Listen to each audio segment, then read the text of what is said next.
criminal scum! What are you doing, tippy-toeing around here, night thief? This is the podcast Raw Dogs. Now, pay the fine or serve your sentence. Then pay with your blood! Ah! Oh! No one gets away with that in my city. No! I've been murdered.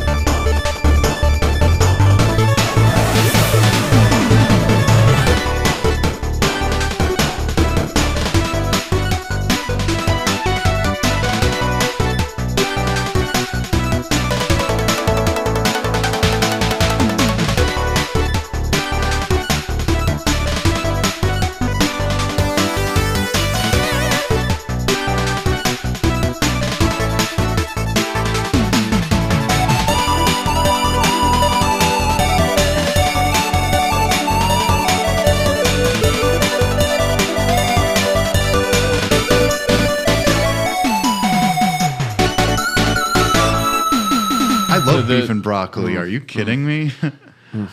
I'll go to bat for beef and broccoli any day. Hello, everybody, and welcome to another exciting episode of Raw Dogs. I am, of course, your second favorite host out of me and Dylan, anyways, the original Raw Dogs. Well, that can't be true. Well, I'm one of the Raw Dogs. My name is Brad. Hi, and then it's me, the favorite. Yeah, you're my favorite. You're my favorite on the show. I'm doing that smile with the head tilt. Dylan, how are you today? I'm all right. Not feeling the best, but I'm going to work through it. Over here to my left, this shaggy-looking man. Dominic, again, I'm back. I'm back for more. Little John, as they say. Yeah, Little John. Little John. I sent it to a friend of mine, the Persona episode. Yeah. And I was like, did you listen to it? He's like, oh, I listened to it, Little John. Don't you worry. Well, when we were coming home for Christmas, my brother is like talking about Carly's like, and you can tell that dabbing bitch, I'll see her there too. That's what she called herself. I could tell my brother felt weird calling my fiance a bitch, but she called herself that first, you know? There you go. And we have a very special guest for this episode. My name's Nate. I got a face built for radio, so I'm on a podcast. That's why we all have beards. Yeah. We do. This is a very bearded podcast here. Nate, before we get into the episode, Dylan had mentioned the other day that he thinks we should definitely at least mention the attack on the Capitol. Sure. Needless to say, all of us here at Raw Dogs and Dogcast are extremely against the storming of Capitol building. Insurrection. Domestic terrorism. We're absolutely opposed to that. I think a lot of people, they like to say that this isn't about politics, stay in your lane. I say that's immediately horseshit because imagine 10 years from now and all of us are sitting around here. We have to have a license to podcast and you have to look at the empty chair in front of you and you say, oh, that's where Dylan used to sit and he's in some sort of political gulag.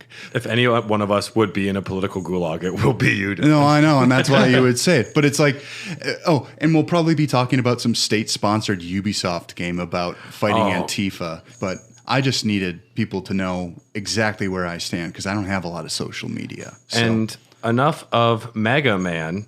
Now we're going to be talking about Mega Man. Clever. Very clever. Yeah. Blue Unabomber, huh? So, Oh, boy. one of the things we were talking about for this podcast, we're talking about Mega Man, is that everyone needed to come up with their own robot master. Oh, yeah. And I considered Mega Man, which would just be a sprite copy of Mega Man with like a wig on top. Oh. And he would just tweet attacks that wouldn't actually have hurt you at all. Yeah, but except your feelings. Yeah. And Mega Man just looks sad, but then, yeah.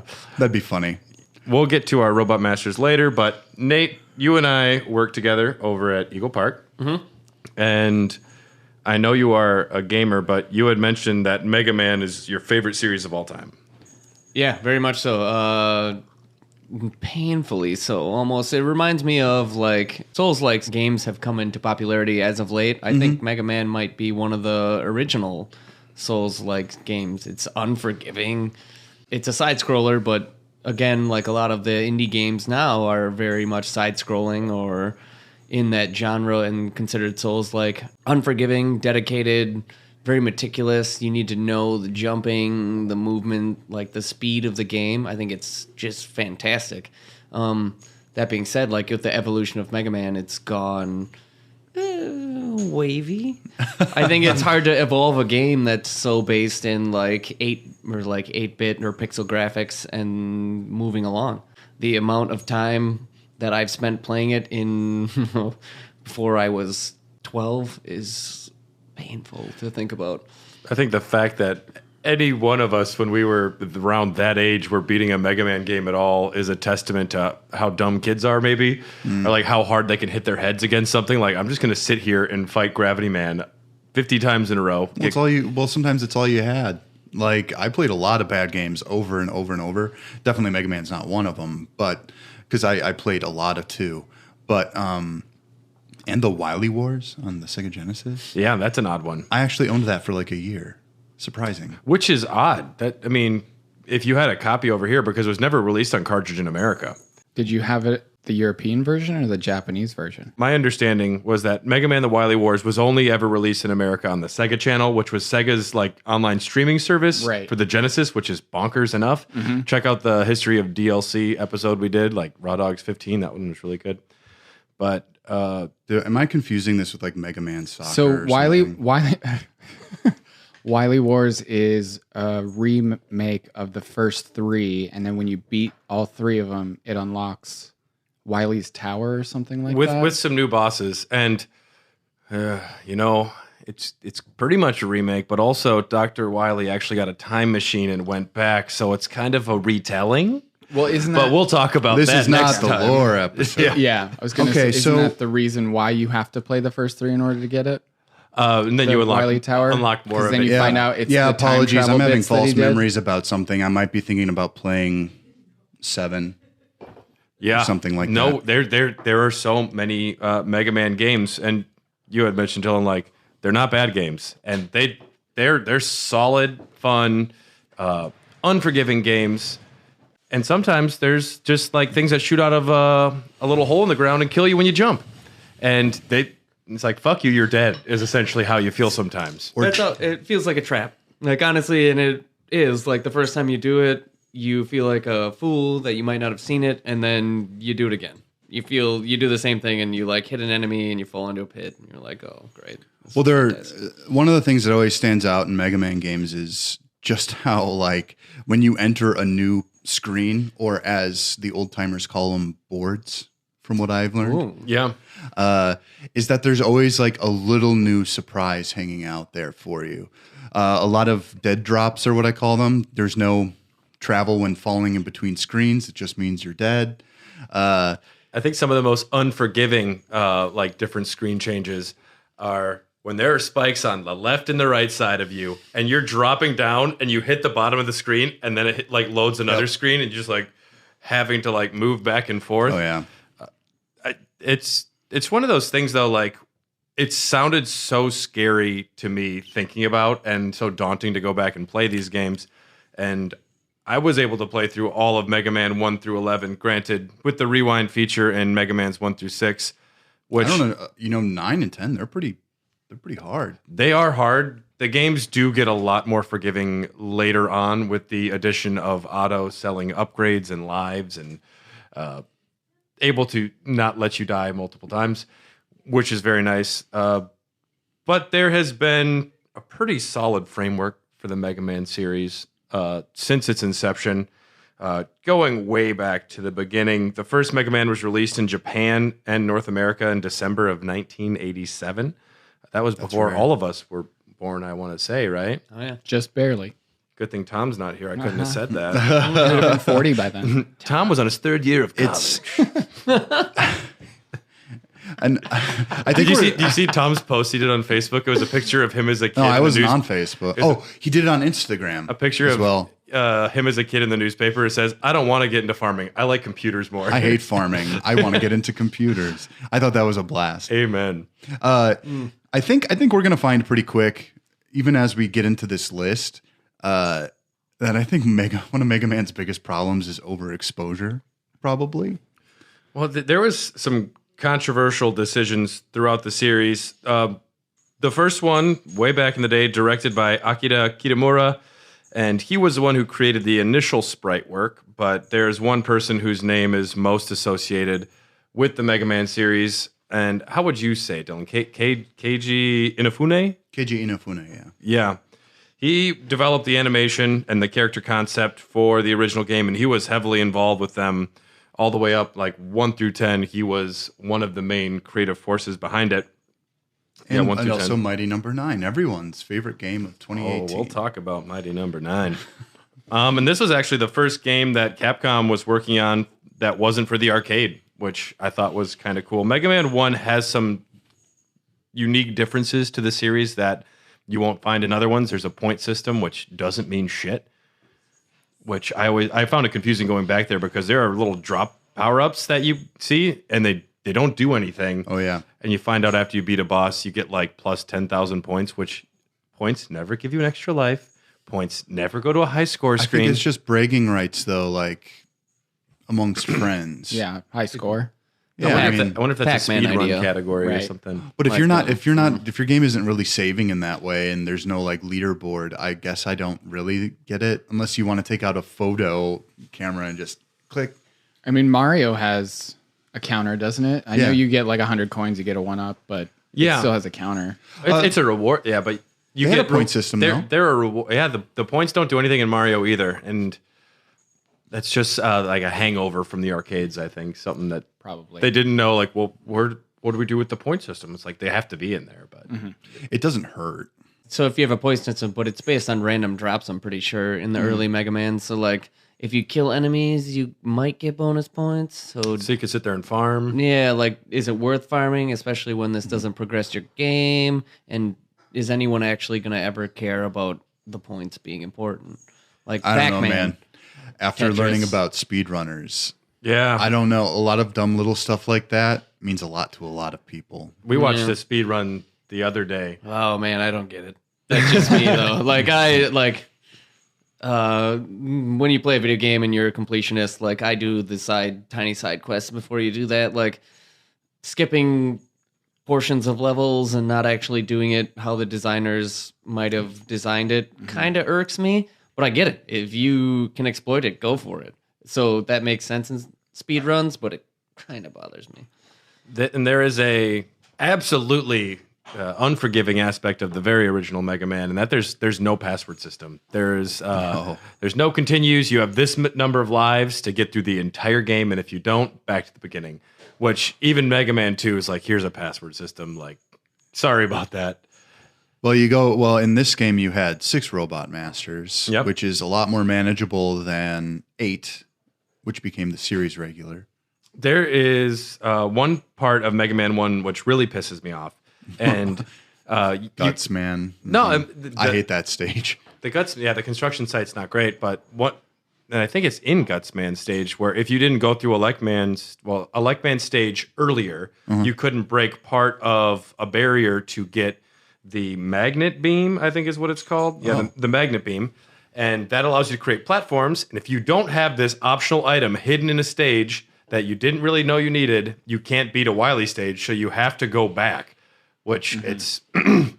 I don't know. That's some weird sort of gatekeeping, which... I don't think that's exclusive to this, though. In Wily's Castle, if you don't save your crash bombs... Yep, but at least you have your crash bombs. But you could get stuck there too if you like get to that boss stage without anything there and no W tanks. Yeah. That pissed me off. And you said 6 bosses. They don't have unique sprites. It's just like pictures. It's just like the enemies kind of listed there. Do you guys? Well, everyone knows what he was originally called in Japan. Rockman. Rockman, and America was like, that's not cool enough for America. And granted, Mega Man's a better name, but It is. apart from Rockman, some other names also considered were Mighty Kid, Knuckle Kid, and Rainbow Battle Kid. Probably my favorite. Are these Knuckle in Kid America? is funny because he These were specifically Japanese uses a original gun. names. And Rainbow because you get to pick up different weapons and stuff and change your costume. I And actually they're don't mind their generally name color either. coded. yeah. Yeah, they are. I'm Flame Man. Now I get to wear red pajamas. Partially, he was called Rockman due to the nature of the rock, paper, scissors element of the enemies, which that was a pretty unique concept where you could start any stage you wanted. There's generally an agreed upon order. Most people will say go to this guy first, but certain bosses have weaknesses to other bosses, and it becomes a little progression that kind of, once you get in there, you want to use the scissors against the paper. Well, I think this game was pretty revolutionary. A lot of people do consider this the first example of nonlinear level progression in games in general. Everything else kind of had an order. You could do skips and stuff like that, but you still had to start out in the exact same spot every time. At this point, had roll been introduced? No. Maybe in like side fiction. Yeah, Okay. I forget when Roll shows up. So- not right away, though. My understanding of it was that he was Rockman because he had, maybe the lore hadn't come into play at this point, but the reason that the music as well is so good in these games is because the creator wanted to have this musical aspect to it, and that's why they're called rock and roll. Yep. Because I know later on there's like villains called like treble and bass, and that's why he hired the lady that did all the music for it, and it came out in the 80s when music was like incredible. At its peak. We could have an argument about that. Yeah, that's a whole. I mean, when you're talking, I'm thinking 70s, baby. 70s well, is yeah, my- maybe me too. It's my decade. But I think though that they knew what they could do with that sound chip in the Right. NES.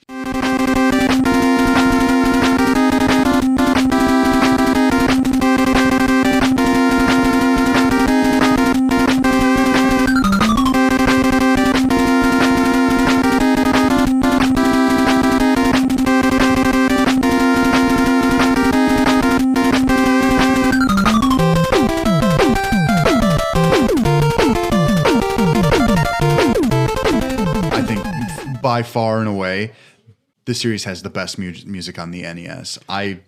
There's no competition for me. When I came over the other night to play with them, I had watched a playthrough of 1, 2, and 3 at work earlier that day, and the entire time I was like working and watching it, not really paying attention to it. But what I was paying attention to was how amazing all the music was, and the fact that essentially each one of the things that you're doing is beating a boss.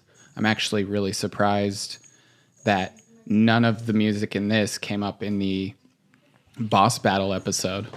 And I think I know why, because Probably because it's Wily that you correct would me have if I'm wrong, but the boss themes themselves are a little different than the level themes. Mm-hmm. I think the level themes are the standout. Right, yeah. Because Nick and I were talking before the start of the boss battle one that if we could do Mega Man 2 Wily's Castle, Just the stage. just the stage. Because that is so iconic. Yeah. And even Brad was humming it and singing a little bit of it earlier. That's probably my favorite Mega Man tune. It is mine as well, yes. I was surprised to learn that they had a different composer for almost every Mega Man game. Because there's such a through line to what it sounds like that you would have expected to be maybe a couple different people, but that every game had a different composer was very surprising to me. Yeah, I guess I didn't really know that part of it. I had always just assumed it was someone that I would have been like, oh, yes, I've heard that name before, and then I would have moved on. But yeah, that's pretty wild. It's almost as if they had a house style that they specifically had to work with. There's Maybe a, Keiji Inafune had a hand in being like, no, that doesn't work. This works. I don't know. There's a really impressive list of Capcom, like a Wikipedia of just Capcom musicians, and each specific song and games that they're attributed to. It was very unique seeing that, because generally composers don't get a lot of credit, which upsets me. Especially not in this era. Yeah. Roll is in the first game. I looked it up. She's just in the ending for a little bit. So it was Rock and Roll. Turned into Mega Man over here. And like we said, Keiji Inafune this is one of the first games he worked on, this and Street Fighter for the arcade. A little bit of story. You got Wily and you got Dr. Light. These guys are pissed. Well, Wily's pissed off and he makes robots bad. He's jealous of Dr. Light's generally favorable reviews. He gets Nobel Prizes for physics. He's like, God damn it. But at the same time, isn't he like, he's number 2, and that's what bothers him because he wants to be like, He wants to be is Dr. king Light shit. getting all the fucking representation when All the chicks. I'm just right next. Yeah, why is he getting all the chicks when I'm right here next to him and I'm just Yeah, barely not him? You know that chubby guy's getting all the box in the world. Call me Papa. I mean, he looks like Santa Claus. Are we even? That is a kidding about fetish it? for many people. Yeah, right. Dr. Wiley looks like, man, I don't know. I thought about how I would do like a live casting for this, like, and the thought popped in my head. I would want Jeff Bridges as Dr. Wiley, and I want Nicolas Cage. No, I'm Jeff Bridges as Dr. Light, and Nicolas Cage as Dr. Wiley. Oh wow. I was thinking about that is my dream. I was thinking coupling for J.K. this. Simmons as Dr. Wiley. He could be good too, but Nicolas Cage could pull off that crazy. Yeah. Yeah. Nick Nolte as Dr. Wiley. As Dr. Light. No. Mega Man. Is there a basis for Dr. Light and Dr. Wiley? I think they went to college together. I think it was Edison and Einstein. Einstein and Edison. I know Santa Claus and Einstein were the Are you sure? inspirations. Yeah, I remember. I had read looking that something up. else, but that's okay. I mean, honestly, they both make sense. Like Wiley looks like Einstein, and Dr. Light looks like Santa Claus. Although Einstein is real and Santa Claus is a kind of not real. Brad, how Spoiler dare you. warning. Whoa, Spoiler warning. Brad. Brad, it has been 3 weeks. I'm still raw. Spoilers. Christmas just happened. Not everyone has seen it yet. Yeah. Yeah. Jump and shoot, man. You jump and you shoot. Mm-hmm. That's kind of what you do for most of the level. I think for most people going back to this, like even for me, because I got really into this later. I had played 2 and some offhand stuff. It's hard to keep track when there's like no internet database. But going back to the standard, Mega Man fires in this direction, and the only way you can hit higher enemies is you got to jump. Mm-hmm. I think that's kind of jarring for people, even in like Metroid and stuff like that. You can have an angled shot, He always shoots straight ahead, Yeah. at least with the main weapon. and it doesn't go that far. And just like the trajectory of like those slow moving like downward guys that like creep towards you, it's like so scary. You have to How are like you run supposed to back do it? and like Yep. jump at them. Yep. They seem so non-threatening, and then they're just right on top of you. Yeah. And it's very consistent the way he jumps, because there are some very tricky jump puzzles. And as long as you're paying attention, I never found that I was not You mean the making disappearing jumps. platforms? Well, that's one of them. I mean, that's one of them. That's some pattern memorization that Torchman, I think that was like the first one. Yeah, that wicked noise. I truly think that is an unforgivable design choice. But I mean, I work through it, obviously. But if I didn't have that rewind function these days, I Yeah. would have been like, fuck this, I'm done. Bye. Well, I know Depends how old you are. Yeah. Well, I know that with my previous experience, I was always just afraid to kind of use other weapons I had acquired when I was using like fighting through the stage. I just always used the Buster. And you know, like most of these games will replenish all of your weapons after you beat the level. So there's no reason not to use the other weapons you won't use on the boss throughout the whole stage. And some of those puzzles, when you look back now, at least the ones where you had the rush jet, you could just skip the entire, like, just like fly over the whole thing. And seeing someone do that now, I was like, man, I was a dumb kid. Oh, yeah. Yeah. Disheartening, honestly. Yeah. To the max. Because we were trying to get through a spot in Mega Man 9 with when there was like the fake little parts of the platform, and we thought you needed to use a certain rush coil to get up it, and then we found out there was like you also could use the jet and the concrete shot. There are multiple answers to these puzzles that I remember just trying 1,000 times Yeah. and being frustrated. Even as an adult, it can make you feel like a fool. Yeah. Like, it's the easiest solution. Like, oh, well, there's a laser going by. How do you block a laser? And you just don't think about There's it. a But Shadow Mega Man. yeah, right. Like, there's something I'm not thinking of. Oh, it's just a concrete block. I think these games feel so straightforward, especially, you know, the way he moves and the way he acts around in the environment, that I think you could be fooled into saying that there's probably only one way to do this. Because it just feels like that's what the game is. It's like, how do I get to the end of this? Well, like a straight line, I guess. I don't know. Right. Climb the ladder, do Rock, the thing. paper, scissors, Yeah. right? Rock only beats the scissors. But there is a lot of kind of like ingeniousness hidden away in this. There are so many weird skips in Mega Man 3 especially that I remember doing by using Rush as a hoverboard. It's a deceptively simple game. It's pretty straightforward, but there's a lot of depth when you kind of know the possibilities. And I like what you were saying, comparing it to like a Souls-like earlier, because if you try and get cocky and just run through things, like one little jumper or some guy that you just think you can run by ends up fucking half your life bar. Oh, dude, that helicopter guy that just took you right out. Which one? Oh, That purple helicopter guy. When we were in Mega Man that was. It was 9. We were in the anti-gravity portion, and you were like, "Well, I'm just gonna go all the way to the right because there's nobody over there." And you shotgunned all the way to the other side, and this helicopter man just swooped out of nowhere, grabbed you, and ran you into a spike. Yeah, that was so good. It's when you're going up slowly. You have zero gravity, so you shoot a buster one direction and it makes you go one way. And I was all the way up at the top when I saw the ladder, so I just shot to the other side, and the dude grabbed me and just took me. And the best part about it was all three of us were like, "What the fuck?" And then Brad just goes, "Huh, that was pretty funny. I'm okay with that." Yeah. That helicopter guy.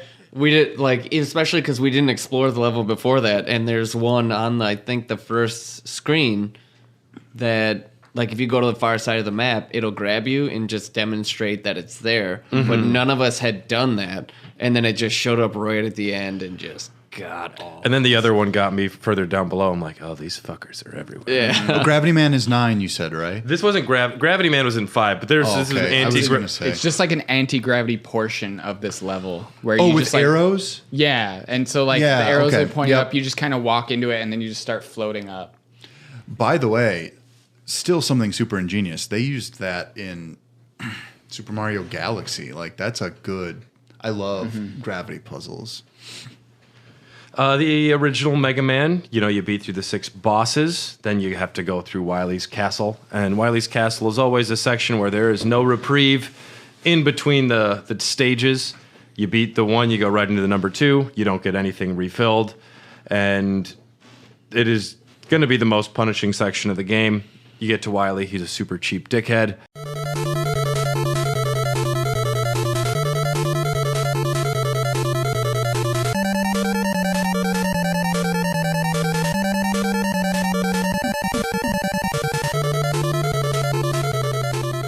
Dr. Wily's eyebrows go up and down like 1,000 times while he's looking at you, and then he begs for mercy. You think he wants to fuck? I mean, it makes him look extra suspicious. Who moves their eyebrows that much? Amelia Clark. Fair enough. Daenerys Targaryen. No, sure, yeah, you're right. Yeah. She's got issues. I guess I never really thought about it. I guess I'm too focused on her beautiful smile. Well, we know she listens to the show. We love you, Amelia. Thanks for supporting us. It's okay, you can marry me. It's fine. Allie will understand. And yeah, Mega Man 1 wasn't received too well in America, probably partially the box art. due to the wonderful box art. I think about this box art at least once every 2 weeks. Do you know what we're talking about, Dom? So I looked this up, and I have now had at least 6 or 7 nightmares about it, for sure. This is pure nightmare fuel. I don't know whose idea this was to put this on the box art. What would you even say? Is he like a 50-year-old space cowboy drawn? He has a handgun and a partially yellow suit. Well, the Capcom USA president required box art by the next day. So he had a friend draw it in about 6 hours. And his friend hadn't really played the game. He saw a little bit of it and he thought he had a gun. And he's like, "Is that a gun?" The guy's like, "Yeah, just put a gun in there." So wasn't the dude's fault that drew it. No, that's actually quite good for the night before. Yeah. As someone who frequently does it for the podcast. Yeah. And I'm happy that the box art in Mega Man has achieved some sort of notoriety because he's a playable character now in some games. Yeah. Really? I think he's a skin. I can't wait for him to come out and Smash. That would be... Why is box art Mega Man not in Smash? That'd be great. I think... honestly, this is just the main thing about this is that it's more indicative of the de-Japanification of all of these games. Because the original art for all of this is absolutely fantastic, and it's kind of a bummer because some of these we're looking at one of the books that Brad has about the Robot Masters. The Robot Master Field Guide. Some of these guys look they could have been on the Disney Channel. They don't look that anime, so I don't see how it wouldn't have been entirely acceptable. I don't know. It's always such a shame because we lost out on a lot of this stuff. Yeah, we should talk a little bit about the concept of Robot Masters. So look around whatever room you're in or car you're in and look at any random item and put man after it. And then imagine an entire Boston stage themed on that. Air conditioner man. I guarantee it would work. Possible. Doorman. There's one called Junk Man who's basically a ventilation system. I'm looking at one, Turbo Man. He's right back there, but it wasn't the Man. actual one from Jingle All the Way. Fantastic movie. Fantastic movie. World War I man, Bear Man, anything. World War I man would not be a Sloth Man. Could you imagine just like A walking trench? you're just going through trenches the entire time? Oh, God. Slightly depressing. The music would be like really great 8-bit depressing chiptune music. And they could do it. I mean, they've proven that they can make all the 8-bit music.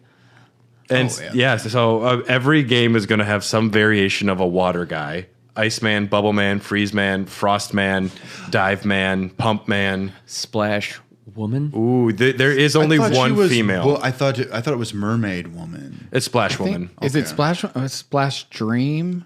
Or is that her That might is be that her the, power Is up. that the gun that you get? I remember always reading call her that. Mermaid Woman because she looks like a mermaid. She's based on a mermaid, and she sings at Sailors. She loves karaoke. I'm excited to talk about the lore episode. But she Wave Man. But she refuses to get into a singing career because it would. She's very proud of being a robot master as a woman, so she doesn't want to sacrifice that. So we can appreciate that, Splash Woman. Yeah, get it, girl. And I guess some of the most iconic of the robot masters are the ones from the first game, because those are the ones that, if you saw any of the original animated series, you saw a lot of at least Cutman and Gutsman showed up a lot. I think Alekman was the first one that Inafune actually designed, so he's a big fan of that too. I think the one that kind of separates the first ones from the ones after is that these characters, like the fiction of it makes sense. They're robots built for a specific task. Well, they not every robot master in the series is built for a specific task. The first one is definitely. But most of them are. The ones that weren't like the ones that are exclusively made by Wily. Even some of them had jobs. Like he created one that was his job was to collect entry fees at a garden, just to like Gyro Man. He'd just fly down and be like, "You have to pay to be here," and no one went to the garden anymore after Gyro Man showed up. But even Wily created some things for specific jobs. Brad, you are blowing my mind with this knowledge. We're going to talk. I spent a lot of time on this. We're going to talk about the ethics of artificial intelligence and whether you can assign jobs to robots in the next episode. Oh, shit. Oh, I'm going to have to brush up on my 3 principles. There's another really nasty boss. There's another nasty boss that shows up in many Mega Man games that is probably my least favorite in the series. No. I mean, he's iconic, but he's my least favorite to fight. I love Proto Man. No, I'm talking about Yellow Devil. Oh. Which they didn't call him Yellow Devil in America because devils are bad. But you fight it, so who gives a shit? Yeah, it's the little guy. You fought a variation of him where he reassembles himself on the other side of the screen, and you have to jump over and memorize the pattern. That was Nate. And instead of it being... You fought it too, though, because he was calling out... Yeah, it was like the blobs that are shifting on both sides of the screen. And we were kind of joint doing it, because while he was paying attention to jumping over things, I was like, now, shoot your gun now. It was 3, 4. not embarrassing at all. Hey, you did it, though. You beat him. Yeah, not... Yeah, I beat him. Let's just leave it at that. Yeah. There's a pause trick in the original game where if you're using the electric beam, while it's making contact with the eye, if you spam the select button, it'll just like pause and unpause the game, but it'll keep registering a hit every time. No way. Oh, wow. Yeah, so that's a way to beat him in the original one that's not available later. The original Mega Man also didn't feature the final boss room that had all of the different teleports. To all of them, you'd actually fight through a few of them organically through a very unfair level. I'll say that. Yeah. And then one thing I'd like to mention is specifically like as the boss level and finding these little quirks, the appreciation that like you can't just spam shooting a boss. I think that's very important where like you hit them and then there's the same way where if you get hit, you have that slight grace period where you're invulnerable. you can even land on spikes sometimes. Exactly. It can be a strategy which we exploited later in later games because we're not the best players. But like I think having a boss with that invulnerability is equally as important as having it proposed to a player. Mm-hmm. Like, it means a lot when you hit a boss and you can't just, like, get right next to him because you can only have 3 shots out at a time. You can't just get right next to him and explode him up in, like, 2 seconds. I think it's extremely important. The amount of times I was a complete idiot and had the strong weapon against a boss and just went up to him like, pew, pew, pew, pew, pew. I had ran out of every one of my tornado holds or whatever, and then there's like still full health bar. I'm like, I should have paced it out. Yeah. But I think you're exactly right. And one of the reasons I think Mega Man is really cool and I think their bosses really still work is that there's no way to cheese them. Even in games like Dark Souls, hate to keep bringing it up, there are certain bosses I know how to cheese very well. Mm-hmm. There aren't a lot of places to hide. So, yeah, I think they've got a good balance. Later on in the series, once you hit 8 specifically, there are some very cheesable bosses because they have My least played one. like where you're using the weakness on the boss, they'll just like fall and be staggered, and then you can just wait till they get up and do it again. You can keep them staggered the whole time, which Mega Man 8 has its own series of issues. And You just keep kicking beach balls at them. yeah, I love that. the soccer ball. I love that. Yeah, Dom is the first person I've seen. It. He used the soccer ball more than the Mega Buster. Really? Yep, I love that thing. You fucking rolled with it, baby. very European of you. Thank you. Ooh la la. Ooh la la. Mamma mia. Did anybody play the Mega Man Powered Up remake for the PSP? Wasn't a PSP guy. Nope. I had one, but I didn't have the Mega Man for it. They remade the original Mega Man game with like a chibi style. Is it pronounced chibi? Chibi? Yeah, Chibi? it just means cute or small. They introduced 2 new robot masters, Time Man and Oil Man. Oil Man was very poorly conceived in that they gave him blackface and big old pink lips. Ooh, wow. And that was quickly walked the fuck back. That's a common thing, though. They're not used to seeing black people in Japan, like, and then they caricaturize them. I don't like giving it a pass because Jinx from Pokemon I was had about the to same say, thing. how did Jinx get a walk back? Jinx Jinx got is a a walk back, Pokemon, but all they did was was just a lighten monster. her skin to make it look more purple instead of just purely like ink black. Which is funny because like that's not even how black people look in real life. So I'm like, I don't know, whatever. It goes back to the days of early cinema. I Some know. bad shit. Minstrel shows are what they called them. Mega Man 2 is the best-selling in the series and one of Capcom's best-selling titles of all time. When people are asked what's the best Mega Man game, this is the one that is most cited. Interesting to note that this game, the creators, they're like, we want to make another Mega Man game. We had ideas that we want to pursue. And they're like, that's fine, but you can only do it in between working on other projects. Like, we're not giving you your own time to work on this. And that's when they made Mega Man 2, which a lot of what has become staples in the series was developed specifically for this game. Just like the opening screen with the 8 bosses with their portraits, the enemy hallways are all consistent at the end, and the most banging music. Like, they took everything that made the first one great and made it better, added a password system. Which helps bunches. That's interesting. It that they makes the game much more attainable.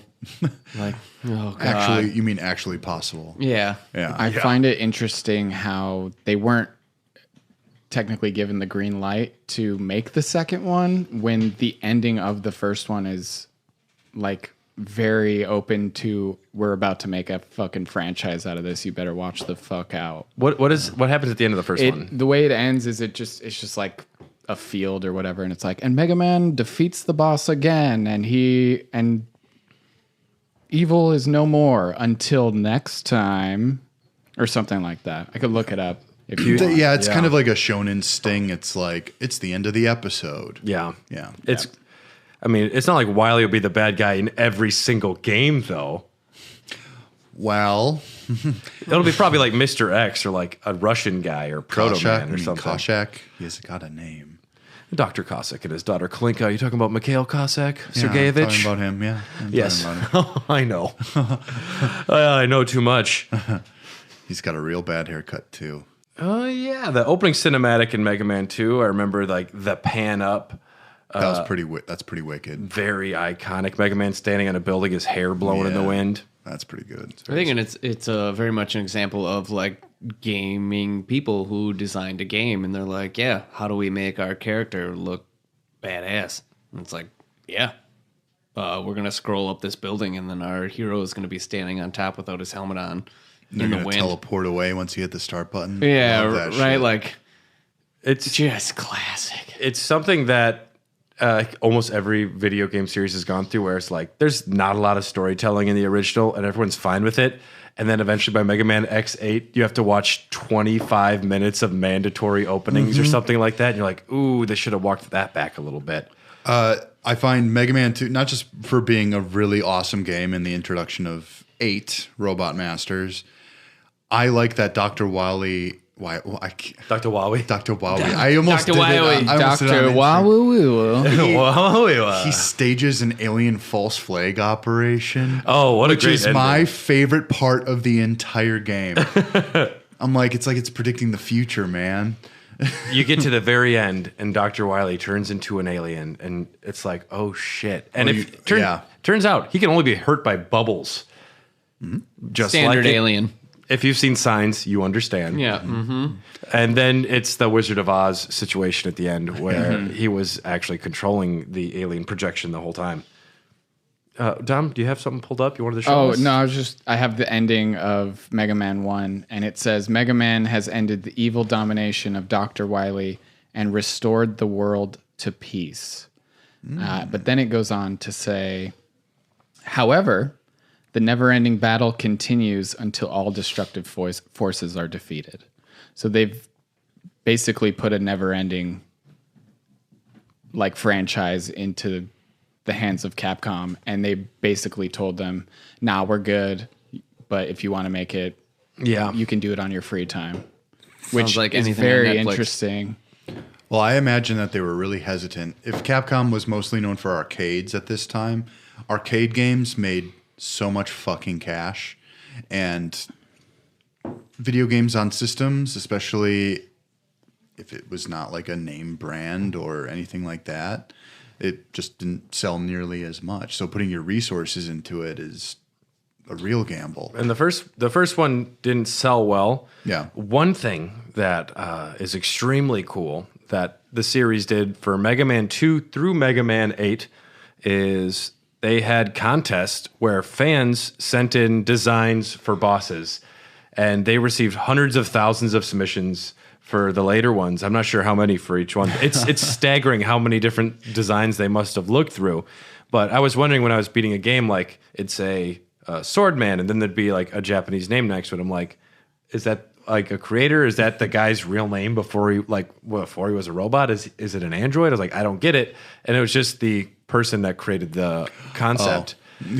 Oh, is that what's going on in the credits? That's what's going on. I in the had no credits. idea what that was either. Cool. No, that's cool. Only 2 Americans ever created baddies, and that's Nightman and Centaur Man, which is a Centaur Man which is a rules. little bit unnecessary to be a Centaur Man. You are like a half horseman man. Oh, come on. It's cool. Man, It's cool. I fucking you get the what's his ability? You can like a flash cannon. I forget. I want to say it's a spear. It's really weird. Centaur spear, probably. Oh, we got I it think coming. Dom's got it picked It's up. Centaur Flash. Yes, Yes. Oh, nailed it. that was from 6, correct? Yep. Because there was the robotics tournament where they had all of the robots from around the world come to participate. I kind of like. Oh, the, that was like the Robot Olympics, right? That was the Yeah. and it's like, wow, we really didn't think we Wowie, need. Dr. Wowie. Wowie. Wow, we didn't really think we had to protect these games from a sinister mastermind, did we? From the guy who's been Trying this, playing yes, robots I for the know. last Granted, hundreds of years. How long is this going on? Pretty sure. No, it's only timeline-wise. like 15 years, I want to say, that the original For the series first goes series, through. yeah. And Dr. Wily in Mega Man 6, he did put glasses on so you couldn't tell it was him. He like slicked his hair back and put on sunglasses, and he's like, I'm Mr. X. Clark Kent. Yeah. It's like, there's no way we could tell this is He Dr. went hard Wily. in the Clark Kent. His eyebrows are just going crazy behind those sunglasses, but they're hidden, so you don't know. You'd think eventually you'd notice the eyebrows. So, in honor of the the character creation contest. Let's have our own character submission time now. Dom, we'll go to you first. So I spent a lot of time thinking of, if I pick this person, what kind of canon would they give Mega Man? How could he progress in his, journey across all these levels to defeat Wily Man? I essentially decided on Dildo Man. That is very Raw Dogs of you to say. Yes, thank you. Like a dildo. So power is like a dildo. What I was floppy projectiles. Well, so what I was thinking is that he would, and we can riff on this as long as you want, but the cannon that he would get would obviously be like the dildo cannon, and you'd shoot dildos, and it would be like Plug Man's thing where it would just send a vibrator along the, and it could go up and down the walls. A vibrator. And, Okay. It would jump on its own. right. So kind of all a right. bit of Snake Man in there as well. A bit, yeah. Oh, okay. You're Yeah. missing all the hand motions here, but they're fantastic. Yeah. We're all pretending to be really floppy dicks. I was trying to think of like what weakness that would be, so I don't know if you guys want to help me out with that, but I mean, if there was a Vagina touching Man that. before that one, that'd be an obvious. Vagina Man, very problematic. Or I no, like it. Fleshlight Man. Anal Cavity Man or something. Okay, so but now we know what. So we have the projectile, but what does Dildo Man look like?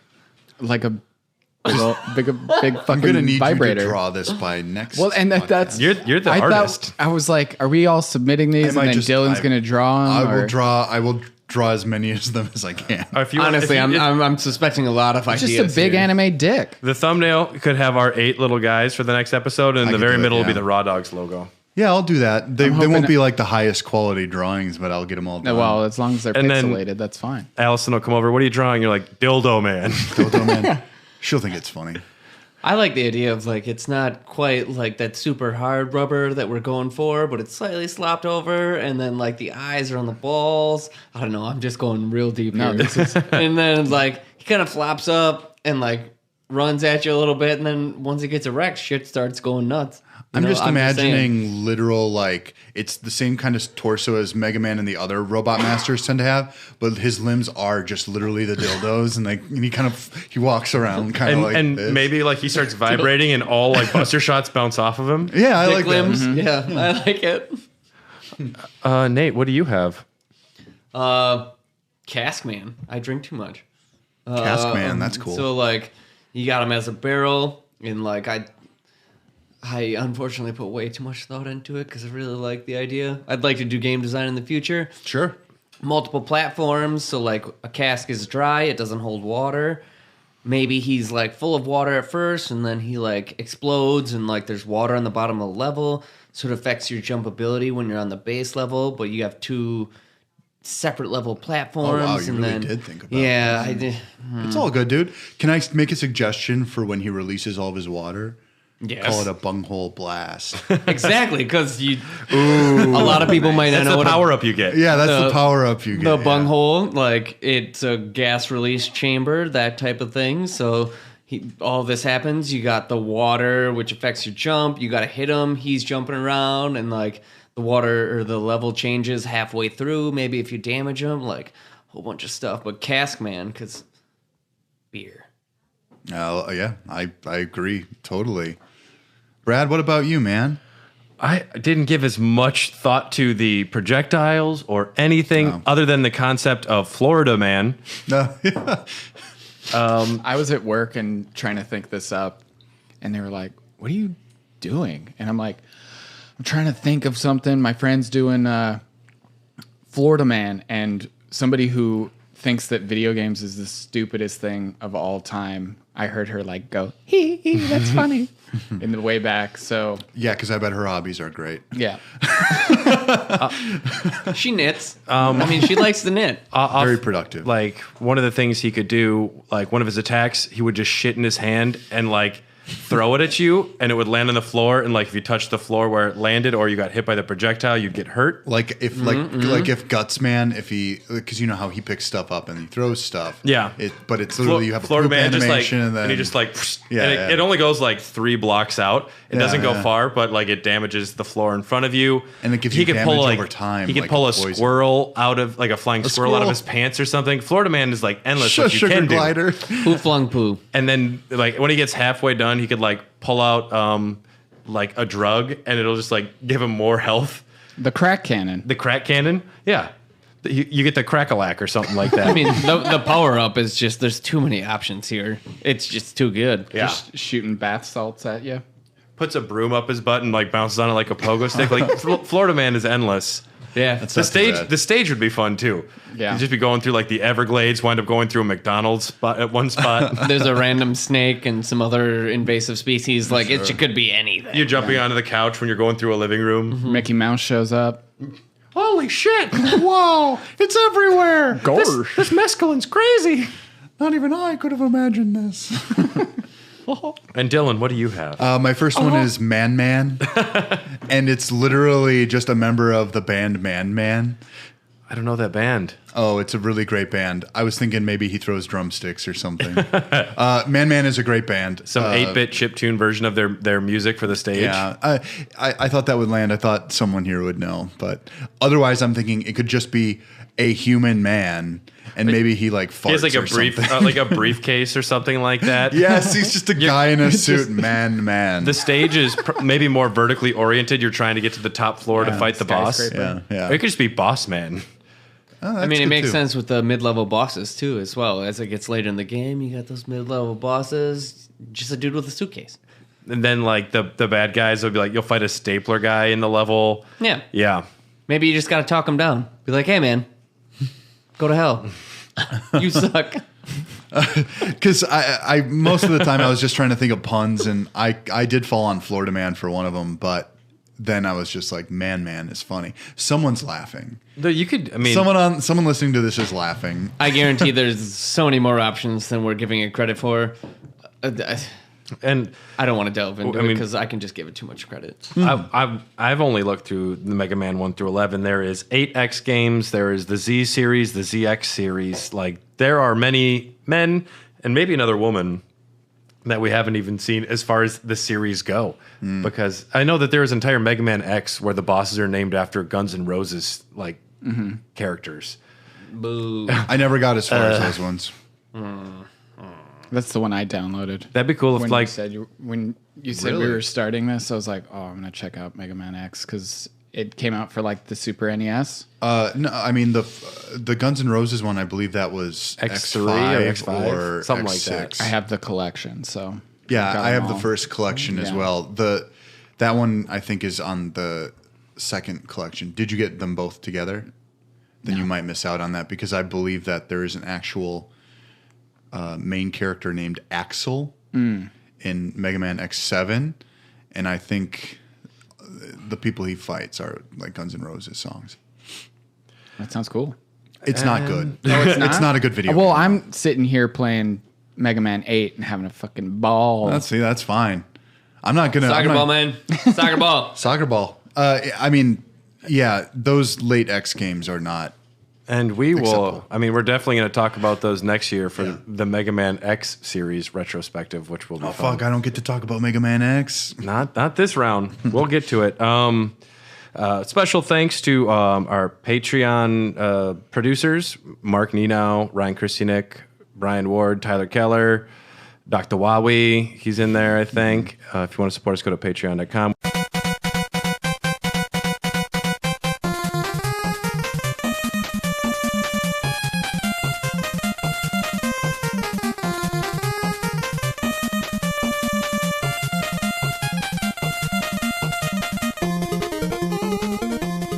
We're moving on to Mega Man 3. This is the first time Slide makes an appearance, Rush makes an appearance, Yes, which kind of... Rush. I loved both of these changes. The Slide is a very great way to get around bosses. There's a few different stage things that you can do in there as well, but mostly it's a great way to dodge away from things. Full disclosure: this is my favorite Mega Man. Period. The only, I'm not crazy on some of the bosses. I think Snake Man is pretty darn silly. Snake Man is my favorite robot master. Oh yeah, I love Snake Man. I like that whole entire level. the fight, the level's great. Where like you're fighting those mid bosses and it's pissed me off too. But yeah, I think Top Man, which gives you the top spin technique, which is not great. Good, it's not good. Well, it's an instant kill on Gamma. Yeah. I never knew that, so it's highly unique. Like Mega Man 3, super unique. Like top spin Snake, and you should go into the Wily stages. Like, so my origination towards Mega Man was I played 1 through 3 and beat them without like knowing that you could use powers against bosses and stuff and this and that. Like, I was young, real young. And Dude was just like, I'm going to buster everyone. Yeah, I busted everything. Literally beat all the bosses without using special powers and this and that. Kudos. It was painful. Like, thanks. I appreciate the kudos, but God, I wish I was just a smarter kid, honestly. I still think that I'm like 10 years lagging behind in the mentality department. So back to that Snake Man. So the Wily stages. I don't know if we want to cover it now, but like I think it's now would be the first time. Wily boss. Like you have to use Snake Man. Yeah. There's one platform. He's got like a punchy, spiky fist, and the number of times I went through the entire game and got to that Wily stage and didn't realize that the way to beat him was Snake Man. Life. I want that. You can't get it back. I can't get that portion of my life back. You're at a loss of words right now. You can sit on that platform and you can do nothing. And just like I remember sitting on that platform and not using any moves or shooting or anything and being like, I don't know what to do, and just too young to figure it out. And like, did you cry? That was my classic thing. I would cry about it alone. I'm a man. I'll never admit to that. Oh, okay. I might have. But like this and that. I was surprised to learn that there's like a straight up like cheat trick thing where if someone has a second controller plugged in the Nintendo and you just hold certain directions, it'll give you different like abilities. You can get complete invulnerability if you hold right on the second controller, and then you have Mega Man jump into a pit. He'll bounce back out and be completely invulnerable to everything. You think that was a dev tool tip? It might have probably one of those Nintendo Power things or whatever, but you could also do time stop, slow-mo, super jump, a lot of things, second controller. I never knew about this. I was kind of like frustrated to learn about it this late in the game. Friends. Yeah. Wow. I think everyone at this table maybe. I played Mega Man up at my grandparents' house, which is 2 hours north of where I lived in northern Wisconsin. So it was just me not wanting to go outside. I think you and I hanging out with have Snake a lot Man. in common. Yeah. And let's listen to some very important audio that was introduced in Mega Man 3 here.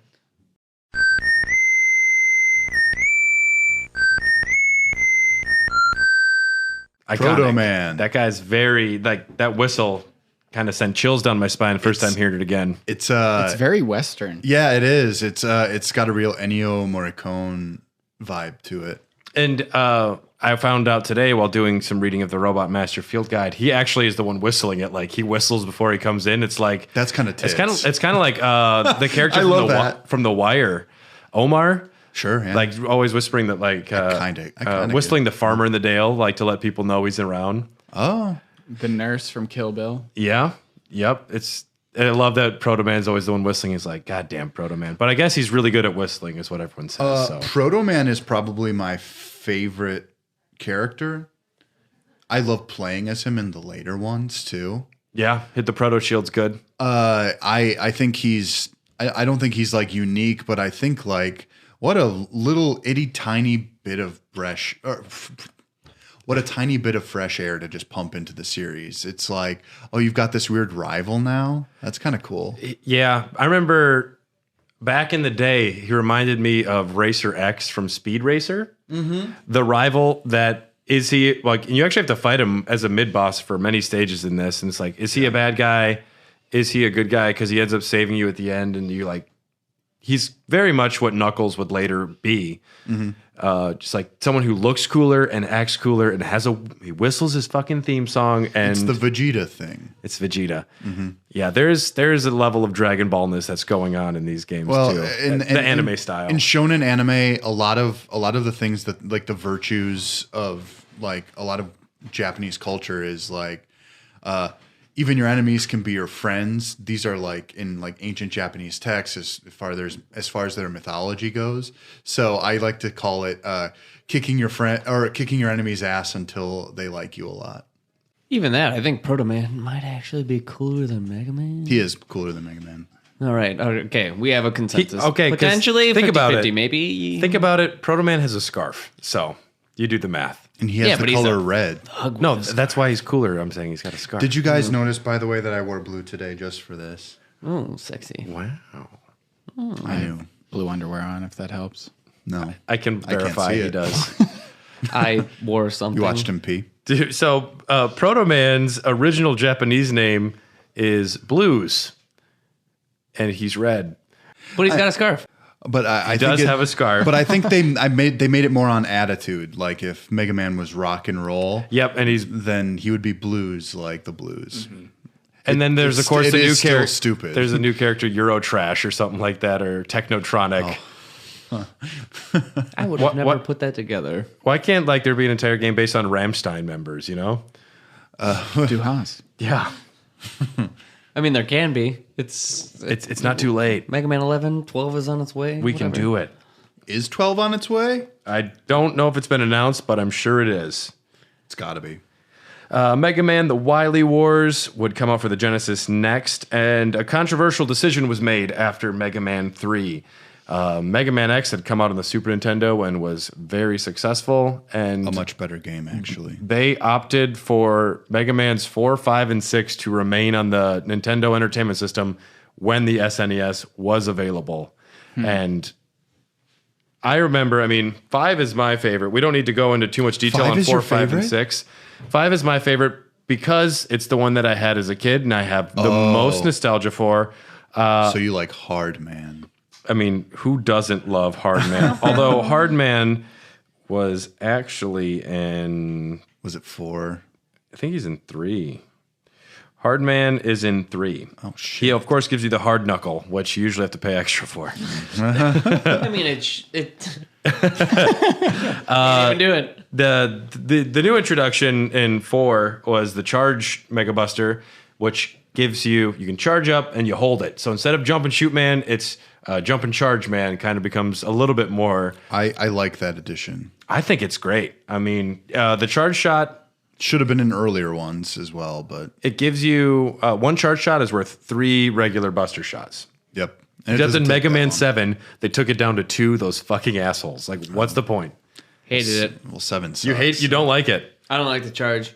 I think it takes so you can make a big hit. So I think with the 2 in the charge shot, I think it's much more comprehensible. But with the just being able to make 3 hits, it goes against what I had mentioned earlier, where like that invulnerability period, where you're timing it, you're jumping, like you're dodging. You have to time your jump and shot with their movement and all this stuff. I think the original 3 charge damage shot was just not, it wasn't good. So the 2 is kind of okay, but I still don't like the charge shot. I like the skill shot. I like the individual skill shot of you time, jump and hit kind of thing. 3 shots on screen at a time. Yep. In 4, you could maintain the charge if you were damaged. You'd still keep charging. In 5 and 6, you lose the charge if you get hit. A little subtle distinction because, at some point, they start doing some weird things. Rush was always around, which was cool. We don't need to talk too much about 4, 5, and 6. It's more of the same. What about really. Beat? Beat was, of course, designed by Mikhail Sergeyevich Kosek to help you out after he was maybe the bad guy in 4. Turns out Kalinka had, of course, been kidnapped. Bird, right? Bird. It's a little bird, yeah. It's the Okay. bird. Yep, you have to collect MEGAMANV, all the different letters to unlock Beat. And then in Mega Man 6, you just have to collect BEAT. Yeah. Which, that was the weakness to one of the Dr. Wily bosses. I think it was in 5.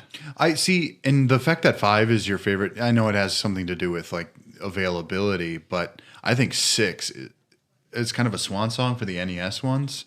Fucking good. Especially the fact that you can have like a jetpack Mega Man or you know what's great about the Jetpack Mega Man or the Power Armor Mega Man?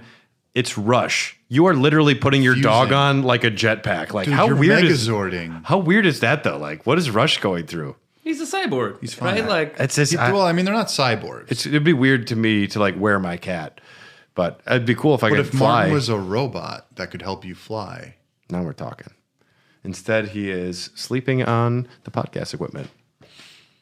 It's the only time I've seen him peaceful in a long time. Yeah, the Power Armor was pretty cool. I like it. Yeah, you get like the extra punch attack. And it's more like it adds that extra layer of playability to it. I don't know. I think the jetpack power is obviously the coolest though. Yeah, it's got a lot of utility. Yeah. And there was no coil or like rush jet, but you were able to fly around and use the Power Armor, which they did bring that back into Mega Man 7 as well. Yeah, but I wish that game was good. And they also introduced the energy balancer in 6, which is a power-up that I really enjoy, which once you get that in the games, it just distributes the weapon energy to whatever weapons need it, which, I mean, there's something about those old games which kind of sucks, having to pause, cycle through arc oil, go back after you use it once. I agree. I'm happy when it got to having the trigger Legacy Collection? the trigger buttons where you can like switch through things a lot faster.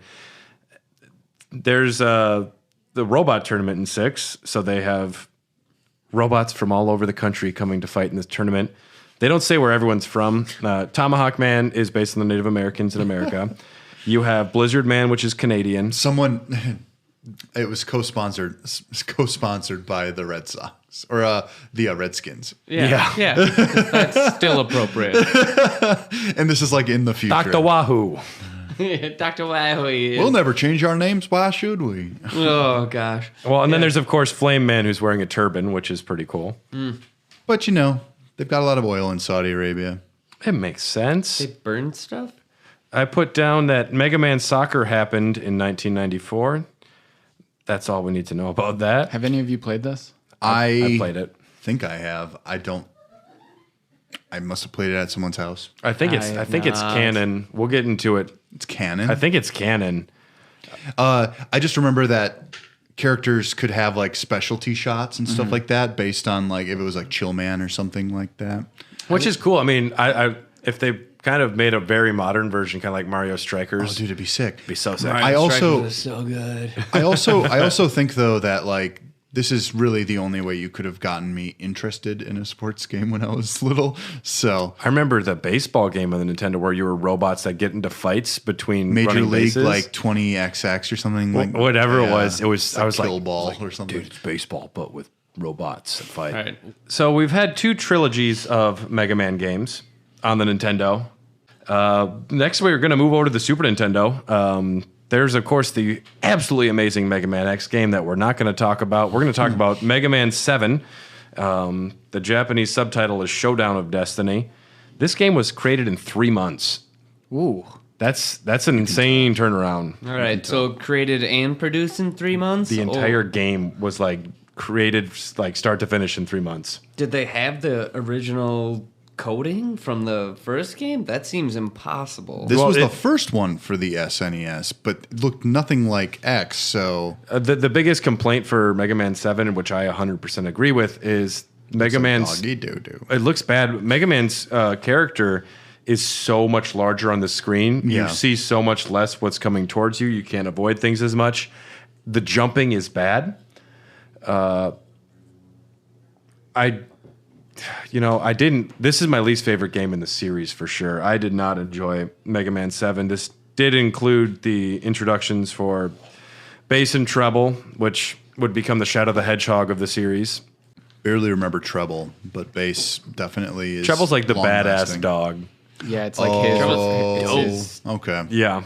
And cooler than and he Bass can dog. wear Treble like a jetpack in a boss battle later on too. And hopefully you have gotten your power armor unlocked, which I didn't last time I played it. Yeah, there's not much to say about this one. I think the old times tables for these releases are just absolutely ludicrous. It's amazing what they pulled off in 3 months. No, it was playable. I'll say that. Think of what they did with E.T. in 6 weeks, I believe. He had 6 weeks. Yeah. By himself. Yeah, by himself. Now, this is with a crew, but I can't imagine a game coming out that even looked like that. Dude, something cool happens at the end of this one where He almost threatens to kill Wily. Especially in the English one, Dr. Wily's like, robots are not allowed to kill people, and Mega Man and they have ultra slow, like, I am not just a robot. Like, he says it slow, like he's angry, and then he's like, I'm gonna destroy you. No, he says, I gonna do, because it's bad translation, I gonna do what I should have done a long time ago. And to be fucking honest, Just at kill what him, it'll be point- over. At what point has Wily caused so much destruction that he's guilty of international war crimes and he wouldn't have been executed anyway? This is like some Nuremberg shit. After the second one. And the first one, it's like, I'm going to give you one pass, maybe. But It's like- by the time the Joker has fucked up Gotham 10 times, just kill Yeah, him. it's just like, okay, yeah, all right, let's send him back I to have the a mental code. It's like, institution. no, you have a guy who's killing a lot of innocent people. Maybe when the robots rush the Capitol building, that's when it'll all end. Ooh, a little. Oh, shots Timely. fired. So what is the I just watched timeline of Solo Mega last Man, night. right? It's So it is like a less couple than 10 hundred years. years. Is it less than 10? For the first yeah. 11 in the series. It's like 10, 15 maybe, but it's all in a pretty short time frame. Wily does takes- a lot of damage in a small amount of time. X I takes always got place the impression 100 of like years 20 after. XX. It's 20XX, so it's probably about 15 years. But when Mega Man X rolls along, it's like 100, 200 years later. I mean, if you want to get into it, Mega Man Legends is like 1,000 years down the line. But that's for another something. I might try to get a ROM of Legends. Way I've up. never played it, but always wanted to. It's not good. I had it. I was not a fan. Really? Okay. In Mega Man 7, you only get access to 4 bosses when you start, which would come back again in 8, but then depart the series after that. You start off with 4, and then you'd unlock the other 4 after that. I don't necessarily hate that because then they have a clear, like, these are the 4 easiest, and then you have kind of a more ramp up scenario instead of them just like shoving this shit down your throat right away. And you're more likely to accidentally choose the right weapon affinity for a boss when you only have a few to choose from, which easy for the kiddies. I think they were trying to make a few things easier for them. New system, new audience. So one thing with the 4 bosses I think would be super cool. Just like 4 randomly generated bosses. One of them that is important that could lead to the next one, to the next one. So it creates almost a different statistical analysis where if you need to do this first boss or if you can beat another boss, like I think it would be very good to have 4 and 4. Oh, sure. Because it changes the numbers, like drastically. And if you have those first 4 bosses, like you could make the second 4 levels increasingly difficult, based on the fact that if you have the first boss's power and you need to use it in a level, you automatically have it. Based on that, like I think it opens a whole nother dynamic, and that should be looked into.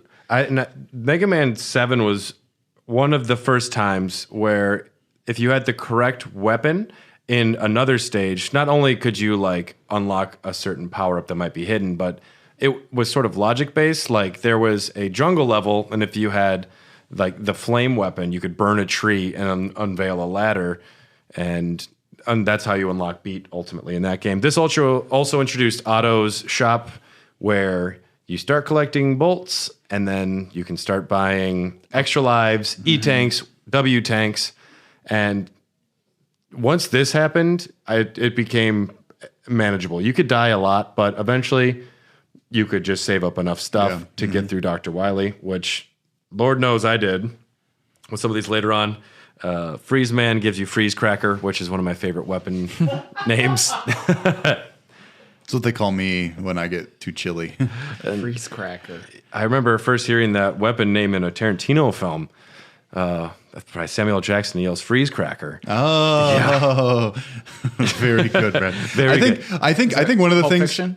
He doesn't actually say it. I don't know. I think one of the things that hasn't been truly said about the Robot Master ordering in these later ones is that none of the weaknesses make fucking sense anymore. No. And like, Well, centaurs are weak logic- to knights, and knights are weak to Yamato mans. It's like they are way out there for some of them. It is almost like in the first game you could get the idea of what's going to be good against the next thing. Like Chillman is good against what? Like Guts, right? I don't know, man. can't And even- So I can't cool fucking because he's remember. so fucking cool, man. Dr. Wily became obsessed with Gutsman because like 3 or 4 enemies later on were based on Gutsman design. Yeah. Like there's the Guts tank. It's I like think he got railed by there was something going on there. there You could was definitely something tell. hot. Something fucking hot. We're going to listen to a couple of audio clips here to lead us into the next game here. Mega Man, today we finish this. Hey, Bass! Why must I fight you? We are not enemies! Shut up. Shut up. Just no. And here's another one.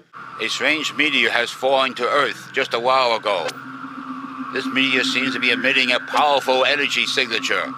Something this powerful must not fall into the hands of evil. I understand, Dr. Light. I'm on it. Thank you, Mega Man. If you can, please bring the meteor back. Okay. Don't even know what accent. Do you that have is. the things? No, that's just some Man. drunk actor. I think they called and he did it over the phone. If you do the full one, he Here's one more. Here's one more. What do you make of these?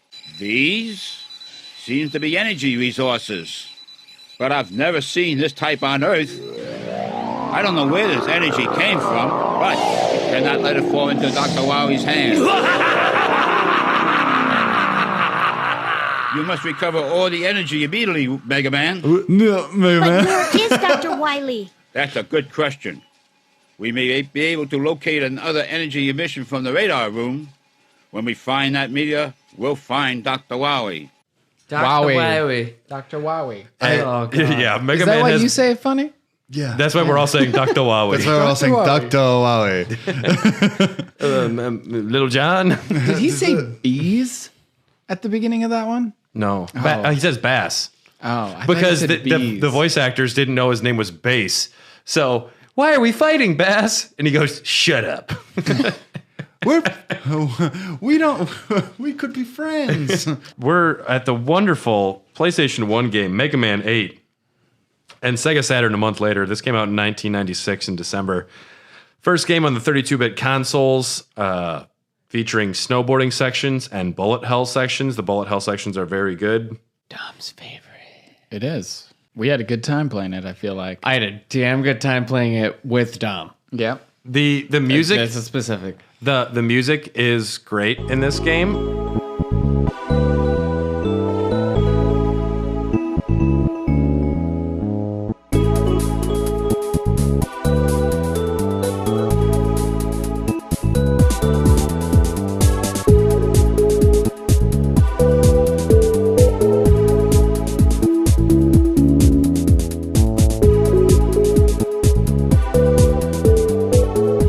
If anything, it's made to be a little easier, I think, for younger fans that might be playing it. But Mega Man can swim in this game, which is kind of odd. But the biggest addition is the new graphics and the voice acting, which there's anime-style cutscenes, which have not aged well at all. All The of hair your- flip. The hair flip. Yeah. Oh, yeah. Tell them about the hair flip, Dom. So every time you respawn, you teleport in and then you whip your. It looks like he has hair. And, well, he It's does- he before- does have Well, I know hair. he He does does. have, but like it looks like he's about to flip his hair back, and then his helmet like comes up and over it. It's like a Bond girl. A bit, coming out yeah, of the water. A little bit like the Little Mermaid, if you will. Yes, like Yes. Splash Woman. Yes. But every single time that happened, I was like, fucking rock and roll, baby. You fucking love that soccer ball. I did love Like that the- soccer ball. Well, painfully Like, it's a distance shooter, man. You don't have to jump to shoot him. You just kick a soccer ball at him. There's that angle. Yeah. There's a good boss later on where you have to like shoot the soccer ball into like 4 different like things in the ceiling and plan your bounces right. That's pretty good. I don't. I'm not good enough for that. Mega Man 8 had some cool stages with like different designs. Swordman, you'd have to go through like 4 different puzzle sections to unlock everything. Clown Man, you actually go through a straight up maze at one point trying to get through it. I just wish the level design wasn't so garish and like It is very garish. hard to look at. Let's hear some of the other voice acting. Let's first listen to some clips from Grenade Man. I'm Grenade Man! I'll be nice on you! I'll punish you! Yeah! Say hello to my cute bombs! Sounds like me doing a voice. Say hello to my cute bombs. I think I could do that voice acting right I'm there. Grenade Man. It sounds like John C. Reilly. Yeah, it kind of does. Yeah. And let's Doing a Wreck-It Ralph. let's hear the wonderful Frostman. I'm Frostman. I'll crush you. I'll make a popsicle of you. Yikes, Frostman. It reminds me of the guy from King of the Hill, like Terry, the guy who's like, you don't know me. I know me. I'll make a popsicle out of you. I'll make a popsicle out of you.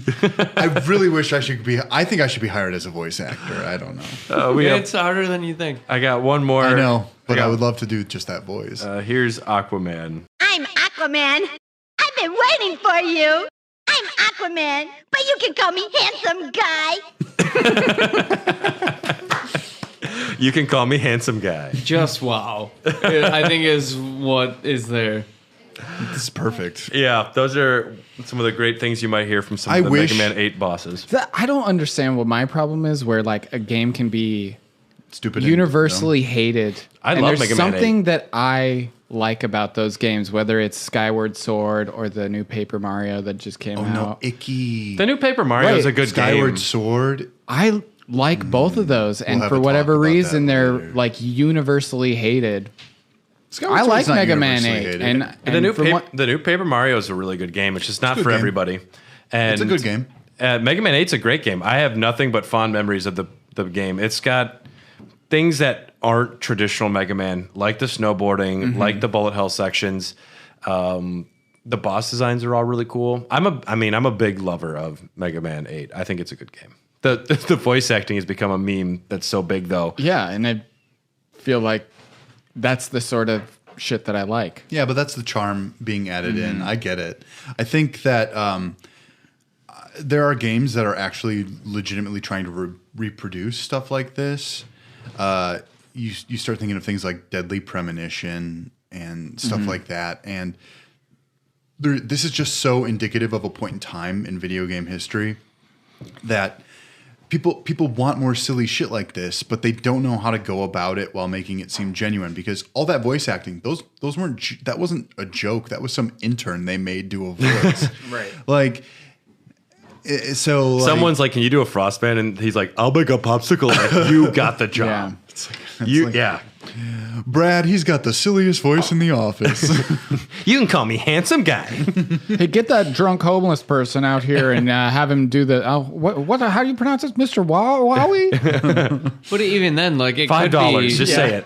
It could be 100% acceptable based on the fact that like we all think it's goofy, but maybe if somebody was like, "Oh yeah, like this or that," like it sounds like somebody I know who lived in the cold. Like it could be anything. But that being said, like it is goofy. I mean, I don't like laughing at drunk, stuttering old men, but it's funny when it's Dr. Wily's voice, like the most renowned Nobel Prize winning scientist. Right. Yeah, I'll stop talking. And I don't know, it's like Mega Man.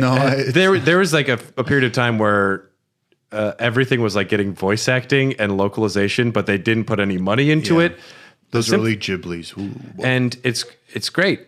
I mean, we're talking about it now because it was so awesome and bad, just like Resident Evil 1 or Symphony of the Night.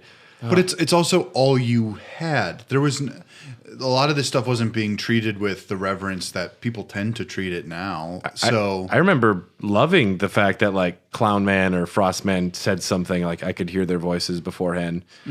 And they extrapolated their personalities based on those performances in this Robot Master Field Guide. I know Aquaman is worried about his image because he has water retention, and that's why he wants to be called Handsome Guy.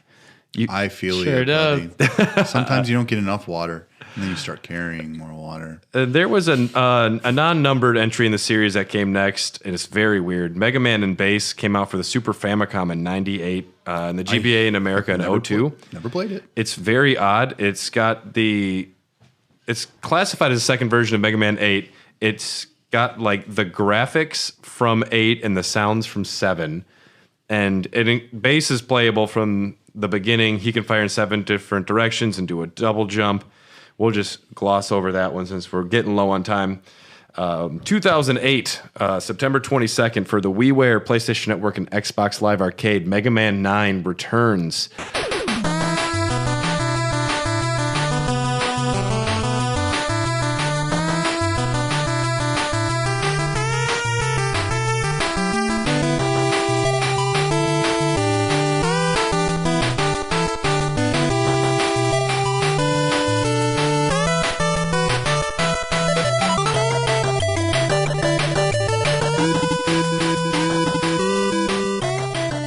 This is back. There's no charging. There is no sliding. This is OG Mega Man at its best.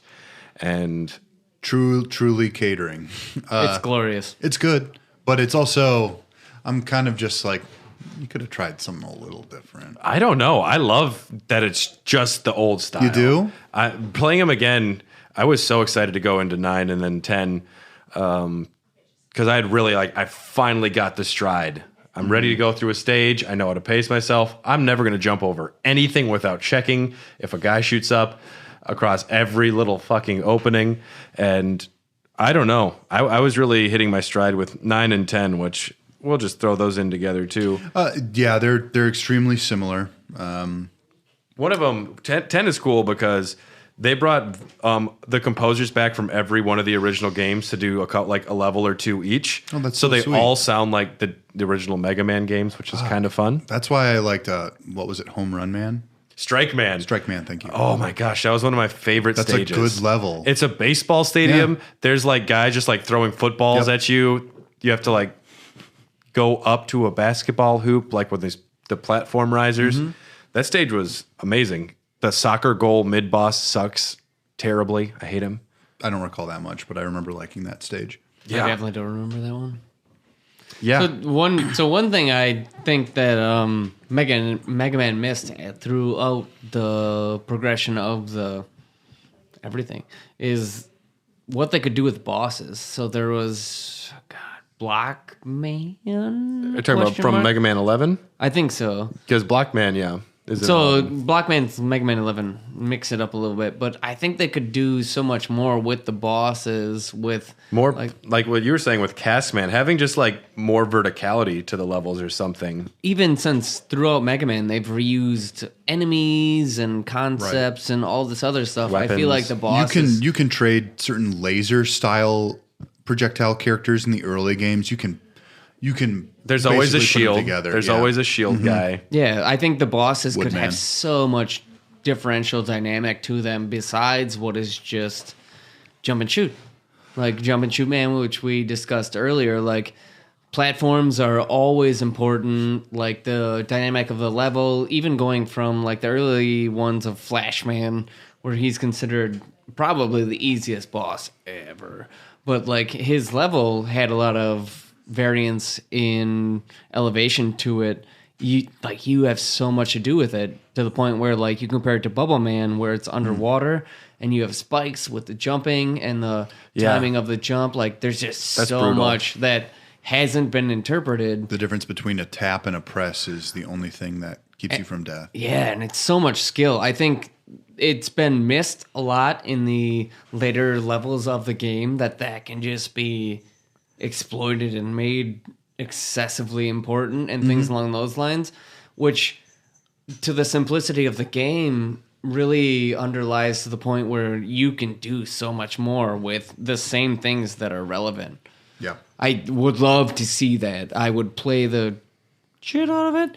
And like They did get some cooler weapons in 9 and 10 at least. Yeah. The black hole bomb was a very unique thing where you shoot out the black hole and you choose where to stop it, and then it absorbs projectiles and enemies into it. had the vertical adjustment, I believe. You could Shoot it project upwards. it up or down. I like after when they you shot brought it. when they brought some of that in was great. Sheepman in Mega Man 10, whereas he's I like Sheepman because it's like an excuse to have another electric based enemy. Like, and the Thunder Wool is the weapon you get, and you shoot out like this little like wool cloud that has lightning shoot out of it. It's great. I love it. Yeah. And if it doesn't hit an enemy on the way up, it just shoots lightning straight down, kind of like a Pikachu attack in Smash Brothers or something. a thunder. I'm just kidding. That's what it is. I support it.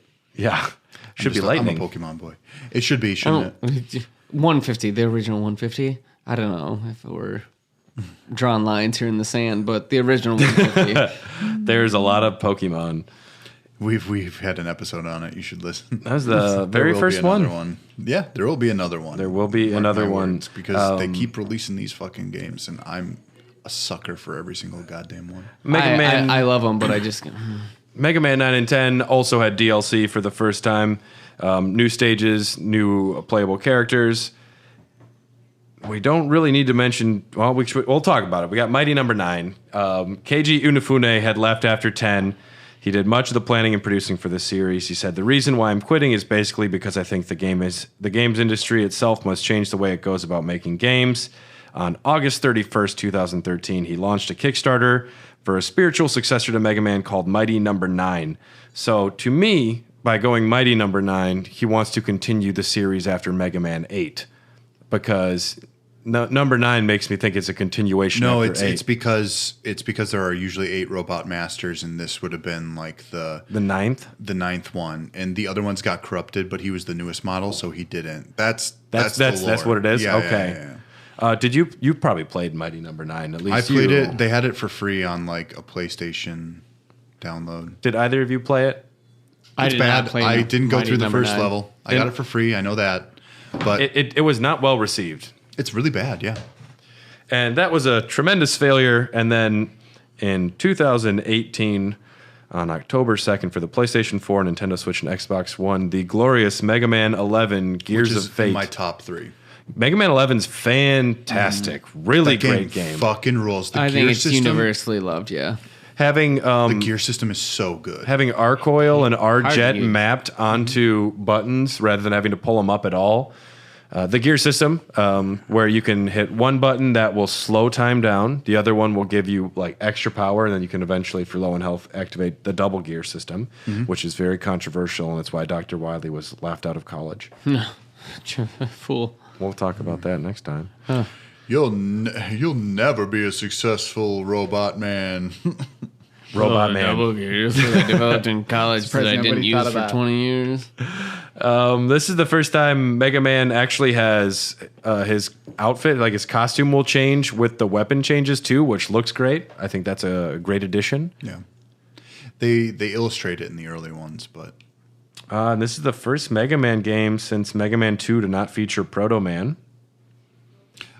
he got a lot of exposure in that second trilogy, the 4, 5, and 6. Yeah. To a point where he was considered the main villain of 5, I believe, right?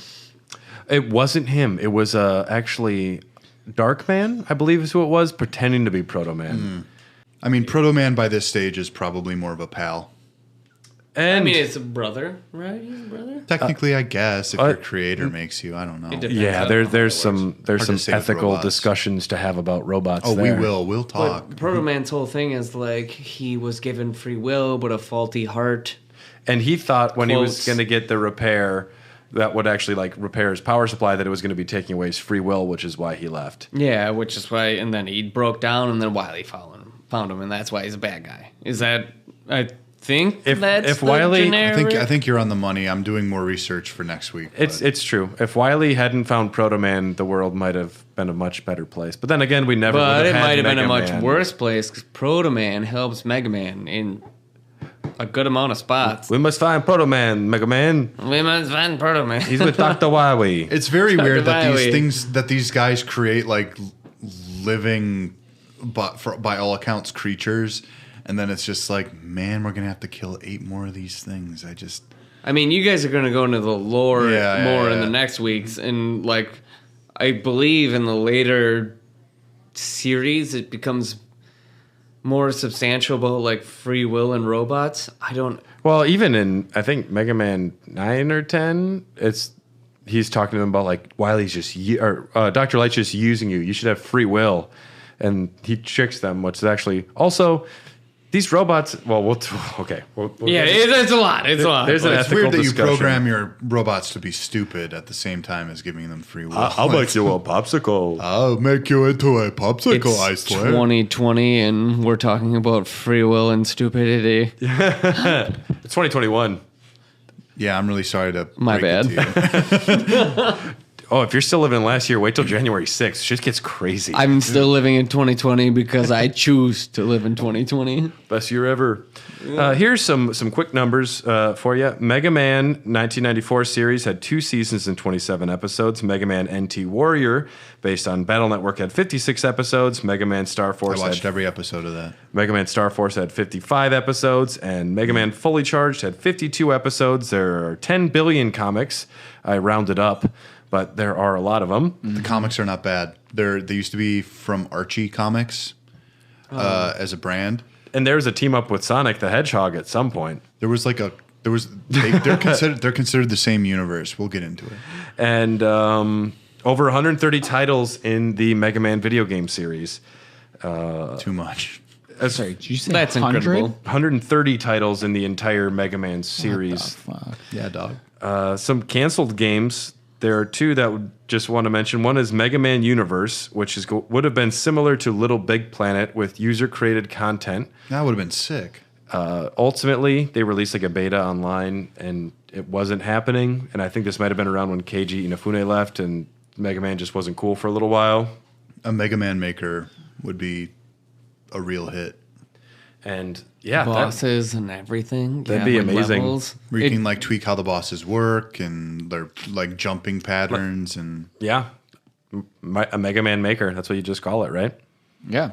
Mario Maker. that's not that's not copywritten. It's simplistic enough where like it's easy. Like everything is Squarespace, right? Like There would be the meanest fucking jump puzzles. How would you do it without the touchpad on the Wii U? The touchpad you can do it on the Switch. I know I'm joking. the number of times playing Mega Man with Brad here where I used the joystick on accident was painful. You can't use the you got to use the D-pad. I use the It's joystick always and D-pad. you If I'm just playing get any- mad. If I'm playing any 2D side scroller and I can't use the D-pad, I get livid. Yeah. I'm like, this should not be. It should not be possible. I was surprised to learn when I was interviewing Grand Pooh Bear. He's one of the best Mario players in the world. I was interviewing him out at Portland Retro Gaming Expo. I asked, what do you play Mario Maker on? Because it's like, which controller specifically? Because you're the master. And he says, actually, you use the Pokken controller because the D-pad is better on the one that's designed for the Pokemon Tekken game. He says it's way better, and it's got, I don't know, he described the D-pad, how it works, but it's noticeably it's like a legit different. D-pad. It's interesting. It's much different, and the other game that was canceled, Maverick Hunter, which was going to be led by veterans of Retro Studios, a first-person shooter version of Mega Man from the people that created Metroid Prime. You can see videos of it. It looks bad. Yeah, I've never even heard of this. This but video, man. Yeah, I'm So gonna look. Don't get me wrong. This is based on the later episodes of Mega Man where there are like robots called Maverick Hunter. It would have been a retelling of Mega Man X. Well, think Very excited for next Manuary.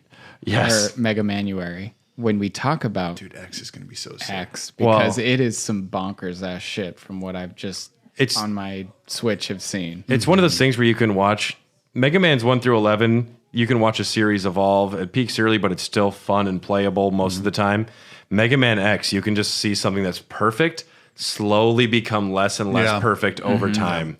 That first Mega Man wait. X is Sound. It is my favorite Mega Man game that's ever existed. It's never going to change. I just love the way it functions all the way through. And I mean, God bless him for keeping on in the classical tradition. I mean, it's what they do with Mario games still. they'll give you a new Super Mario Bros. For every awesome grand scale one they make. Well, this brings us to the end of this the Mega Man series retrospective. Let's all go around and just say what our favorite Mega Man game is, and one more time if we didn't say it before. Nate, my favorite Mega Man is 3. Because of Snake Man. Because I played it so much that I have no choice but to choose 3. Mine is 3 as well. It's got Rush in it. It's got the power slide. It's got so much stuff going on. And also Snake Man. I think Snake Man's stage has... I'm actually going to put this above Dr. Wily's Castle. And I fucking love everything about that stage. There are giant mechanical snake heads that are popping out of the ground. And I'm just like, how can I not love this? So... Very unique design. Very green. I mean, it's just... I got better vibes from it. Throwing it over to you, Dom. 8. 8. Yeah. Yeah. I'm with you there. I love 8. Not everyone We need does. a video of you kicking around that soccer Oh, ball. dude, I ran out of soccer balls. That's how many I used. It's like crazy, dude. It was great. was having It's a good fantastic. time. I got to witness it. I You're like loved one it. of those famous soccer players. Like, hold on. Pele. Hey. I'm more of a Lionel Messi fan Nailed it. myself. I just literally have to Messy come up with a Man. name. Messy Man I'm can a be messy good. man. I'm a messy man. Fernando He's Torres. just was shirtless living the everywhere on dream. the No, floor. he's an adult baby. One of those fetishes, and he just poos his diaper and he throws diapers. Like in Spirited Away, like a giant baby. Yeah, exactly. There we go. Miyazaki Man. Fantastic. I'm actually going to say my favorite. Oh God, I'll go Mega Man 5. I kind of want to say Mega Man 11 though. Mega Man 11 is a perfect modern take on the game in my opinion. But as far as the classic ones go, you can't go wrong with any of them. I'd probably enjoy 5 the most just because I spent the most time with it. Say hello to my cute bomb. And returning from the previous Mega Man episode, we of course have this gentleman to the left. It's me, Dom, aka Little John. What? Yeah, okay. Little John. Oh yeah. Back in the habit. He's received his presidential pardon. Yep. It only cost me $1 million, a milli. But yes, he got away with all of those previous crimes. Turns out hentai can be illegal sometimes. When did you join the convent? When did you join the convent? The convent. Yeah, you're back in the habit, like Sister Act. Oh, shit. That's a really good Yeah. subtitle Oh, yeah. for a film. Oh, yeah. Back in the Habit. Come on. That's actually what it's called. I know. Yeah, and if you don't think, This is gonna get wild right away. Fuck. if you don't think I'm very familiar with Sister Mary Clarence, then you don't know me that well. And then returning from the last episode you were on would be the Mario RPG episode. Mario RPG, that's right. Yeah, this is the When was that? Summertime. almost a year ago. It was about 10 episodes ago. That would have been like August, right? Sometime around then, whenever Paper Mario 1,000 Year Door came Yeah, out. the original. Or not 1,000 Year Door. Yeah, that was Origami King. We've been podcasting now for 11 years. That would have been August because no, wanna say we all June. I wanna say it was June. the end of July. Okay. Yeah. We'll meet halfway. It's Jamie Bone. there you go. Woo! Back in the habit. Everyone's Back favorite, in the habit again. everyone's favorite laughing Canadian. Oh, droll. Give me a I was little trying to bit- let me imitate get your more. laugh earlier and I couldn't do Is it. mine not going? You're good. You're good. Okay. Just wanted to check there. Yeah. And Jamie, I know that you have acquired the most coveted PlayStation 5. I have. How's that going for you? It's very cool, man. But I've only been playing Persona 5, so I don't really need a PS5 to play that, but it's still pretty cool. It is cool. I beat Miles Morales right when I got the PS5, and I also have the Xbox Series X, which I was playing the new Tetris Effect on there for a while. But now when someone's like, "Oh, so what have you been playing then?" I'm like, "Assassin's Creed Origins." I've been playing it like crazy. And they're like, "Oh, okay." Why even own it then, right? The Astro... Fast loading, and honestly, I'm a big fan. I still just like having the newer systems, just like the new home screen. Everything's Yeah. fast. It looks sleek. Everything looks better. And Astrobot was pretty sweet, even though it's just a giant tech demo. Like the DualSense controller is very, very cool. And that is a great tech demo. Speaking of tech demos, did anyone check out the well, actually, maybe I'm not sure if it's on anything available outside of what you and I have. The Resident Evil 8. Oh no, I've read about it, but I've heard it's fun. Yeah, it's a pretty simple demo. I hear it's like the kitchen demo from beautiful. 7. It's beautiful. My favorite review. Someone's like, "Are you you trying to scare me by putting me in a big house with Gothic era women and an 8-foot tall titty vampire?" It's like, this is actually a fantasy of mine. Yeah, there's a lot of Rule 34 of her right now, and no one's surprised. Before we move forward at all, special thanks to Patreon supporters Tyler Keller, Mark Nenow, Brian Ward, Laura Belinsky, Andy Bush, Jake Murphy, Camellia Holmes, and Ryan Christinek, as well as everyone else who listens and supports us any way you can. Thanks for listening. If you have a chance to go write a review on Apple Podcasts, that would mean a lot, or just drop us a line, say that you appreciate us or disagree with our opinions on Dr. Wiley's college life. But if you have strong opinions on that, you should maybe be talking to somebody else besides us. Yeah. I support it either way. Yeah, I was on I follow a video game vinyl Facebook group, and someone posted a picture of a record, and there was Mega Man 2 on the Game Boy just sitting next to it. And I was like, what's up with that? What do you think of it? And we got into a discussion on the character Quint on Facebook, and I was like, there are people who want to know more. And Quint sounds so much better on vinyl. Yeah. It's a much truer sound. Yeah. I did. So there's a new video game vinyl store out in Waukesha that just opened called Nostalgia Music and More, and it's tough. Really? It's very tough to find bootlegs. And I got the Super Mario Sunshine vinyl record. Sounds fucking nice. Oh, next time you go, take me. Yeah, absolutely. And he gets new stuff in all the time. And then I went back because he special ordered Illusion of Gaia for me for the Super Nintendo, that vinyl. Oh. And then I also picked up Sonic the Hedgehog 3. These are all not they're bootlegs, so they're hard to find. But the Sonic the Hedgehog 3, Michael Jackson worked on it. So the cover is Sonic, like the Thriller cover, just like leaning there, and Tails is like straddling his leg. I remember seeing that somewhere online. Yeah. So that's cool. Check out Nostalgia Music and More if you get a chance. But the reason we're here today is to continue Mega Manuary, which is a very well-conceived topic for a month, because it's got man in January. We slapped them together. It's brilliant. It was also my nickname in high school. Mega Manuary? Wow. Yeah. Mega, why the Uary? It's Canada. They're weird up there. Too much maple syrup. Too much poutine. It's in the blood. Oui. Bon you. The fact that you can even speak English is very impressive. So I'm surprised I can speak English. Actually, it's tough. It's very tough. As a first language, you're doing great. Thank you. You had to buy special glasses for it. And corrective shoes. Yeah, there you go. Yeah, so you don't have 2 left feet. So I don't know. Canadian stance. We haven't really done a lore episode, I want to say, in a while. I'm not sure when the last one might have been Sonic, maybe? Sonic was number 2. I think Mortal Kombat might have been. That was the almost last a year one. ago, though. That was up back in 1927, I thought. I actually just listened to that. Right before the crash, yeah. Yeah.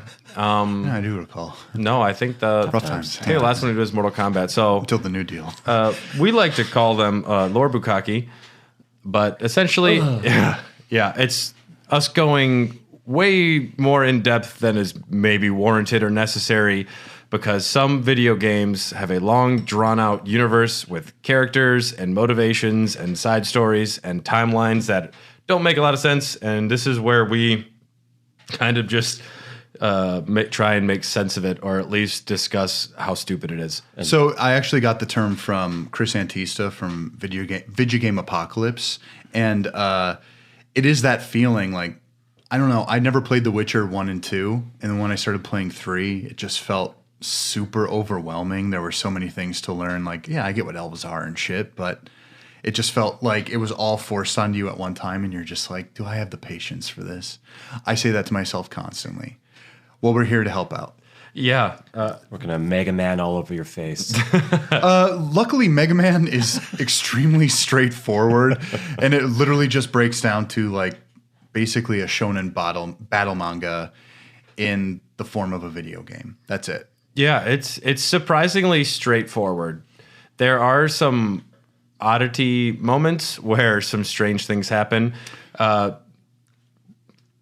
there's, of course, an illustrious franchise like Mega Man, there are going to be side games, party games, racing games, battle games, and some of them have been declared non-canon. Some are not technically non-canon or canon, but the Robot Master Field Guide alludes to like the racing game Battle and Chase. So I'm like, this is canon.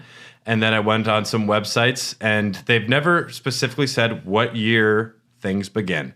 But some of the early games say 200X, and then the game after, I forget which one it is, it says 20XX. So I made the decision that is when 2010 happens, because everything else is like 6 months after this game or 8 months after this game. So you're able to kind of figure out where these numbers line up, and it doesn't make a fucking difference. Correct. It really doesn't. It really doesn't. So can you tell us about the strange planet this takes place on? Me personally? Well, I mean, it's Earth. It is Earth, but it's also like an alternate reality where we developed AI way too early. Because if you consider Dr. Wily and Dr. Light's ages, they're literally the age of my father by the time that the games actually roll around. I mean, my dad's over 60, like 67 or something like that, but I want to say they're around 50 in like 2008 for the first Mega Man game. That's what I'm saying though. Yeah. Then like they're the age of my mom then. So thinking about that is kind of wicked. They created the robots early on. You have to think of this as a parallel universe, right? Let's just start out there. Yes, it is a parallel universe, but it takes place on Earth. Yes, it's on Earth. Canada is a place that exists in Mega Man. It's true. Yes. Nice. Are we sure though? Celine Dion is canon in the Mega Man universe. Celine Dion, man. You guys just spoiled my Titanic is a world. There's like a sinking ship, a whole section where you're like sliding down the ship, having to avoid stuff. Oh, by the way, did you know she did that whole entire song, "My Heart Will Go On," in 2 takes? while doing the penny whistle solo at the same time. Was that a penny whistle? Oh, it totally was. That's awesome.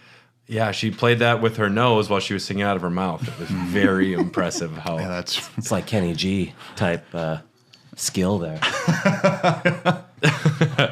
Very Canadian. Yeah, around early 2000s is kind of when most of the crux of the main series start, but there are 2 important human figures that are responsible for almost the entire plot. Or the destruction of humanity as we see it. And what are their names, Tom? Dr. Light and Dr. Wawi. Dr. Wawi. Wawi. Dr. Wally. It's a shame that in Mega Man 11 they recast the voice actor for Wily, because otherwise, or for Dr. Light, because I could have just canon in my head canon would just always have Mega Man. We must stop Dr. Wily again. But instead, there's officially a new voice actor for that. Yeah, these 2 boys, Dr. Thomas Light and Dr. Albert W. Wily, went to college together. So is Santa Claus's first name actually Tom? Oh, shit. Because Al, right? It's supposed to be Einstein, right? Albert Einstein? Yeah, Wily's look is based on Einstein. It's not like a 1-to-1, but Wily's based on Einstein, and Light was based on Santa Claus. And Edison. And Edison, yeah, their designs. Oh, then yeah, That's Tom. illuminating. So, I mean, Tom if he's, Edison. Okay, if he's that based makes on sense. Edison, maybe that explains why he's such a fraudulent hack inventor, and Wily's the true genius. What's weird about that then is that Wily is American and Light is Japanese. I think I'm not sure if he's Japanese originally. I know in the Mega Man Battle Network he is. I think he's technically American. He's not first generation. It says it Japanese. in the field. It says it in the field guide that he's Japanese. That he's Japanese. I will check this to make sure. We'll do a quick fact check here. He's right at the end. But the earliest, well, I guess technically there would be earlier instances of the universe, because there are ancient robots that are discovered in some of the games that are resuscitated and brought back. So there might be an ancient aliens type thing going on as well. Plus there's outer space robots that show up. So There's also the bit where he turns into an alien. But that's the old Wizard of Oz moment, though. Right. I think it's very possible that for this alternate universe, alien robots probably came to the planet and the technology was deposited there long ago, and that's kind of maybe where they got some of this technology early in this branching pathway. How do you anal probe a robot? If you're a it's robot easy. alien, can you probe the anus of a robot? Well, okay, so Why do you think That's where Splash you. Woman exists? That's where you plug them in to charge them. Oh, there's a male part, outlet. the male part and the female part, you know? Gotcha. Yeah. Well, if you're wondering, speaking about buttholes, Whoa. I was able to determine that how the robots are powered because they don't actually ingest food or have to defecate. They're made out of special material that can absorb sunlight. So they're all solar powered generally, except for your like the engine man, charge man. He's actually steam powered, Yeah. like a train would be. Very steampunk. and there's Turbo Man. Turbo Man is powered by gasoline. And No, also an Austrian man. Yeah, I was gonna say he's more turbo Schwarzenegger. Turbo time. It doesn't say where Light is from, but I had the assumption for some reason that it was some sort of like cross-continental rivalry. It's possible. They did end up going to college together, and at least he spoke English well there. But it makes sense because Most Japanese people know English. and Americans are idiots. Yes. Yeah, and Commit false flag operations against the world. and there About UFOs. there is a reason to maybe assume he's Japanese because in Battle Network, which is a separate timeline that is separate from the main timeline, includes the Mega Man original series, Mega Man X, Mega Man Zero, and Mega Man Legends. All chronologically fall into line. Yeah. The Mega Man Battle Network is separate timeline, separate universe. It's all about fucking hacking the internet. Yes. Instead of robots, Dr. Light's obsessed with Programs. networks. Yeah. Yep. And Wily's so pissed off then about something else, he's like, well, I'm going to put robots in your networks. Not a bad anime, by That the way. son of a Yeah. bitch. And the games, not too bad either. But I'll tell you this, they're really short and they made way too many of them. Big problem. Big problem. And much like we all have rivals when we go to college that are your best friends, and eventually you get upset with them over your double gear system. Right, That yeah. happened to these guys as well. Yeah. They were competing for similar science awards, and Dr. Light's just better and more wholesome and has better facial hair. I don't know what the whole instance was, but In college, he didn't have facial hair. no, he didn't. I watched the Mega Man 11 opening Yeah. today, which is the earliest canon stuff we've seen. Did he have his eyebrows? I mean, yeah, you can't just like. Because maybe But it was a did he- shaving accident. That's why he didn't have any facial hair. I think some old men just really just get bushy brow as they get older. They're so bushy, like he just flinches one and just like looks like a caterpillar dancing because that's the one of the only animations he has in most of the games is crazy eyebrows. Wily gets pissed off at Light, and this kind of sparks a robot battle, if you will. Yeah, I mean, what do you want to say? Proto Man is the first robot master that was built. Well, it was built by Light. Yes. Wily before this had developed a few systems, but they were mostly based on weaponry. Whereas Dr. Light was building things based on civil duty and like creation. When you really like break down what the two of them wanted. Because even when you get to like the double gear system in Mega Man 11, the double gear system, even Light was just like, if we put these in robots, it's just going to fuck them up. Have you guys played 11? Not 11. I watched Brad play it. Fucking rules. 11's really good. I was surprised. So fucking good. I was listening to Retronauts the other day, and they were crapping all over it. I was surprised. I don't understand that because It was right when it came out. Maybe it's just so different than Mega Man original series. Well, maybe they're like, this game's hard. I'm going to go back and play Dark Souls. God, the whole Dark Souls thing. I'm so tired of hearing that from everyone and everywhere. Not a difficult game, by the way, guys. It just plays differently than you're used to. Yes, it's something you learn. Yeah. Wily wanted to implement a system that would allow the robots to push themselves harder, the double gear system, and it was deemed unsafe. But Dr. Light, this dude probably needs to be like kind of checked a little bit. He was never checked. He has had free reign to like keep changing how the world is working with robots and robot masters. And just after the first couple debacles, you think someone might be like, dude, we've had some issues. Also, here's one of the bigger questions, and it's something I thought about a lot today.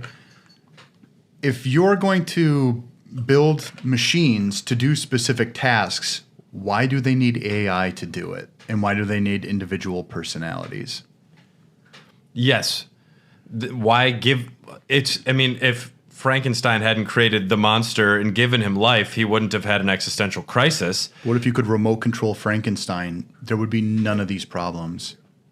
There, at some point, yeah. I mean, there is a benefit to having a robot that can think, but there's such a different moral do we question. call it, is a self-driving car fucking sentient?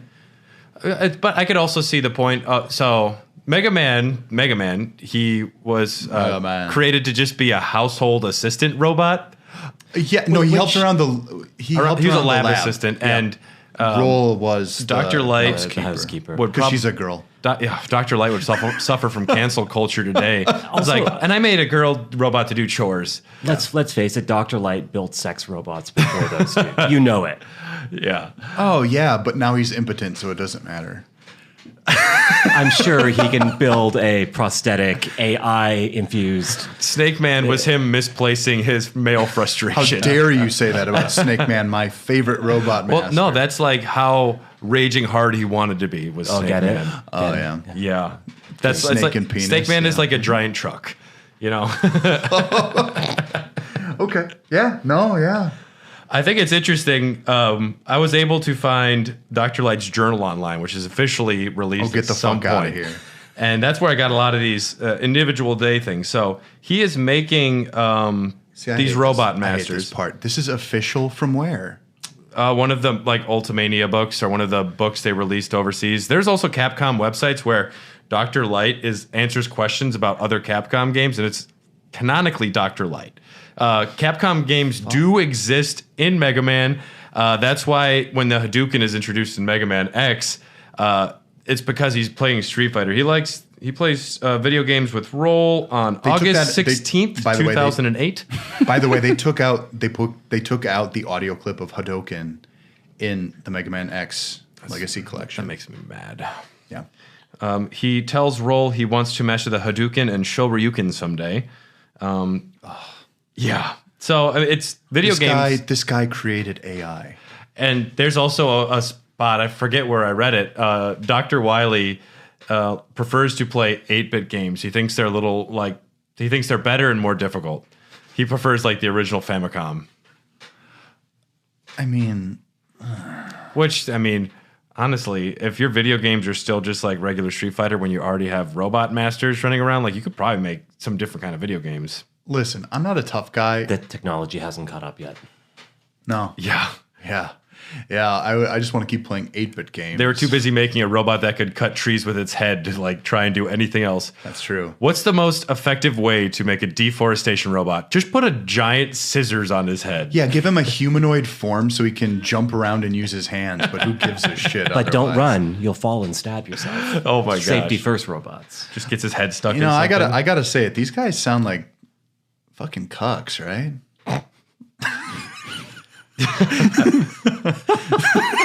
There's a lot of shenanigans going on. Oh, I'm sorry. I had to say it. One of the first robots Dr. Light makes is Cutman. He completes him on April 29th, 2008. He has scissors. 2 days later, he finds out Cutman cut down all of his treasured garden trees. And it's like, you're already losing control of your robot masters 2 days after they're created. Yeah, maybe don't give them the free will or like the advanced thinking capabilities, because clearly you're going to get yourself fucked. And then the next day he tried to kill John Connor again. Like, he's a dick. Dude, Terminator does have some overlapping things that kind of relate to this too. And I've heard a lot of people compare some of it to like Dragon Ball Z. It was unavoidable in this time period. Dragon Ball Z had just started around the time of the first game. There was no way to avoid it. And I think that Toriyama actually took quite a bit from Mega Man then too. Mm-hmm. Yeah, Proto Man was the first robot created. Was Dr. Light put a bad power source in him, and then Solar power. he was unable to explain to Proto Man that I'm going to fix your power source. So Proto Man runs away. And he's corrupted by Dr. Wily because Dr. Wily says, oh, I can give you a new power source and it will make you last forever. But he puts in a nuclear power source, which is just a temporary fix. And he wears a scarf because he has attitude. Oh, shit. And he carries a shield That's because he does not have the same defensive capabilities as Mega Man. Didn't they add a scarf to Sonic at some point? Like in Sonic, Sonic Boom? Yeah. They put bandages on him, Oh, okay. even though he wasn't like injured. Did Knuckles wear a scarf? I don't know. At some point, like it was just that scarves make you a little more badass. Tails had a scarf, didn't he? No. I thought it was Tails. Tails has tails. Yeah, Wily's dick steals Proto Man, and robots fight everybody. Mega Man happens. Yeah. Mega Man's like, I'm a 10-year-old boy robot, even though you're making me do illegal, like, child labor shit. And he volunteers to go fight the bad guys for Dr. Light because he lost all of his fucking robots. Dr. Light builds an adaptive system for him, and essentially, if he's able to slay the other robot masters, he can absorb their powers. Just like real life. Yeah, that's how I defeat my enemies. I eat their heart and then I right. gain their abilities. That's not like a video game thing that happened before Mega Man, right? Like you beat someone and you acquire like. No, I can't think of anything myself. Is there any anime or is there a basis for that somewhere where you've heard before where you acquire someone's powers? Like, I guess that vampires kind of get to acquire power by eating someone, but they don't. Highlander, but that was like well after. Yeah, Mega Man. the only thing I can think of right now is Heroes, that TV show. But that's from 2007. Yeah, where what's his fucking Sylar. face? Sylar, yeah, like eats their loved that brain or something like that and gains their abilities. Really makes you think. What he actually does is he picks apart their brain like a watch and he figures out their abilities. It's a really bad explanation. He doesn't eat them though. I'm not joking. He might have tried it. I know you're not. That's what I'm just like. I still don't understand it. His hero power when everyone gets Is the ability powers, to fix watches? is to analyze brains and to gain power. I don't know what to tell you. What part of the robot does Mega Man take to get their power? Is there like a chip inside or something? It also makes me wonder if he's actually killing them because this is not common in The robots are not destroyed, from my understanding. They would never say that because it's like a kid. Most video games were pushed on kids around the time. So none of them are dead, but you see them explode into like 7 balls of light that shoot into opposite directions. I don't think canonically there's like any real death in all of Mega Man in the original series anyways. I think the assumption is that he learns their abilities through battle. Like he fought them and it's kind of like an honorable thing. And he's like, oh, I get it now. And he can kind of do it. I wonder, if I were to write the comic on it, that's probably the direction I would go. And so these robot masters all have like their own domains. So some of them were given specific jobs to go work somewhere. So I got to bring up something right away. Yeah. I read the full Robot Masters field guide. It's long enough. And most of their jobs break down to one thing. I run a power plant. There's a lot of power plants. It's all, I run a power plant because, I don't know, I've got electricity power. I have blow up power to help run a power plant. Mm-hmm. So let me get this straight. All these robots have the power source of solar. Generally, most of them do. Because most of them are created with serotonin, yes. And all of them have power plants in a world where a robot is ran by solar energy. I'm just very confused here. It's part of the Green New. Yeah. Why not just make everything out of the serotonin? Exactly. Serotonin is like titanium, but it's more lightweight and more durable. And has a C in it. Dr. Wily is upset. All the time. I mean, what? He's pretty upset, guys. So he takes a bunch of just hardworking robots and makes them evil. Well, in the first game, right. In the first Yeah. game, their jobs make sense, though.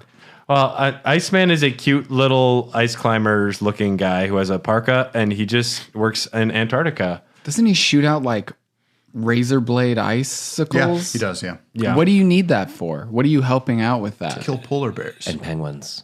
They're vicious. So we're stopping the Canadians at the border is what's going on there. Well, I mean, he's up north further. It's Well, like past Nova Scotia. When I moved here, I had to dodge Iceman. Dude.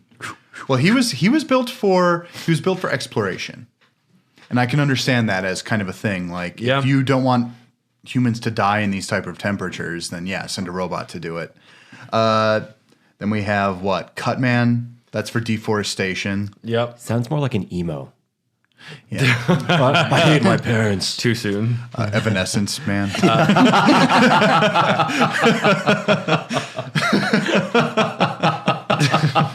There it is. Yep.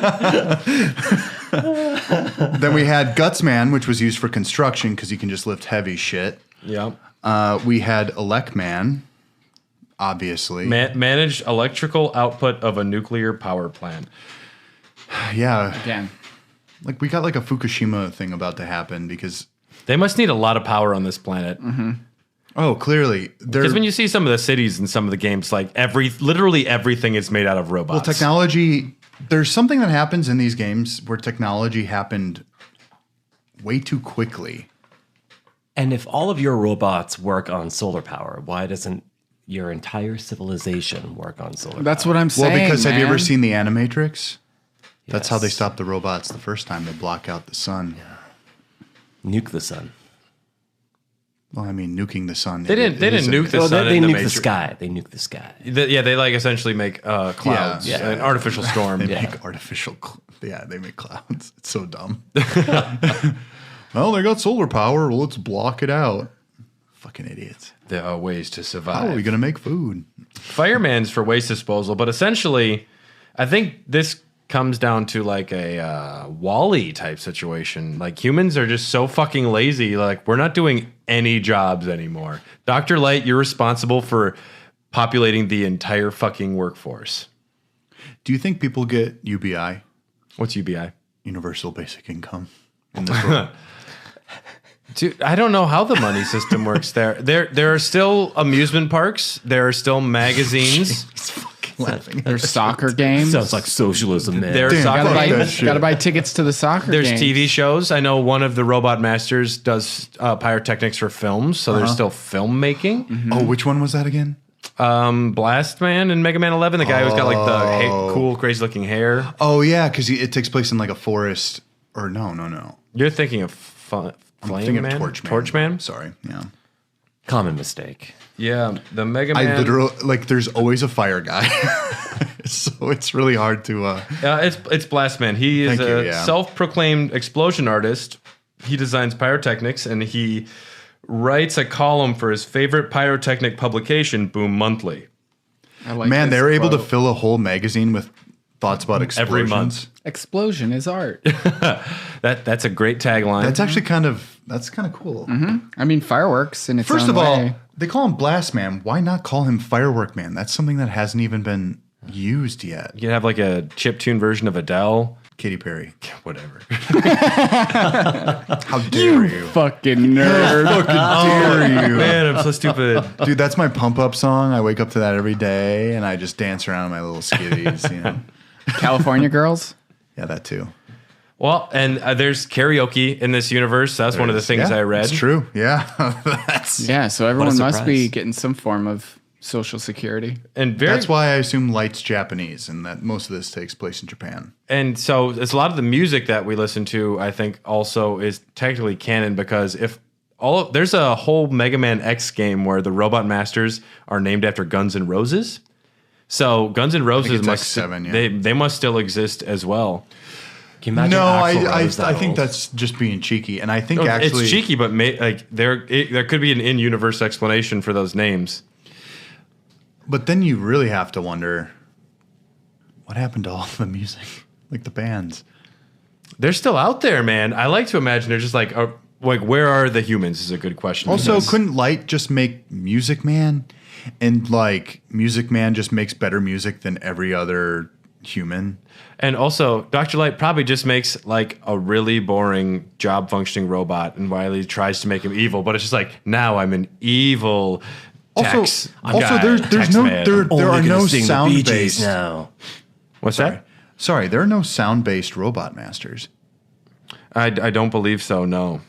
What a missed opportunity. Like Music Man, that could have been so easy. Sound Blast Man. Sound Blast Man. There's already Blast Man. Come on, Jamie. He plays a E-flat bagpipe. Man. Bagpipe Man. I wonder if Music Man is copywritten no. from that movie. What about Piano Man? Well, there's a heart song called Music Man, and I believe Music Man has entered the public domain, so it's that old. But somehow Happy Birthday hasn't, which is crazy. Now it has, yeah. It has now? Yes. Because I know for a while you weren't able to like play it in movies without paying somebody. Yeah, it which is expired fucking like crazy. 2 or 3 years ago. Do any of you have like understanding of like electrical, like how much a watt is of power? Hell no. It's about that much. Okay, that much. Okay. Size of a erect penis. In November 8th of 2008, serotonin, that's an erect penis, is further analyzed.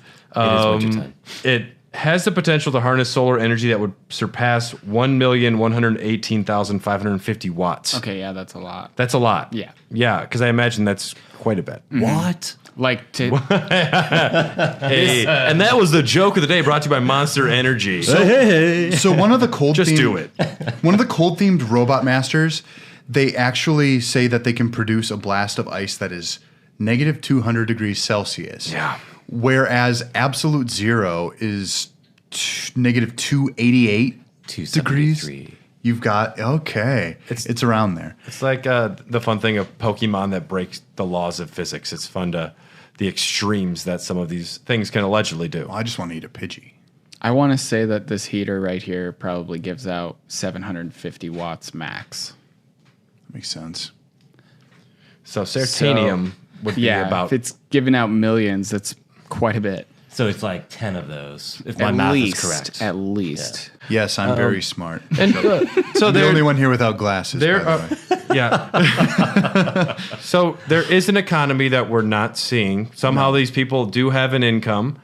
Also, how does Dr. Wily afford to make a castle every single game, which he does? I don't know. Inheritance. Maybe he just has one. trust fund, baby. It's like that. You have one 3D printer and you just print out another 3D printer with it. Yep. And it just keeps going forever. Damn. Or He's also got these slave laborers as friends now. yeah, I mean, he does reprogram everyone who works in the power plants, so he's able to just make money off the power plants then. I assume, I keep saying it, like I was only half joking before when I said universal basic income. You just tax the people who make this stuff. They still make more money than the people who are getting money out of the system, but they're still also getting their piece of the pie as well. Makes sense.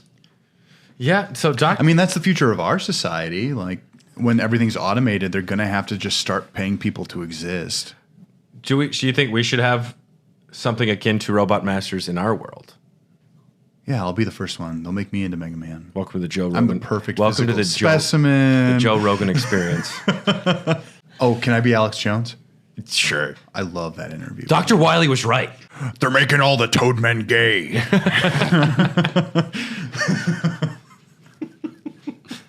Toadman's a robot master. He controls the weather. Like the Jews. Naturally. Sorry, I don't actually think that. That's my Alex Jones impression. If we were to have robots taking over most of our menial task positions in the real world, it's like, what do people do? Is a universal basic income to something that people just have to be allotted? Yes. It's the only way. Because otherwise, what jobs could a human do? Especially menial labor where people don't have an education. And if the population has risen so much based on this, then you would have to imagine that there is some sort of universal basic income. So wouldn't the robots, because they're so smart, eventually form robot unions? No, because they have limiters. It's actually stated a couple of times in the Robot Master's Guide and also in the canon of the games itself. Like they have limiters. They have the Asimov's They have to three follow the universal the rules of laws robotics. of robotics, which is never harm your master, which could include like impoverishing them if you really think about it, or what are the other ones? I can just imagine like a Teamster Are robot. these the same rules from that Will Smith movie? Yeah, well, it's iRobot. That's an Asimov book originally. Or did you mean Wild Wild West? Yeah, giant robots, you know, steam spiders. Independence Day. Yeah. Gemini Man. Yeah. Yeah, I thought it was Isaac Asimov. Asimov. Yeah, you know what? Or was it Just Asimov? Google that. See what you find. Safe search off. Yeah, so Dr. Wily is upset because people don't like him as much, so he attacks the planet. He swears after the events of the first game, I'm done. I'm a good guy. Like, this won't happen again. So he makes 8 bad robots, and then, so he can make his own robots, which, like, at least he's got that going for him. He's not just a hack fraud stealing other people's robots. Turns all out the it's, time. it's just like At plastic. this point, we're at Mega Man 2, right? This would be Mega Man 2. Yes. I'm just trying. Okay. So Electric Boogaloo. Back in the habit. 2009 is around the time of June. June of 2009. Yeah, that's when I was moving to the Twin Cities, I believe. In this other universe, though, that's when Wily built a castle and maybe was an alien because maybe he was trying to fuck with Mega Man at the end, because when Mega Man gets to the end of the final castle, he fights Wily, and then all of a sudden he's fighting an alien in outer space. And you find out it's Wily pretending to be an alien behind a control panel. And Naturally. It's like a hologram, and the way you defeat him is with a bubble gun. And yeah. Not bubble gum, but bubbles. Like you shoot it with bubbles, and then it just... From Bubble Man. Bubbleman. Bubblegum Man could be a cool guy, too. It's all sticky, and he just blows bubbles that bounce around, and they get to you, and you can't move. Well, that's the only reason that you do Metal Man first is because Metal Man can absolutely annihilate Flash Man and Bubble Man. They're done. They don't have a chance. There's no chance. Actually, those are the 2 easiest fights if you do Metal Man first. Yeah, I tried to play a little bit of some of these Mega Man games again today, and I already forgot the robot order. I honestly, the Robot Masters Field Guide, actually, I was just like, but what about this one? I'm like, now I know. There's a reason it exists. But once you get into the later games, the pairings make absolutely no sense. Like an ice attack now affects a fire robot master. Yeah. And then there's like just Turbo Man, who just likes to drive cars fast. And I forget his weakness. And then there's... They make a Pedestrian Transformers Man. joke about Turbo Man. Yeah. He's one of the only robot men to run on gasoline. And also, they call him a robot in disguise. They were being really cheeky. Robots I don't in know who they disguise. hired. I don't know who they hired to write this. Is this the one that actually looks like Optimus Prime?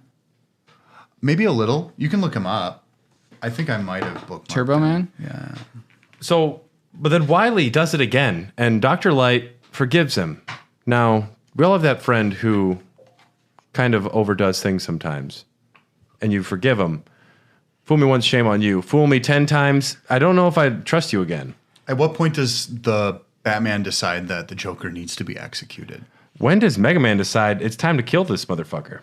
Well, he's a 10-year-old boy who's been hardened through battle. He almost snapped in Mega Man 7. He threatens to kill him. Yeah. Dr. Wily brings up the laws of robotics and says, you can't kill me because of the laws of robotics. And he says, I am more than a robot, which that's got to be one of the moments of the Robo Revolution, I want to say.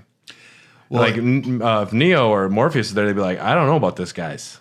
I mean, the way it even plays out, because if everything is truly canonical and this leads into X, a lot of what Mega Man doesn't translate well in the future. Mega Man is a boy. He has the body of a 10-year-old boy. Yeah, but does he have a little boy peenie? Well, okay, I'm going to make a lab assistant robot.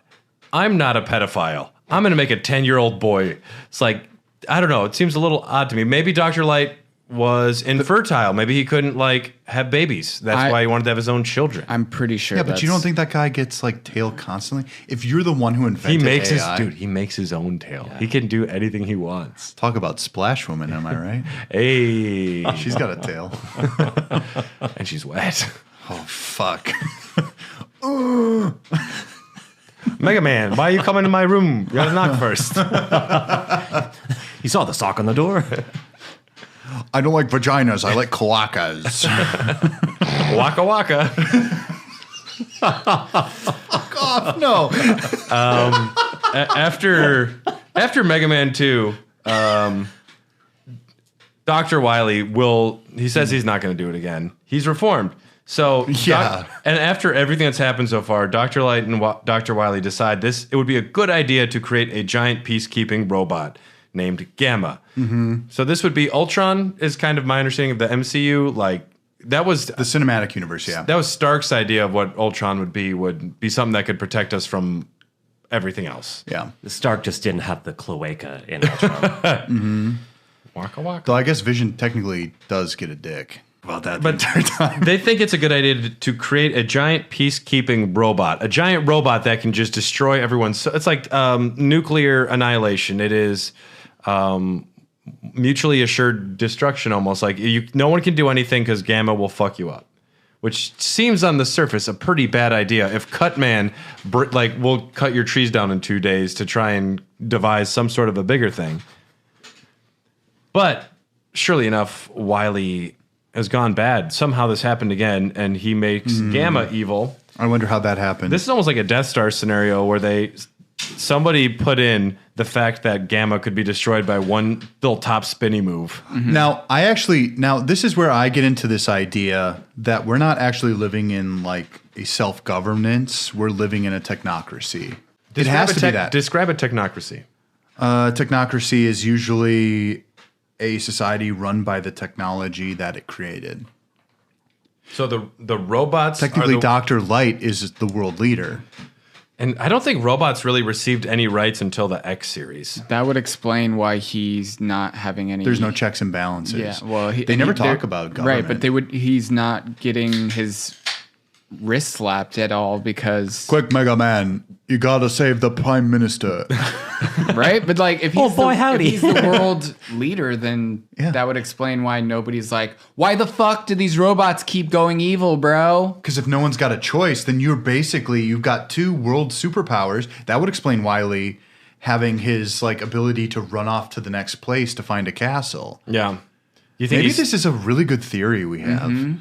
You think he's secretly funded by somebody else? No, he's funded by himself. Like he's got an economy to boost him because he's the smartest man there. It could technically be a geniocracy because if you're the smartest person, then you run the entire thing. Mm-hmm. I mean, we don't see a lot of evidence of Wily being that smart. You think Wily would come up with some sort of a different plan at some point other than just like world domination through destruction? Kidnap somebody. He does. Kidnap a president. He does. He does that with Cossack. He doesn't kidnap Cossack. He kidnaps a daughter and makes Cossack work for him. But you could do some. And Cossack makes a robot master that fires rings for combat. So Wily has an inferiority complex. Right. Is the base of what is making him so upset. Because it's like when the dog actually catches the tire of the car. Like, what do you do when you actually catch the car? Mm-hmm. What's his goal at the end? Mm-hmm. Just dominate the world, make everybody say like, sorry, we think you're right. And he's like, fine, I'm done. I'll go home now. It's like, what is his goal? I think he's trying to prove he doesn't have micro penis. Yeah, you read my mind. So, Wily, you do have a big dick. Thank you. And thank you. Well, Snake Man was actually created by Dr. Wily. Yeah, he was. Yeah, so I think we just cracked the code on that one. Best theme in the game, too. What's one of your first robots going to be? Is it just like bow chicka wow? Dildo Man. That was my first robot. It's going to be phallic, dude. Phallic, dude. It's just rubbery. What happened to Gamma? Oh, Gamma was destroyed by Mega Man and also assisted by this mysterious someone called Breakman. Turns out it was Proto Man the whole time, but he had a visor that Wily installed on him, so he couldn't tell with the visor that the gray and red robot might have been somebody else. Did you guys know that Superman is Clark Kent? I'm not sure yet. I haven't seen them in the same place Without at the same the time. Jerry curl. Who's thing. Clark Kent? Is that the guy with the The reporter mustache? from the Daily Planet. Oh, I don't read that newspaper. That's fine. So I don't either. to beat Fake Gamma, news. Liberal garbage. I only read Boom Monthly, dude. I read the Gotham Gazette. all they had to do was wait out Gamma. If it's anything like my Gamma, just age caught up to her. Mm-hmm. What's my Gamma? What do you mean by that? His grandmother. Oh, his Gam Cam. Thank you, Dom. I got it. Fuck, I didn't get it till that moment I got it. I either. laughed That's because I was really good. drinking. Sorry. I heard the giggle from behind. That was good. We're going to hear from some of the other amazing shows from the Greenlit Podcast Network. Make sure to check them all out once you're done listening to us. And we will be right back, everybody. Honestly, I think the technocracy theory is actually really good. I think that's like a legit, like some dipshit would make a YouTube essay about it. I'm surprised we don't see more. I'm surprised we don't see more humans in this universe at all. There's There's a list of every human in the original Mega Man series. Well, it's why Light, Wily, Cossack, and Kalinka. That's all four. Well, why do you think you don't see a ton of children in games like Skyrim or Fallout? It's because they don't want you to feel like that's a part of the world. It's just something off in the periphery. Because children are annoying. Well, also, First of all. they don't want you to, like, but also humans can be annoying like, too. the one child in Oblivion is like just a shrunk down adult model character. Yeah. That is annoying as shit, and you can't kill him because they don't want you to be able to kill children in the game. That is actually a good rule, and I support that. Technocracy, Cloacas, where were we? Technically a geniocracy. Okay, so the Mega Man original series timeline is pretty straightforward, but this is where it's important to mention the Game Boy series, which they call the Mega Man World Series. You count them. They are technically in canon, as the Robot Master Field Guide has stated, and a lot of it is just rehashing some previous Robot Masters. Yeah. There's usually only 4 in the Game Boy games, and then like a new one gets introduced. But the Mega Man killers are pretty boring. They're not that interesting. But what is interesting after in Mega Man 2 for the Game Boy comes out after Mega Man 3. Wily breaks into the Kronos Institute and steals a device called the Time Skimmer. So, there is an Institute of Time where they have a semi-functioning time travel device. Semi-functioning. A semi-functioning because he discovers you can only travel to the future and not back into the past, which that is actually completely debunked almost right away later in the game because what Wily does is he flips the reverse switch. Well, he spies on Mega Man's future, and he just looks 38 years into the future, and Wily is a part of society. Mega Man is back into a household robot. His name is Quint now. He's changed his name to Quint. Oh, Christ. He's a sex slave. Yeah. Quint, come here. I'm a little drunk and need you, Quint. Now, does Mega Man get to age at all, or is he perpetually 10 years old? Because it's really funny. Light creates X, and X at least looks like he's fucking 20 or something.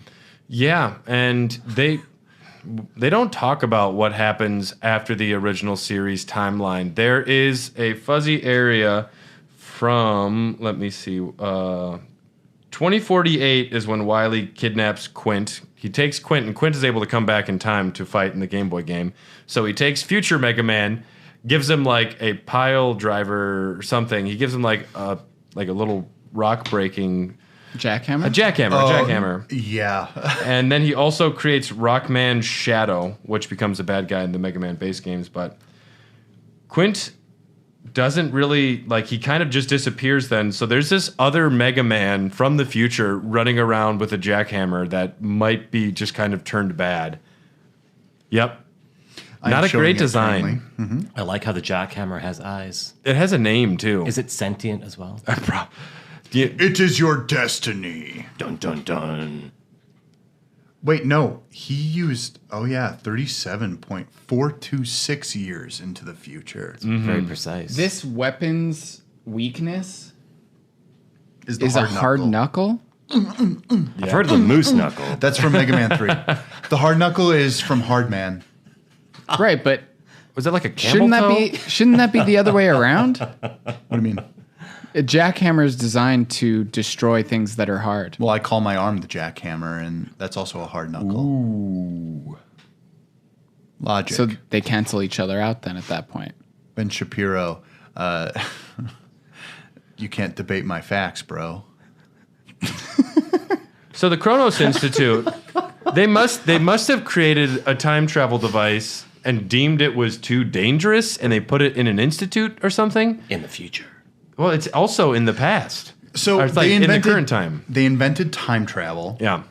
But it's the dumbest time travel. It's time travel into the future, the least fun. Also, you could just like freeze yourself, which clearly achieves the same thing if you count Mega Man X, which comes out. Mega Man is put on ice, or X is put on ice for about 100 years until he's revived. What's the difference between like cryogenics and a stupid device which just takes you there? Do you actually have to freeze a robot? Just hit the off switch for 1,000 years. That's a more interesting statement. Yeah, Or it's like the movie, was it Primer? Where you actually just hop into a box and you can that's how you travel back in time, though. I don't know. He takes the time skimmer and he brings future Mega Man back. His name is Quint, and then Quint is just running around in the universe still, technically.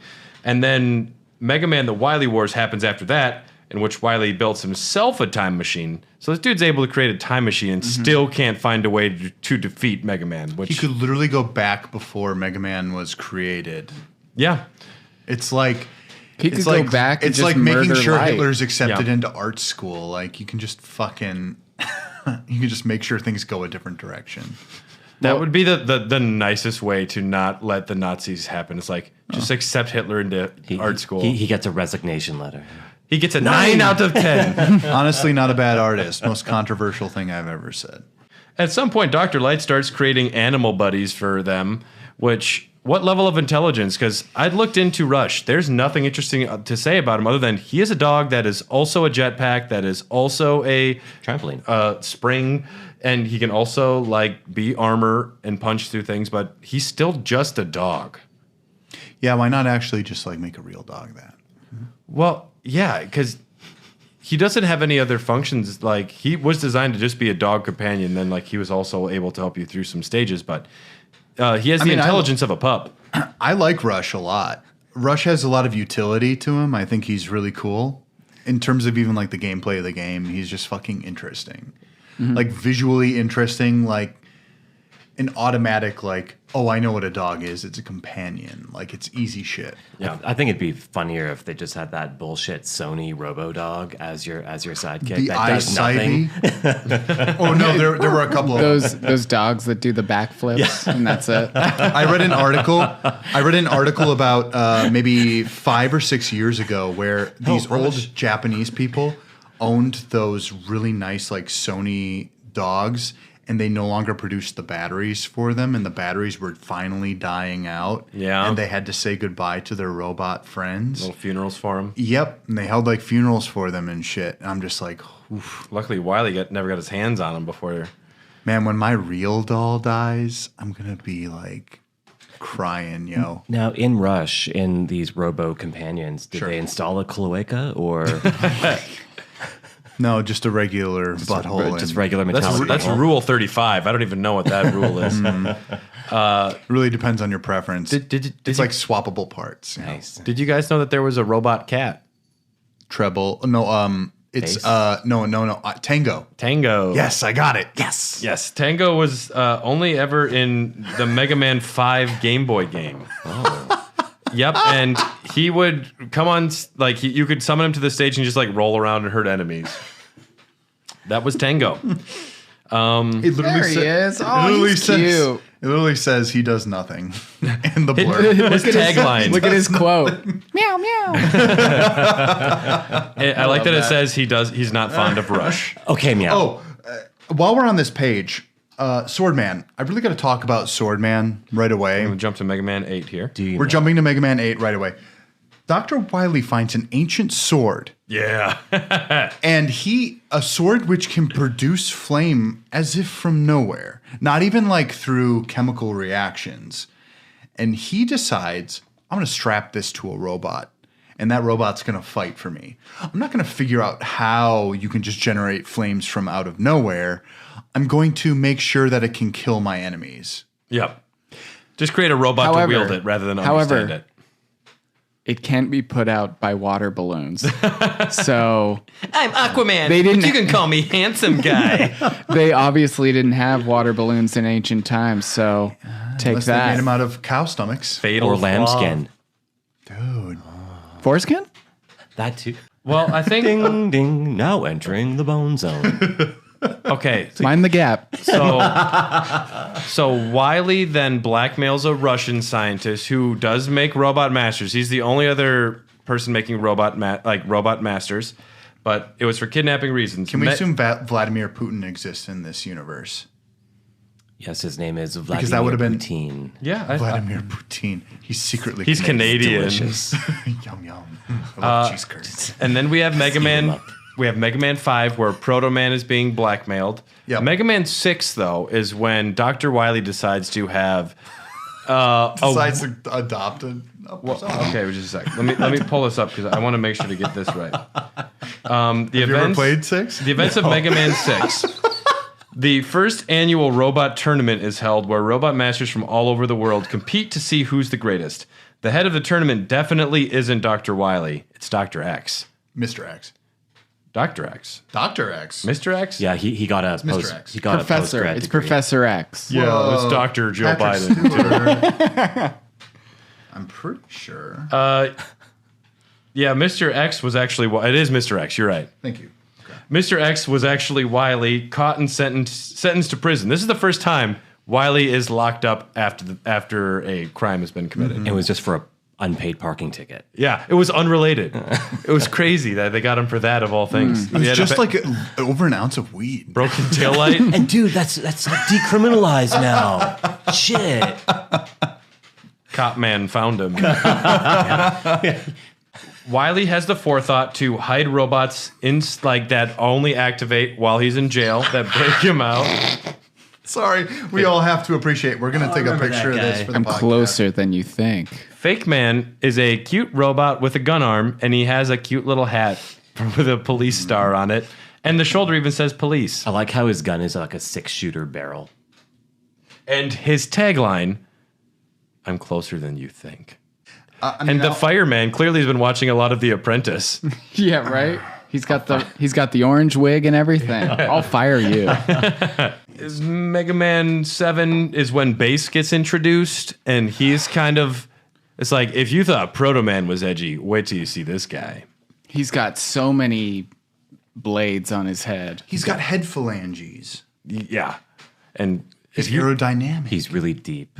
So this He's is angry for this is the reasons. one where even he thinks Wily's gone too far, right? And he ends up turning on Wily. At the end of the game, yeah. Yeah. And yeah, Mega Man is about to kill him, but Bass intervenes, and then he quotes Joseph Addison, and he says, "He who hesitates is lost." And a quote that is about fuck pacifism. And a 10-year-old mind said, "Ah, yes, philosophy." Yes. As well as all of our at the time 10-year-old minds. But Sure, he pronounced it sure. philosophy. Is he going to kill him? Philosophy. Well, and it's great because in the English one, of course, Mega Man, his poorly translated quote when he's about to do, he's like, "I gonna do what I should have done a long time ago. I gonna do it." I like that, though. Yeah. He's That's how I so... would Well, do it. His brain is like malfunctioning, which is why he's able to get around it. Right. I was gonna say maybe he's just so angry. He's just like, I don't fucking care that I just slipped the tongue on that one. I'm fucking gonna kill yo ass. I wanted to sound Did you cool misspeak? and I Don't bring it up. misspoke, I'm still mad. It's like just lean into it. They won't notice. So Mega Man 8 is when aliens arrive. Yes. Alien robots. It's about time. Right. And ancient alien robots, I think, must be a thing that exists in this universe. Well, there's an artificial blade Yeah, on so maybe, Swordman. maybe that's where it comes from. It's alien technology. Oh shit. You've got to think that this is a cycle repeating because You know how in like the new Wolfenstein games, have any of you guys played them? Only one of them. I forget which one. Well, that's how the Nazis rise to forgettable. power. They steal from these ancient, like essentially like Yiddish scientists, and they take like all of this ancient information, and that's how they turn the war at the last moment. With gefilte fish. Mazel tov. I feel like I've got some Ashkenazi. So alien robots have showed up. We deal with that nonsense. I guess this guy is kind of, if you watch Dragon Ball Super, he's kind of an intergalactic police guy. You watch Dragon Ball Super? Super's really good. I like Super. Okay. Toriyama's back. No, he didn't write that. Toriyama wrote Super. No, he didn't. He came back. He like gave concept art. Concept art, man. There's like a Winnie the Pooh character. I like the show. Yeah, there is a Winnie the Pooh character, and they bring tournaments back. It's cool. Whatever. Alien robots, and then Mega Man and Bass happens. Don't you dare doubt my anime knowledge, family. I pushed up my. I'm gonna call the Twitter nerds. Now, guys, settle down. Never. I'm white as fuck. Something happens in Mega Man and Bass though, where there's a robot named King that has made a declaration that robots should rule supreme over humans. He's not wrong. With a name like King, like, makes sense. It's not King Man. He's just King. Just King. Yeah, his name's just King. Which I like that distinction. He's stolen data from Wily and Light to create his own army, and Mega Man and Bass decide they have to team up. I think Bass is still kind of a dickhead about it, though. I hear those games suck, so I've never played them. I heard they're okay. It's like one of those situations, kind of like Castlevania Bloodlines, where you can play as two different characters, which the game was designed to play for Bass, so Mega Man is very difficult to play as. Bass can't shoot while he's running, but he can stand still and rapid fire shoot in different directions. That fucking sucks. It's different, and it just plays completely differently. So it's like the Resident Evil 4 of fucking. Yeah. Maybe this is too much of a deep reference, or even like any Resident Evil. Everyone's played Resident Evil. Everyone has it on every console. I've never played 4. But really? I've never fucking dipshit. Why? Sorry, Wait for the remake. It's coming. Don't Well, no, know. I should play the original one. I think what's the Wii U one supposed to be pretty good? No, the Wii one is good. The Wii one. The Wii one is the best version, period, bar none. Wow, Wii? The Wii one. Wii, the Huawei. little Wii one. The little Wii one. The little Wii one. Okay, so The we've had tiny one. alien robots, and then we had a robotic uprising. Turns out King was reprogrammed, and Mega Man and King have a nice moment at the end, but King blows up. In the very terrible game, Mega Man and Bass, Challenger from the Future, a group of robots from the future calling themselves the Dimensions attacked Symphony City. The leader is a failed prototype version of Quint called Rockman Shadow. This is a deep cut. Is this a Game Boy game? I want to say it's a Game Boy game, yeah. And it's just interesting that there's also Rockman Shadow, who was another Future time of Mega future Man. failed version of Quint. We don't have a lot of time left, and there's not really too much else we need to say. Mega Man 9, the police, Fake Man, arrest Dr. Light. And turns out there's actually just a robot version of Dr. Light. Trust me, he's going to jail. Wink, wink. Mega Man 10 does kind of lead us towards the X series a little bit because Dr. Wily has accidentally created a robotic virus called Robo-Enza. Yeah. And this is damaging all of the robots. COVID Man. It even infects a robot specifically created to throw baseballs. Yeah, Strike Man is great. I do enjoy Strike Man. This is not a joke. So instead of making a machine that literally shot balls out, like he was just like, but we need like a full humanoid robot to do that, right? And Strike Man stage is great because it's actually in a baseball stadium. Of course. It's fucking rules. We're going to put some of that music here now.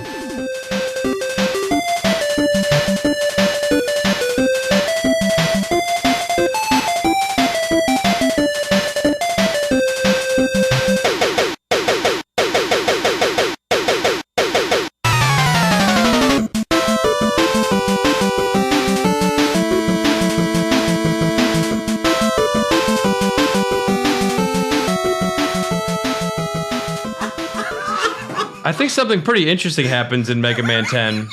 Dr. Wily actually gets sick at the end. So I'm starting to wonder. He's got Robo-Enza. Oh. Is he a cyborg? Is he a cyborg? I don't. Does he have Robo-Enza? Well, here's the thing. Well, he's Dr. infected- Wiley creates Zero, Yes, and who ostensibly is a good character in the future.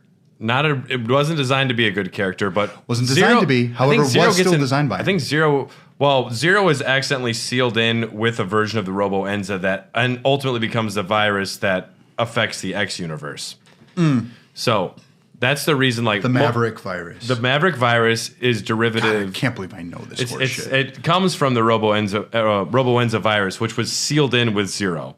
Right. Yes, and Zero's prototype was shown as early as Mega Man Battle and Chase, I want to say, to the character base. Yeah. But Zero was just a prototype back then, and Zero was not working properly because it was too headstrong, so Wily abandoned that project. And he had too long of blonde hair. That's, So that's he a gets- classic first robot. He gets sick, and then Mega Man takes him to the hospital, if I'm not mistaken, correct? He takes him to the hospital, and then Wily leaves enough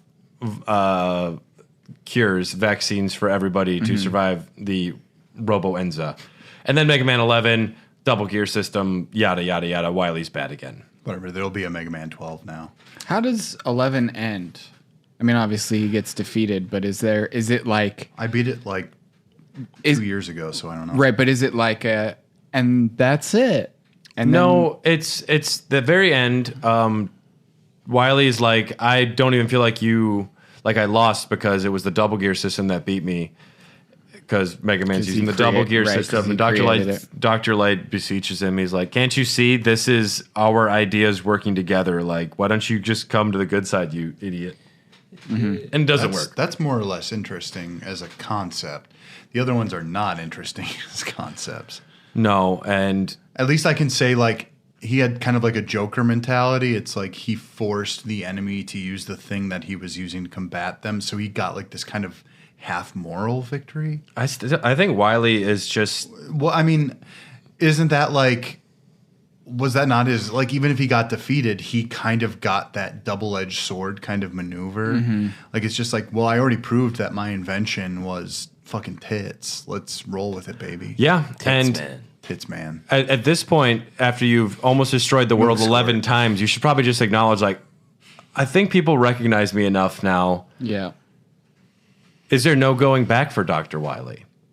Well, clearly, And some people like to make the fun counter argument.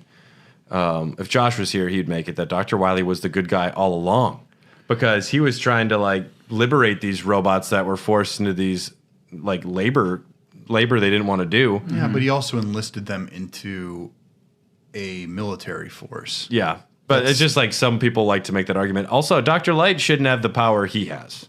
Yeah, but also it's implied in half of these that a lot of these robot masters don't have a will of their own by the time Mega Man gets to them, and Mega Man is kind of freeing them from that enslavement. So he's like Jesus. Or Abraham Lincoln. Secretly bisexual man. That could be a cool looking robot, like a tall skin. Was Abraham Lincoln bisexual? Yeah, it's heavily, Really? yeah. Huh. I never knew that. Yeah. Rainbow, knowledge is power. Tight, dude. That's cool. It's there are a lot of history books that basically imply it. So the next thing we know about the original Mega Man series timeline is that Dr. Light, in his very old age, creates Mega Man X for the future. Yeah. Dr. Wily And he creates leaves them Zero. random capsules in various Just climates. part like different climates, and here are messages. Yeah. But Dr. Light, Mega Man, Roll Rush, Proto Man, all die. Which is weird because they're robots. And it's I don't know if it's confirmed, like they're dead, or they just like I think they're gone, but we don't know what happened. Some people it's widely believed Zero killed the original cast. And it's been winked at a few times, but they won't say it. Well, everyone calls Zero kind of the hero. Well, I mean, there's the Zero series, and we haven't gotten to it, obviously. However, for the most part, he's considered a hero all around. He's also considered like the ace of the entire series. Yep, and Zero ultimately does become a good guy. Otto survives, the robot that was introduced in Mega Man 7 that runs the shop. He survives and shows up in a Mega Man X game at some point. And there are 2 different robots in Mega Man X which have knowledge only Wily would have. So it is possible that the robots Surges and Isaac might be some of Wily's consciousness Which X living game on. were they in? I think it's Mega Man X2 or 3 and Mega Man 7, Mega Man X7. Okay, because They're maybe old I ma- remember something from 2 and 3, but I mean, the only good X games are 1 and 2. I guess these robots say things that could only be known by Dr. Wily. That's interesting. And of course, Gravity Man avoids talking to other robots by hiding on the ceiling. That's the only other note that I had. Oh, but where's Gravity Man? He's just sitting up there, just like, I'm not up here. Oh, we finally learned how to control all of gravity. Let's just put it into a robot that can think for itself. Yeah. All right. So in the Robot Master Field Guide, I tried to write down something interesting for each robot. Are we doing a quiz? Are we going all the way through? We don't need to do a quiz. We won't do all of them by any means. I've got a few things myself here bookmarked. I will say that, let's see, let's just read a random one here. Stone Man desperately wants to go see a movie with Guts Man. Yeah, they're buds. Yep. Which movie? Thank you for asking that. Probably some pyrotechnics by Blast Man would be in there. I've got a thing to say about Commando Man. Commandos, generally speaking, are like stealthy. This guy literally just has 2 giant cannons for his arm. And I like how he's wearing tidy whities as Commando. That's a good observation. Yeah, I like that. That's how deep I am. Dude. Fucking sick. No, but seriously, Gemini Man literally can just make copies of himself. He's beside himself all the time. You are heating up, sir. I love this. Astro Man, originally an educational robot for a planetarium. Oh, wait, no. He is modest and shy, likes to wish on shooting stars, and is not fond of old gags. So he was an educational robot who got weapon capabilities. Oh, I like his design. Aquaman. He thinks he's overweight. You can call him handsome guy. And he looks distinctly like Jason. Handsome guy. But he blames his overweightness on, get this, water retention. Hey. It's bloating. Do you have Plug He looks Man like in there? Jason Momoa. Plugman? Plugman. Plugman. Plugman's loves my anime. favorite. His catchphrases, of course. What is it, Dom? What's your favorite anime? He manufactured TV sets and enjoyed meeting with friends in Akihabara. Which, Jamie, I don't know if you've gotten to that in Persona 5 yet, but Akihabara is where you go and hang out in the arcade. Oh, not yet, man. Not yet. If it's Sega, it's already closed down, baby. I only go there for the full-size pillows, you know what I mean? Yeah. Yeah. Yeah. I've always admired your collection. Thank you. Yes. Thank you. My girlfriend's not very fond of it. Yes, I know. But I'll tell you what, there are a lot of stains on them. Well, when you eat spaghetti in bed, what do you think's going to Yeah. happen? Okay. This is the best book. This is Dude, the best book. well, This is the best It's book. one of my favorite books I think I've ever read. Dustman's catchphrase, don't let me suck more than I can handle. Oh, poor fella. He likes eating too much and has bad breath. Yeah. I feel personally attacked. No. You were just the inspiration. Oh, okay. Okay. Brad, man. I do have to say though that Ringman created by Dr. Cossack, it's just this Russian dude who created a humanoid robot whose weapon is rings, not like chakrams. Chakrams are real like weapons with like edged blades. He just throws hula hoops at people. It could be fun. No. Sonic hates him. Now, while I was reading this, a lot of it really just did break down to like, especially like the uninteresting ones like Ringman, which they were just like, I don't fucking know. Well, let's make a ring stage. Like it literally just breaks down to, I don't know, who gives a shit? He throws rings. Let's move over to Dr. Wily's bird. Thanksgiving. His name is Reggae, and he's a support robot. I guess he's kind of a dick. Now let me read this, folks. To stave off loneliness, Dr. Wily created the robot bird Reggae to serve as his house pet.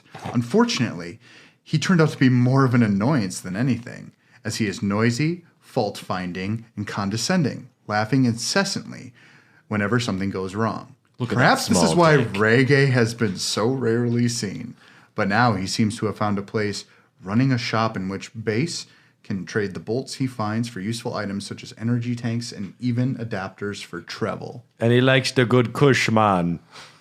Does anyone have a good... no robot, no cry. Steel drum impression? Yeah. Do you have a good one? No. Oh, shit. That's an instrument. Yeah. You can make an impression. I'm going to laugh so hard when somebody emails in and goes, it's actually pronounced Reggie. Man, I love that Reggie. The A music. is pronounced as an I. Fuck. We need to pitch 4 more Robot Masters. Yes, this is exciting. And let's go over to Dom first. Me again. Okay. Ooh. Yes. Well, I was thinking about it for the 10-minute ride over here. Yeah. And I feel like women have not been represented in the robot community in this game. Cuck. So I decided to go with Boomer Woman. Boomer Woman. And imagine, if you will, Oh, yeah, I love this. the level starts out in a parking lot, and you have to make your way in past all the employees. And you enter your Costco, Walmart, what have you, and have to defeat all the employees on the way in. And then you get to Boomer Woman, where she has her megaphone. And you were saying earlier that there aren't any sound-based weapons. Oh. So here's your sound-based weapon where she has the power to be heard. Okay. And after you defeat her, a little sprite comes up and it says, may I speak to your manager? Oh, I fucking love it. I might draw her tomorrow, by the way. I hope you do. Oh, I might. Yeah. That's actually really good. I really, really love that. It resonates. Mm-hmm. We've only got Splash Woman. What's great about it resonating too is that it's a sound-based character and it really resonates. Get the fuck out of here. Seriously, Leave my house. there's the door. Get the fuck out. I'm tired of your puns. So yeah, that's what I had with 10 minutes. Yeah, that's Imagine, actually great. give me 8 or 9 days and I come up with Dildo Man. Fuck. 10 minutes, Boomer Woman. Dildo Man is brilliant. Dildo Man is really easy to make, though. Brad, I'm anxious to hear yours. I was bouncing around on a couple things, but my idea, I don't love the name, but it's Chef Man. Is he Swedish? He's gonna have like a chef hat on for the robot. Through the stage, you're gonna be fighting like salt and pepper shakers and various implements in a kitchen. Oh, I actually like that. Yep, there'll be like you go into the oven at one point. Oh, neato. And you'll be like fighting hotter enemies. You'll have to go through the freezer and fight some colder enemies. At the end, Chef Man, I want the final like boss room to be very small and tight. There's not enough room to move around, kind of like how if you're in a kitchen, there's not a lot of room. Mm-hmm. And he'll throw knives or pastries. If you get too close to him, he's going to hit you with a spoon on your head. Cool. That was kind of my concept. Kitchen themed level and a guy with a chef hat. And like, even if you get to the other side of the room, maybe he like has a pan and he like cooks something up and he can throw it in the air. It's like some hot stuff that'll like land on you. He sounds like a very well-seasoned character. Yes, he I thought it would be fun because there must be kitchen robots. Yeah. And what would it be like if one of the kitchen robots went bad? I also considered Stuntman, which he would look like a crash test dummy and he would actually just like launch himself at you and like against the wall. That's fucking sick, actually. Yeah, That cool. could be kind of cool too. But I ultimately went with Chef Man just because I like the idea of a robot that's kind of portly with a chef hat on and like a little mustache even. And he just looks very angry and he throws shit at you. But yeah, Mr. Bone Zone. I drew mine. Definitely post this on the gram, though. Right, so Mine is going on. this is Canuck Man. Canuck Man. His bio, he's a short, mostly plaid robot master who's always asking for spare change because he's a little short. His power is maple syrup. Mm-hmm. His likes, Stan Mikita's Donut Cafe. Very specific. Dislikes, high fructose corn syrup and red dye number 40. His weakness is diabetes. What's in red dye number? What is? Okay, what is the product that has red dye number 40? Is it like any Flamin' red Hot? candy. Oh, so he doesn't like fire. He doesn't like fireballs. Doesn't like fake sugar, man. 100% pure maple syrup. That's his power. I see. Yeah. Okay. Yeah. Oh, There's my picture. And he's got like a little BDSM outfit. Yeah, yeah. That's his. That's supposed to be a tie. Oh, it's a tie. He kind of looks like a Chippendale dancer, though. I like that my design inspired yours. Yeah, because I don't know how to draw. So Okay. I have a fun I think it looks good. concept for this one. Like, imagine they harp back to the original Mega Man where you can't do your slidey bits, Oh yeah, but that you always could fucks pour me up. maple syrup on the ground in order to slide. You just wouldn't stick. slide. You would stick. No, you stick whenever you run into the maple syrup. So that's what I was. So you read my mind off. could- I was you could- thinking of expanding the power section, but the power was you stick enemies. But I thought about the slide, but it's too sticky I like that you could just kind of make enemies frozen in place. with maple syrup. Yeah. I really like that you used whiteout. yeah, because I made a mistake, and okay. this is official. you put high fructose. I really.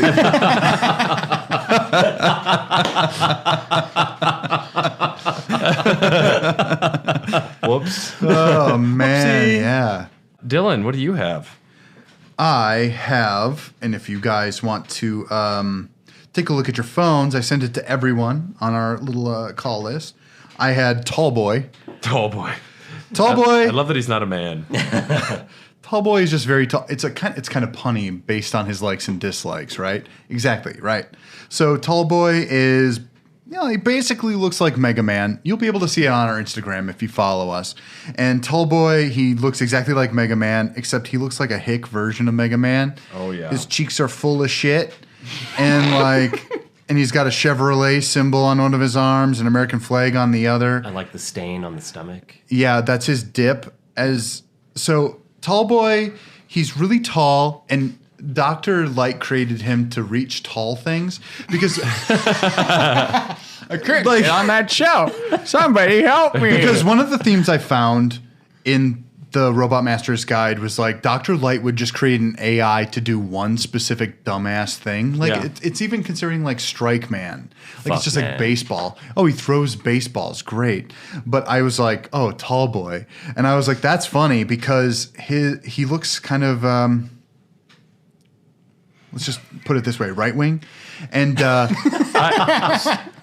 like that he's got dip. How about for when you fight him, he uses his Mega Buster arm and he actually spits in it like it's a can and he can shoot no, at the you. levels have like sticky sections, and that's his dip that he's left. Like how Bowser shoots fire across an entire level. Exactly, it's just right. like dip getting spit Yeah. at you everywhere. So his Oh my likes, God, it's ranch. so his likes include dip, and his dislikes include socialism and craft beer. And his function is reaching things. I the weapon especially you like this part. Oh yeah, I added in Mega Man scale to it on the side. That's how much taller he is He's than huge. Mega Man. Yeah, he's big. You could, when you beat him, you can get the skill, the reach around, Yeah. perhaps. The reach around ray gun. Him and Abraham Lincoln Robot should get together. Yeah. 7 years ago. 7 beers ago. Yep, I had a great time. We're gonna be posting these on the Hair of the Dogcast Instagram. Yeah, we'll throw those up there. If we didn't answer any of your questions about Mega Man, there's a lot of lore stuff that, I mean, mostly Wily's a bad guy. Light forgives him too much. Mega Man's a wholesome-hearted little blue bomber. So, if you have any other questions, reach out to us, hairofthedogcast@gmail.com. We're on Facebook at Hair of the Dogcast and Twitter at Hot Dogcast. If you have any questions about Mega Man stuff, we know it all at this point.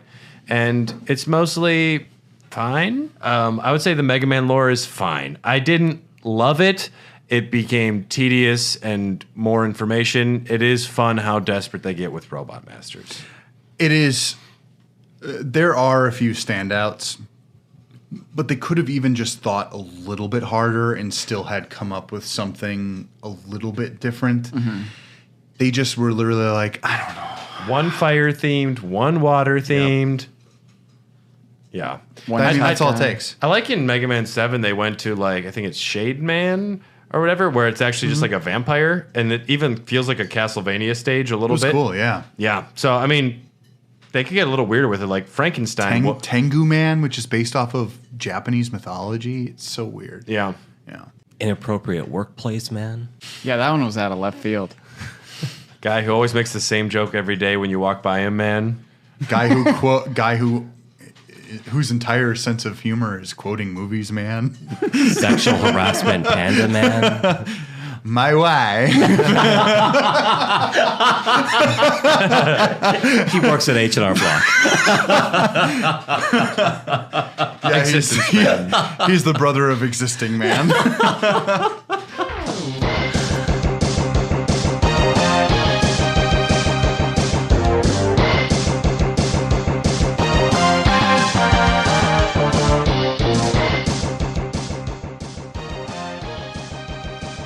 Hey, everybody, and welcome to Raw Dogs, the very first episode of the year.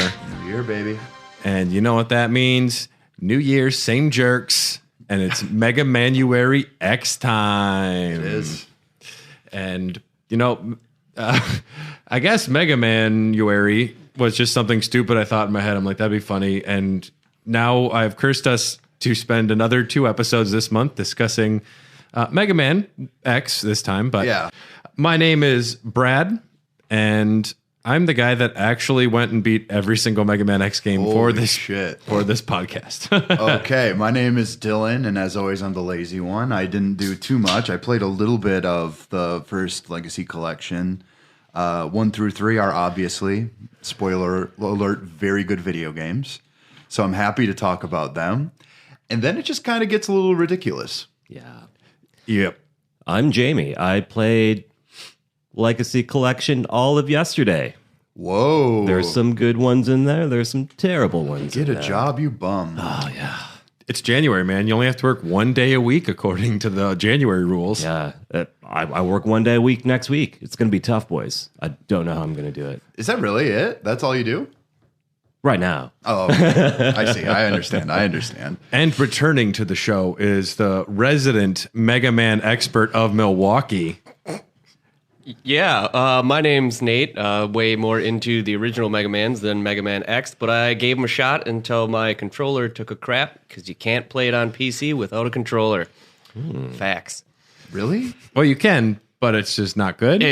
The button scheme and layout, and it's just too much. I couldn't do it. You should have asked for any of my classic controllers. All of those are just USB. You could have plug a PS4 controller into that. Prefers the point and click action of Mega Man. Yeah, there's a lot going on. Aiming, it's important. Factual. Do you remember Mega Man X9, where it was just a point and click adventure game? It was like Myst. Yeah, exactly. This actually is kind of Nate's fault too, because the reason the first Mega Manuary happened was I asked Nate when we were working together. I said, what's your favorite video game of all time? He said, Mega Man, love them. And turns out he really loved a few of them, hadn't played most of them, but... Though 1 through 3, I spent way too much of my childhood playing, and then after that, it kind of drizzled out and tapered off around Mega Man 8, I think.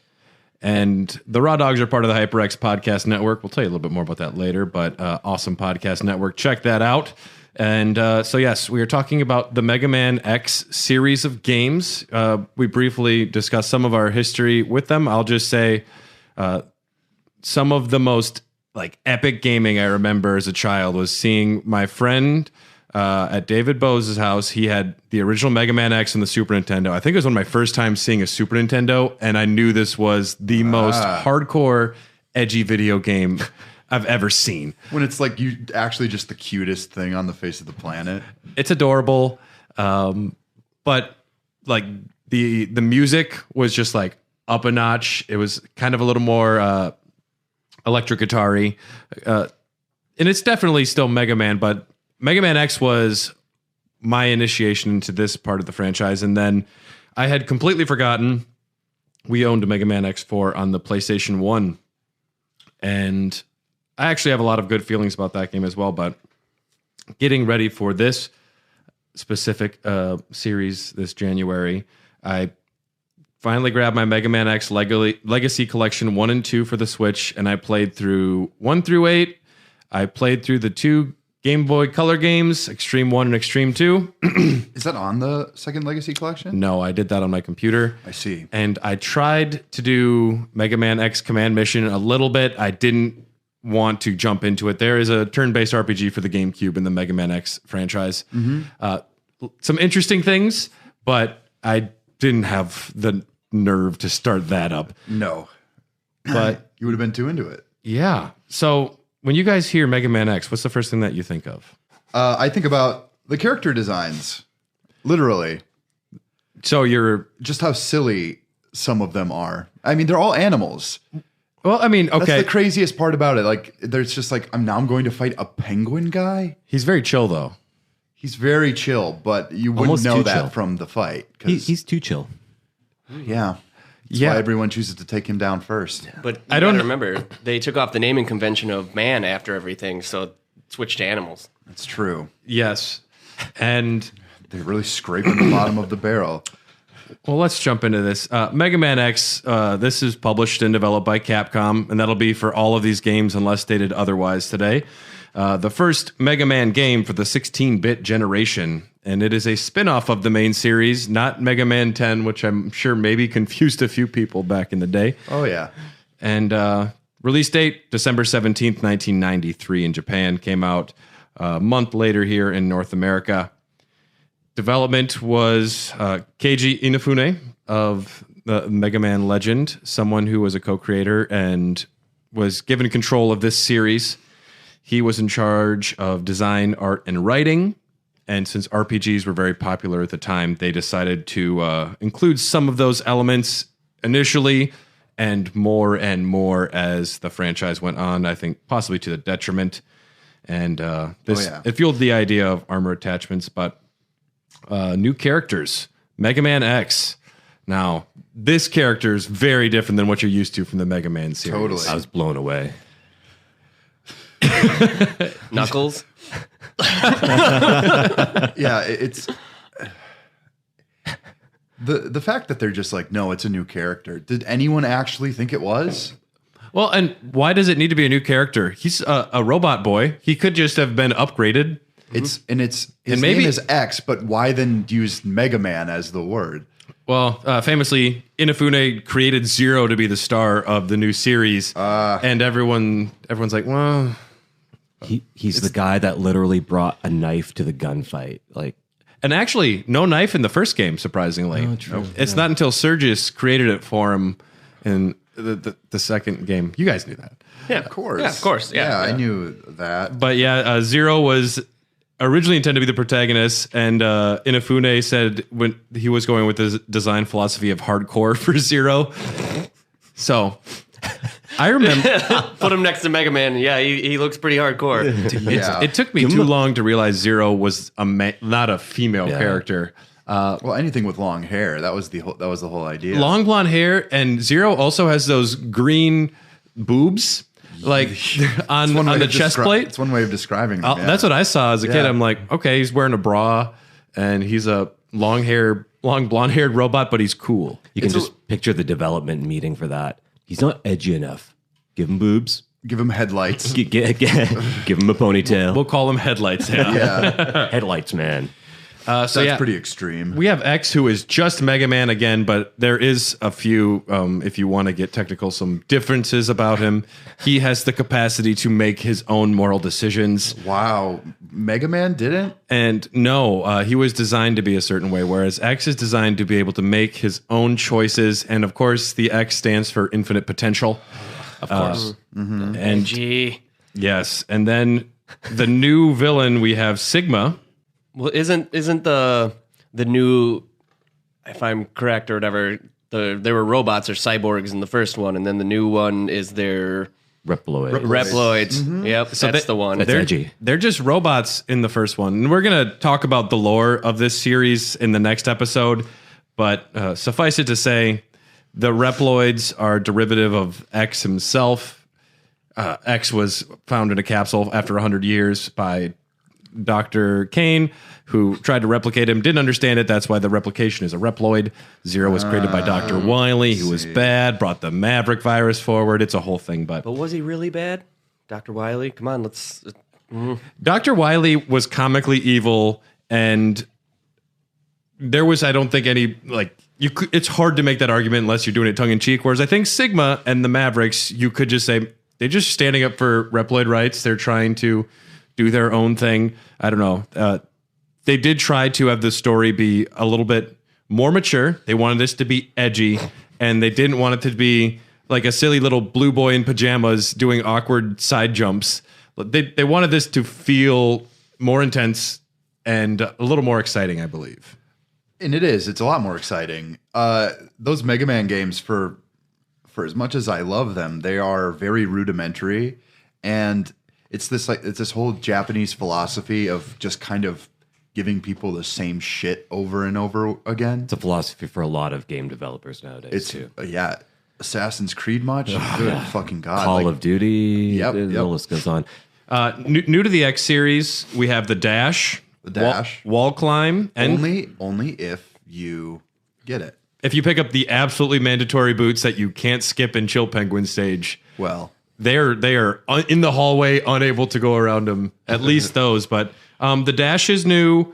Wall climbing is new. And armor enhancements are a new thing where you can look even more badass. I guess my big thing is you still can't duck. Come on. Yeah, not in the original 3. Yeah. But the gameplay is a little more fast-paced, but I wouldn't say it's more difficult. If anything, I think the X series is quite a bit easier, maybe compared to the original Mega Man. I would Mega agree. Mans. Forgiving. I think they're a lot more like forgiving, and if you go a little slower, I think the game is slightly easier. Yeah. And there's 8 more bits to it, so that makes it easier. There you go. Yeah. I mean, one of the things immediately is that the economy of the screen is used a little bit better. There aren't like cheap enemies flying from out of fucking nowhere and spawning, and like cheap deaths aren't really a thing in this because you have that weird wall jump. The wall jump, which is a perfect addition. Yeah. First few times I played it though, I was like, what? This doesn't even make any fucking sense. I feel like they stumbled upon that on accident. That must have been. It was a glitch in the code. It's like, oh, that's edgy. Yeah, but look I can climb the walls by doing dumb, silly looking jumps. Yeah. But it's pretty edgy. Literally. It's not yeah. It's almost too edgy, guys. I didn't like it. I don't like the whole wall jumping scenario. It's like you're climbing with extra steps. You're a just you're a along the purist. clip. Yeah, just very, very purist. Put a fucking ladder there. Yeah, exactly. A lot of things stayed the same. It's a standard action platform game. Charge shots are there. You must complete a set of 8 stages and bosses, and it'll turn into a rock, paper, scissors type scenario with bosses' weapons. Generally, sometimes it's more effective than others, and yeah, bosses drop weapons, strengths against others. There will be usually a series of 2 to 4 stages afterwards, where you have like the final boss stages. Yeah. Fight them all again, and there's the same bullshit boss that they've somehow contrived back into the end. Because don't make a new boss, just have it be the same guy who manipulated who you thought was the boss. It's cheaper that way. That's what we do, right? Password system used to save. Mega Man X. Yeah, yikes. I don't know. I think overall Mega There Man should have been an era when that was unnecessary. Yeah. Although the password system allowed you to just go to GameFAQs.com and grab passwords. That's true. It's a very simple game. Either you did the thing or you didn't do the thing. There aren't a lot of like little bits and pieces in there. I think all they account for is if you defeated the boss and if you got the pickup. That's it. And then also the heart tanks. What do they all got in there? They have first you can collect the upgrades: foot parts, body parts, arm parts, head parts. The head parts are so funny. They're so like varied. And then there are heart tanks and sub tanks as well. Something they did a lot more in these games is exploration and hidden items. Instead of just finding like a sub tank or like that one random E tank you see, this one They have a lot of. Some of them are genuinely surprising too. Like if you really weren't paying attention or tried to scratch every little corner, you wouldn't find that shit. Yeah, and there's such a variety of. Wow, I can see it. I did the puzzle. I knew what item I needed, and I figured it out. And some just accidentally bump into a wall and fall through it. Yep. Which there are the bullshit ones, which I don't ever think is great game design. But some of them are genuinely fun. And it is. I remember, collecting the armor parts, and my buddy's like, I got all of them. And then you eventually, of course, can unlock the Hadouken. Which seemed that's one of those myths you hear about when you're a kid. You need to get the cod piece before you get that, though. Yes, you need all the pieces, including the cod piece. I liked the concept of the armor parts. I didn't like the hidden things because I missed a lot of them, and I'm the guy that does the side quests and wants to get all the stuff, and I'm not very good at it. So I need the benefits, and I found it really hard to find them. I cheated. I looked online for a lot. Once I realized they were there, because I went into it blind, and then once I realized I wasn't getting the stuff I was supposed to get, I was a little disappointed in myself. Are you saying you didn't collect every item, then go to Chill Penguin stage, jump over the hard gap 5 times in a row, and then kill yourself, and then do it again? You didn't do that 5 times to get the Hadouken without being told you had to? I know, right? It was right in front of you the whole time, dude. Is that one of those things when they made the game too? They're like, do we tell them or just wait till somebody stumbles on this in 8 years? Well, that's kind of what's brilliant, especially about these older games. People had less video games in general. Like normally they were seen as like kid objects. So like kids get one game usually every like couple months every or Christmas. Oh, well, no. I would have died. I would want to play Minority Report Everybody Runs for the next year. But it's like the best game ever, man. Yeah. Yeah, I had the original Mega Mans, and that was like what we did when we weren't swimming at my grandparents' house. It was pretty fantastic. Oh, yeah. I mean, video games are so much more now, and I know it's like kind of rote to say it, but it's like, man, video games, there were like only a few of them really for you. Yeah, this of course has a brilliant story, the Mega Man X series. There are times when you have to read and you can't choose not to, which I don't remember that really happening other than when you ran into Wily at the end and he said, Mega Man, sorry, and he ran away. But Mega Man X, the first one, I think is a near perfect game. And the story is mostly a minimum. The moments where Zero jumps in to save you makes Zero just look like the ultimate badass every time. Yep. Truly a Knuckles, the Proto Man of this series. Big fan of how that all is laid out. There's the 8 robot masters. Clearing some stages will cause effects in the other, which I believe this is the first Mega Man game in general to do so. They did make it into the other Mega Man games, the main franchise later, but I believe this was the first one to have it. Which is really cool. It really helps with the world building. Yeah, I love interconnects stuff it. like that. Yeah, it's like with Donkey Kong Tropical Freeze. Like there's a context to like the world around you, and not a lot of games really gave a shit about doing stuff like that. It really pulls you in. It's nice.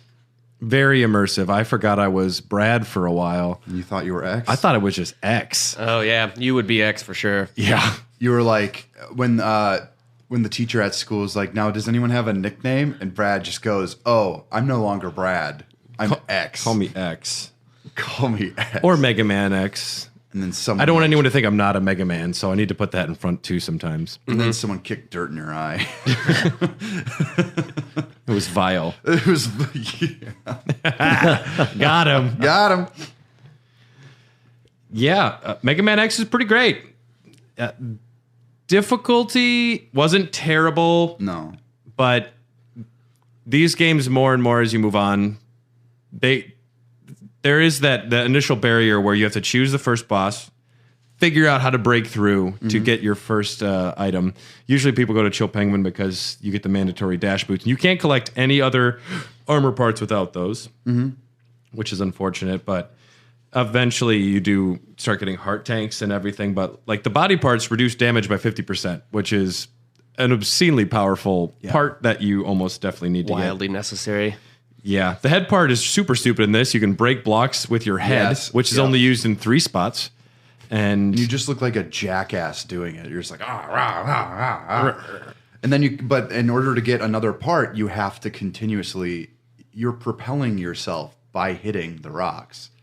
So that's really not good game design. And then there's like I think for one of them, you have to do like a pixel perfect kind of. Yeah, I fucking hate that shit. I really hate that kind of stuff in video games. It's not, at what point does it stop being rewarding? You know? It's like, yeah, you got it, but... Mega Man X 2 or 3 is when it stops being rewarding. Yes, because you've done it too much. Oh, by the time I hit X6, I was pulling my hair out. Like, it was bad. Well, you know, that's the whole... Your wig's looking really nice. Thank you. That's the issue with Mega Man in general. Like, it's a good game. There's some nostalgia there, but it's the repetition. It just gets to you, right? It's like, realistically, other than minutia being added in, the RPG elements are cool and everything, but realistically, it just still feels like Mega Man X. And Mega Man, they really go in waves, whereas someone made the first Mega Man game for the Nintendo, and then the next 5 are built off that. Subtle changes. Mega Man X 1, 2, and 3, they're a trilogy, same basic system, and then you just move forward, and then Mega Man X 4 through 6 does the same thing. It's just mostly the same game with subtle tweaks. Which one had the weird art style change? Was that 4 is the first one that made the jump to the PlayStation. Yep. Okay. And it Saturn. Does, and it looks good to this day. Yeah. I will say that. That's one with the anime cutscene, right? The first with the anime cutscene, yes. Yeah. Because and then 5 they got rid of it, or was that 6? There was at one point where they didn't want to take the time because they didn't want to spend the money. They just needed to make the money. But yeah, that was Mega Man X1. 1 year later, Mega Man X2 arrives, December 16th, 1994, and a month later here in North America. The cartridges included the CX4 enhancement chip to allow for 3D wireframe effects. Oh, shit. And the team was instructed to utilize this technology as much as possible because it was very impressive. Very impressive. I remember when you beat Sigma and a stupid fucking wireframe starts chasing you around. Apparently, this blew people away back in the day. People were very impressed with it. Something that happens with the originals and all over the Legacy collection is a shitload of chugging. Yeah. When there is a certain number of projectiles and enemies on the screen, it is obscene how bad it is. But I guess that is the question with emulation. Do you maintain the chug from before and have it be accurate, or do you take it out? It's a tough call. That's a tough call. Maybe just have the option in there for people, but I know some people would be purists like Nate and says, Mega Man doesn't wall climb. You need a chug button. He chugs. There was a couple things that I like the wall climb just irked me because I thought it was silly and I had a hard time with it. But other than that, like the dash computer, was good. The charge shot is a different layer of strategy, I guess. But at the same time, like you're just gonna try and hold a charge shot and hit the one shot against a boss all the time in almost every scenario I remember, just because. There were a lot of buttons being pressed at the same time in this game, from what I remember too. Because if you want to hold that down, but you still want to wall jump, you have to do this like subtle kind of you have to thing. Morph your thumb a little bit. Because then there's the dash jump off the wall as well, where if you hit dash and jump at the same time, you have like a faster, longer jump. Yeah, and that was hard to do if you're trying to charge as well. I didn't even know. So yeah. Didn't know that was a thing. Might be easier on like a real controller. I played it on the Switch, so you know you have those tiny little buttons. How dare you? Yeah. It's a real controller. How dare you? Don't mean the Joy-Cons. Those aren't real controllers. Yes, they are. I got my first Joy-Con drift loading up Mega Man X Legacy Edition. Really? Yeah. Are you using the stick for a Mega Man game? No. But the stick was stuck, so it's like everything was being fucked up. Had to switch up the Joy-Cons. Really? Yeah. You know, you can replace them. It's not that hard. Yeah. But Nintendo, actually, you could just send it. The warranty never expires anymore. I'm lazy. Yeah, me too. But they are $80 fucking. It's expensive. That's extremely expensive. Or are they 70? What are they? I think 70. I want to get a set of those HoriPad ones, which look like a regular controller on the side. Yeah. I think it'd be a little more comfortable because just holding the Switch long enough hurts my hands. I play a lot of like text-based like visual novel games, so it's never been too much of an issue. You've never cramped up hitting A to to advance the text. Yeah, no. I do, but I'm just weak. You try and get speed run times on text games, so you're just tapping A as fast as you can the whole time. Yep. Get carpal tunnel. Some other things with Mega Man X2, the dash is available immediately. They add a hover cycle stage, which Never liked the hover cycle. I think some of them play fine. They're just really poorly designed. I like the way it controls, but they throw so much at you so fast you don't really have time to react, which cue Battletoads references or whatever. Yeah, 100% reminding me of Battletoads, just with a little less of a 3D environment, I guess. Yeah. Which I love the Battletoads one.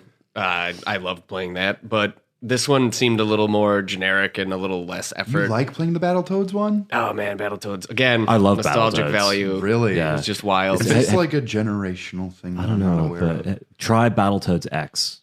Okay. That's where it's at, man. Oh, perfect. My it's memory way is- more edgy, dude. They can wall jump. Zits has actual zits.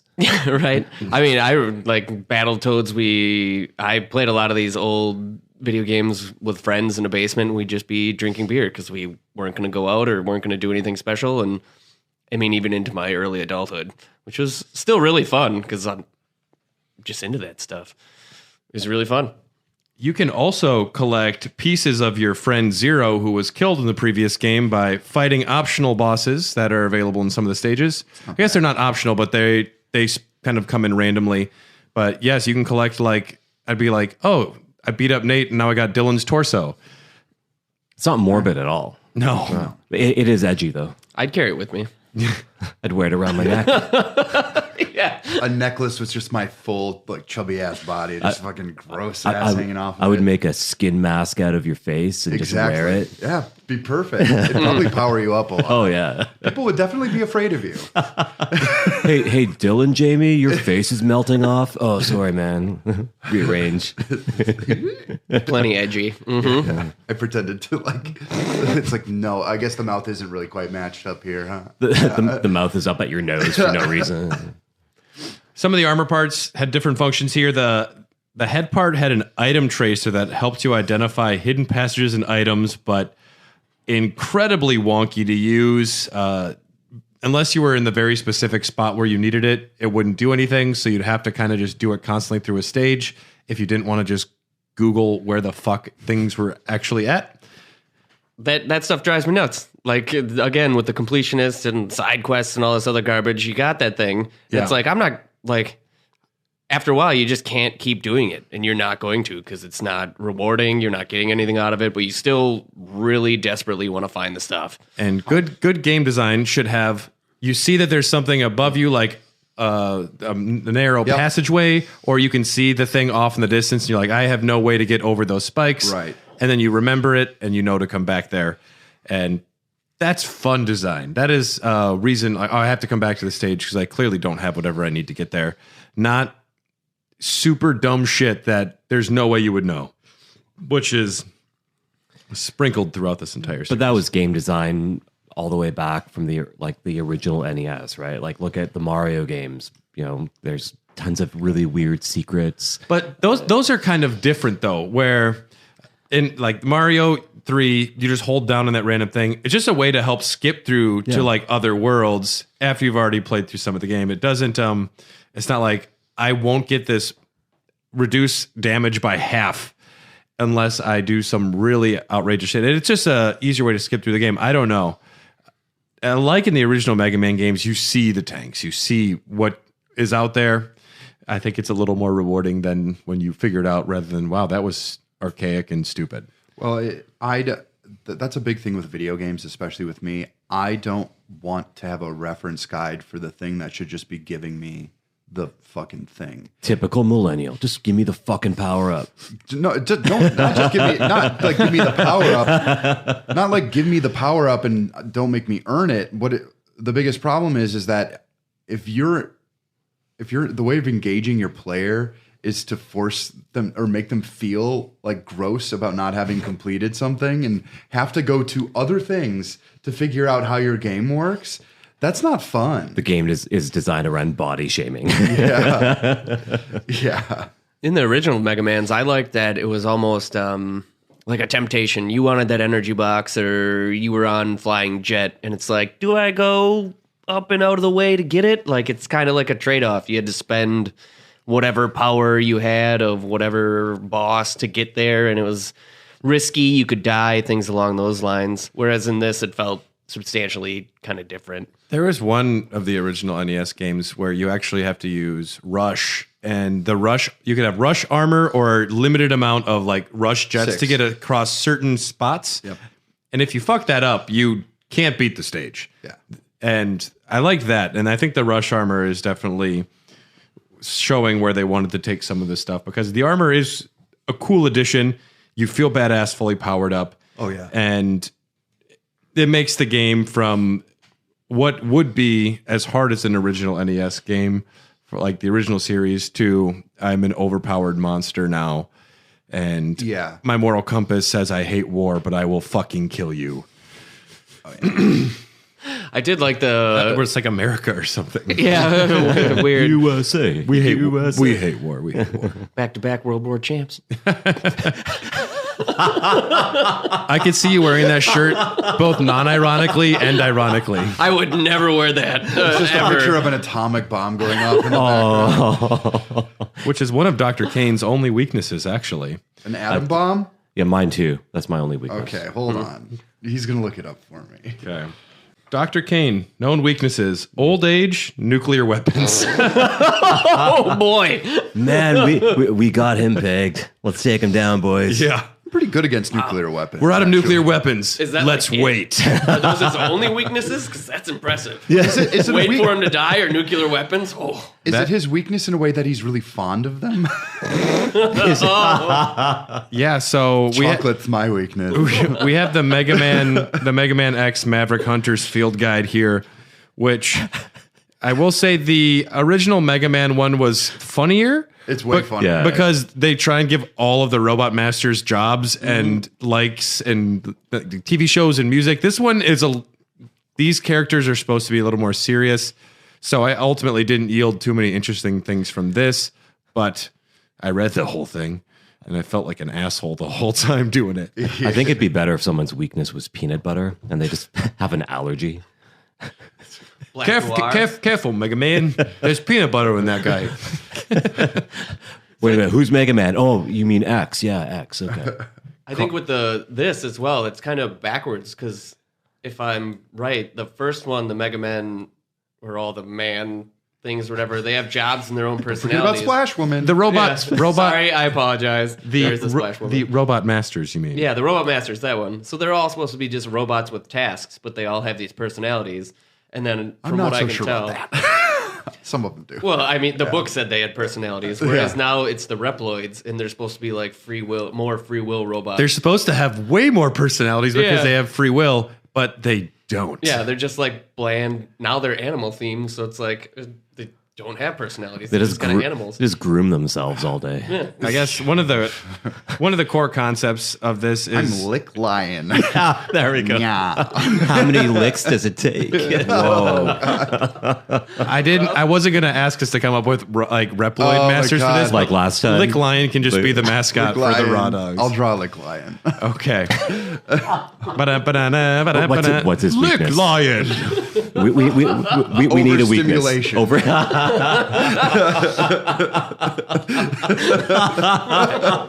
and weakness to popsicle parrots technique. Popsicle Parrot. Oh my God, I'm picturing Popsicle Parrot as weakness. Refrigerated. I'm orange flavor. What's at the center? And Mega Man X2, instead of the Hadouken, you acquired the Shoryuken. Oh yeah. Which, again, you needed full health to use, instant kill on everyone, but Yeah. it was the most awkward upward attack, so it was not make useful sense. most often. I managed to use it on Sigma once, and some of the upgrades did different things. Doesn't matter too much. The wireframe Sigma I wrote when you fight him, the game slows down to like 2 frames a second. Just it's so powerful. The wireframes. But back then, 2 frames a second, that was like 120 FPS now, right? That was like hardcore. Yeah, it was very impressive. I don't care if I couldn't play the game. I just wanted to look at those wires. Yeah, sometimes that's how I feel. Okay, I'm gonna read the boss, the Reploid bosses' names, and if you have any thoughts you want to mention. Oh yeah, and if you really need to look at how one looks, because they're pretty buck wild, especially like the illustrations, the official ones. I've got a few favorites. Don't worry. All right, Overdrive Ostrich, love him. Wire Sponge. I don't. He's like here. I'll show you. He's the grandfather of SpongeBob. Wheelgator. Wheelgator's okay. Yeah, not too exciting. Wire Sponge just looks like a weird cucumber. I don't actually know. Okay, I don't know what it's. I don't. It's plant-based on that one. It's a sponge. I mean, I know. I don't know what a sponge is though. It's the underwater sea But this turd. isn't an underwater character. He's a forest guy. Like SpongeBob. Yeah, in the forest. We have Forest Bob. We have Bubble Crab. Flame Stag. Flame Stag. I actually played against that one. Crab. Flame Stag's eye. Flame Steak sounds like a metal band. Where are his horns? The fire. Yeah. We have Morph Moth. Which I don't like the name, but I think the design's okay. Might have been a butterfly. They should have thought butterfly. Magna Centipede. That one's pretty sick. And Crystal Snail. Crystal Snail. Some of these bosses had unique things too, where you use their strength against them. Like you can knock the snail's shell off, and he becomes laughably easy afterwards. Yeah. Which I do like that some bosses actually can be permanently affected after you attack them with the right thing. What would Spark Mandrill sounds like a porn star name. Yeah. Oh shit! Yeah. He was a cool one. Yeah, he was one of the earliest bosses in the first game. I think after Chill Penguin, you fight him. Yeah, he was super easy though. Yeah. Didn't he just like jump up on the wall and jump off and run at you and just kind of did that back and forth? I mean, are you saying does the Mega Man X series have the same problem as the original? As you have one square room and the boss can only do so much in there to attack you? Now hold on. No, That is sometimes what there's I'm a saying. raised platform in the center, so you can cheese it by hiding in the corners. But most of them, no. Some of these boss stages, like Wheelgator, does have like the like a sea of goop at the bottom. I think it's supposed to be oil. Yeah. But most of the stages are still just going to be a square room. Some of them get a little more creative. But What about the ostrich? I can't remember his name. that one was kind of unique. That one was unique. That's what I think I liked about it. Some of the stage designs are really cool too. I know with Wheelgator, you're on a giant airship, and like the background changes from day to night as you go through it. And you're destroying it as you move along. I always like stuff like that. It's very cool. And some of the stages are great. Yeah. I think X 1 through 3 are universally pretty appreciated, although you can see as this series goes on, they add more dialogue, more mandatory bullshit. Yes. Yeah. And eventually even extremely unskippable repeat stuff when you die. But Mega Man X3 was released in the Super Nintendo December 1st, 1995. Again, 1 year later. Came to North America a month after that, and then eventually came to the PlayStation and Saturn in 4 months after that because they realized that they wanted it on modern systems as well. Extremely limited SNES copies were made. It was a very limited run. They retailed back in the day $73.95. That is crazy. That's insane, right? That's like modern day prices right now. Yeah, that is you get a season pass for that much with your game almost. Yeah. And but that CX chip upgrade is really, really expensive and it's edgy. So the wires, dude. Yeah. Can you imagine? I need this new Super Nintendo game, Mom. But that's for the Super Nintendo, and the PlayStation's been out. I know. It's $74. It runs better. My mom would literally walk up to me, slap me, and go, "Oh, fuck yourself! I'm not paying that much." and jokes on all of them because now the game's worth like $200 at that's true. Used game markets. My body is sore from playing me. My buddy's got a Mega Man X2 in the original box and everything. Sealed up? Yep. Holy Sitting in his shit. basement, I'm pretty sure. He should get that in a protective case. Don't get it graded because that's bullshit, but get it in something protective. Yeah. Yeah, like a Ziploc at least. It's if his dad didn't throw it out because There was an exodus at one point. That is one of the situations where you call your parents immediately and be like, hey, there's something of decent value that will only appreciate probably. Yeah. I bought a statue of Lick Lion, and it's worth like double now. Do not throw that out. I'm gonna lick you. I've been looking through my tongue is all swollen. He comes. Ooh, yeah, the popsicle makes his tongue swell out. So Yes. He still comes with the original slurping action.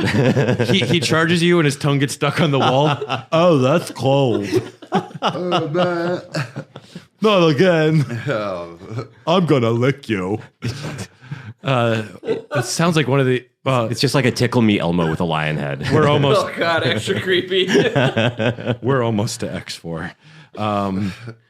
Yes, so the development for X3, much of the game's design was subcontracted to Minakuchi Engineering, who had worked on the Mega Man Game Boy games. You can kind of tell, too. The environments in that game, though I prefer the action and feel of it, they're a little bland.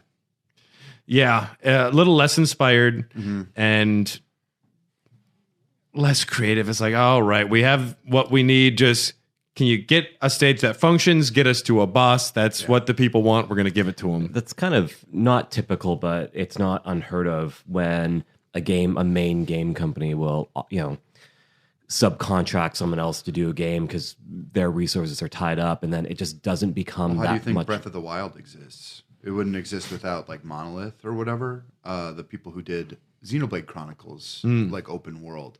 You think Nintendo could have made that? I doubt it.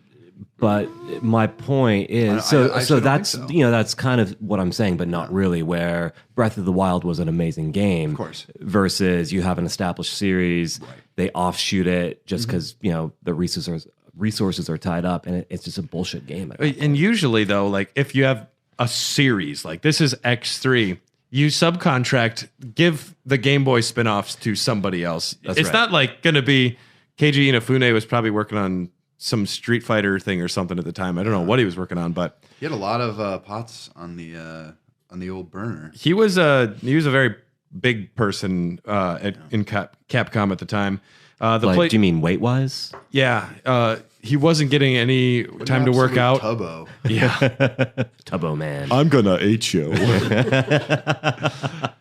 Tubby troglodyte. Tubby troglodyte.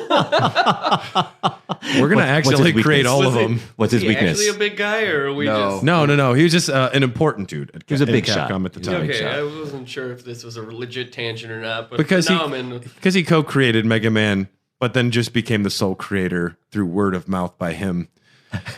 Hey guys, you heard that I made Mega Man? Yeah. Not that other guy. Do you remember Bigger Man? I made him. I don't made care. I just wanted to buy a drink at the bar, sir. Look at this character. It's Mega Man. Look at Zero. It's a dude. It's a dude who looks like a lady with headlights. But check out that ponytail. How about Tubby Troglodyte? You like him? Just Modeled brings after up me. Brings up his own picture at the bar and just sets it down in front of you. But he does the slide over. Yeah, right, like, you interested in that? It's like a boudoir shot. Yeah. The PlayStation and Saturn versions had additional FMV cutscenes, rearranged and remixed music for some reason when the music was already fine. And Someone got bored. we should change the music. We just finished it. And they're like, no, Just hit no, reverse. Yeah. no, come on, let's just let it happen. I do appreciate the you can see the graphical upgrade or Yeah. power of the new systems when you got to those new cutscenes. I like that, I yeah. thought it looked really, really good, really sharp. It's the era that we're in right now. I mean, you can. Although the Legacy Collection, you're playing the Super Nintendo ports on that, I believe. Oh, really? Yes. Thank you. And changes for X3. This is the first time Zero is a playable character, extremely limited capacity, and only has one life. If you choose a Zero and die in any way, Zero is permanently dead, which, great. You gave us that option and you made them permanent. Like, if you fall down one pit, Zero's dead permanently. But it's more like real life. It is, I guess. It's more like real life, and they were going for realism, you know? It's edgy. Edgy. Yeah, that's what I was going for. It feels edgy. Zero just chain smoking cigarettes and stuff. The sword in that one feels a little incomplete. Like they didn't really think too hard about it. Why would you never choose the rain? Well, like I know the sword's cooler, but man a range weapon every single time. Yeah, right? the sword is cooler. It's so much less practical when all the stages are designed around shooting. That's right. Eventually, they did start making the sword a thing and having I really like what they do with Zero, and they also added in X3 enhancement chips. So apart from collecting armor parts, you can also collect different chips. You can only have one at a time, or you can get none of them, and then collect the hyper chip in the final stages, which allows you to be Golden Mega Man and get all the power of all the chips at the same time. If Zero does die, you can acquire the Z Saber from Zero in a certain scenario, and Mega Man will have the Saber, which is fine. It's not great. And there are multiple endings. Something that every Mega Man game needs is multiple endings. Because you're in it for the story. Because I just want to. I remember just waiting to figure out what happened with Sigma at the end of 2, because it was like, whoa, look at those wires, and virus Sigma or whatever. So many Sigmas, so many viruses. This dude's like a walking STD clinic or something. That's why he's called Smegma. Yeah. Can I just say, first of all, that Sigma is the dumbest looking, unintimidating villain. Like, at least with Dr. Wily, you're like, man, this guy's got some shit up his sleeves. With Sigma, he's just like, oh, I'm big and buff. Don't you care about the plight of the Reploid Mega Man? I mean, X. I don't know who you are anymore. Well, have you met Lick Lion? I'm gonna lick you. They spend a lot of time together. I'm definitely doing an impression of a Mega Man 8 character. I like Doritos because I like to lick the dust off. The best part is licking your fingers. Cool Ranch. I'm not chubby. Cool Ranch. That was a great flavor. It still is. And I just haven't had it in years. Oh, okay. The ride armor was something featured before, but in Mega Man X3, you could also collect ride armor modules. So there were certain spots where if you unlocked the original ride armor, which you have to find first, and then you could also collect little F like item or an H or a kangaroo. So it could be the frog armor, the hawk armor, or the kangaroo armor, and all of them only used for maybe one scenario at most, and none of them were that fun. It's like the frog suit in Mario 3. It is. Nice. I got the frog suit for that one water level. Mm-hmm. Or that one time you could turn into the stone guy. The Tanuki suit. Yeah, all those weird things, but they're there. And Mega Man X3 was the farewell to the Super Nintendo for the franchise.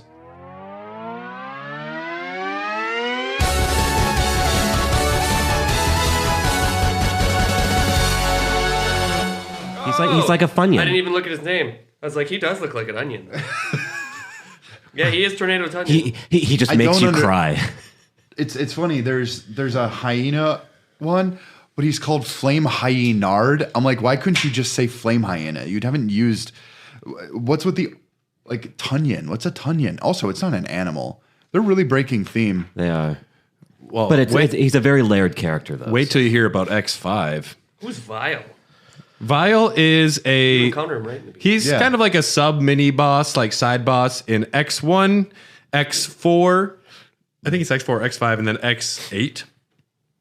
And he's not interesting. No. He is the most bland, boring purple stormtrooper who just shows up and then you kill him and that's it.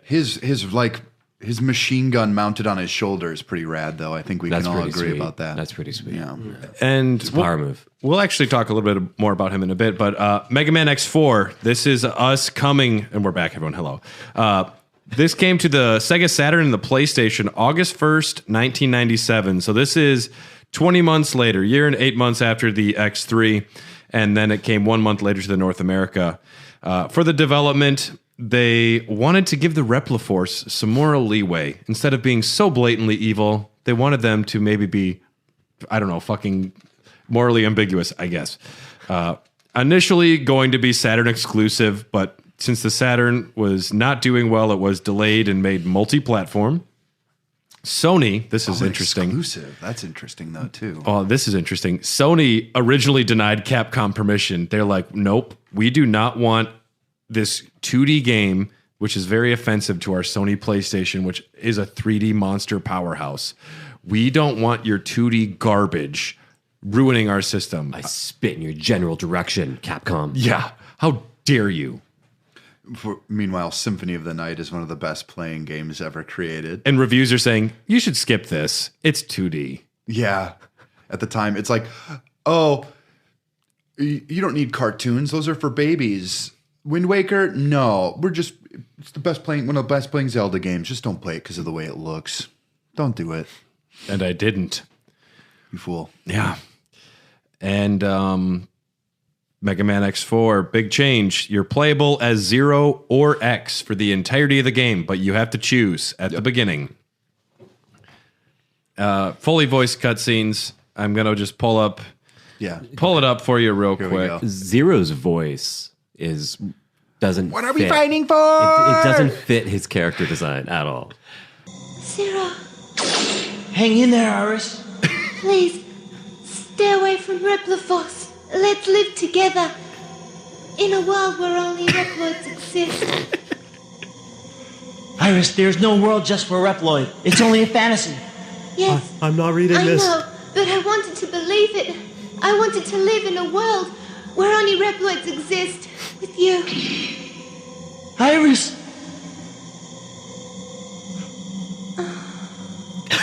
Iris! Iris! Iris! Iris! Iris! Ah! No, this isn't happening! There's no reason for me to go on. What? What am I fighting for? Can you imagine watching or playing this as a kid and your parents walk in? What are you doing? Nothing. It's Mega Man. I just want to hear him say, what are we fighting for one more time? 'Cause it's so dang good. What? What am I fighting for? I wish that modern video games still kept the really bad voice acting that I do lot of too, older yeah. games had. At least it's interesting. That's right. I'd rather have something interesting than fine but not exciting. Yeah. Or Troy Baker. Yeah. Zero plays guitar. What he does? That's so edgy. So yes, fully voiced cutscenes, and this came out around the same time as Mega Man 8. So Mega Man X and Mega Man from 8 are the same voice actor. Unfortunately, the bosses don't all get voices like Grenade Man. Only some of the main ones, like Colonel gets voiced, Iris gets voiced, double. And this is the first time they started adding the big warning screen before a boss comes on, which is stupid. It's fine, but it's just so long, and I'm just here to fight the boss. It's pointless. It's really pointless. I went through your door. I know there's a boss here. Warning. I went through 3 hallways. Obviously, I made it to the With end. health pickups. Yeah. And I fought a sub boss already, and it seemed like I was halfway ago. But they become super forgiving in this game. They recharge weapons when you die, your special weapons, and also you can get partway through a stage, lose all your lives, and continue and stay at that part. They don't take you back to the beginning of the level. The Mega Man X games all become very forgiving from this one forward, and some of it's like, okay, I appreciate that. I don't want to play through that again anyways. But then there's also the problem of you can collect more lives or get things that you start with more lives, which become absolutely pointless and actually more of a hassle because sometimes you want to die out of a stage and you can't, and you just have to kill yourself multiple times.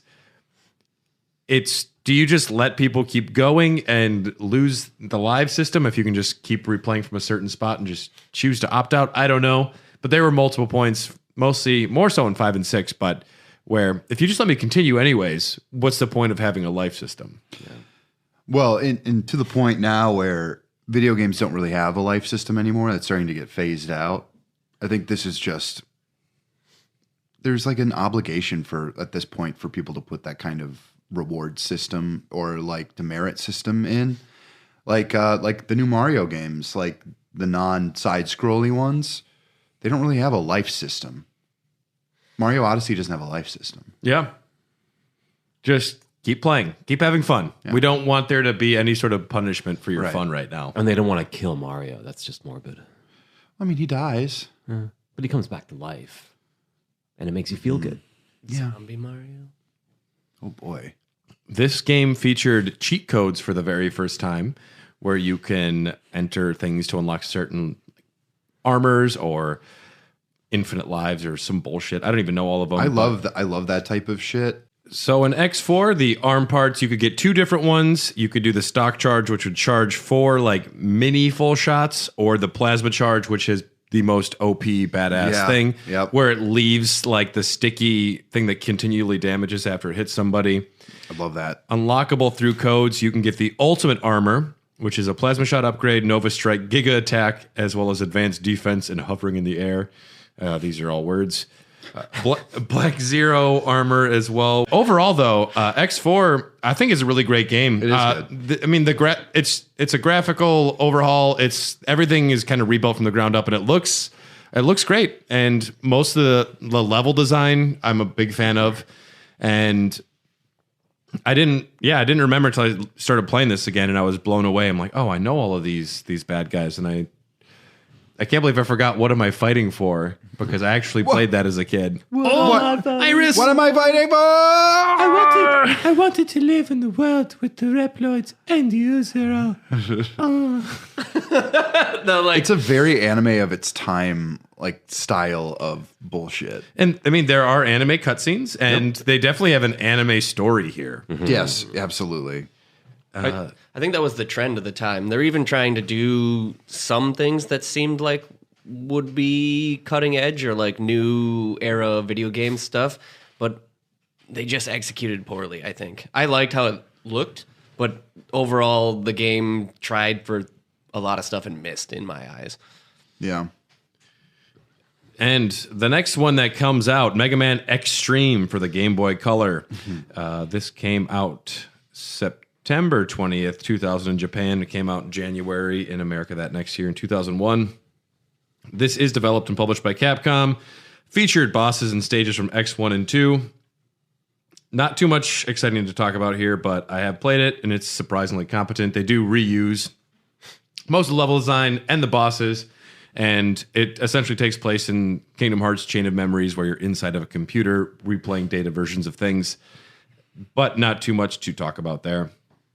Mega Man X5 then came out for the Sony PlayStation, November 30th, 2000. This was surprisingly a 3-year break between this and X4, which is extremely uncharacteristic of people that want to make easy money. February 1st, 2000, this came to North America. Development, Keiji Inafune intended for this to be the final game in the Mega Man X saga. Oh boy. He said, I had very little to do with Mega Man X5. I just told them to finish off the series, and he said he wants Zero to die and for that death to be final. And they removed the animated cutscenes, greatly reduced the voice acting. We don't want to spend money. Get that shit out. Yeah. And they did. It's really weird not having animated cutscenes. They just have like a character picture and a shitload of dialogue, but whatever. I prefer that maybe sometimes even to this day. But it's inconsistent to all of a sudden, jump the gun and have pre-rendered cutscenes to going back to, just get it out the door. I'm sure it bummed a lot of people out because this is also the era where any kind of trinket of like game design. So like anything that had like a cutscene in it and it was animated, you were like, what the fuck is going on, man? Like, there's a cartoon in my video game? And that's the thing, right? Like, can you imagine going out to buy X5 or your parents buy it for you? And it's like, what the fuck is this? There's no cutscene now. It's just this is not worth the money. Yeah. And it's 2D. It's garbage. That's garbage, yeah. For X5, you actually choose X or Zero at the beginning, but you get to play as both of them if you want interchangeably. It determines if X has the Mega Man X4 armor at the start of the game, or Zero has a buster, which is incredibly terrible. Zero's buster is not worth it. Yeah. Always choose X if you have any sense of the right choice.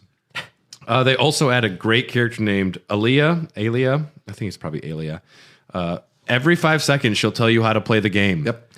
Which is not annoying at all. No, you jump over a gap and she says, this is another gap, Mega Man. You'll probably want to jump over this gap as well. This has been Alia. I'll talk to you in 5 seconds. Mega Man, you need to eat to survive. Yeah. Mega Man, if you eat, you gotta poop. Mega Poop X. Yeah. Mega Man X Lax. Oh, golly. It's wireframe design. And you can also, after collecting other armors, you can switch. Polygonal shit. Oh, it hurts. It hurt. It hurts. It hurts. Mega Man X5 was the first 16 shit game. 32 shit. It was 32 shit games. X can also swap between armors at the beginning of stages if he has unlocked them. The X Buster for the first time cannot shoot through walls. So that is a bigger change than it sounds like just on paper. Yeah. Yeah, it involves a lot more strategy instead of just being able to shoot things ahead of time. Each character also has the ability to duck, which really made Mr. Bone happy. I like ducking. It's like... It's like what? X8, when we get there, there's something that just drives me nuts. But ducking, to me, made a big, big difference. I like ducking. It's a terrible game, but... That's how I dodge bullets in real life. I just duck, go, I go, fucking try to get at me. And then they fire and I just duck. And I'm like, you fucking idiot. You didn't know I could duck, huh? Didn't know I fooled could you, duck. man. Now I'm going to go lick you. Dude, get away from me. It's not worth it at this point. There's a bad guy. His name is just Duck Duck with the ability to duck. Duck. But Mega Man can't aim down, so he's a really challenging boss. That's why you need Axel. Virus. There are viruses that will now chase your character through the stages, and this calls back. Is it COVID? This does tie into a story where if you're playing as X, you will be damaged and hindered by the virus. If you're playing as Zero, it actually strengthens you because the virus is derivative off of Zero after he emerged from the capsule, and then Sigma got it and it turns into a thing. There is a strange time limit system where there is a colony about to collapse and into Earth, and you have you have a time limit of 16 stage attempts before it crashes into Earth. Something also super weird is that it's RNG. So you have to defeat 4 bosses to collect the parts to build your rocket laser to shoot the thing. And even if you do that, you can shoot the laser and it might not defeat it. And then you can defeat the other enemies and get a shuttle, and the shuttle can be launched at it. And you can do everything. And there's a RNG chance it still won't stop it. Or there's a 5% chance if you don't beat any bosses and choose to shoot it right away that it can work. So I had no idea what I was doing with that. I just, let's fire it. It didn't work. We should go out there and collect parts. Nah, fuck it. Fire it. It might work. See what happens. I'm going straight to Ganon. If the first 2 things fail, Zero will become a maverick for the rest of the game and hunt you. Which is cool. It sounds cooler than it is. It's actually pretty boring, but I hate time limits in games. I feel much the same way. There are only some games where I find it acceptable. Yeah. Like Pikmin, I'll deal with it in a Pikmin game because those games are so... It's resource management. It's supposed to be a survival game at the core. But something like this, I mean, come on, man. It's an arcade platform shooter. I don't want to I want to enjoy it. I don't want to rush through it just to beat the clock. Yeah. What are we even fighting for? Iris, what am I fighting for? I'm gonna lick you. I'm gonna lick you. So I guess he has a moral compass. He's gonna lick you. He had the free will to choose that. But I guess on the time thing, so I'll think of like XCOM. So XCOM, you can go. I love XCOM. Yeah, great game. But I've played it so many times where I don't move fast enough or I don't do stuff. So that's almost like a time frame or a limiting thing. But it's built into the game where if you're not so advanced, you just can't win, and you're in like an endless cycle of just slowly losing. I kind of like that idea, which is kind of a time thing. I think some games can make it work. Other games just kind of they make it frustrating. Whereas a game like Mega Man X is built upon retrying things, collecting different items, going back into stages. But after you do stop the colony, you can revisit stages without the time hindrance. They also add the fact that you have to collect all 4 armor parts before you can use any of them. Very dumb. They add ropes, which you can grab onto ropes and then you'll slide along the rope or go up and down the rope. It looks like you're Yeah. You know, I don't even need to explain to you what I was doing there. What do you mean? Yeah.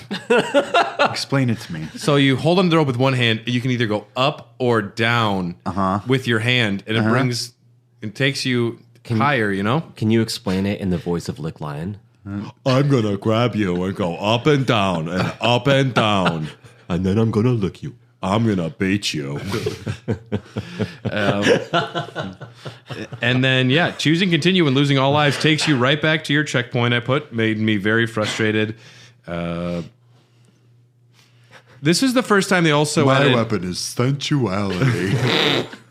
they added Reploids that kind of like you collect, where there are scattered good Reploids through the stages that just sit there and wait for you to save them, and they can be killed. But in X5, they give you health or lives, which is fine. I'm fine with that. But they can die and you can miss them. Whatever. This doesn't offend me yet. Not until 7. And if this game wasn't confusing enough with the time limit and that, there's also a leveling system for bosses. There are 3 factors. The less hours left, the higher their level will be. There'll be a little number at the bottom, 1 through 99. The more Mavericks defeated, the higher the level they get. And if you rank higher than A, the next time they're higher, their level will be higher. So I hate stuff like this. It's so confusing. They don't explain it, and there's no reason for it. And Aaliyah should be able to tell you. She's been telling us everything, and she doesn't explain this one thing, and you're just waiting like, hello, is this working? It's like they purposely tried to piss off the fan base with this game. This is a boss, Mega Man. Please press A. And after defeating one main boss, after defeating bosses, you're also given the options of life up or energy up. This game confused the shit out of me. And if you're level 8, or if they are level 8 or higher, you get additional parts. So stupid. But different endings. I put bad stage design. Not the worst, but bad stage design. There are 2 different upgrade armors. You can get the Falcon armor, which allows you to fly around and be invincible while flying around. And the Gaia armor, which is no special weapons, but you're invincible to spikes, and you're essentially like a big, slow Mega Man tank, which I think these are kind of cool. I wish the Falcon armor wasn't so invincible, but it's an interesting addition, and you get to choose which armor taking into a stage. At least they tried to do something a little bit different, albeit not great, but at least they were trying to break the mold of Mega Man. And they have armors. Different armors is fun. Yeah. I think that's all right. Yeah. The bosses for X5 were localized by Allison Court, the voice of Claire Redfield. Her husband loved Guns N' Roses. So she named all of the bosses after members of the American hard rock band Guns N' Roses. Mm-hmm. One of the worst decisions in gaming history. So, as an example, what we know as Tidal Whale was originally called Duff McWhalen. Yep. What we know as Spike Rose Red was Axel the Red. That's not a bad one. That's not bad. But It ain't great. It ain't great. Shining Firefly was Izzy Glow. I don't know. They're just... It's odd. But whatever. This game wasn't great. And I thought it was the worst one yet, and then I played X6. We're going to skip over Extreme 2. Another Game Boy Color game came out. You can play as Zero and this one interchangeably. It's pretty straightforward, though. Another kind of reusing bosses and stuff. I think most of the Game Boy... Well, I shouldn't say most, but some of the newer Game Boy games were just kind of cheap offshoots, like you said before. Reuse assets, dumb it down so it can run on the shitty processor and make money. It's a cash grab. They play fine. They're actually pretty good, but nothing special to talk about. Mega Man X6 is the worst video game I might have ever played. Ooh, the most poorly designed video game. I have never touched it. So Brad, you are point on this one, definitely. All right. Well, this came out for the Sony PlayStation November 29th, 2001, 1 year later, and 5 days later here in North America. Development, Keiji Inafune not involved. Extremely rushed development. He was upset they were doing this. There is an opening song and a credit song with the lyrics done by the voice actor for X, only in Japan. Wow. Okay. Very exciting. Super duper exciting. That is Changes. This is a change instead of a lazy thing. Full voice acting, but they didn't do American localization. It's only Japanese, and they left the Japanese voice acting in. X has a Z-Saber. You start with a Falcon armor, but no flying. Zero can be unlocked after defeating the Zero Nightmare. Every level has hidden portals to special areas with extra bosses. With these different special bosses, you might accidentally go in a portal. You might have to fight a boss you're not ready for. You will not be able to leave. And you have to do the other parts of that stage again because it takes you out of the level when you don't want to replay anything from Blaze Heatnix again. The Nightmare is a new thing they add to this. So there are these little DNA helix monsters that suck. They're in every stage, and they don't attack you. They just kind of like hover over to you, and they move in a way that's hard to avoid, and they kind of just stick to you. They're not fun to shoot. They're not fun to run away from. They're not fun in any way. And then they also have Reploids scattered through every stage in weird spots that hold parts that you might need. Not like to continue the game, but such as minimize damage, upgrade Buster, limited parts. And if these nightmare creatures get to the Reploids before you do, they permanently get killed. You can never get them again. You can't replay the stage. Jesus. Permanently missable Reploids. And so you'll play through a stage the first time, and there are times you just won't have a chance to get to them at all, and they're permanently dead. Where's Aaliyah to tell you about this? She's there. She's just like, that's a bad nightmare. Hey, Mega Man? I mean, X, you there? Yeah. X? I've got nothing to say. And certain stages will have nightmare effects, which the stages, they're already unplayable, and then certain times there'll be a nightmare effect, which just adds magma boulders flying the whole time, or acid rain, which just permanently damages you. When the stage was unplayable, there will be like a limited visibility, which will just give you like tiny slivers of light, and you have to try and do platforming across stupid bullshit. This is all bad. And depending on, you do get other parts. Depending on your level, you can only equip a certain number of parts. You would have to grind Nightmare Souls, which you get from beating these DNA monsters or replaying stages. This sounds incomprehensible. You'd have to grind so much in order to equip more parts. And you need these parts. Otherwise, you can't. The game fucking sucks, even though it already does. But extra shitty. Add grinding. Okay. I put down some thoughts on a lot of stages. Commander Yamarks. The camera locks above pits of unseeable spikes until you start dropping. This happens a lot. And you can't see where you're landing until it's too late and you hit spikes. Ground Scaravich has completely randomized sections. You'll have to replay through areas if you want to find Reploids and parts. You can't ever determine there's a lot of these sections. That pissed me off. Infinity Maginian is a visual diarrhea boss where they just put 50 things on stage and you don't know what you're attacking ever. The level stinks. It smells terrible. Okay. And this Blaze Heatnix is the first one where I really became frustrated. So this has 5 mini bosses that are all the same design. It's a circle. It's not animated. It just, a circle unanimated moves back and forth. You have to shoot it an obscene amount of times. It's hard to dodge. And it's not animated or interesting. They just have you fight it 5 times in different, like, spots of the level. So they really utilize the hardware of the PS1. It's, you know how they like, we're going to use wireframes and we're pushing the technology. They're like, we're not animating anything. We ran out of money. All we can afford is a dot. It's make it move around. The clarity, it's here. I'm going to pull it up. You guys just need to see how bad this is. It sounds like over the last few Mega Man X games, they just kind of lost focus and weren't able to develop the ideas that they really wanted to put out. They said, fuck it, let's just put it out. You have to fight that boss 5 times in one stage. And that's not that's not the boss of the stage. And then Blaze, that's the halfway point. 5 times. And then Blaze Heatnix is surprisingly very easy.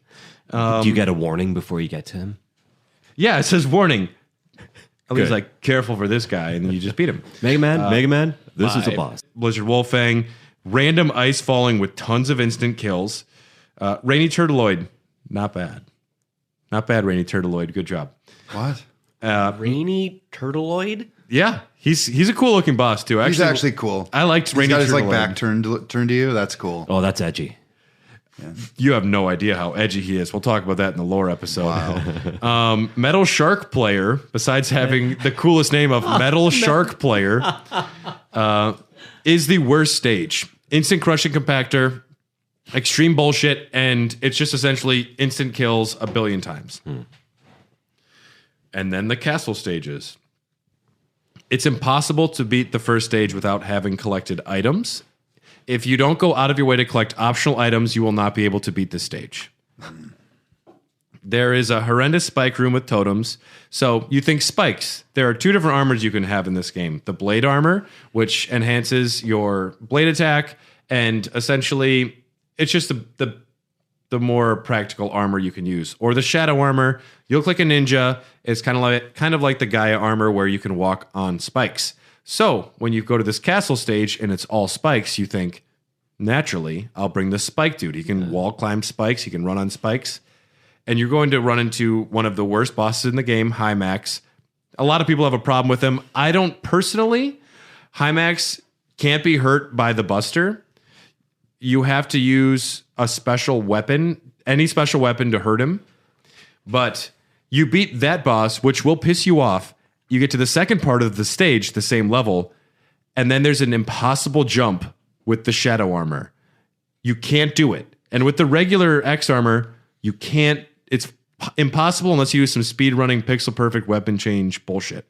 So you have to replay the entire thing again with a different armor because they don't tell you that. I mean, it's designed to not work unless you have the flying armor. Yeah. So that pisses me off.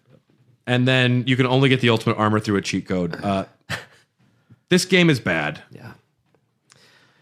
It's not even edgy. It just sucks.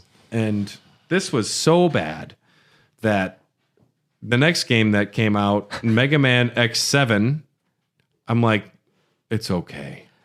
It's not X6. And I'm like, thank you. I didn't mirror in a 2D or a 3D mode because I was confused for all of the game. Yeah. Well, Mega Man X7. Let's tell the people about what's going on here. Came out for the PlayStation 2, which sounds weird because this is such a step back. But this came out July 17th, 2003. 3 months later in North America. 2D and 3D. Not one or the other, but both. Both. Because you need to do both, but we also need to dumb it down for the audience so they understand what 3D is. I don't think they understand what 3D is. We haven't been playing, Mario 64. We haven't been playing Crash Bandicoot. We don't understand how 3D works. Can you please explain it to us, Axel? Dylan, can you explain who Axel is? In the voice of Lick Lion. No, I can't, Brad. And I take one good look at him and I go, I could not give a fucking shit. Okay. An edgy gun-wielding character featuring black and red colors, and I'm not talking about Shadow. I'm talking about Axel. Now, I love, like, our characters are cool, but they're not cool enough. We need to introduce somebody that's even cooler and has a gun. Axel kind of looks like he's from the movie Tron. The red pinstripes on the black. Yeah. They're really trying to dig into like the nerd culture. He's got a giant spotlight on his forehead. Well, of course. He talks like a prepubescent woman. Why am I fighting? Yeah. Okay, X7. This is the early 2000s, right? Yeah. 2003. So here's what I actually didn't mind about X7. Although the aiming controls are bullshit. Yes. It's like you hit your trigger button or whatever controller you're using, and you can't necessarily pick what you want to aim for. It's more of you scroll around for it. Yeah, and that doesn't work good either. Like there's this one level you need to open a door, and there's these 4 balls, and you have to choose the right one to shoot. Choose the right one to shoot, but you can't just choose it. No. You got to like click through it. And it goes back to blue after a few seconds. So this one fucking door took me 5 minutes this morning to open. And it's pissed me off. It's like Simon, 1, 2, 3, or 4. And you just have to hit 2. Nope. Good luck. Fooled you. I'm going to look you now. But the implementation of the 3D was a cool aspect. It was very poorly done. With it reminds you of early 3D games without your camera control, where you really don't have a good view of everything. There's this level where you're jumping from airship to airship. Sometimes you can't even tell where you need to go. That one was really bad. Yeah, that one was really bad. Did you play the upside down level? No, that one was unplayable.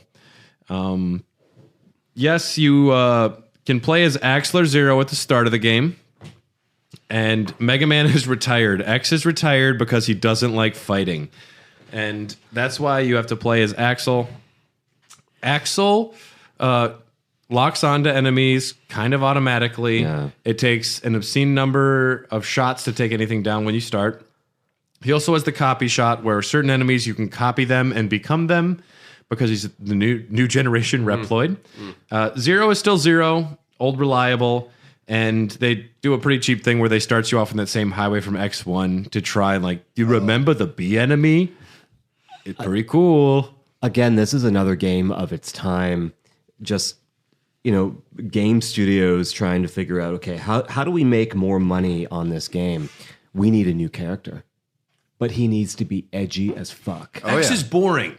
Give him a real gun. What if we call him something really cool like Axel? You know that band Guns N' Roses? Yeah. But someone's like, Axel wait, on there. remove the E. Yeah, the vowel. He's an aversion to vowels. That's canon. That's edgy. It's like, if I could speak without vowels, I would. Vowels are such a fucking waste of time. Axel's copy shot is Phonetics. very useful. You can use it 12 on 12 different enemies, and you won't even know that it's possible most of the time. 12, you say? 12. Wow. Double digits. Oh. Axel can acquire 3 Six unique... times 2. Oh my God. What have we done? What happened? Dear God, what have we done? The world is not ready for this. Axel can acquire 3 unique guns, which need to be equipped. Zero can acquire different weapons as well. Animated full motion video and English voice acting return. Zero can return projectiles with the saber. I like that. The lock-on was very poorly implemented. Yeah. They do return with missable Reploids and all of their parts, which you weren't ready that very first time you saw that or you got hit. Sorry, that thing's permanently missable now. But all the Reploids have ridiculous names. Like, I just saved Barry. There's Tim. Oh, Evan. I totally just got Evan, bro. And then there's It's true. Yokomoto. It says Evan. Yeah. And then randomly there's a Japanese name in there. And then it goes back to fucking Bob and Tim and I put Ryan. down names such as Chuck, Paul, Gary, Carlos, and Tracy. Carlos. Power ranking of names. Yeah. They just went through alphabetical, a list of popular baby names or something. Oddly enough, the first X game to not feature ladders or boss shutters. You do unlock X after saving 64 different Reploids or defeating the 8 main bosses. I put truly horrible hover cycle stage and upside down cyberfield stage. Sigma's the bad guy. I can appreciate they wanted to do a 3D game. Some of the platforming's not terrible. Most of it is a big mess, but it's not 6, so I love it. I give them credit for trying. Like I said, it wasn't done well, but at the same time, a lot of 3D platformers during that time were not great because they were exploring on how to do it, and this is a really good example of that. Well, especially when this development team is not in the business of making a 3D platform. That's right. But you remember those early PlayStation 2, we want to do they still wanted to do the collectathon, so we came up with so we had Vex, or we had just a bunch of different throw them against the wall type of characters tied to the Tasmanian tiger. Yeah. Where they were still trying to figure out what it meant, what movement. They're still trying to figure out what movement meant in the 3D space. And the fact that you wanted to make something action-y that focuses on shooting, and then that the platforming must have been a secondary thought. And on top of that, there's this one little little aspect that I found really frustrating with the 3D platforming aspect. And you know you're doing the 3D because it tells you, which is really, really handy. So 3D. So Mega Man, you're now in 3D. You can run around and jump at the same time. You know, you hold forward and you jump. Oh, sure. When you get to like a platform that you have to jump up onto, sickening. if you continue to hold up or whatever direction you're going, you can't jump. You have to stop pressing the direction and then jump up. It's very archaic. I will say, if I had started with Mega Man, if I started with Mega Man X7, this would be a 1 out of 10. Playing this after X6, I'm like, goddamn, 4 out of 10. Like, you are a video game, even if you suck. Can you imagine being the kid with a PlayStation 2 that gets this? Oh, yeah. And it is literally the most unplayable garbage. This is a PlayStation 1 game, but it's on the PlayStation 2, and this is Mega Man. I love Mega Man. And you play as Axel, and you can't get past the first stage because it's obtuse. But look at the size of the spikes that come out of his back for no reason. Oh, it's so good. No, man, they have a purpose. Yeah. He's kind of a rebel. He's a pacifist. I really identify with Axel. Oh, really? He's got a gun. And yes, you fight Flame Hyenard, Ride Borsky, Snipe Anteater, and Vanishing Gungaroo. There's actually only one enemy. Okay, I tried to find a new Grenade Man for this Mega Manuary, and it wasn't possible. Nothing's as good as Grenade Man, but the closest I found was Tornado Tunyon. It's bad. Fan favorite. It's bad, but this was the best thing I could find, so let's listen to some Tornado Tunyon. He made me cry the first time. Axel, you grow up handsome boy, yeah? But I grow up handsomer boy. Sounds like fucking Jar Jar Binks. I'm going to turn that down a little Me bit. so sorry, Mega Man. I am Onion. I am a literal walking onion robot. Who made me? Why? Let's hear this brilliant dialogue. Brilliant dialogue one more time. Axel, you grow up handsome boy, yeah? But I grow up handsomer boy. He grows up handsomer boy. Now, let's hear some more Tornado Tunyon. UBX, I ask you a favor, yes? Stop us. Stop Red, please, yeah? What? It's Professor. Professor redesign us. We no longer... Professor? Who the heck is that? We no control, yeah? Can't stop. None of us. Please save us. We becoming something else. End it, please. End it. And to cure me, please. And just, we'll play one clip of Ride Borsky. It's not great, but... So you're the big cheese. Big cheese? Ugh. How dare you call me that? I'm the head honcho, for crying out loud. How dare you call me that? I'm lactose intolerant. That would make more sense than how the big cheese isn't like negative. Line. Yeah, that's the best I could find. I think the sad Reploids dream of eating cheese. Do Reploids dream of electric cheese? Easy Isaac Asimov. Yeah. And anything else? That's most of what I had to say about X7. What's sad is that the voice actor that did the Tunyon guy, that's probably the highlight of his career. Oh, sure. Yeah. Jamie, you grew up to be handsome boy, but I grew up to be handsomer boy. And lore-wise, Tornado Tunyon takes over a satellite tower and just is broadcasting himself dancing to the world. Well, that's how he goes mad. The virus takes him over. He's like, everyone has to watch me dance. So, I mean, there's almost like a Sander Cohen nature to Tunyon. I can relate to that. That's what I would do if I went mad. Yeah, I mean, you already do that. You send me a lot of videos. A lot of videos, yeah. You say you grew up handsomer boy. I'm like, okay, man. Here, I'll throw you a like. Mega Man X8 was an apology. Came out on the PlayStation 2 December 7th, 2004. In North America, came out in Japan 4 months later, oddly enough. Fuck, wow. That's backwards. The development, the game subtitle is Paradise Lost, which of course references the John Milton epic. The Jacob orbital elevator is based on Jacob's ladder, and one of the stages is Noah's Park. You do the math. So yeah, this game, it's very symbolic.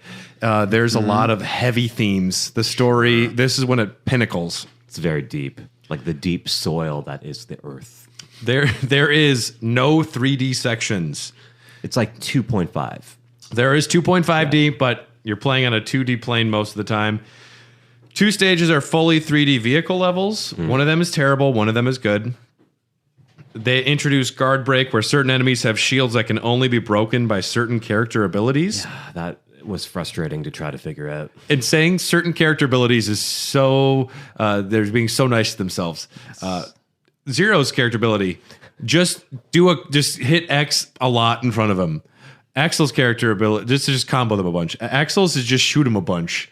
Mega Man's is charge shot them. So it's really not character abilities. But at least Axel can like aim in like up, down, forward. Mega Man, sorry, X, you can shoot forwards. It's like, why would you ever fucking use them other than your blast shot, like your charge shot? X is more powerful. And the reason they took X out of 7 at the beginning is they knew no one would play this stupid fucking Axel character. So they made you have to. And they played the same, essentially, in X7. This one they played different, where Axel plays more like Bass from Mega Man and Bass. When he shoots, he can't move. That's right. And he aims whenever he's shooting, and he's stationary, and he can also like hover permanently and just shoot after you start jumping in the air. So he has more of an aiming ability. You choose 2 characters to bring into the stage, and you can choose Mega Man or Zero or Axel, and then the different armor permeations of Mega Man. It's called Tag Assist. And you can also be incapacitated by an enemy, and then if you switch in, you will do an attack and get you out of that. You also have a navigator. You don't have to have Alia. You can also have... But why would you not have Alia? She's so helpful. She's so good. Always there for you. And you also can have layer and palette, but they have different strengths. Yeah, I think one will indicate when there's like hidden aspect or like a hidden passageway. Alia or Alia just annoys the fuck out of you like normal.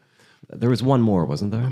And palette, but mostly you don't have to ever listen to them. You can not listen and just skip it, which is great. No Reploids and parts. I put thank Lumine. X can customize part by part. Axel gets unique weapons. Zero gets unique weapons like hammers, fans, and Sigma's blade. Axel can do the copy shot. 4 options this game. Wow. So 12 was too much, and it was too extreme for the fan base, so they had to really divide by 4, 8, 12, 3. I had to do the math. Just a sec. Yeah, 3. Enhance. 3. Enhance. 3.2. You collect rare metals as upgrades. It's another name for part or chip. The armors are the Icarus armor or the Hermes armor. And the biggest change, Sigma isn't the final boss. He is the penultimate boss who is being taken advantage of by Lumine, who is actually not your friend. What? Damn. How dare they take advantage of Sigma? Spoiler warning. Okay, sorry. Sorry, everybody. Overall, X8 was fine. Yeah. It wasn't great. Neither 7 or 8 feel like Mega Man is the problem. They do not, but 8 feels more like a Mega Man than 7. 8 looks good, but it's not a Mega Man game. And yeah, it's fine for what it is, but some of the stages are okay. Yeah. Mostly, I felt embarrassed playing it.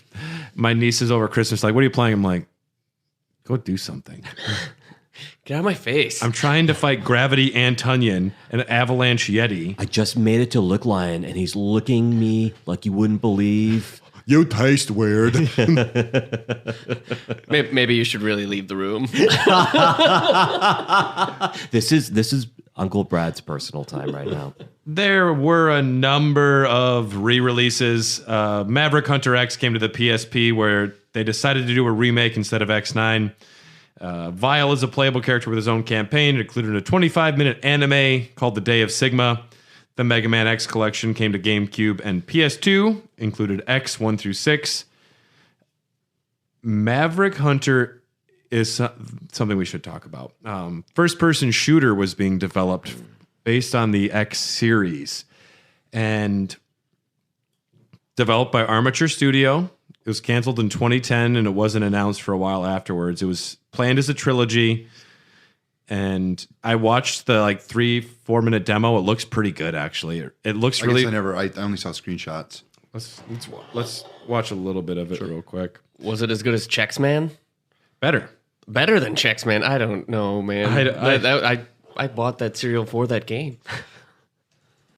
But Chex Man is like an iconic sexual symbol. Chex, I don't know if that made it to Canada. I have no idea what you guys are talking about. I mean, I don't like Mega Man's design. Oh, this is 2010 in a fucking nutshell. This is just going to be, it's just Metroid Prime. Well, and it's very Doomish to me. It's very fast. And look, he can't aim up either, the way you just like jump Mega Man. forward. Really sticking to their guns. Can't aim up. I'm going to develop a robot. I'm going to call him Mega Man. He can only shoot forwards. It looks kind of cool.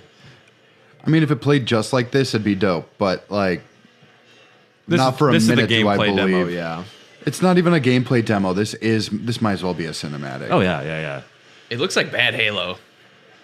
It moves like Doom to me. It reminds me of 2016's Doom. When was this released? This wasn't. When were they developing? It was canceled in 2010. To me, this is all this is Metroid Prime. Metroid Prime has some like actual things going on. I this agree. Is weird I love Metroid Prime, but this is just like an early version of Metroid Prime. And then you enter a stationary spot where you can just move the reticle. Wait, he can aim up now? Only here. Only while he's falling. But this was something they were touring with as a first-person shooter spin-off of Mega Man X. And it doesn't look terrible. It, of course, wasn't finished, and we don't know what it actually is, but it looks something I'd be curious about. I don't think even if they finished it, I don't think it would have sold well, though. No. I think it would have been better than X7 and X8. Which I don't know if it also means would have much. lost the entirety of the flair of people who understand what a Mega Man game is to just suddenly like shift and then take away all the parts that kind of make it interesting. Like it's kind of a weird anime, like it's all energy weapons, and then to make it like just a gun. It's so fucking weird. Yeah. We're not going to talk too much about Mega Man X Command Mission. Suffice it to say, there is a turn-based RPG for the GameCube and PS2 with Mega Man X, Zero, Axel, and other characters. We might talk about this in a Doggies After Dark later, or we might save it for Mega Manuary X 2034. After we emerge from our capsules. Whew, just put the kids about to bed. Turn-based strategy Mega Man got me a little worked up here. I'm going to have to calm down. Yeah. Do you need to go visit Lick Lion? Yes, absolutely. I'm gonna relax you. I'm gonna relax on you. Mega Man X Legacy Collection 1 and 2 are pretty awesome. Mega Man X Dive is some mobile bullshit. Other appearances, X shows up in the TV show for 1 episode, 2 episodes. Dead Rising, he's an outfit. Project X Zone is some bullshit. Marvel vs. Capcom Infinite, Sigma merges with Ultron, and Dylan wants to go visit Lickman just hearing that. No, I don't care for that idea. And Mega Man X, that's the series in a nutshell. I mean, it's a good, it's okay. For things that start out so brilliant, so and then promising, fall apart. This is the kind of shit that, I mean, back in the day, you had to keep making things until it artistically eats itself. Bankrupt. And now we have the choice to be like, we don't have to keep making these things. And not even artistically, though. It's more of, we will keep making it if people keep buying it. No, that's it true.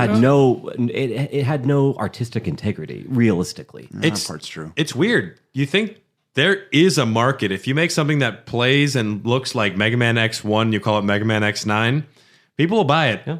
Release it on like digital, and it'll be great. It's like Mega Man 9 and 10. Those games are great. The ones that are just the NES style. Yeah. Those are great. And Mega Man 11 is really good too, but you needed 9 and 10 to get there. I think if they did make an X9 that sticks to the fucking roots and ditches some of the other bullshit, I don't know. I think all the ideas that they would have put into something like that, they already put into Mega Man 11. I think that... Does 11 have dash and wall jumping? I don't think so. No, but it has the gear system, which is interesting, and I think a lot of the concepts and ideas. I think they like their Mega Man fans, but I think at the same time, I don't think that's what they want to focus on anymore. They should just. They're making way too much money with Resident Evil and Monster Hunter to be like, oh yeah, more Mega Man games. Let's do it. They should just make it realistic. Mega Man 80, and he's like this fucking like geriatric guy with a cane. Yeah, but he can't. I like he this. can't aim his cane out. It's about him contemplating about how his body is starting to betray him, and he's just really ready for it to end. And he's really, really bitter about life. Okay, Yeah. so that would be Mega Man. He's got a L, lot of weird thoughts about politics. Mega Man LXXX. That's the Yes. Roman numerals for 80. So that would be Mega Man 80. Mega Man licks. He downloads Fox News into his And he yells at children playing on his I'm lawn. really tired. Fox News said drink bleach.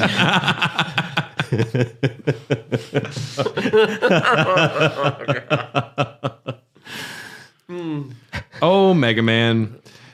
This is something that I'm glad I did, that I played through the X 1 through 8, and even the Game Boy Color ones, which are just like little couple hour things, but I'm glad I played through them. I'm glad I know what's going on in them, but if I had to say what my favorite one is, Mega Man X1, followed by Mega Man X4, least favorite X6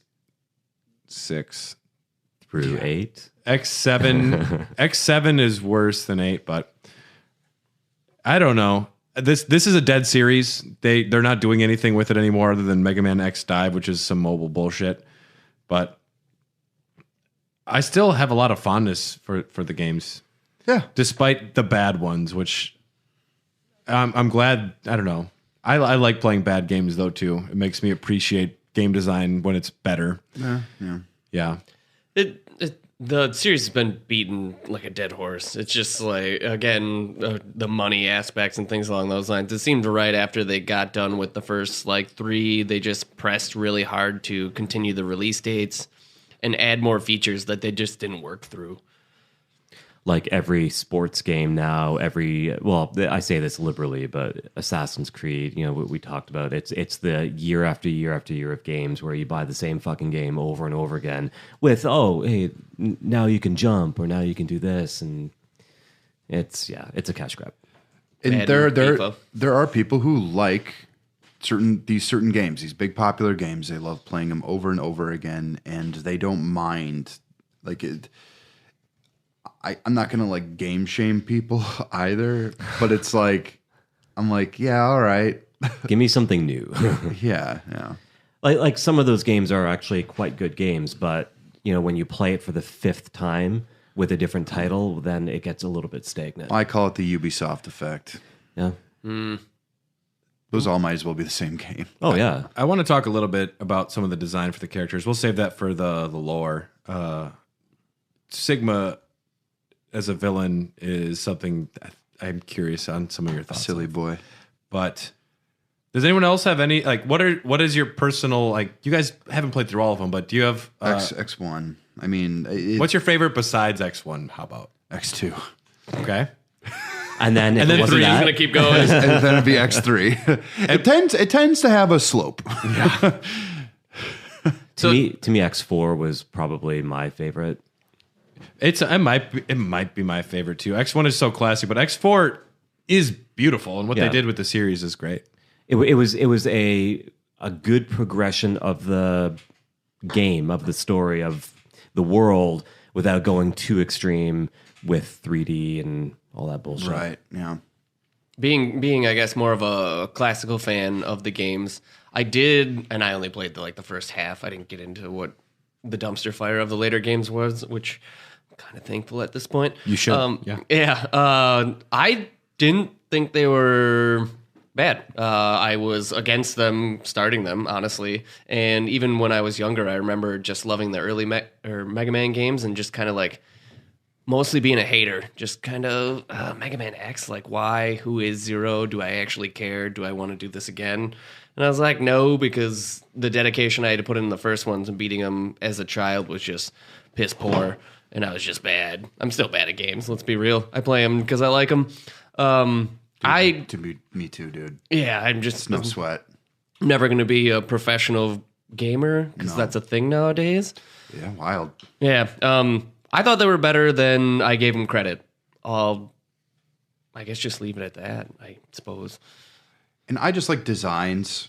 I just think it's fun. I like goofy robot things that are also animals. Like it's right up. They're just really interesting to look at. Like I'm just like, oh, it's nice to think about this. Dylan likes colors and moving things. Yes, I like shapes. Some of the anime designs. Some of the anime designs are good, and they realize we can't have everything be humanoid. So now they are also Antonians, stags, and necrobats, and that's cool. It was a cool concept. I mean, they got rid of the whole, again, man and single woman theory and went to like plants and animals, which is cool because, again, it will get into lore, I guess. Because they're robots, and it doesn't matter what they are, right? But is a Reploid a robot? I don't remember what it all is. They should We'll just get do into like that a later. vegetarian, gluten-free version where, it's all like veggies and quinoa. Yeah, I'd play.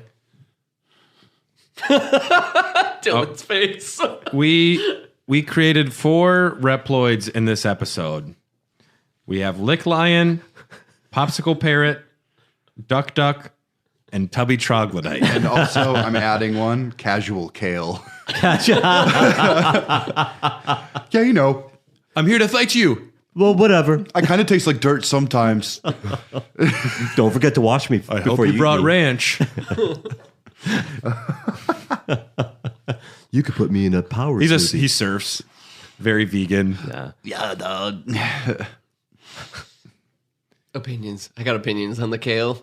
I'm just gonna keep it to myself. Oh, I don't like kale. The Oh, raw I could eat dogs. it, though. The raw dogs are part of Hair the Dogcast, which is also a part of the HyperX Podcast Network. And we are supported by such wonderful Patreon executive producers as Brian Blizzard Buffalo, Crescent Kip Grizzly, Rainy Ryan Turtleoid, Tornado TK Onion, and Commander Katie Bone Yamark, who is a new executive producer. Yeah. So thank you for supporting us, everybody. If you want to support the Raw Dogs, you can check us out on patreon.com/HairTheDogcast.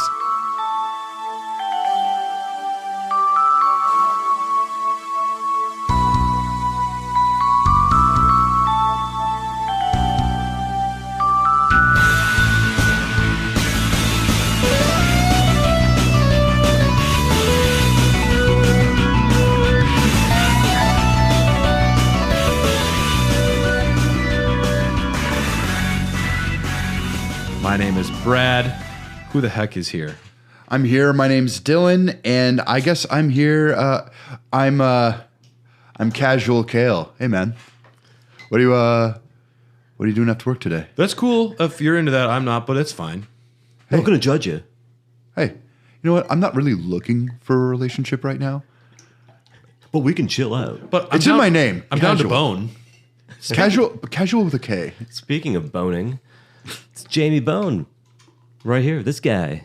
What? I don't have a cool name. I'm invited you? just obsessed with Lick Lion still. But Lick Lion. You can be Lick Lion. I'll be Lick Lick Lion. Lion is the best thing we've come up with. I'm going to switch it up, though. I'm going to be Lick Lion X. What's the difference? It's a spin-off series. Is he taller and edgier? Yeah, and his tongue is bumpier. Oh, yeah. It's more ribbed. of those little spines. It's yeah, ribbed yeah. for added pleasure. Oh, yeah. Oh, yeah. I don't know how to follow that. I'm Nate. I don't know how to follow that. That's okay. That's okay. You don't have to have anything special. No pressure, I feel like no that's pressure. such a thing on podcasts too, where people are like, "Oh, and then me, blah blah blah." And then it's like, next. I'll be Buckethead Bubble Guppy. Because we need a new Guns N' Roses spinoff since Buckethead kind of joined the band. Okay. And is Bubble Guppy just a show or is that an actual animal? A bubble guppy? A guppy's That's a an made up animal. word. Is a Bubble Guppy just a show though? What is a bug? What language is this? Some South Dakota horse shit? No, he's stroking it right now. We were given a delicious beer by Nate. Nate, tell us about what this is. Well, Right, Brad, so- this is beer. Yeah, right. It's in the fancy bottle with the wax dipping on the top. It is the Indeed Brewing, which is a brewery here in Milwaukee, the Mexican Chocolate Churro Stout. Ooh. And I'm a wild fan of stouts and just drinking overly high ABV beers. And man, I'm excited. It's been sitting in my cellar for like a year. So have you not tried it yet? At all? At all. Really? Wow, okay. It's good stuff. Yeah, the patience Very good stuff. for an alcoholic is pretty wild. Yeah, man. Oh, that's absolutely wonderful. It's actually a little less sweet than when I had it, which is a good thing. It's mellowed a little bit. It used to be like in your face cinnamon. It was kind of cloying back in the day. Yeah. Definitely helps with the aging. I never remember the beers we have. Like, I'm always just like, oh yeah, that was also a tasty beer. Like, I remember. as if I would remember. I think I drank beer. The reason Josh only knows 2 franchises of media is because he remembers every beer he ever drank, and there's no room for anything outside of Leonardo and 1,000 breweries. yeah.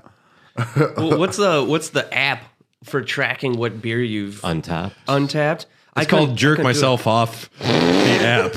Yeah. Look at all of the shit. Look at all of the... I couldn't do it. I was like, if I like it, I'm gonna remember it. Yeah. So why would I want to record all these beers? I'm not trying to hate on anyone. It's cool if you use it. There's a lot of good reasons for those apps, but as someone who works in a brewery, I've just seen way too many of it. Way too much of that. It is a way to validate yourself in a really awful way. I'll you want to know what?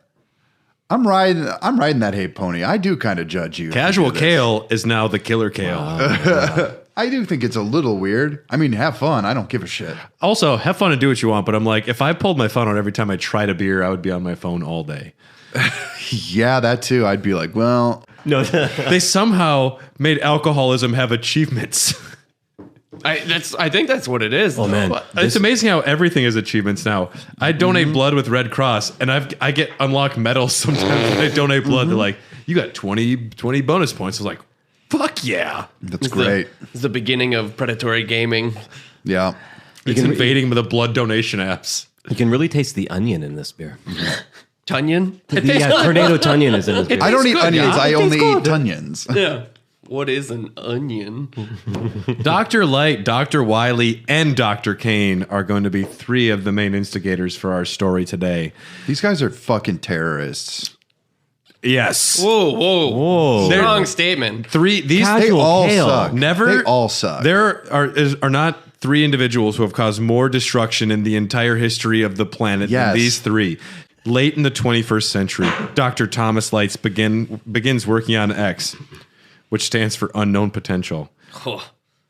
Meanwhile, Mega Man's still alive, and he's like, yeah. The original Mega Man was bound by Asimov's laws of robotics. X is not. Mm-hmm. He's created with something like a conscience, which allows him to think, feel, and act completely on his own. To test the reliability of X's learning and morality, you're testing his reliability of his morality. If he is, it's up to him. You can't just like determine whether or not he's moral. Well, hey now. Takes away a little aspect of freedom there if you're testing his morality and what his choices are. I went to Catholic school, and I'm like, if there's free will and God allows these things to happen, like there's just quandaries here. But how dare you think for yourself? You either need to have the free will to do horrible shit and choose not to, or it's not your decision. It's like Clockwork Orange, this scenario, you know? Well, with religion, it's more or less of like this kind of like whole idea of like God's plan and divine inheritance. This actually gives you the thought. See, that's why I'm pescatarian. I'm an asparagus. You love things. To test the reliability of X's learning and morality, Light prepares eat up. a stasis capsule that will perform tests for 30 years to make sure he is legit enough to exist. Accidentally wasn't awoken for 100 years. Meanwhile, at the same time, Zero is created by none other than Dr. Wiley. I want a pretty one with long hair and big headlights on him. Look at the zonga. This is what boobs look like, right? Look at these green bazongas. Look at these zongos. Hey. I've seen boobs before. I've certainly seen breasts. Who says I have not seen boobs? I most certainly have. Of course, I have definitely touched mammary glands. They feel like a crystal ball. They're really hard, right? And they're green. No nipples. He's a man with long hair.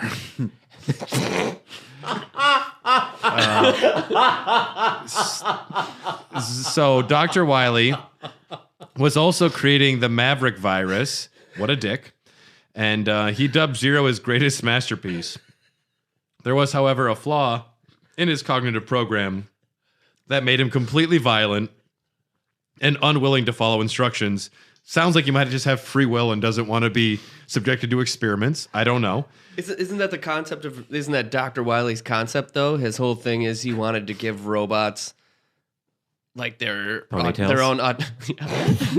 autonomy. Their own. Like give them their own free will. But it seems like in this aspect, he's like, I don't know if that's a great idea because they got like guns built into their arms and shit. But also, don't disagree with me. I didn't want you to disagree with me when I made you. I made you to agree, but have your own free will. The problem with the robot race is that they do not have ponytails. And I will do it. Yeah, it's a nice robot, but where's his long ponytail? Where's his flowing locks? When I cuddle with him at night, whose hair am I going to stroke? How can I pretend to be a girl by putting his hair over my head? Is he the only male robot with hair? Or like any of the robots? No. There's a lot of Reploids with hair. Mm-hmm. Iris has hair. Okay. What about Tornado Tunyon? No hair on Tunyon. But like, not even like the fuzzy stuff when you leave an onion out overnight? Lumine is something that looks like hair. It looks like hair. But Iris definitely has hair. Yeah, okay. Male. I said male. Is Iris male? Technically still a robot, so does that work? Nana has hair, and she's number 77. My Nana's losing her hair. Again, that's like a female type Nana's robot. dead. We don't want to get into naming My Nana's real connotation for robots. My Nana makes me cake. Zero was angry with me. Zero was a maniac and locked up. So, Dr. Kane, known weaknesses: old age and nuclear weapons. Mine too. I hate those nuclear. The only two. Well, no, we decided earlier that it's more of a weakness in the way that he really just has a soft spot for them. like chocolate cake. Yes, I just got to indulge. Just one more bite of this. Let me finish this Ferrero Rocher and detonate the nuclear weapon. So while searching for fossils, on a diet, but I'll lick the cream from an Oreo. Don't forget me, lick lion. I will lick the cream. All right, we're back. Center. While searching for fossils, he finds Dr. Light's lab and X inside. Using X's design, he doesn't know what he's doing, but he just tries to mimic it and creates the first Reploid, just trying to follow what he sees. Not understanding it, some Reploids become Maverick because he doesn't understand how to build a moral system, I guess. Kane then, after accidentally created Mavericks, starts creating Maverick hunters to hunt them down, not realizing he's just making more things that could become Maverick.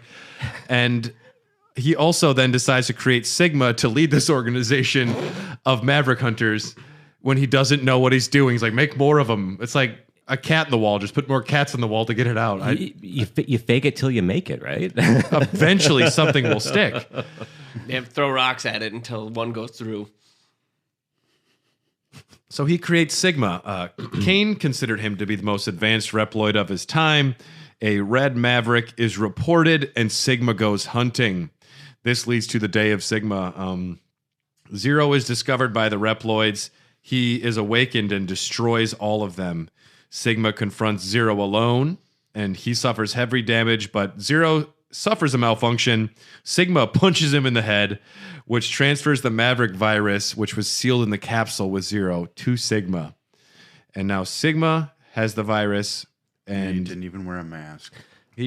Dick. Well, that's none of the Mavericks were wearing masks at the time. Mm-hmm. They didn't know about the virus, though, at the time. Yeah, and then they took like horse dewormer or whatever. And bleach. Mm-hmm. Yeah, but they're robots, so it's fine. Yeah. The whole plot so far sounds like a concept album from a death metal band. So did Sigma and Zero. Did he really transfer the essentially free will and consciousness into Sigma by punching him in the head? No, it was an STD. It's a logic virus. That sounds like the worst way to get an STD. No fun involved. Dylan, describe a logic virus. Well, it fucks with the logic systems in because it's made to be it creates violence, right? Is it binary though? Well, it makes you more likely to be violent if you're a maverick. Is it right? binary or is it like JavaScript? Or? I mean, everything in computer code is binary. Yeah, but this is how the virus gets spread. This leads to the Sigma Revolt, where Sigma leads the war against humans. He convinces... This is one of those things, too. Our Mavericks, because they disagree with you, they're labeled as bad things and meant to be hunted and exterminated. What's more or less weird is what's the difference between having the Maverick virus and also having free will? Then there are many times throughout the series where someone who simply disagrees with X or the Repliforce, and they're like, all right, you're a bad guy now. We have to kill you. Realistically, it's kind of like America. The Maverick Hunters are kind of American. Thank you. Yeah, that's my point. And maybe just not American, but just people and culture in general, right? Like maybe they're a little bit ahead of themselves or ahead of the times with this story arc, even though they made it really, really cheesy. Well, and Maverick literally just means different. No, Maverick means Tom Cruise. Oh, I'm sorry. Yeah. Iceman comes and Goose dies. Chill Penguin, yeah. Seems like a little bit rogue-ish. But yes, there are some that are affected with the virus and some aren't. They just disagree and they wind up getting killed throughout the series. Good riddance. What's the Pegasus one? Spiral Pegasus. Yes, also known as the Skyver in the original naming conventions. But pretty good. There are 8 Maverick bosses during the initial Sigma Revolt. Chill Penguin. I tried to find interesting things in that book. There's not a lot. No, there isn't. Chill Penguin strongly dislikes Flame Mammoth. Stupid. Yeah, he called him fat. Yeah. He is fat. No, it's actually because people call... He's kind of fat, though, too. Well, people call Chill Penguin short is the issue. He has a height problem, but... Oh, yeah. Colon complex. Launch Octopus is good friends with Volt Kraken. Boomer Quanger was interesting. Boomer Quanger's all right. Based on a stag beetle. I don't like his politics, though. He is a nihilist who joins Sigma because it's more interesting, not because he's a Maverick. He's like, this sounds more interesting. Yeah, he's just bored. Well, fuck it. This sounds fun. Yeah, I could do that. I can appreciate a nihilist. Storm Eagle challenged Sigma to a battle, and after losing, he's like, "I'll join you." Then I follow the strength, and I appreciate that. So, and they even have dialogue with you. They're like, "Sorry, dude, this is just the way it worked." And X is like, "Fine, I'll kill you. I'm retiring in a few games." Yeah, it speaks to, again, the freedom thing where they are the Mavericks. Mavericks are when a Reploid goes bad. The Maverick Hunters are who the main guys are. That's the only real faction so far. But I feel like a Maverick is just a robot decides it's just going to do what it wants, and those things might not be acceptable, or they might be bad. Mavericks are hipsters. One of my favorite pieces of lore is the Light capsules. Dr. Light is most likely very dead. He knowingly, before dying, hides light capsules by happenstance in 100 different locations close to bosses that haven't been made yet. These all have power-ups specific to X in case he gets woken up later. Sometimes they seem like pre-recorded messages. Sometimes he seems aware of the situation. And sometimes he dresses up like Ryu when he gives you the Hadouken. Just to have some fun. I bet X is going to like this one. I'm going to just... I'm really trying to impress X. Stands in the mirror and he just looks at himself with the bandana. He's like, I still got it. Oh, it's just great. He's pre-recording messages. He's like, oh, this one I'm going to dress up. Mega Man, you use this helmet to bash your face on things. Mega Man, you ever seen Street Fighter? This is like Ryu, Mega Man. Do I look like him? And he's like chubby Santa Claus in a lab coat. And I love that he canonically speaks like that from X4 still. I look like Ryu, Mega Man. My mom says I'm a husky Mega Man, but I think I'm actually quite buff. This is a Hadouken move. I'm very toned. One time, at the end of X2, he goes, They're "Wow, not tits, Mega Man, they're pectorals. jiggly pectorals. I took a picture of this one. You find him in X2. He goes, "Wow, you are so cool. I'm not worthy. I'm not worthy." He pre-records these Wayne's messages World. ahead of time. And also, at some point, he made 100 capsules and had either delivered them himself or had somebody just take them everywhere. Yeah, This is a good spot. I'll hide it up behind this wall. He'll never find it unless he's really clever. The foresight's impressive. Yeah, he's like, I bet in 100 years we're gonna need 100 different capsules. Wait, scattered and then he around. was betting on what, 30 years? And then it turned out to be 100 because Zero was overly trapped. And he knows that In a relationship? that he's fucked the world up so much that he has to preemptively hide 100 upgrades for the like the guy who's gonna save the planet. Yeah. He's either a criminal or evil genius, or just a complete and utter fucking moron. I believe that both is probably true. I think out of Light, Wily, and Kane, Light is the best, but they're all really fucking bad. Yeah. I mean, he's the originator of all of this, and he essentially created the problem, which is X. Yeah, If he we created keep technology that was immediately misused by Wily, and then Kane comes along. He's like, I know how nuclear bombs work. I'm going to make a bunch that are going to be used for good. I'm going to make more to stop the ones that I created that are going to be used for bad. Near the Creating end of code. the Sigma Revolt, Zero sacrifices himself to help X defeat Vile. X kills Sigma's dog, Velgarder. Just the original John Wick story. That's why Sigma's so pissed. X kills his dog, and Sigma said, I'm coming. No, it's actually Pig, starring Nicolas Cage. I need 2 Reploids right now. One with a pig. One with a dog. Yep, name them. We need 2 Reploids. Create them. Oh, Porky Pineapple. Porky Pig? Wait, what is it? Porky Pineapple? He's like a pineapple. Porky pig. Pineapple? He's a That's all right. I pineapple don't like that. pig I don't- combo. He's just a really fat pineapple. With like a pig's face and tail. So you got like the core of a pineapple and then like a pig head and a pig tail on and it. a curly Wait, tail. so Piggy Porcupine Apple.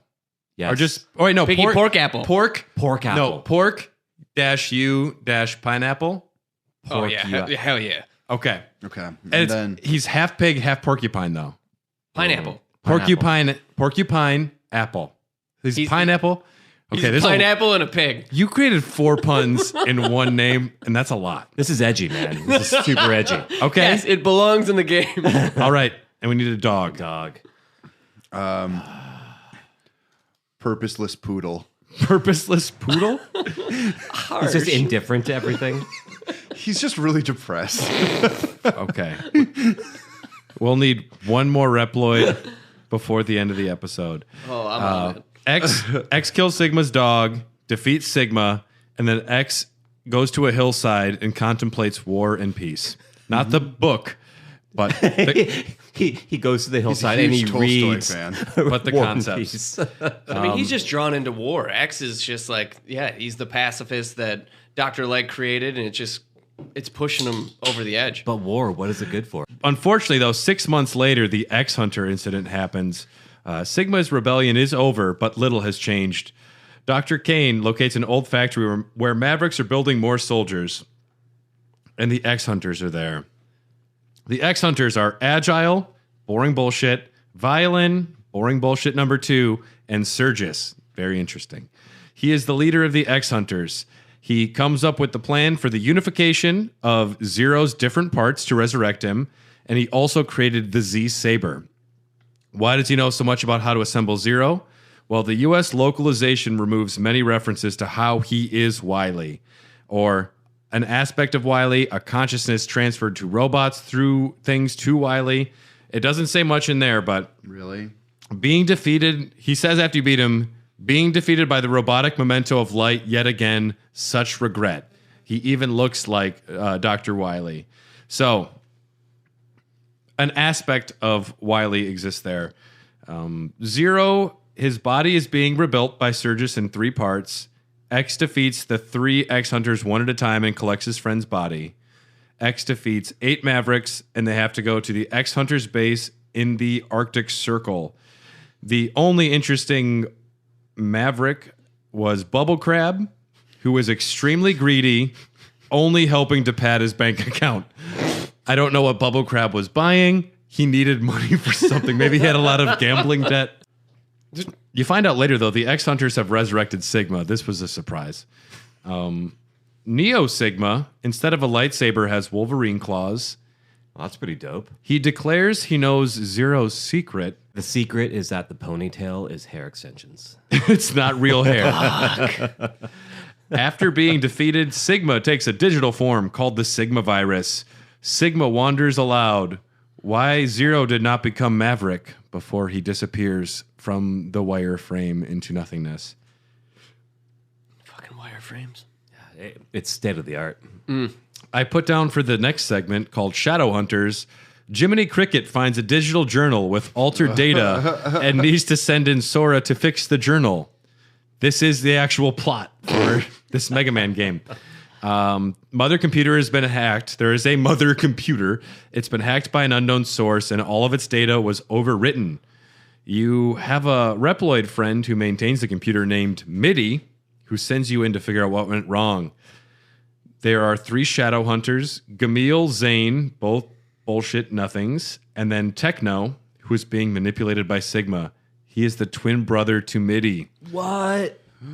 I know. And the thing is, when you defeat Techno's hacking terminal, you both kill him and Middy at the same time because twin robots share chips or something. They just need to die together. It'd be one thing if Middy killed himself after you killed right? Techno. Like just, my twin's dead. That's too edgy, though. And then as he was dying, he said, "What am I dying for?" What? But it turns out it was Sigma the whole time manipulating everyone. You defeat him again. Are you recognizing a theme here? He's always been there in the background. In the shadows. I got nothing. I'm Porcupine Apple. Hey, that's a good one. There's a lot you can do with that. There's pork, there's porcupine, there's pineapple, and there's apple. Yeah. And what was the dog again? Purposeless poodle. Purposeless poodle. I'm just here, guys. I don't do anything. What? I don't know. I thought about getting out of bed to make myself some ramen, and I just couldn't. I didn't want to boil the water, so I just ate it raw. I was busy watching this anime I don't even like. What's Purposeless Poodle's weakness? How do you portray purpose? Motivation. No, but like how do you portray it though? You know? Oh, it's is it the Adderall gun or something? I don't know. It's like a paint kit. They're like, try this out. It's like a Bob Ross. You fought a painter before? Yeah. Just put a happy little cloud up here and don't tell anyone. Get a job. It's the story of me. Oh my God, you're a purposeless poodle. Up next is the Doppler army scenario. Dr. Doppler is a Reploid scientist and the supervisor of Doppeltown. That's right. He named a town after himself. Yeah. Why would you? Yeah. We'd all do it. Do you think we're not going to see an Elon Musk land at some point? Oh, that sounds like the worst amusement park ever. No, it's going to be better than Six Flags. I think they're going to call that Mars. It's going to be bad memes and hair plugs. Although roller coasters in a different gravity would be amazing. That'd be pretty sweet. I don't roller coaster. You don't roller coaster. But no inner ear function. I just puke. You have no inner ear function? Limited. Okay. I don't have that problem, but I get sick on rides too. Oh, yeah. I've just been hitting that a lot. Are cars too much for you? No, cars are fine. No. Dr. Doppler creates a vaccine to the Maverick virus. They create the Nightmare Police to keep the peace. That's a good name. Nightmare Police. I mean, if you're going for intimidating, Nightmare Police is appropriate. Allegedly, Dr. Doppler does create a vaccine to the Maverick virus, and he does create the Nightmare Police, but turns out the vaccine was a placebo the whole time. Oh, fuck. And he becomes infected with the Sigma virus. This was all a ploy to get more Mavericks. So everyone who was saying was getting vaccinated was actually getting brainwashed. What? And given 5G functionality as Reploids. Shit. I'm still waiting for my 5G to kick in. Dr. Doppler, when he creates the Nightmare Police, leading the Nightmare Police are the two wonderfully well-known characters of Bit and Bite, who suck, and there's nothing interesting about them. I've tried. But when you defeat them, they can join to become God Car Machine Manuary. Oh, I saw that in the book. It looks dope. Yep, God Yeah. Karma Machine Manuary. It's under G. It's got like an Anubis head on it and a big, it almost looks like a ring for Osiris or something. I did see them, yeah. Yeah, that thing looks crazy. Looks great. Not a great boss fight, unfortunately. I think it looks awful. What's I think it looks dope. for? The ring is like an imaginary halo. But he's got like an Anubis head on top of his head. How cool Yeah, he is does. What's an Anubis head? Anubis dog. is the god of Oh, No, that's the Greek Osiris. thing. Yeah. the Greek thing. Am I wrong? It's Am I Egyptian. right? Ah, same thing. Well, yeah. Yeah. Some kind of. Sort of. X has to defeat 8 different bad guys, it Whoa. turns out. 8? 8? Why 8? This Eight is- what? And their names are Blast Hornet, Toxic Seahorse, who is very controversial at parties, Tunnel Rhino, Volt Catfish, Crush Crawfish. They have 2 different variations of the fish there. Oh, yeah. Neon Tiger, Gravity Beetle, and the only one with anything interesting that I had to write down was Blizzard Buffalo, who loved art and making ice sculptures before he was infected. So I'm glad that he had a life outside of the Maverick virus. most of these free will machines don't, which is really sad. Yeah. The ones that were just programmed to have jobs were the ones that were super interesting. Yeah, they had hobbies and stuff. These ones are just like, yeah, I'm Neon Tiger. I love trees. I love the forest. I love going out for walks. I'm just a tiger that's fucking neon. Maybe that's all I do. Maybe free will just is paralyzing and crippling and makes you boring and not interesting. Is this an allegory for real life? Is that why so many people just stay inside?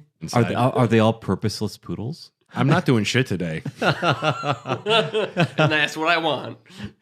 And then you do fight Dr. Doppler, because I guess Reploids can also become doctors. I don't know if that's part of his name where he went and got a doctorate, but They go to school and they study hard. And Is there any proof that any of the doctors in this deserve their doctorates? I mean, Dr. Light and Dr. Wiley went to school together. So maybe some of them went to chiropractor school. or that's not witch doctor. dental school. Your back needs realignment. I'm gonna punch you in the spine. Okay, who's well, we need a K or C sounding thing, chiropractor something.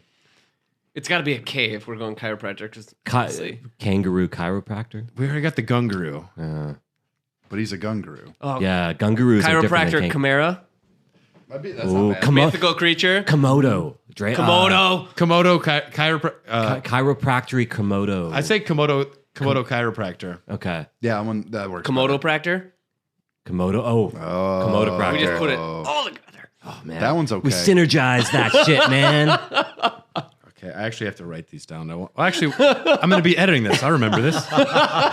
Brad, mental note: don't forget to listen to this part for the name. Brad, why did you think you had to write something down when you're listening to this? Hey, Brad, in 100 years when you get this, don't it look like Ryu? If I edit this in 100 years, something happened. Wonderful, like a weird miracle. You fight Doppler. Sounds like a bad movie, Then he woke up or a good or a movie. Brad movie. Starring Nicolas Cage. Fuck. You fight Dr. Doppler, who reveals he built Sigma a new body, but then he also hopes X wins after you defeat him because he was kind of infected with the virus. X then fights Kaiser Sigma, who was going through a Kaiser phase, I guess, at the time.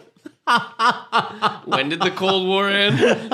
I am now Kaiser Bradley. It's This is all like bread names now. He'll be like Marble Rye, Yes. Sigma, and blah blah blah. Marble Rye. I am the Sigma Bagel. With rosemary. I am the everything bagel. Sigma's virus form threatens to possess X's body and take it as his own. Doppler sacrifices himself by injecting the real vaccine and blowing up. Sigma can feel his program fading, but promises to return as a virus program fades away. The erasure incident happens next. So what is a DNA soul, I asked myself. It's a Reploid's operational DNA program, which apparently a fucking Reploid needs. Let me check with Dr. Bone on that. That doesn't seem real. It's like a human soul. One day, Reploids suddenly begin having their DNA souls erased, leaving their bodies hollow shells. This all of this happens to lead to Laguz Island, where all of the Reploids vanished at the same time, their DNA souls. So naturally, we go there. This is just an allegory for depression. This is Depression Island, which sounds like a really bad reality show. Or a really, really good one. Who's like, you get off the island by finding purpose. Purposeless Poodle is the final boss of Depression Island. I guess I'll fight He you. tells you just want to stay and sit around on the beach and do nothing. Just And there's nothing wrong with that. Do you want to lie Today's next to me, challenge Ramen? is laundry. Oh yeah. But do you want to do it? I lived on a tropical island. This shirt doesn't It smell was that bad. fantastic. The Soul Erasers. Their names are Gareth and Burkana. Gareth was created by Burkana, and Burkana just exists, creator unknown. She's like a witch. Yeah, they're kind of like a knight and a witch type thing. Iris has her canonical introduction in here. She is the navigator and Zero's love interest. What am I fighting for? Oh, go back to the sound clip. And we'll smoke a cigarette. Iris, does it feel good?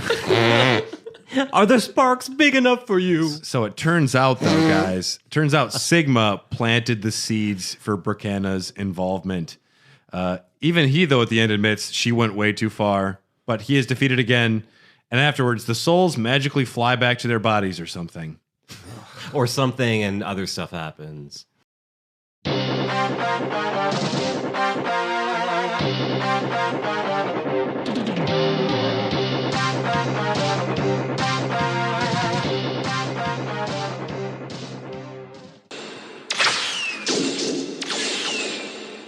What do you think you're doing? It's not too late. Stop the coup now. Stop the coup. If that's your decision, prepare yourself. Stop, please! Oh. Don't you remember? Zero saved my life. Very well done. And we're back, everyone. You just heard some of the amazing true life events that happened in Mega Man's world during the Great Repliforce War, actually. It's some of the best voice acting in a video game ever. Yeah, it is voice acting. It's literal voice acting. When you said that, it is true. There was voice acting there. The next thing that happens is the Great Repliforce War. So the Repliforce was reorganized into version 3 because Dr. Kane realizes he's fucked literally everything up and he keeps trying to do more. The Sky Lagoon is attacked and it falls to the city below. The Repliforce are blamed and labeled as Mavericks. Colonel was in the area looking for Iris, his sister, and he was asked to return for questioning. This, however, hurts his pride and he refuses because they suspect him. And he's like, no. He goes, What? He goes, oh. But why? General, in response, announces a coup, as they say in the voice acting. Otherwise, it's known as a coup, by most people. Announces a coup and plans to break away from the rest of the world. The war then begins, the Great Repliforce War. Colonel was created at the same time as Iris. They attempted to create a Reploid that had both a high fighting spirit and a peace-loving heart. And 7 herbs and spices that and all, no one will tell you about. All 7 herbs and spices. The same way X was created, but it failed. So they split the Reploid into 2, creating Iris and Colonel. This is like how God created man almost and takes the rib and splits it into 2, whatever. But I think that's a little too high-minded for what's going on. It's a little on the nose. General is the soft-spoken and level-headed leader of the Repliforce. He meets a mysterious figure who manipulates him and isn't named Sigma. His room has many books and a stained glass image of the Virgin Mary. And it smells of rich mahogany. General might have been a Christian. Or he liked virgins is the other option. Both likely. Yeah. Wait, she didn't have sex? Oh. I was going with, What did you find there, Dylan? Just Metal Shark Player, because he hadn't seen it. He's like, Metal Shark Player? It's the worst name ever. What does it mean? I don't know what they were. I don't know what the translation is poorly done from, but what are we fighting for? Actually, What are we fighting what does for? this say here? No, Metal Shark Player is his only name. They'll also include like the other names, but he was always called Metal Shark Player. He's just like a really douchey guy that thinks he's a player. Oh, sure. Believe it or not, X fights 8 bosses. Whoa, okay, Brad, slow down. Let's gather ourselves here. 8 bosses. Magma Dragoon, Web Spider. Not a great name. Web Spider. I like that they do make it kind of a digital fight, but Split Mushroom. Split Mushroom. That sounds kind of phallic. That likes. Frost Walrus, Cyber Peacock, Storm Owl, Jet Stingray, and Slash Beast. So Zero kills Colonel, which upsets the love of his life, Iris. And then he kills Iris, which angers Zero. Naturally. And he doesn't know why it's happening. He doesn't know what is he even fighting for. Thank you. He doesn't understand. X is being guided around by Double, who it turns out wasn't a pudgy Reploid with a field goal kicker helmet. He was actually a double agent sent in by Sigma. It was pudgy troglodyte. It was Tubby Troglodyte the whole time. There it is. I'm still going with X being a pacifist. He kills a lot. He's a real killer. I don't like fighting. Back the fuck off, bitch. I will fucking blow you away. I will end you. Sorry, we have a disagreement, X. This is what I'm doing. I'm going to fucking kill you then, man. I don't want to, and this is against my code, but I've killed literally 98 of you before, and I will do this again. Just please don't take offense. Yeah. I will kill you and take your power and use you to kill the next. No offense to vegans. You're gonna die. I'm going to take your power and kill you, but by the next game, I'm not going to have that power again. It just has to happen. We can't explain that one canonically. The energy bar wears out. Once it wears out, it doesn't refill. Whatever you do, that's it. The energy wears out. That's whatever right. you do, don't fly above me because I can't aim up. So you beat General, and it's revealed Sigma was behind everything. That son of a bitch. Sigma plans on firing a weapon on a space station to destroy the Earth, but you defeat Sigma, and then General jumps in the way of the weapon and takes the entire blast that would destroy a planet. He took the full with his blast. one Reploid body. As you do. He is a hardcore. fairly big Reploid, so. Up next, we have the colony drop incident. So it was decided that they would make... I want to die. I am so tired right now. the last remaining space colony has been occupied.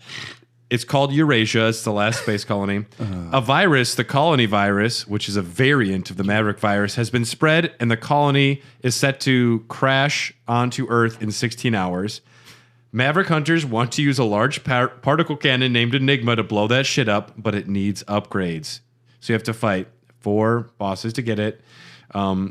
Dr. Kane is officially retiring out of embarrassment for literally everything that has happened. Before he does, though, he creates one more Reploid to lead the Maverick Hunters. He names it Cygnus, kind of close to Sigma, but so far Cygnus is good. I've got a Cygnus for the thickness. Alia is your new navigator. Dynamo was hired by Sigma to spread the virus on Eurasia. And sadly, what is one of the most boring Reploids is named Douglas. I wanted there to be literally anything to talk about Douglas. The best I could find was he is an engineer / mechanic. That's cool. He is optimistic but naive. And his name is Douglas. But that rings true for a lot of Douglases I know. I guess so. Wildly boring and built to be boring. But optimistic, a little naive. Optimistic, yes. Yeah. But slightly naive. Like, could they have, like, an engineer named Douglas? Fuck. So the Sigma virus is what's resulted when the Maverick virus from Zero merged with some Sigma consciousness, and it created a new virus. The Sigma virus has spread all over the world due to the urging of Sigma's elderly partner. We don't know if it's Dr. Wily, but there's a room with a Wily signal, The W. Insignia. the logo, the insignia in the background. in order to awaken Zero's true purpose. So he spreads the Sigma virus all over the planet, and then on the colony, he spreads a variant, and the plan is to have them run into each other, causing the Zero virus, which will cause Zero to awaken to his true form. I think that is what happens. So this is just the RNC that's going to happen in Milwaukee in like 2 years. It's where all of the viruses merge in one place and create a super virus. Nice. Zero, however, is the original carrier of the virus, and he is actually strengthened by the Sigma virus, and he would require so much of it that for it to affect him, so it's likely to not harm him at all. They fight 8 bosses, nothing interesting there. The Zero virus. So the Sigma virus in Zero combines with the colony virus to form the Zero virus. And it has the appearance of Zero, but it's its own separate virus. No ponytail. That sentence made me want to die, Dylan. Oh my God, I'm like, I could like keep going. Do dishes. Did we ever establish the specific ways in which this virus is transferred? If you go to concerts with someone who has any of the viruses, it could spread very easily. Airplanes, cruise ships are very bad. But the food is great. Food is amazing. Even Purposeless Poodle would like it. The steak was a little bit overdone. I do like pizza.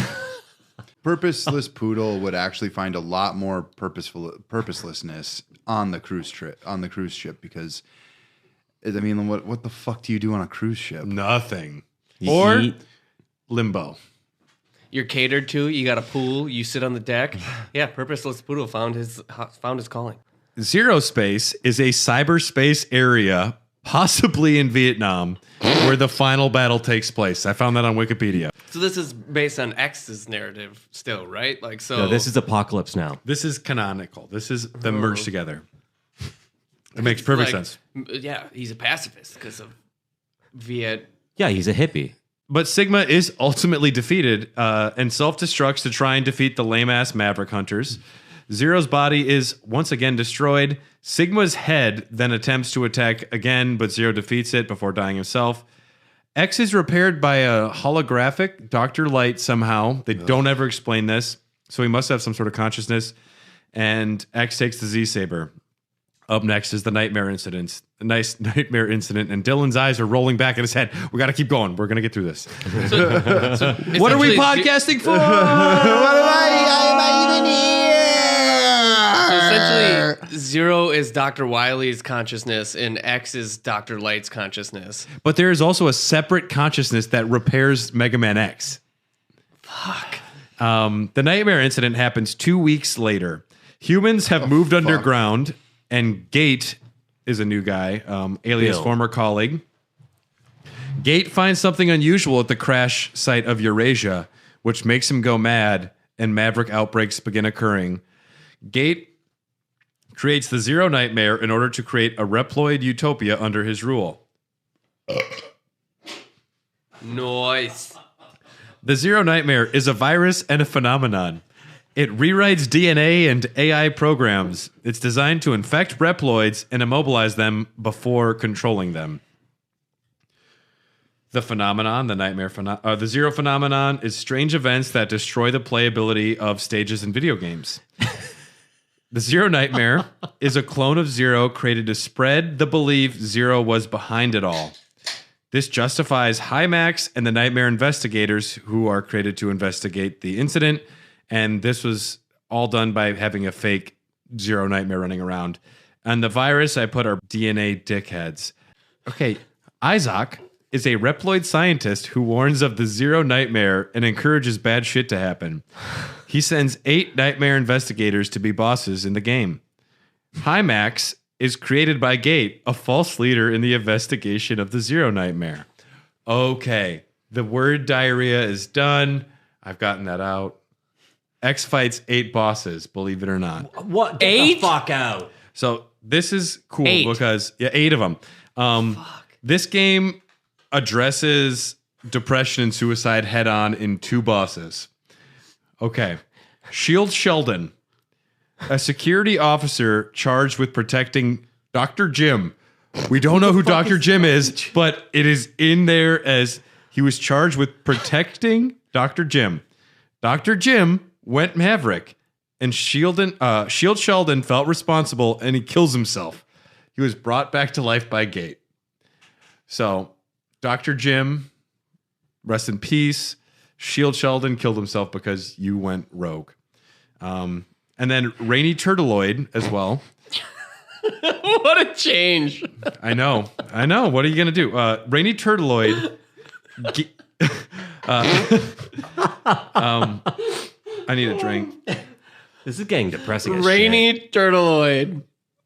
He's not quite a turtle. He's not a turtle. He's a turtleoid. Turtle-ish. This is And he's slowly depressed as because fuck. you know when like you're younger and your mom fucking takes you like Joanne's Fabrics, and all you want to do is play Game Boy, but you can't do that while walking around. But you have to go get a Beanie Baby for your sister. And looking at different yarn types for your mom's And crocheting my mom will be projects. like, and then she'll meet someone she knows, and you're just like, Jesus Christ, can you just put a bullet in this shit? Let's get out of here. I want to go home. Why didn't I bring my Game Boy? I didn't even want to get out of bed this morning. that's every day, man. Don't worry about that. Rainy Turtleoid. Gate made him too impervious to damage, and after refusing to lessen his abilities, Gate was punished for it, for making Rainy Turtleoid too good.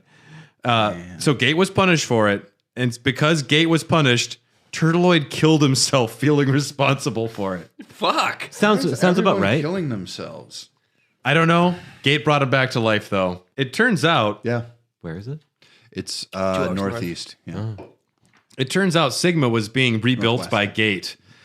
Gate keeps him in a secret lab as a last resort if everything fails. Due to the stress of spreading the Sigma virus before, his programming is damaged beyond repair. He was half conscious and barely functioning. And stuff. Isaac's body is I actually just had that end stuff.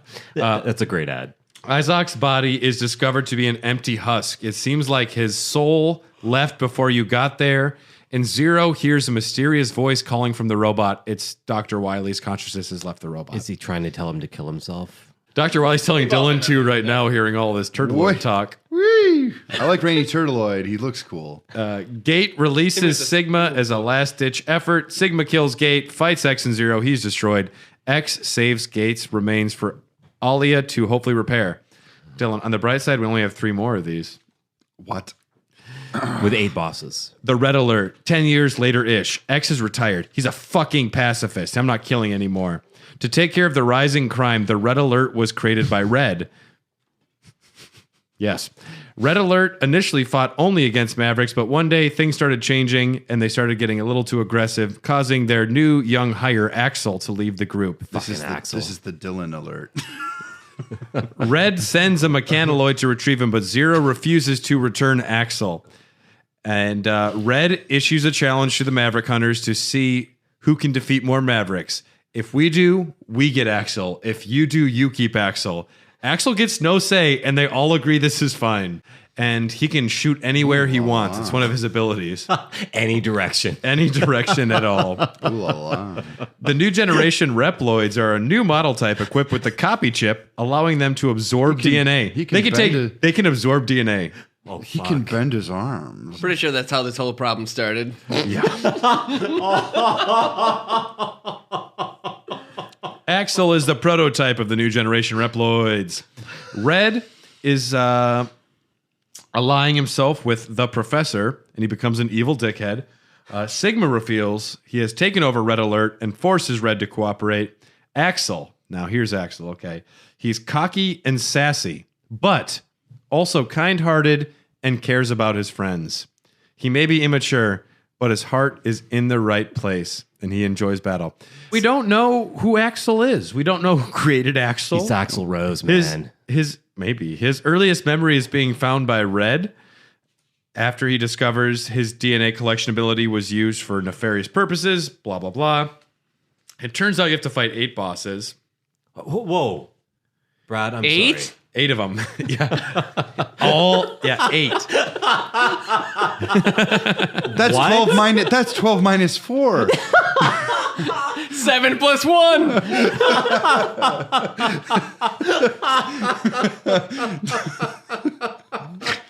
Out of these bosses, Tornado Tunyon's the only one with anything interesting. He takes control of a radio tower to broadcast himself dancing to the world. After you defeat them, you go to the Crimson Palace. Red destroys himself by self-destructing his palace. It turns out Sigma was behind everything. Red appears to fight Sigma. This is psychotic. This is like, this is something I would have written after seeing my first anime when I was in the 4th grade. That's literally what I would have been like. And then his name is like... I honestly think you would have done a better job. But his name is Axel Motorcycle. His name is something dumb like Chronolore. What's the animated movie with the... The Golden Romance Pigeon's a good Reploid too. Black Parade Pigeon. So after all of this, Axel says, can I join the Maverick Hunters after helping save the world? And X says, no. I don't know if you're a good guy. And then, oh shit, the Jacob Project. Fuck. The Jacob Tower are... Team Edward. You fucking would be. I'm fucking losing it. You scream, Team Edward. Yeah, dude. Are elevators designed to transport materials to the moon to help the humans migrate because they said this Earth is fucked. Let's go to that desert ball. One of the elevators crashes, X investigates, and an entire army of Sigmas emerge. A purple-haired Reploid named Lumine. He directs the Jacob Project and reveals the Sigma army are actually new generation Reploids created to be immune from the virus and are helping with the development of the Jacob Tower. Vile returns, and he's a mean guy. Lumine is definitely not a bad person. Turns out you have to fight 8 bosses. I'm going to cut Nate in there since he's not here saying 8. So we have that right now. What? Get 8? the fuck out. You have to fight a 100 minus 92. You have to fight a burn rooster and an optic sunflower and a bamboo pandemonium. Then you run into Sigma, who plans on destroying the old generation Reploids and repopulate them with his children. The new generation Reploids contain a copy chip with his DNA, meaning they are essentially Sigma copies. Sigma, though, is defeated once and for all. End stuff. Lumine emerges and admits he manipulated Sigma in order to get his DNA and use him to advance his own plot to accelerate the supremacy of new generation Reploids. Turns out they have even less restraints, and they can turn Maverick at will, which I thought was just something we could do already. Lumine is defeated, but he implants something into Axel's head crystal thing. Oh. Production stopped for a while of the new generation Reploids, but then resumed again because people are dumb. This leads to the last section, Dylan. Thank God. Boo. Nate wants to be here all night. How many bosses for this one? Not 8. Not 8? We're talking about the Epsilon Revolt. So 50 years later, Force Metal is discovered. Force Metal. Dylan, no, Dylan, no. I'm just wondering if I can crack the table with my skull. This You is never know if you don't try. This is a mineral. Here I go. 23 skidoo. This is a mineral. This is a mineral of extraterrestrial origin, and it boosts strength and intellect. A meteor of it lands in the ocean. Giga City was built near the landing zone to study and mine it. Maverick-like symptoms emerge in Reploids who overuse it. Reploids go renegade and take over Giga City and demand all the humans leave. Epsilon is the leader of the rebellion army. Oh, shit. The only Reploid that survived the Superforce metal infusion experiments is Epsilon. Wow. Ultimately, not a Maverick. He's an Iceman. Is this what my ex thought every time I explained anything? It's all, Yes. When Mario jumps on this block, it does Dylan. this. X, though, he joins the resistance movement in Giga City and makes friends and kills things. As one would. As one would. Your party involves Spider. This is the RPG game. Spider is a bounty hunter hired to destroy X, who uses playing cards. Seal Massimo is friendly, yet insecure. And he really likes making cheap Target clothing. Busted. It's a Massimo joke. Yeah, they don't carry it anymore. It's the guy who's whatever. Wow, that was a really weird deep cut. Marino is a lady thief interested in trade secrets. She steals from the rich and gives to the poor. Axel Steals what? Sounds like they're like a post-money society, whatever. I think it's technology. Axel is there. Cinnamon is a Reploid capable of producing force metal and healing. Cinnamon. Yeah, Cinnamon. And now, gentlemen, put your hands together for Cinnamon. I named myself. My name's Cinnamon. I'd like to... Like a horse or something. I'd like to swing on poles. Professor Godile, Godil, he created Cinnamon. He looks like a platypus. Nana is your navigator, and Chief R is the leader of the resistance. Where are we going? Okay. There's a rebellion. I couldn't name anything interesting about any of them, except the final boss, Colonel Redips,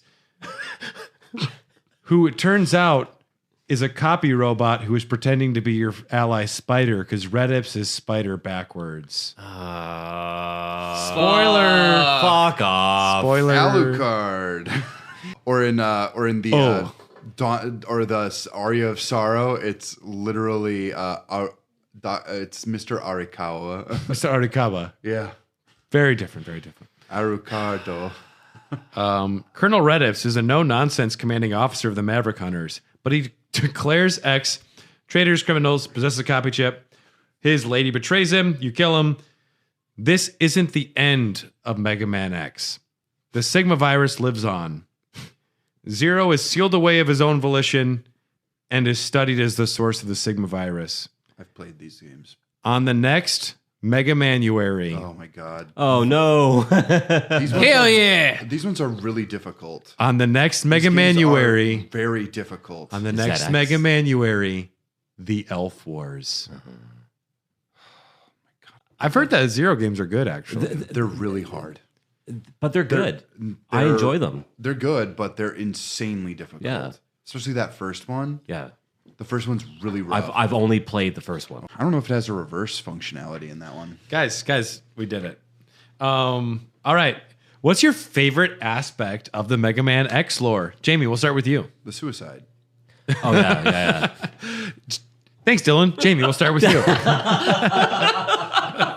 Purposeless poodle. X, I just want to have a debate with you. We've been friends for a long time, and I just want to talk with you about what's going on. Fuck you! I'll kill everything!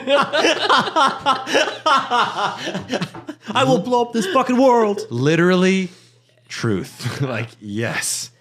I don't know. Like, it's so convoluted.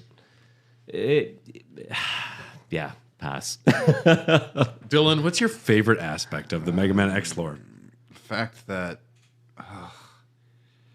this is my favorite part about it is that you can play these games and not fucking pay attention to it if you don't want to. But it takes forever because you have to go through all the non-skippable dialogue. No, I bet there are a few people who are like, but there's like such like an intimacy between Zero and Iris. Nate, what's your favorite aspect of the Mega Man X lore?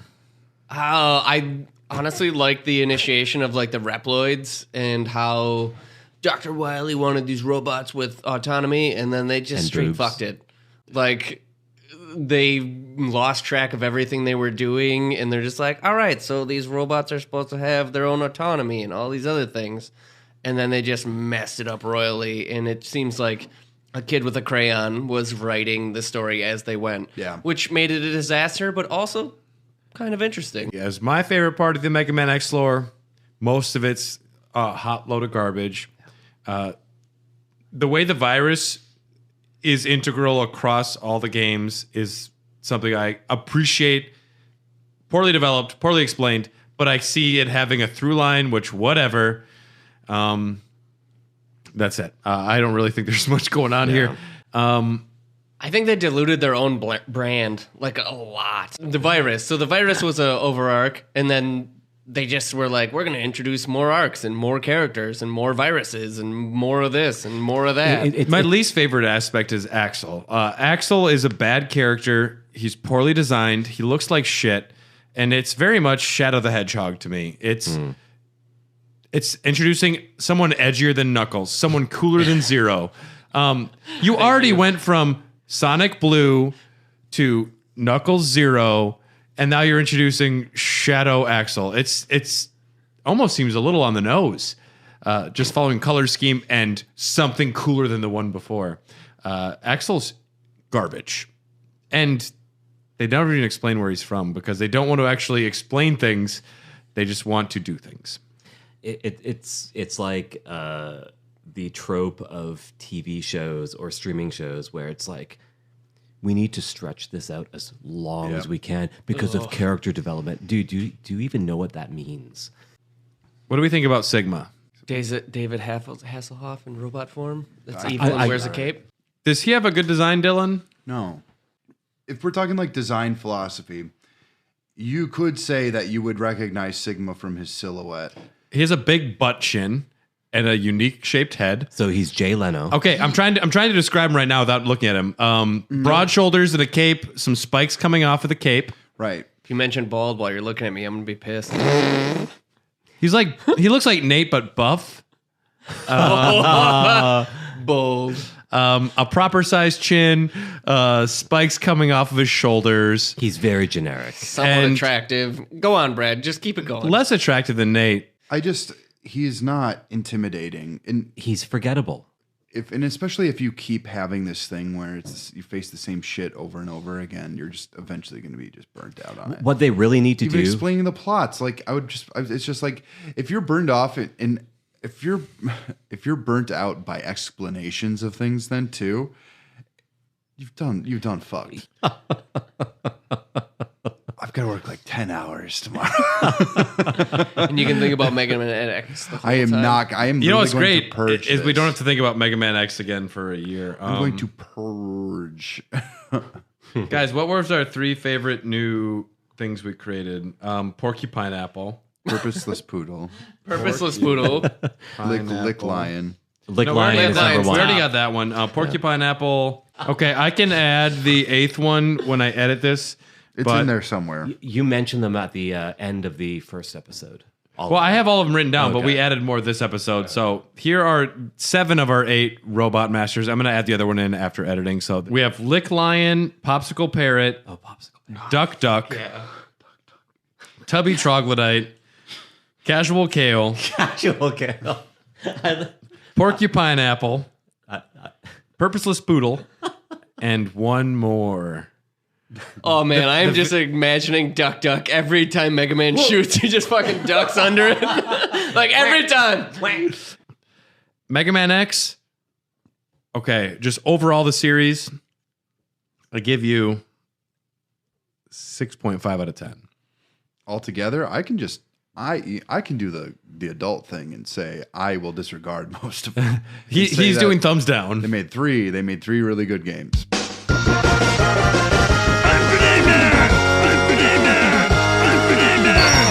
Hey everybody, and welcome to Mega Manuary, the worst month of every year. Not only does January suck, but it's Mega Manuary Part 3. I mean, it was good for 2 years. It's been a steady downhill since the beginning. Hi everyone, I'm Brad. Welcome to Hair of the Dogcast. We're part of the Tokyo Beat Podcast Network, and check out all those other amazing shows. And this is Raw Dog 77. Mega Manuary Z/ZX/Why Do We Do These Things? Who else is here? Man, it's on the docket. My name's Dylan. Well, frankly, is this closing it out, or are we going to do the? Battle Network?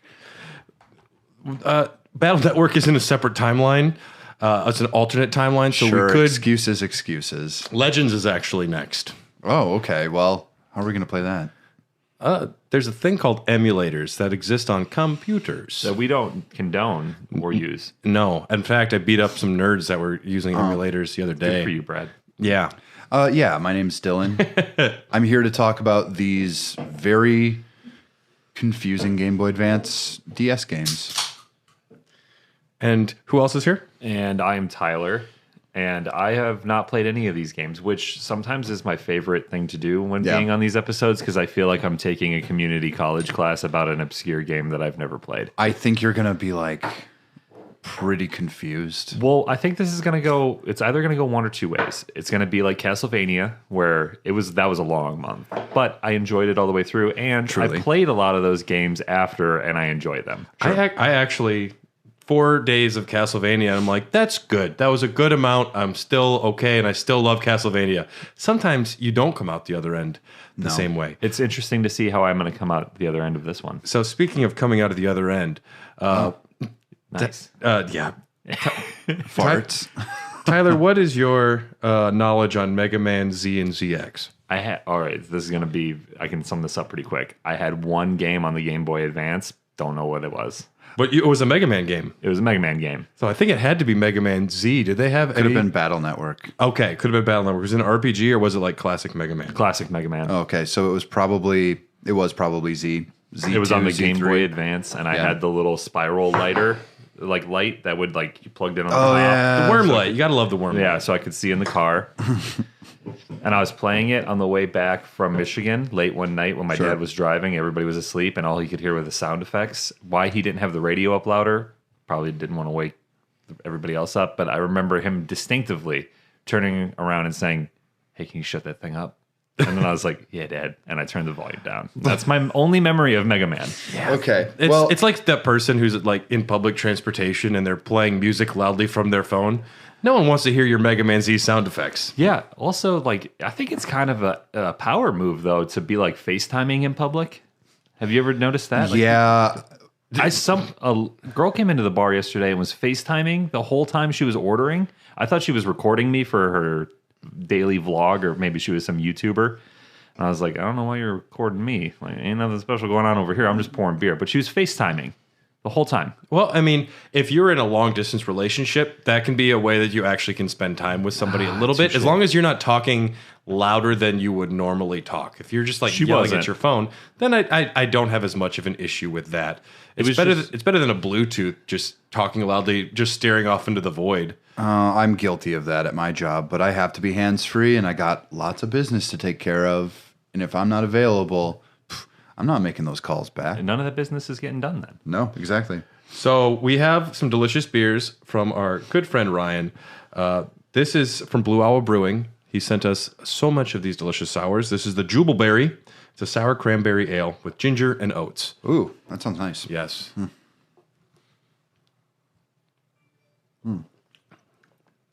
Ooh, very nice. Very good. Ooh, that's got a good And I've said it once. I've said hits it the 1,000 middle real times. This brewery does not miss. Does not miss. They don't miss. That is phenomenal. They have not had a bad beer yet. Yeah. I'm going to run these and put these in the freezer, get these a little colder. Dylan, fine. would you explain what you know about Mega Man 0 and ZX? So this was the era of Capcom where they were just pushing out things pretty hard, by my understanding. They were really just a farm factory of video games. And Zero in the 90s had become one of the most popular characters that had ever graced the Mega Man canon. Mega Man with a sword. Yeah, exactly. And it's a cool beam sword. Everyone likes lightsabers. The special editions had just come out around that time, too. I imagine that was just a thing. And what I know about it is that they are very difficult and short side-scrollers with some RPG elements. Okay. They're fun, but they are insanely difficult. And this brings up the classic debate. What makes... is difficulty a good thing in games? Is it warranted? Is it something that is adding to the game? Or is it needlessly difficult to say it's difficult? So that first boss in Mega Man 0 is god-awful. You take maybe 3 chips of damage and you're done. Yes. And these games will send you back to the beginning of the stage when you die. Very punishing. Lots of one-hit deaths. The bosses, they're not all well-designed or poorly designed. They don't have enough tells to let you know when you're going to get hit. Yeah. I beat all 4 Mega Man 0 games and both ZX games over Christmas break. With save states. Well, with the collection, they have 2 things that are nice. They have save assist, where they just sprinkle little like auto saves throughout the map. And even that, I didn't like enough. And then they have casual scenario, which if you're only there for the story, and let me tell you guys, I was only there for the story. This might as well be a lore episode. It'll be a little bit of a lot of things, but essentially, you have all the power-ups that you collect throughout the game at the beginning, and you can even just fall into pits and they just pick you back up like a Mario Kart, like a Lakitu, just like, all right, there I you like that. And it was the only way. These games made by Inti Creates. Oh, I don't know how to pronounce that. But a little refresher on the Mega Man lore, because I do have on my computer timeline from Mega Man 1 up through the end of ZX Advent now. Okay, that so I personally created timeline. So this is more for you, Tyler. Okay, I'm ready. Well, if you have forgotten, Zero was created by Dr. Wily as the ultimate weapon to stop Mega Man X. That's why he's got a gun arm. And this isn't even the same Blue Bomber from the original 10 games. Mega Man X was a different one. Okay. Created in his image. Zero was violently disobedient, so Wily sealed him away with another project, the Maverick virus. Zero is awakened and transfers this virus to Sigma. Dr. Kane is able to make Zero go good. Sigma and he swap viruses, which, okay. Kinky. Yeah, very hot. It's so hot. There are some great images online. Just go for it. Go. Don't be afraid. Dive in. Yeah. Blizzard Stragoff. Wow. What a library on there.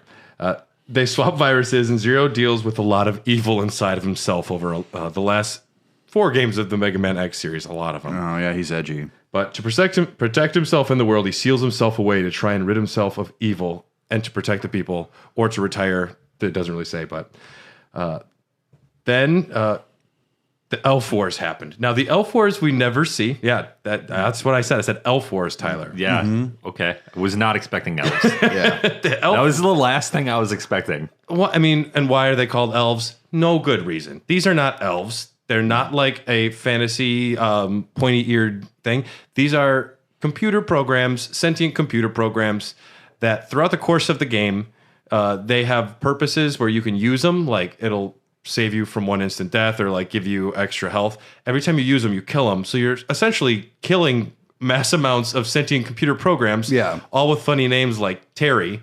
And they're elves. Those are cyber elves, but you slot them in. So now we're into the history of the Zero games.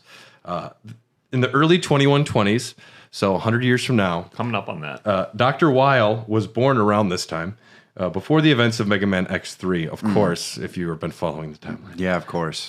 2160 is when Zero sealed himself up, and I'm already not caring. The Maverick virus within was still inside of Zero, and then a female scientist, CL's ancestor, we'll meet CL in a bit. Zero. She does make 70%. Okay, glass ceiling. Okay, her and Dr. Weil were both studying Zero's body while Zero was asleep. Ugh. And they create the mother elf out of Zero's fucking consciousness or something. And so Zero had developed Sigma antibodies, and they wanted to use this to eradicate the Sigma virus because, as we all know, the Mavericks were still fighting the humans. As we all know. Yeah. And the war just won't end.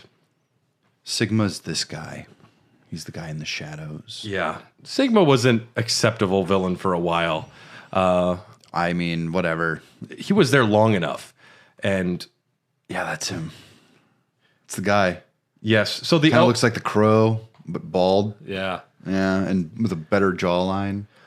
A lot of other things happened. So Weil is a bad guy. And he steals Zero's body and uses it to create Omega. So there is a evil version of Zero's body out in the world now. And he wanted to combine the Mother Elf with Omega. That would have been no good. You following? Yeah, that would have been real bad. Go Pack Go. I'm excited for the game today. Hell yeah. Oh my, it's so funny. Like Tyler's just like, yeah, okay. It's like, yeah. Have you ever heard of like a 2-year-old try to explain a story? Yeah.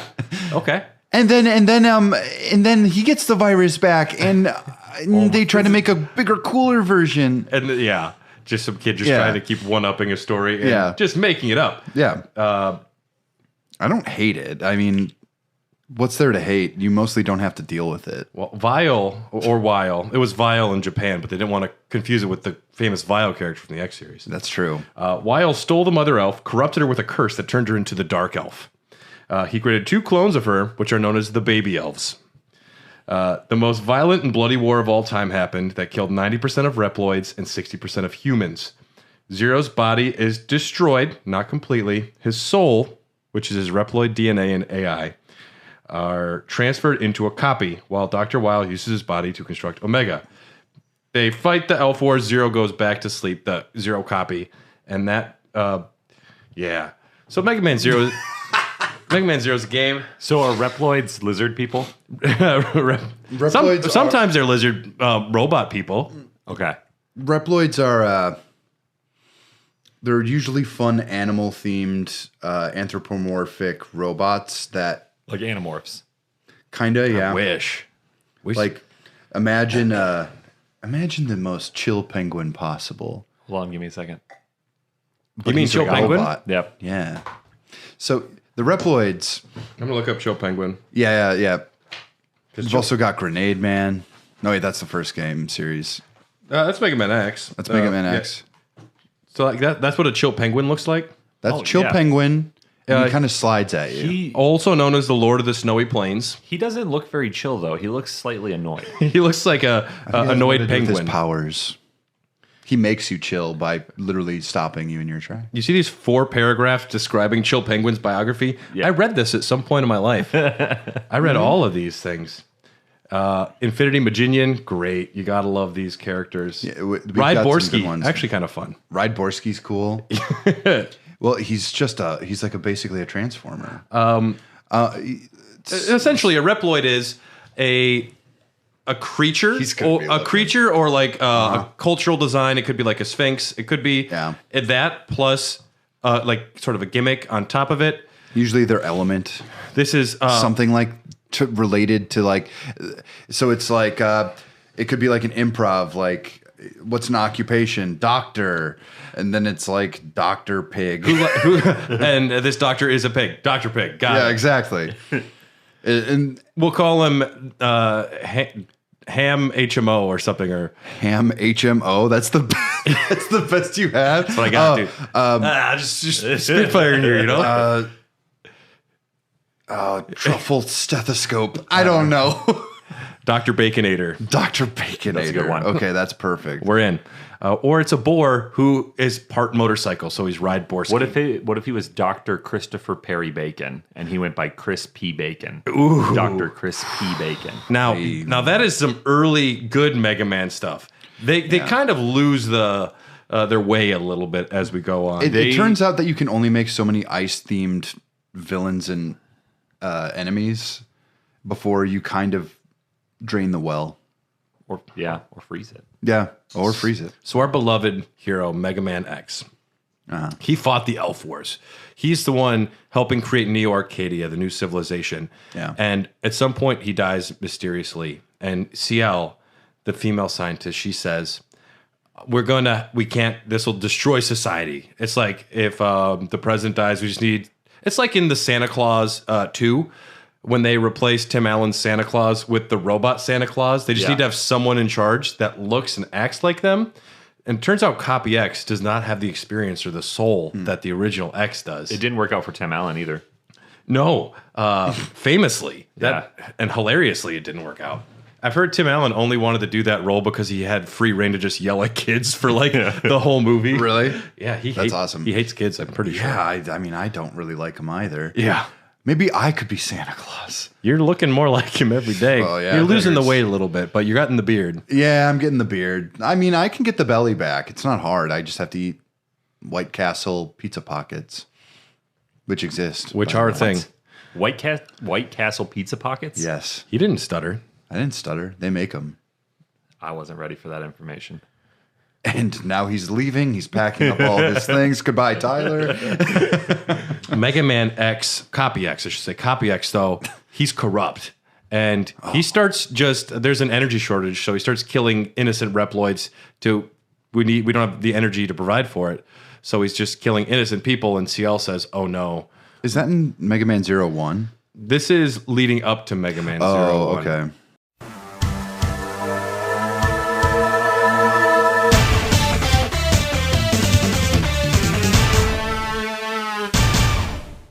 They don't really explain that. So CL says, we need to bring Zero back. They're the only one that can help us. So that's where Mega Man 01 starts. Okay. Came out on the Game Boy Advance in Japan, April 26th in the year 2002. Came to America later that year. Quick release. Well, not really. Now, all 6 of these games we're talking about today were directed by Ryota Ito and Yoshinori Kawano. All of them same directors. Producer Keiji Inafune. All of them have the same producer and producers. There's other ones, but all developed by Intai Creates. And essentially, the vice president of that company, Yoshihisa Tsuda, wanted to create a Mega Man game and would go to game conventions and just corner Keiji Inafune and said, please let me make a Mega Man game. I want to make a Mega Man game. It's kind of like how we would go to conventions and just trap, Frank Cifaldi at the bar and be like, talk to us. And he's like, fine. Just, just please. Please hang out with us. We like you. Yeah. Yeah. And so then they were given the opportunity to make this. That's all we're going to really need to talk about development-wise. It's the same team. They just keep making more games.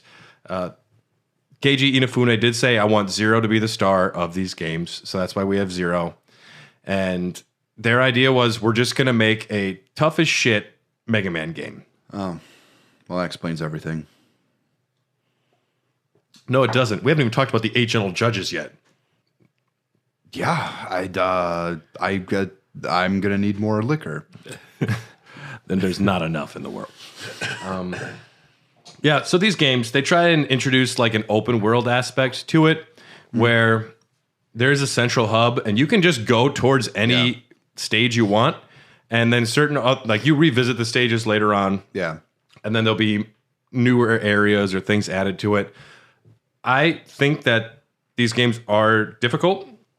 Yeah. But they don't think it's additive. I think that they're just punishingly difficult and expect you to master some weird systems. They're obtusely difficult. There is Twitch gameplay, and then there is I need to have memorized things and just do it multiple times. And that's the part I never fun. like. No, that I never like doing that. I like when the bosses have telegraph patterns. Let's say Bloodborne, and you're learning about Maria of the Astral Clock Tower. You know what their moves, you know what they telegraph. You learn about it, and it's fun.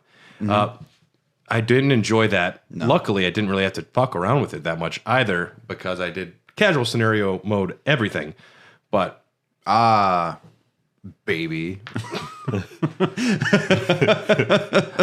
Just kidding. No, I'm with you, man. I would not have. I couldn't even beat like the first stage in regular. And I don't understand people who would want to.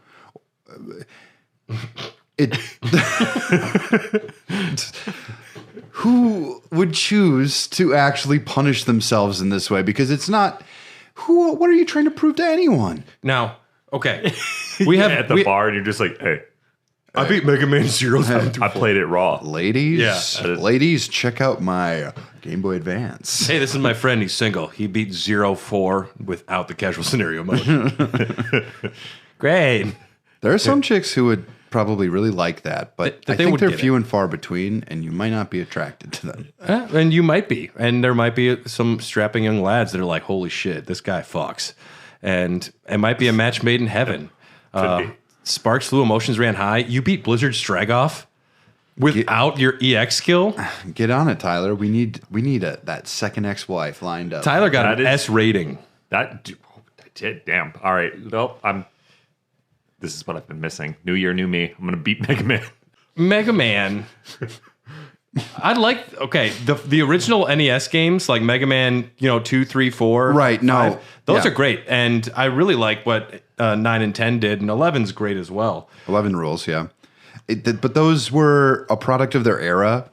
The arcade nature of it was kind of supposed to propel you through it because they only had so much content. That's all you can fit on an NES. And making people play through it again and again and figuring out how to do it best was the way to make it appealing. NES game. It's just an NES game, yeah. Yep, it's supposed to. It's not a long game, but it's difficult enough, and it's what you have. So those games are great. Oh yeah. Oh, and then they came up with the formula. It's the 8 bosses, unless you're counting Mega Man 1. Yeah, odd.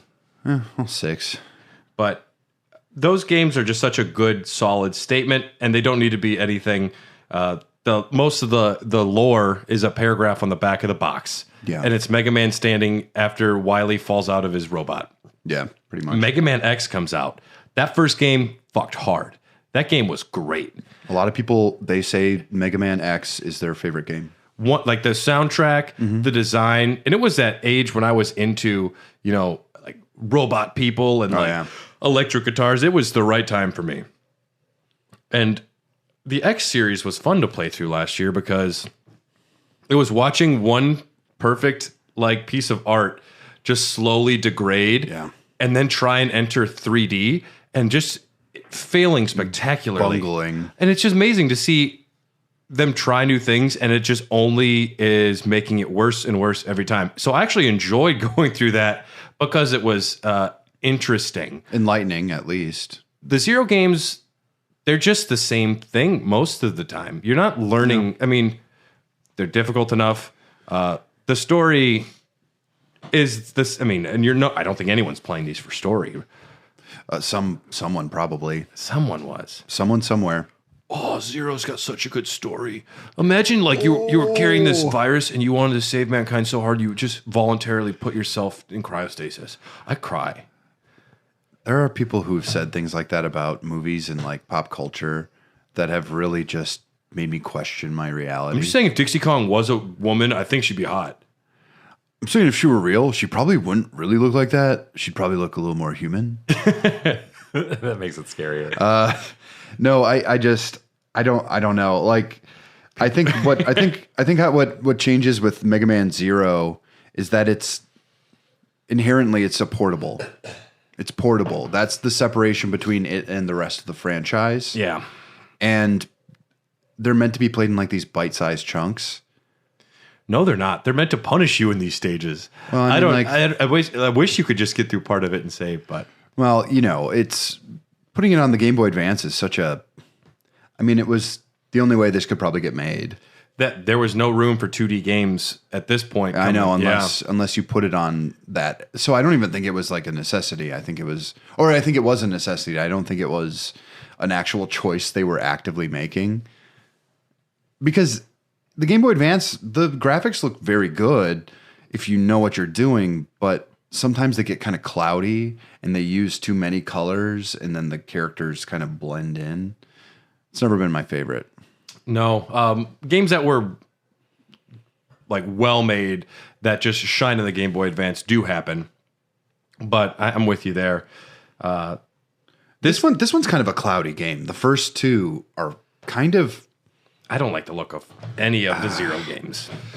Once they get to the DS, they start popping really good, and they have anime cutscenes, which rad. They look great. Super sad to say, there's only English voice acting in ZX Advent, and nothing on the level of Grenade Man, unfortunately. Oh man! Do you know the magic of Grenade Man? No. We're gonna play that for you. We'll play it on the break for you. All right. But yeah, it's a single interconnected world. Stages are replayed and expanded upon. You have 3 lives to complete a mission, and some missions can be permanently failed multiple ways.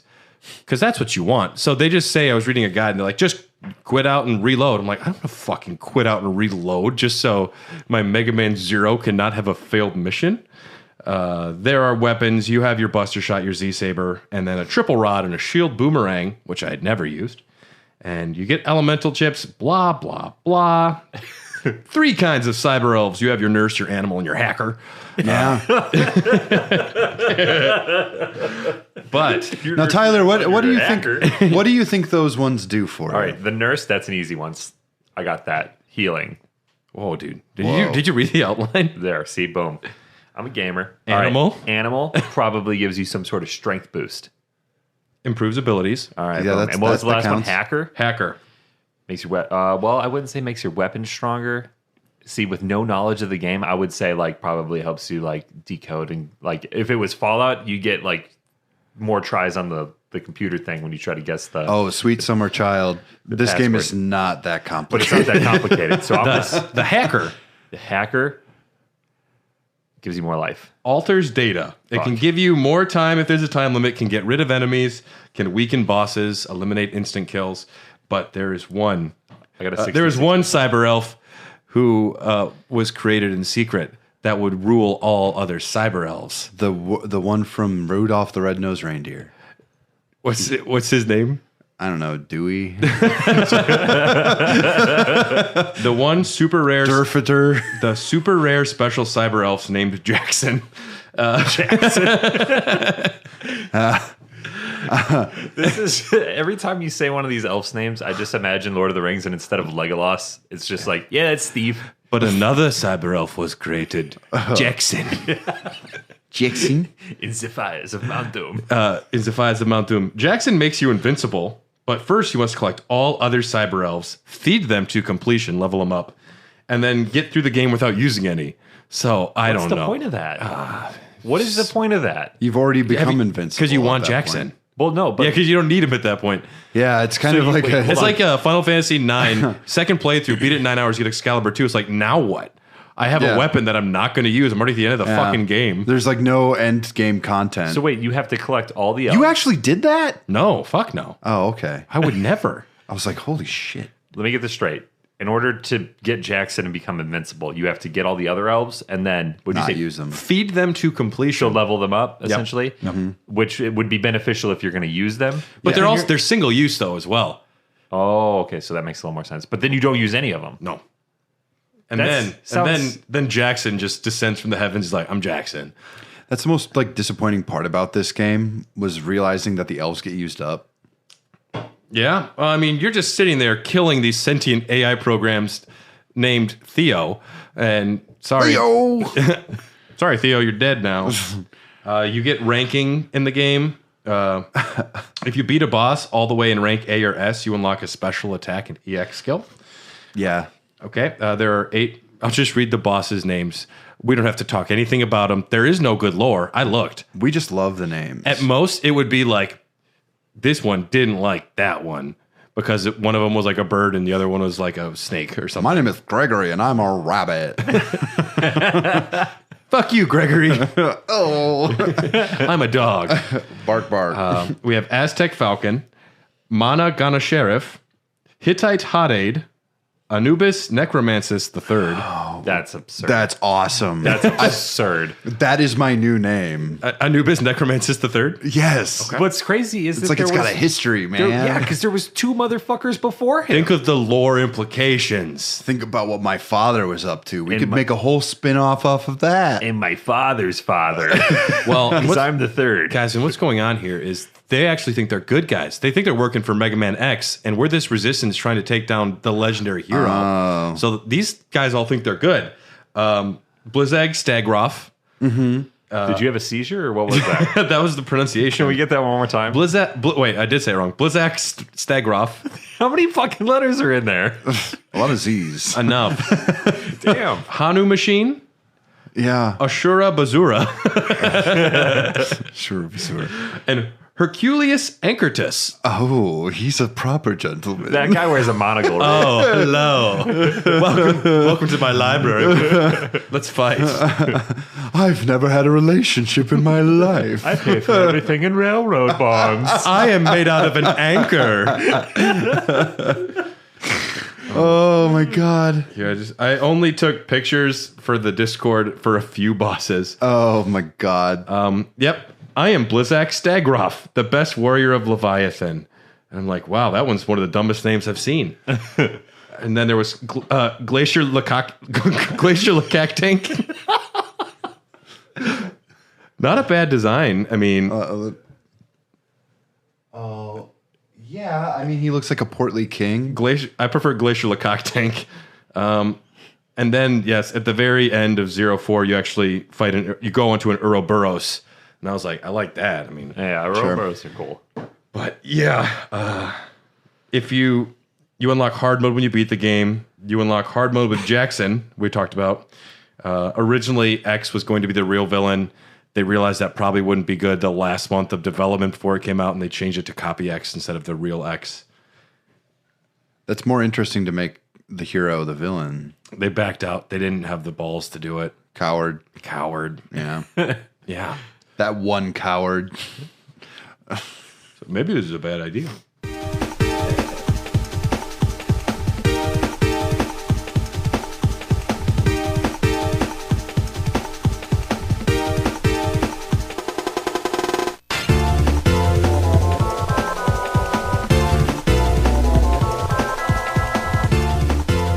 Mega Man 02 happens. Of course. Okay, yeah. Did you guys see that one coming? No. The main plot here of Mega Man 02, it's Operation Righteous Strike. That sounds way too Nazi. That sounds really Nazi. It's a little Nazi. Zero has been wandering the desert in disrepair after defeating Copy X. Oh. The 3 Guardians, minus Phantom, are now ruling. There are 4 Guardians who are all made, they're variations of X. They were made from his data, but Phantom is dead. He self-destructed to try and kill us. El Pizo is leading the resistance now. Spoiler warning, El Pizo's bad. He doesn't believe... El Pizo? E-L-P-I-Z-O. El Pizo. El Pizzo. He doesn't believe CL will succeed in creating an energy replacement to stop the war. And he thinks, instead, we need to destroy every fucking human. And so he unseals the Dark Elf, which was sealed in Yggdrasil. Because Yggdrasil is there. Okay. The giant tree. The Dark Elf fuses with El Pizo's body. Oh. Zero intervenes and stop him from using the power of the Dark Elf on the world. El Pizo apologizes at the end, and the Dark Elf saves him and turns him into a cyber elf instead of dying. So now he's a cyber elf, which you can use one time to, like, because you don't want him. I don't know. Kill those fuckers. I'm totally understanding what's going on. Okay, yeah, so yeah, I think I'm following. Elsewhere, Dr. Weil tells Omega it is time to wake up and that the Dark Elf has awoken. So, Dr. Weil, I didn't mention this in the deep lore explanation earlier. It was found out that he stole Zero's original body and made Omega. And to punish him, they sent Omega off in a spaceship, just like fuck off. And then Dr. Weil was put in a suit that continuously hurt him, but kept him alive. He's kind of like a Prometheus. Like, you'll be chained to a rock and your liver will be eaten nonstop. That's your punishment. That's fun. It's great. And so Mega Man 02, it's the same game. Except now they realized that their open worldness was a little too much, and they reined it back and tried to make it like you choose stages now a little more. Okay. They kind of just are always taking their ideas and kind of pushing them back to the core idea a little more. Pushing them back in the box. And you have different forms. You can change your form, which is fine, but we don't need to talk about that. It's another Zero game. But there are 8 bosses. We have High Leg Urobuckle. Famous soccer player from Scotland. Yeah. High Leg Urobuckle. That dude can kick a ball far, dude. Dude, he's such I cannot kick it high enough. The name's Urobuckle, my father's name. And I am Anubis Necromantis III. Complain, Scottish listeners. We want it. We have Polar Camrus, Phoenix Magnian, Panther Flaclaws. I like that name. Kuagast Ankus. Okay. That's just gibberish. That's I don't know. Burble Herculot. These are the most ridiculous. Burble Herculot. Hi, I'm Burble Herculot. Fair Leviathan. I don't think I spelled that right. That can't just be Fair Leviathan. I'm going to give you a pass this time. I'm a nice fair guy. Sage Harpuya. And just Mike from Breaking Bad. And Fighting Fafnir. Fighting Fafnir. There was some censorship in this game. Dark oil resembling blood was removed in the American versions. We couldn't handle it. I couldn't handle it. And it was dark oil anyways. It's like, these are robots. They don't bleed. Yeah, it's explicitly stated they're robots. The words die, death, and kill were removed and changed with perish, destroy, or retire as well. Why? Well, I mean, when you're doing Operation Righteous Strike and you're trying to kill all the humans, you don't want to use the word kill, so we're going to retire them. Okay. Yeah. I guess so. Serial retirer, Jeffrey Dahmer. My God. Yeah, so Operation Righteous Strike. Do you guys have any questions about what's going on lore-wise? I can probably answer it if you do. I think we were weaving a rich tapestry of not immediately made up shit that completely follows each other. It sounds like they didn't have a plan. Weird. Yeah. I think you said it best. It is like a 2-year-old telling you the story. It is literal shit I think I made up when I was 9. Now, here's the twist. It was like 10 adult males in a room deciding the story. That is the cringiest aspect of it, but there is like a subsect of like Japanese culture where this kind of cringe bad storytelling is just the ticket. There is a wall of syllables and then like elements, and they're just throwing darts at it. All right, we got Burble Herkalot. Have you guys... Or it was just one of dude. these days, we're going to get into the lore behind Guilty Gear. And it's going to make you want to smash your eyes, I don't know, out of your head? Maybe. From the opposite side? Maybe it'll be great. It's actually pretty interesting, but... We did a Kingdom Hearts episode. Nothing can be as bad as the Kingdom Hearts lore. Check out patreon.com/hairofthedogcast if you want access to it. But it's going up on one of the legendary episodes. Make sure to take your Xanadil. Xanadil. I don't remember all the things we said. But yes. This had multiplayer, Mega Man 02. 2 cartridges and a link cable. You could do 3 different modes: time attack, enemy battle, and get item. Ugh. Bare bones. Bare bones, keep yourself busy shit. Yeah. Operation Righteous Strike was a failure. El Piso, while having good intentions, failed miserably. And now he's he's an elf, right? I don't think we ever hear from him again, but yes, he is a cyber elf. He's a cyber elf. He might become a biometal in ZX. I don't know. We don't have any confirmation. I couldn't find it. Yeah, biometal. Tyler. Okay. Still following. Jesus, read once in a while. Mega Man.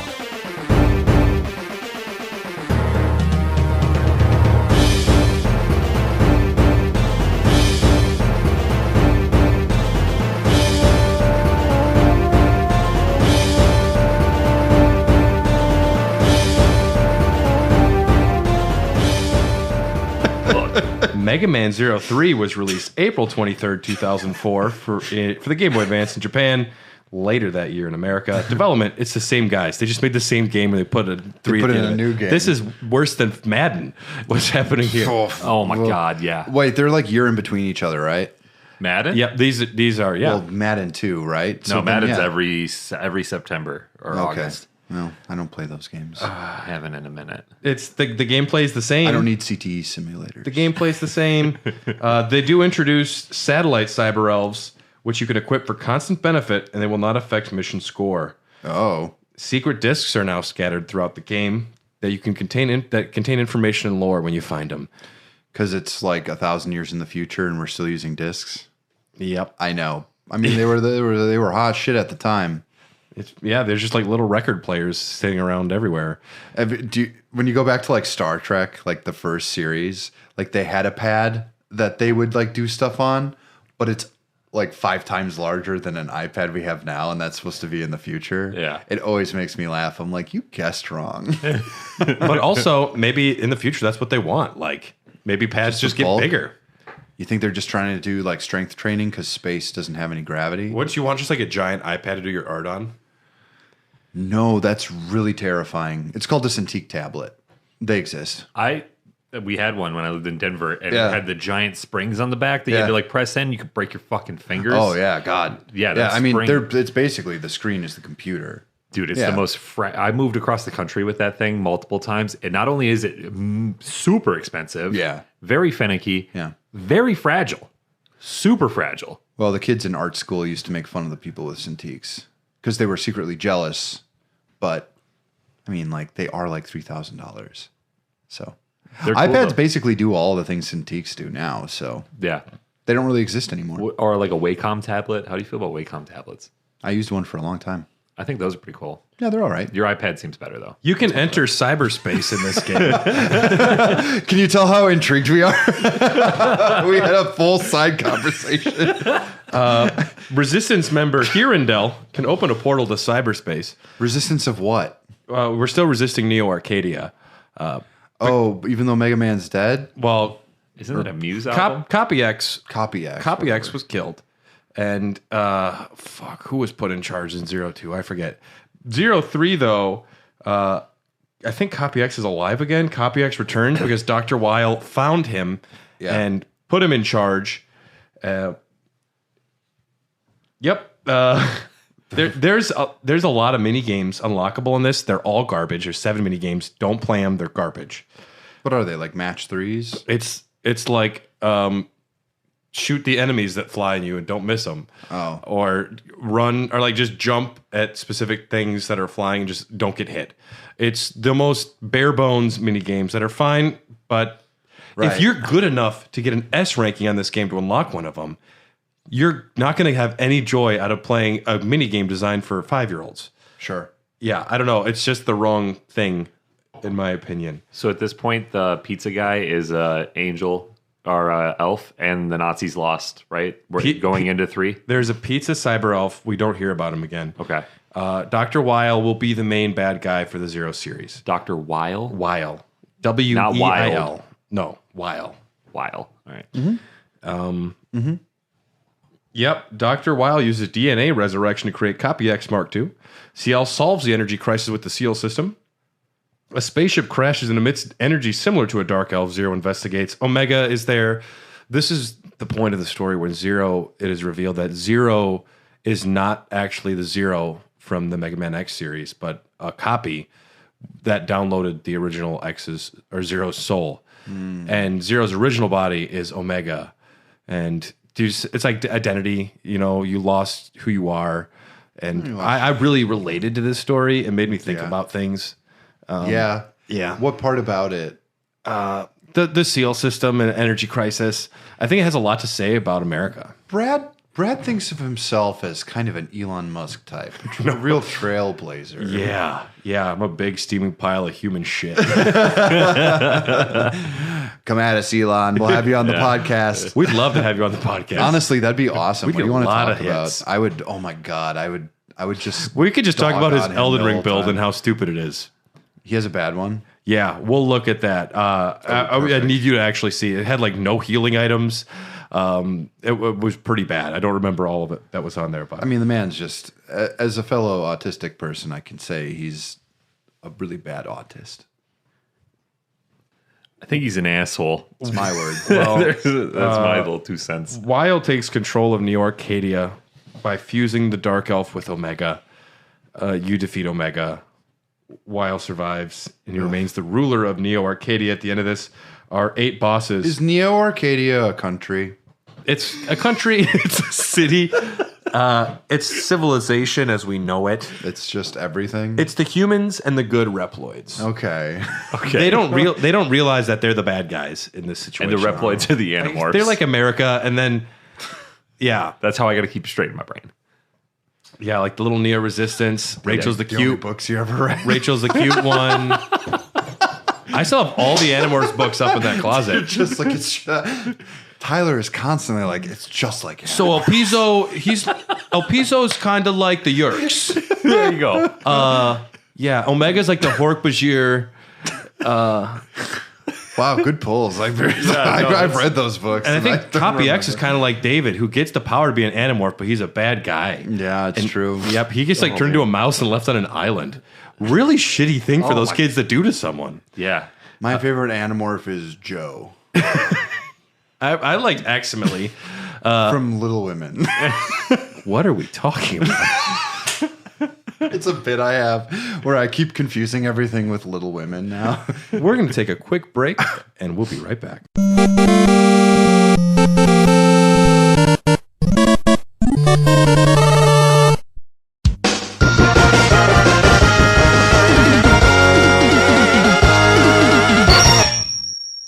I'm in my championship for fantasy football. The only fantasy football we didn't want to know about is Final Fantasy football. It's called Blitzball.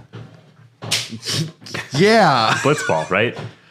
I mean, How you're do you right. know about it? You can't know. What? Teach us how to blitz. Those stupid kids. You played it? We have. That's my favorite Final Fantasy. Oh, that's wrong, but you're all right. It was. It my can first be one. his. It can be his favorite. He's not wrong that it's his favorite. I'm just saying. Your Maybe he opinion has is poor invalid. taste or hasn't Oh, I played know. some other ones. I'm just gonna be cruel to Tyler the entire. I think rest it's of the one of episode. the. It's one of my favorite Final Fantasies. It was my first one. Leave me alone. We have up next from Blue Owl Brewing. My balls are a weapon. We have a pastry goza. This is a sour peach cobbler with peaches, milk sugar, salt, cinnamon, and vanilla. This sounds great as well. Oh yeah, absolutely. Thank you, Ryan. Oh gosh. Not my favorite. I like it. I think the cinnamon's throwing me off a little bit, and the vanilla. I want a stronger balance between them, and they kind of just are fading in the background too much. Yeah, that one I think would be the bottom of the list, but it's still a solid sour. I don't like peaches that much, and I think that's the issue here. I love peaches. I'm sorry. I have a bigger mustache. Dylan just had a whole bunch of beer in his mustache when he came. And I'm not used to having a large mustache, so now when I use like puh sounds, it will splatter everywhere. Yeah, my mistake. I actually really like this one. I think this is one of the better ones I've had. I think it's just personal taste. Wrong. You're wrong. Yeah. Thank you. I mean, I'm happy being Your opinion's wrong. I'm happy being Final wrong. Fantasy X sucks. I always assume I'm wrong. Final Fantasy X's a good game. It's fine. It's I don't know. It's kind of like Persona 5. It's taking what made the series great and make it really digestible for non-lovers of the That's the true. series. Yeah. The bosses for Mega Man 03. This is my favorite part. We have Blazin' Flizzard, Childra Inarabida, otherwise known as the Death Rabbit of Frostbite, Hellbat Schilt, Deathpan's Mantisk, Ooh, a mantis. That's cool. Cubit Foxtar, Glacier Lacactank, otherwise known as High Lord of the Super Ice Ball. So they did have, I checked out the works book, and they did have, some of them had like cool sub names. You didn't buy that one though. No. Voltiel Biblio, a librarian eel character, pretty cool. That's actually kind librarian? of cool.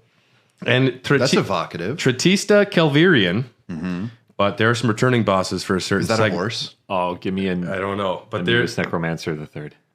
returning bosses Necromanto. is Anubis Necromancis the Fifth, coming to get revenge for you killing the third. He was a grandpa? Well, it's a lady. It's a Necromancis. Oh. No, but that means the one that we fought was a grandpa. Had children. Yes. They had children, and those children had children. Yeah, so grandpa. What a Or prestigious grandma. line. I think these are all ladies. Really? They're necromancises, not necromancers. It's a bold move to name your daughter Junior or the third, though. Yeah, it's great. I like it. I think it's only fair. Blizzak Stagroth makes a return as well. You destroy Zero's body through Omega, and this brings an end to all the creations of Dr. Light and Wily in the series. Wow. So let's just have a moment to drink a beer for that. Except for his brain.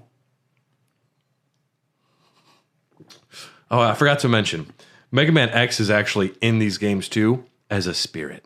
He is not a cyber elf, but he just shows up as like a ghost. He's like, "Good job, Zero. Keep it up." He just disappears. And it's like, what the fuck was that thing?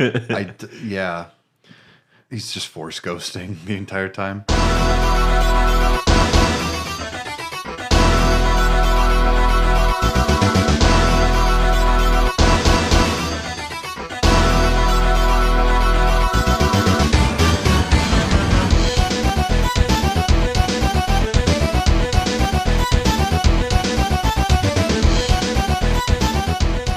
Mega Man 04 was released April 21st, 2005, like a year later. Same team. It introduced an easy mode in response to the criticism of the difficulty. It only took them 4 times. Yep. Why would you ever start a video game series at like 4? They had mini games. They sucked.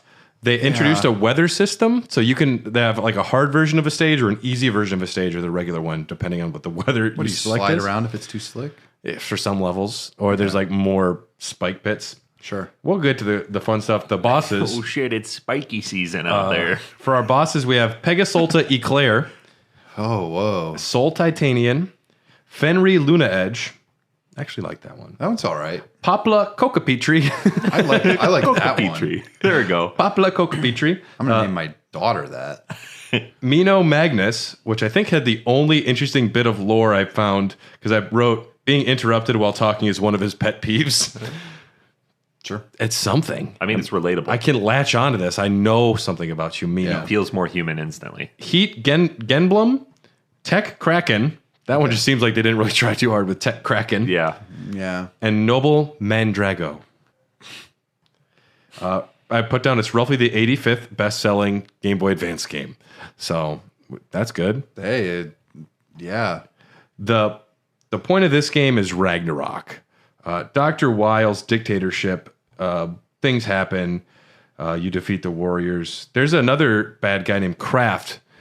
This is actually interesting. Kraft is a Reploid, and Neige is a female human, and you find out they have a relationship and are in love. This is the first time we've heard of a robot getting it on with a human in the series, so it's out there. Google it. There's a lot of great stuff if you're into those pictures. Great stuff.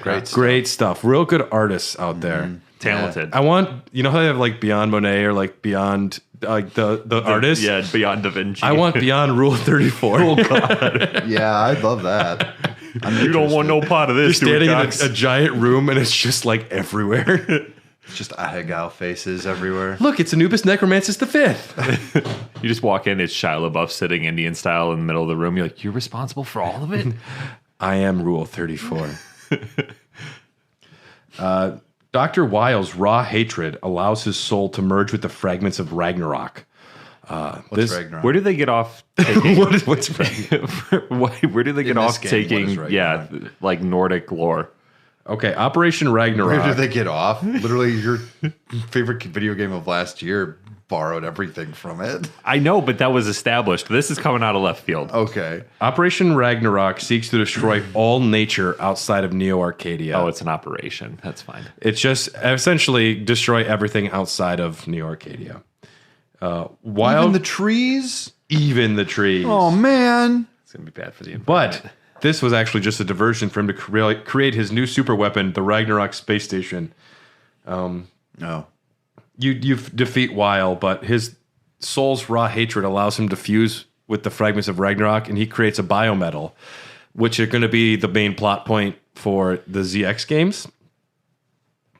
And this is the end of Zero. Zero dies when Ragnarok crashes, but now we have peace. And I don't really have a lot more energy to talk about ZX or ZX Advent. They're DS games. That's it. Okay. I mean, I played a little bit of them. I didn't understand what was going on. And I said, well, I'm not going to learn. I refuse to learn some things. And in my life, it's just become... I know so much about dumb shit. I don't need one more dumb shit thing to learn. Things that are so useless. I could have learned all of this. I could have put that in my head. Brad's the one who took that bullet. It's something. I don't know why I do these things. It's well, kind of like torturing yourself. It's kind of funny to me. It is funny, and it's almost just the quest for content. If I can find something stupid that makes us laugh, it's worth my time. Absolutely, you're right. Yeah. But did I need to beat all 6 of these? No. There's something about me that just needs to complete tasks that I've started. And the fact that I've already got through all 8 Mega Man X games, I just feel like I have to. The cross is almost to Calgary. I'm at the 10th station, and there's 5 more stations until Jesus is properly crucified.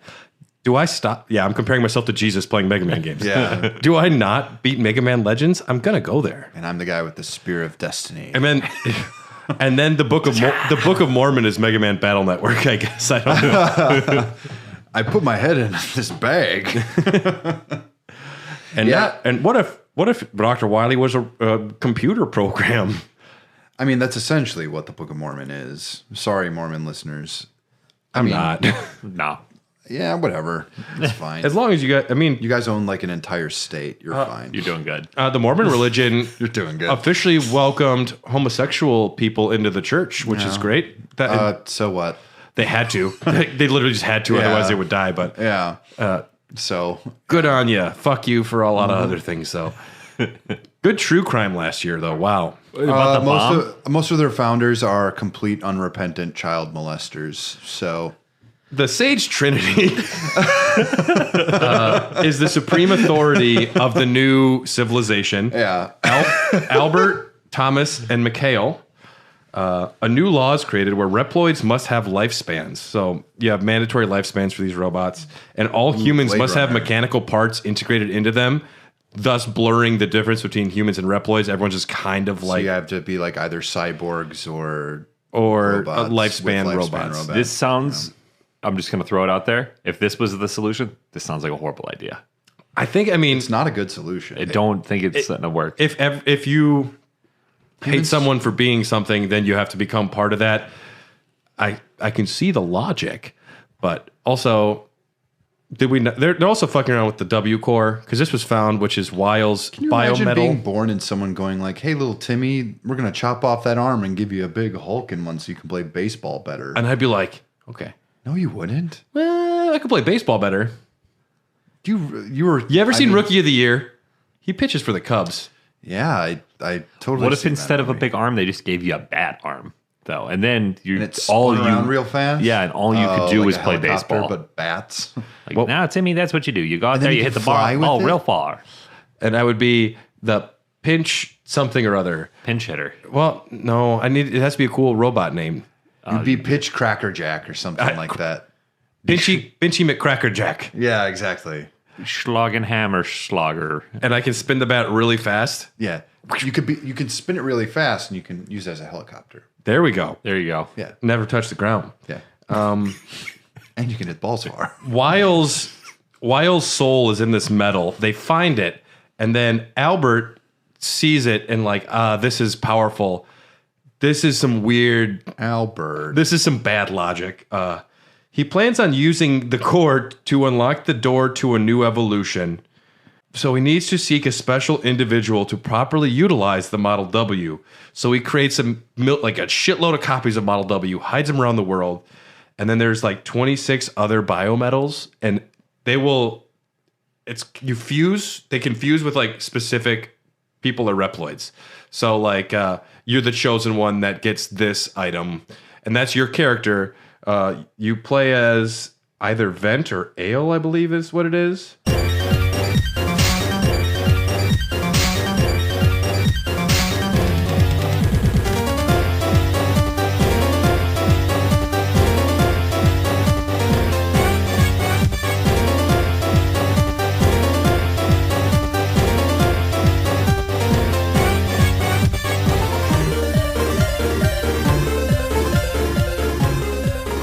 You can either be Vent or Ale, and otherwise the story's the same, but you are the one selected to get the X core. A-I-L-E. Ayla. Oh, okay. If you wanted to make it sound better. Vent is a cool protagonist name. And it's a new protagonist, so I like that you're playing as somebody new.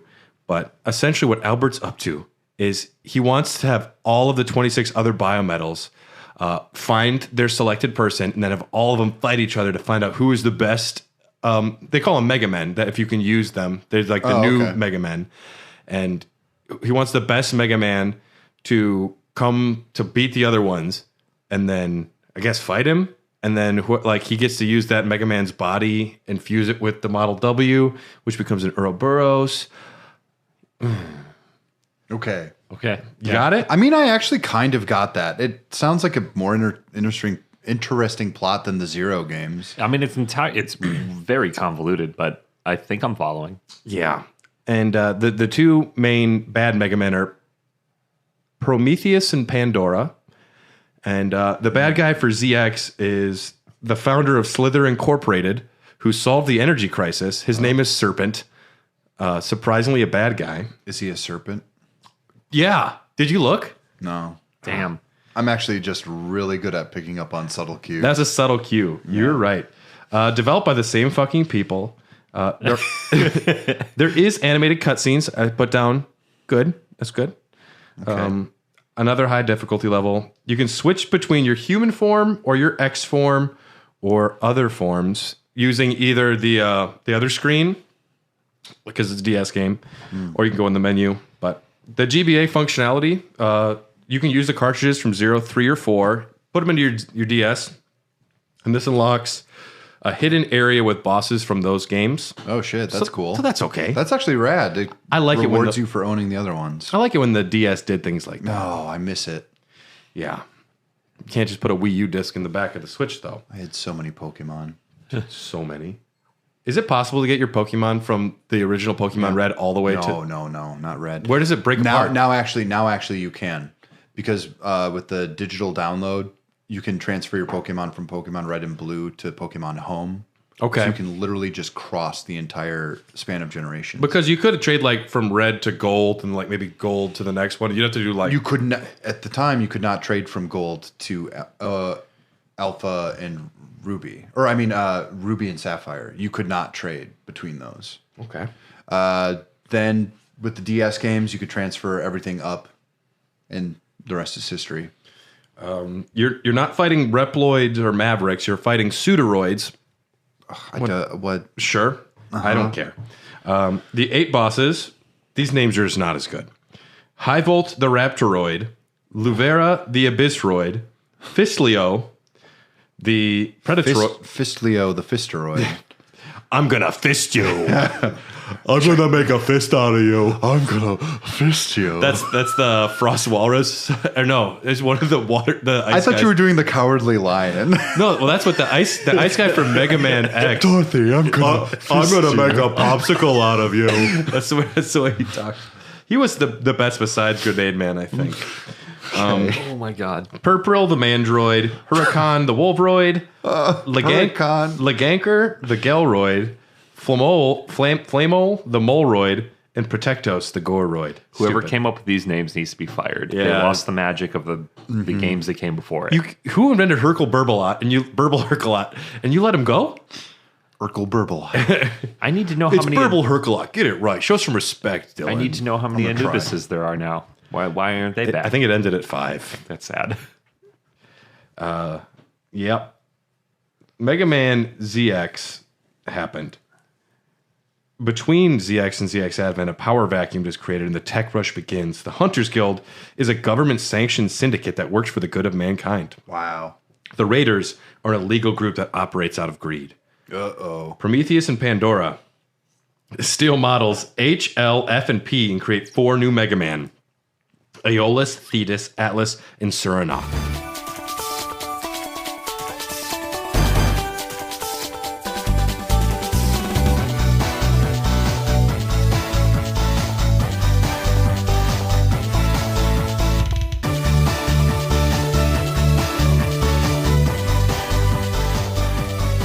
Mega Man ZX Advent was released for the DS in Japan July 12th of 2007. It was developed by the same people.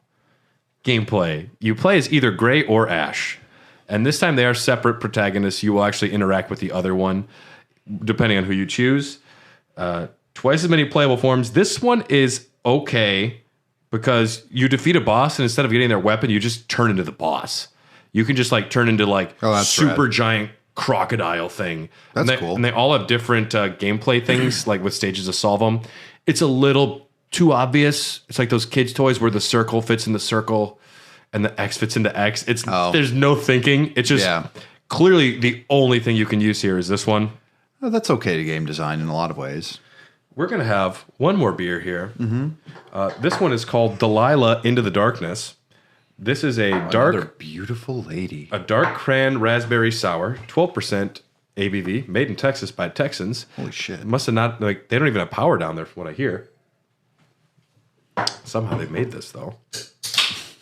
Somehow they've returned. Palpatine is back. Where there's a will, there's a way. I beat all 6 of these games. I mean, congratulations. I can say that the rest of my life. I can brag to people that I did it.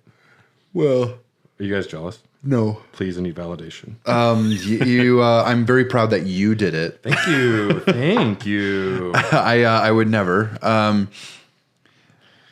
mean, even we were talking about it earlier. We're like, oh, video games. What even are they? Okay. Cheers, boys. Cheers. Oh, this one smells awesome.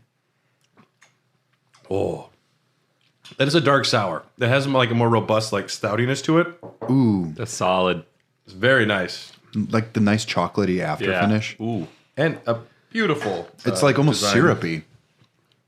You get that? Yeah. Our 8 bosses. We have Buckfire, the Gixeleroid. Wait, what? And this is a controversial Native American character that speaks in like poorly written fake Native American dialogue. And name one more time for me. Buckfire, the Gixeleroid. Buckfire. Buckfire. I thought you said the Gexceleroid. We have Mega Man. I am here. Yeah. I am here for those blankets you promised. Oh God. It's not far off. You didn't wipe diseases on these blankets, Mega Man. I won't fall for this again. They were trading viruses in the first one. I wouldn't put it past them. Sig was like, ooh, yeah. Chrono Force, the Ziphasuroid. All right, I love that we're back on the names now. This is good. Rospark, the Fluoroid. That guy likes. He's a dentist. He's a flower. That sounds like a Chris Chan character. He's a flower. Rospark. Volturon, the Condoroid. He plays a microwave guitar. He's like a lizard that jumps around and just shreds on the guitar that emits microwaves. It'll pop your popcorn, but you're getting cancer. Yeah. Yep. That's what he's up to. Don't put metal in it. Queen Bee, the Hymenopteroid. Hymen? Hymenopteroid. Hopatoroid. Okay. Bifrost, the Crocoroid. Oh. Hedge Shock, the Erinaceroid. And Argoyle and Ugoyle, the Schizoids. Too many oids. Too many oids again. The crux of ZX Advent is the game of destiny, which is what Albert called the battle of all the Mega Men to see who will be the King Mega Man. For the Mega Mist. Whoever's the most Mega. Yeah. The Mega Man. At some point, all of the Model Ws that he has created merge into an Ouroboros, which is the ultimate biometal, and then your character, either Gray or Ash, fights them and wins. Okay. And the secret ending, if you've done all the work, reveals Master Thomas talking with Master Mikhail, because the Sage Trinity were the good guys before Albert showed his cards, but Master Thomas has all of the leftover bad guys around him. And he said, I disagreed with his methods, but not his goal. And then it's like, oh my God, I was so excited for the next one, but they never made it. So we'll never know what was happening. This must not have sold well. Not enough for them to make another one. Yeah, it sounds like. I mean, the Force might have a bit too many trees in it. Got to make some walking paths. They don't even know how to, they couldn't even put enough syllables together to make interesting names anymore. Yeah. Yeah, once the name started slipping, my faith in the series started slipping. Burble Hercolot. It just rolls off the tongue. Burble Hercolot. Burble Hercolot. I'm a fan. Yeah. You've changed me. Now I'm going to go play them. You weren't sure, and now you know. Yeah. There are mini games in this one as well. Yuck. Most of them are horrible, but they do have one, Mega Man lowercase a, which is like this entire game done in the 8-bit original Mega Man style. Oh, that's cool. And it's awesome. Really? I didn't really play that much of it because I was tired as fuck of Mega Man. But I played enough to where I was like, this actually is good. And the only mini game on any of these 6 worth playing. Mega Man ZXC was codenamed for a third game that never came out, only mentioned once in passing. The Mega Man Zero/ZX Legacy Collection came out in 2020, and it added casual scenario mode and the save assist mode. A bunch of manga came out. Some people probably read it. Some people probably did read it. I did not. The end. The end. I don't feel any better about my life after this. No, I you don't feel affirmed? rich. I don't feel richer in spirit or in knowledge. I just liked clowning on Tyler. Well, my 2023 has now gotten off. I've set the bar very low for future days. I mean, you're fine. I consider this an absolute win. This is a good one. I honestly think it's so funny to hear this type of stuff because even when we got to like Castlevania, I listened back and just listening to us devolve was maybe like the funniest thing. And then they killed Dracula, and then I heard Brad go, It's just like, someone brings them back. The torture is worth it as long as we have something to say about it. Yeah. This one was difficult because conceptually, it is all over the place. Well, and Tyler last night, he's like, should I look up anything in these games? I said, no. I think it's best if you guys don't know fuck about it. Yeah, it's much better because now we got the best explainer of what this is possible. So now we can go out into the world with this deep carnal knowledge. Like I said, it's like a community college class. Like you get a nice lecture about the lore of Mega Man. And Mega Man is one of the most beloved franchises. Like, it is. It is a big deal. Well, I'm surprised the Mega Man movie hasn't come out yet. That's going to be one of the next man. things for sure. They tried to do a TV series. Did Sam Raimi make Speed Racer? No, that was the Wachowski siblings. That was? Yep. Mm-hmm. Okay. I feel like that would have been their, if that movie would have sold, this would have been their next. Honestly, Speed Racer slaps. So Yeah, but it didn't I've heard do it's well. very good. It's It very didn't do good. well in the box office. No, of though. course not. But if that movie had done well, I could definitely see this being their next step. Speed Racer is one of the most fun movies ever created. But a lot of people, everyone knows about the original games, and a lot of people know about like the original Mega Man X, like 3 or 4 of them. But the later ones, no one's actually played. No, the PS2 ones especially, no one touched those. And anyone that did quickly turned them off because they're that bad. But I made myself play through them, and I don't know. It is interesting, and I think sometimes enlightening to see what happens with the franchise. I'm very excited to play Sonic Frontiers. Yeah. Oh, did you hear my hot take? I think Sonic, because I'm playing Witcher 3 and Sonic Frontiers at the same time, unequivocally, Sonic Frontiers is a better game than The Witcher 3. He's not even fucking with you. I'm not fucking with you. It's a better video game. Well, I will never agree with that statement, even if Sonic Frontiers is fantastic, because The Witcher 3 is my favorite game of all time. That game's got some massive change. I am 2 hours into 2.5 hours into God of War Ragnarok, and I think it's a pretty bad video game. It is a Tyler. We talked about this a little bit Kind of last breathed. night. He breathed funny. It's beautiful. Like, oh, no. It's beautifully, stunningly acted. Yeah. Gorgeously designed. And I'm sitting there for like 20 minutes, and then I have to just hit circle once, and then that's. And I'm not saying the story is. I like it, but then the gameplay. You just run forward. They say, "Hey, you should try throwing it at that geyser." I'm like, I probably would have tried if you hadn't told me. And then the combat is not great. It's fine. It's diverse enough, but the puzzles are all just fucking obvious. And, Yeah, there's not a hard puzzle in that game. and they even explain it to you. Despite it being a fucking easy puzzle, they explain it to you. I just don't think the gameplay is good. I love everything about the story. It's brilliantly designed. It looks gorgeous. But the gameplay I just find to be completely lacking so far. Well, we talked about it. We talked about it a little bit last night, and I can't spoil it for you, but I have some very serious thoughts in retrospect looking at the end of the game. Because I've watched a few YouTube videos now, and I'm getting ready for New Game Plus, because I am going to play New Game Plus when they drop it. Sure.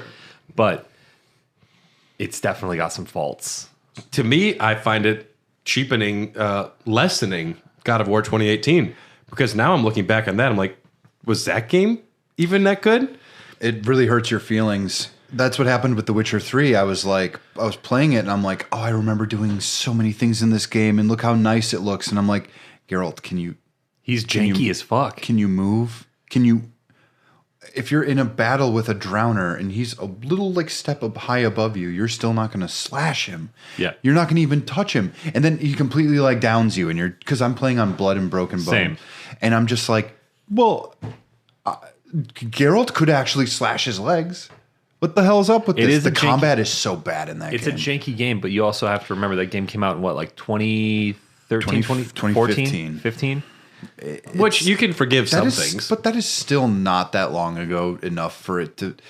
There are games that I play where I automatically think this is going to age poorly. I did not expect The Witcher 3 to age like this. That's half the reason that the first time I played The Witcher, I kind of fell off of it because it was janky back then, and it was glitchy when I got it. Yeah, me too. And then they patched it, and I went back. And then with some patience and like a little bit more finesse, I got good at the controls. And once you get good at it, like once you understand it, yeah, I felt like a Witcher. Like I was taking on multiple enemies at one time, not taking any damage. Like you can get good at it. The one thing that annoys me is that in the Witcher 3 update, they changed the sign system and made a shortcut for it. Yeah, but I don't remember the names of these signs. I know the symbols. So when I would pause the game for that split second to pull up the wheel, I would look for the color and the symbol that I needed to cast. Yarden or whatever I was looking for. Now it just says them on the bottom. So you have to like memorize the button inputs, and that puts you at a disadvantage in combat when you need it real fast. Yeah, but the wheel is still the easiest access for me. That's all I would use. I do like the game, and I'm still kind of surprised at how like kind of robust it is, but it's also a problem of the fact that it's an open world and it's an RPG. The quest layouts are so bad. Like the quests, once you get into them, are quite good, but like, oh, you can just stumble upon a level 34 quest and then you'll have to wait forever to complete it. They should be like parsing these out or giving you things on a map to be like, oh, okay, now you can do this. I do like that you can run into enemies that like even you would be like, oh shit, no, not now. Like, this thing is going to be here. Ain't nobody killing it. I'm the only one capable, but I need to go train and do this and get better and come back. Shit like that I enjoy. The biggest thing about The Witcher is now that the game looks better, because they did do a lot on the graphic side of it to make it look really pretty. Yeah. I get to enjoy the storylines again. And this time, with so much more knowledge about Geralt and the Witcher universe, I am playing him to a T. Like, the first time I played it, I didn't know anything about Geralt, so I made dumb decisions and I said stupid shit. Now, I am Henry Cavill up in that bitch. I am nailing the role. No, Liam. Get out. Liam. It's Liam now. Liam. It is officially the lesser Hemsworth. That's what we're referring to. Hi, I am Liam the Witcher. That's his famous catchphrase. Miley Cyrus, I miss you. I'm still enjoying God of War Ragnarok just because the story is interesting and the characters are fun. The dialogue's well written, and we won't spoil anything, but I'm enjoying it enough. But do you know comparing it to another game that I've been thinking a lot about this last year, Elden Ring, that's just gameplay. Everything happens as gameplay. Yeah, and what do you want out of a video game? A Netflix series or something you're going to actually play? And I got my PlayStation Wrapped because I have the PlayStation app, and it'll give you your stats for the year. And my most played game by a large margin, not even close, was Elden Ring. Sure. Nothing was even within 70 hours of Elden Ring. I'm sure Xbox has something like that. I just don't care. But like God of War Ragnarok, you're going to replay it at least once, maybe twice. So you're probably going to get 60 hours out of that game. Yeah. Compared to, something like an Elden Ring or some other game where there is just value and there's so much content. I don't know. God of War Ragnarok, I'm excited to keep playing it. I definitely will. But so far, I've found myself picking up my phone because there's so many cutscenes, and that is a bad sign. And if you play like me, are you playing it and looking at it like Goopy Goblin Gamer Brain is not going to like this on a replay, or like this game is an experience the first time, the second time is going to be a chore? I would not on a replay watch the cutscenes again. I would skip them. Yeah, because when I'm replaying something, I already got the story once. How many movies have I seen one time and it's like, okay, I got it. I don't need to see it again. Mm-hmm. A lot of movies don't have replay value either, but Kratos is Kratos and Atreyu is Atreus. And I don't need to see those scenes again. I might watch some just because that scene with Thor in the opening section was very good. But otherwise, it's like I get it. I'd rather probably look at an art book and just soak in some of the design work that was made, because there is some brilliant, like what they do with the world looks great. But nothing compares to Mega Man ZX Advent. When you finally figure out that the Sage Trinity has been betrayed by Albert, I would replay that.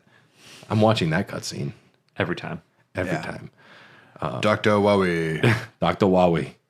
Mega Man. Mega Man. Yeah, that's of course from Mega Man 8. Some of the worst voice acting, Tyler. Yeah. You're not familiar with that. Have you ever seen that? No. Oh, my God. And Dr. Light like has a speech impediment and might be drunk. And also they did one take. So there's a lot of times she doesn't say the right thing and they just keep the exit, like the misspoken words in. Yeah. And then they couldn't afford more than one take?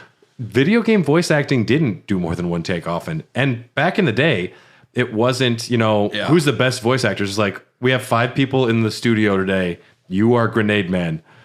And that person became a legend in my heart. We love Grenade Man here. We stan Grenade Man. Big fan. Big fan. Okay, I'll look it up. I'll look up some Grenade Man stuff here. Yeah. But so Sonic Frontiers, fantastic gameplay. It's really good. Sonic Frontiers is a huge surprise. So it has so much in common with Nier Automata, and I'm not even kidding. That is amazing that you're saying that. Yeah, there is like the design elements of the world around you. Like everything is like these really awesome looking robots and shit. Like they don't look like Eggman robots or anything like that, and they're all on these realistic planes. And then you're just fucking goofy ass looking Sonic the Hedgehog, and you're just running around.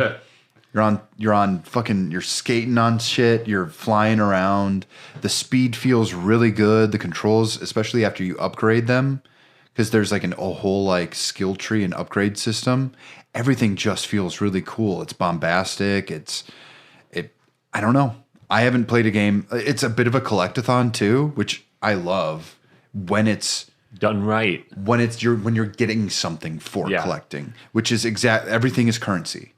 Everything that you pick up is some type of currency. So you're actually like going through the world and you're picking things up, and it encourages you to explore every nook and cranny, every slide, every single jump, every loop-de-loop. It's great. And hidden between this open world, you have these shrines, like Zelda shrines, and you go into them and they're basically just 3D Sonic levels. And they just give it to you, and then you can like do clear rates, and you get graded on them. And I'm excited to play it. It's really good. Yeah, sounds like fun. Yeah. Grenade Man is from Mega Man X1. He is a robot that takes pleasure in destroying things. The voice acting in Mega Man X is legendary. He famously says, "I'm Grenade Man. Say hello to my cute bombs," and he laughs. What really sealed the deal for us was this song that we found. Say hello to my cute bomb. I'm Grenade Man. That's no good. I'm Grenade Man. That's no good. I'm Grenade Man. That's no good. That's no good. That's no good.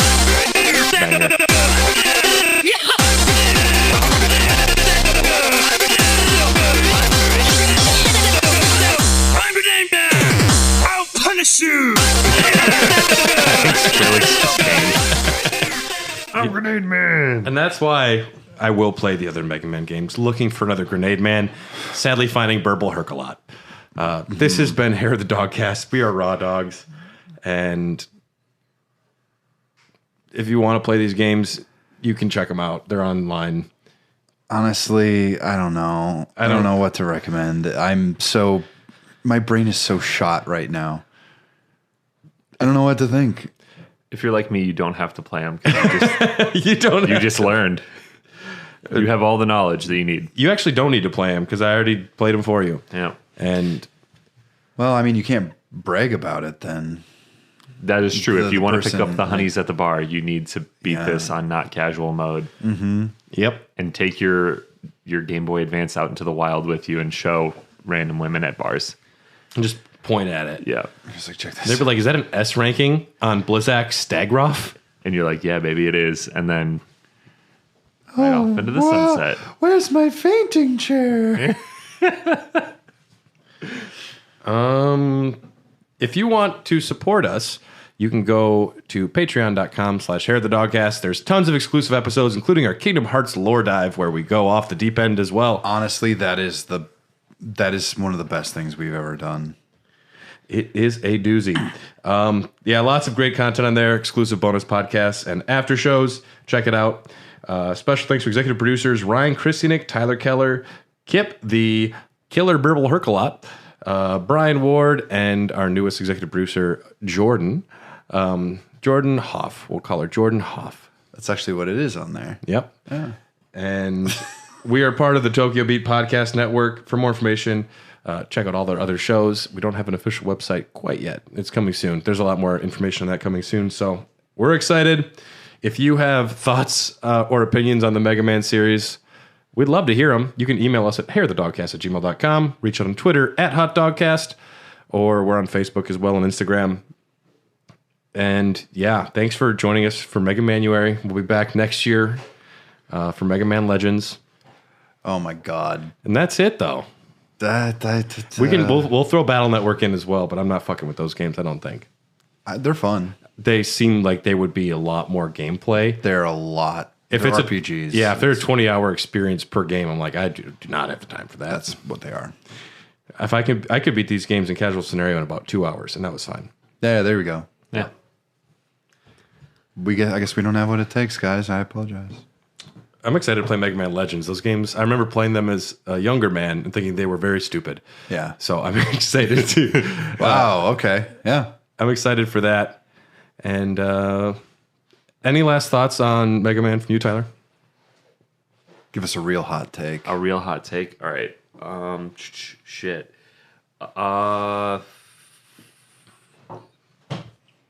Fuck that pizza guy. El Pizzo. Fuck El Pizzo. Shouldn't have made him an elf thing. Should have just killed him. To try and understand the thoughts of the Dark Elf, though, is tough. It is tough, but he was a Nazi. That was the Nazi guy, right? I don't know. Sure. Yeah. In a world covered by endless water.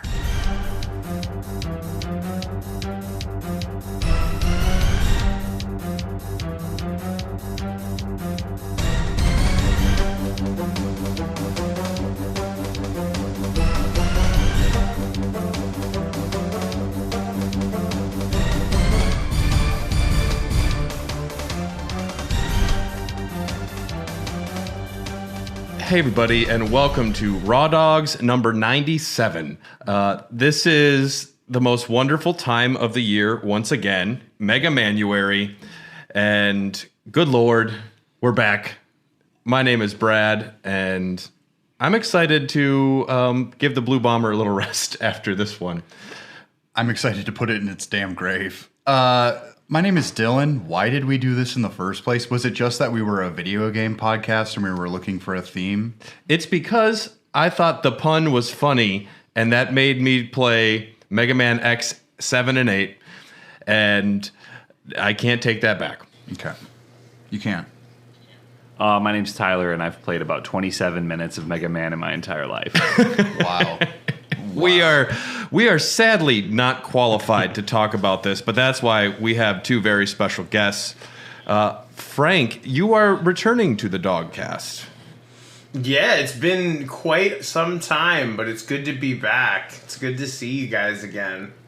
And people might know you from Super RPG Friends. Yes, the esteemed Super RPG Friends. We're a group of people who hang out bunch of times a week playing RPGs, building robots, playing MMOs that are dated as a motherfucker for Friday Fantasy 11. Oh my god.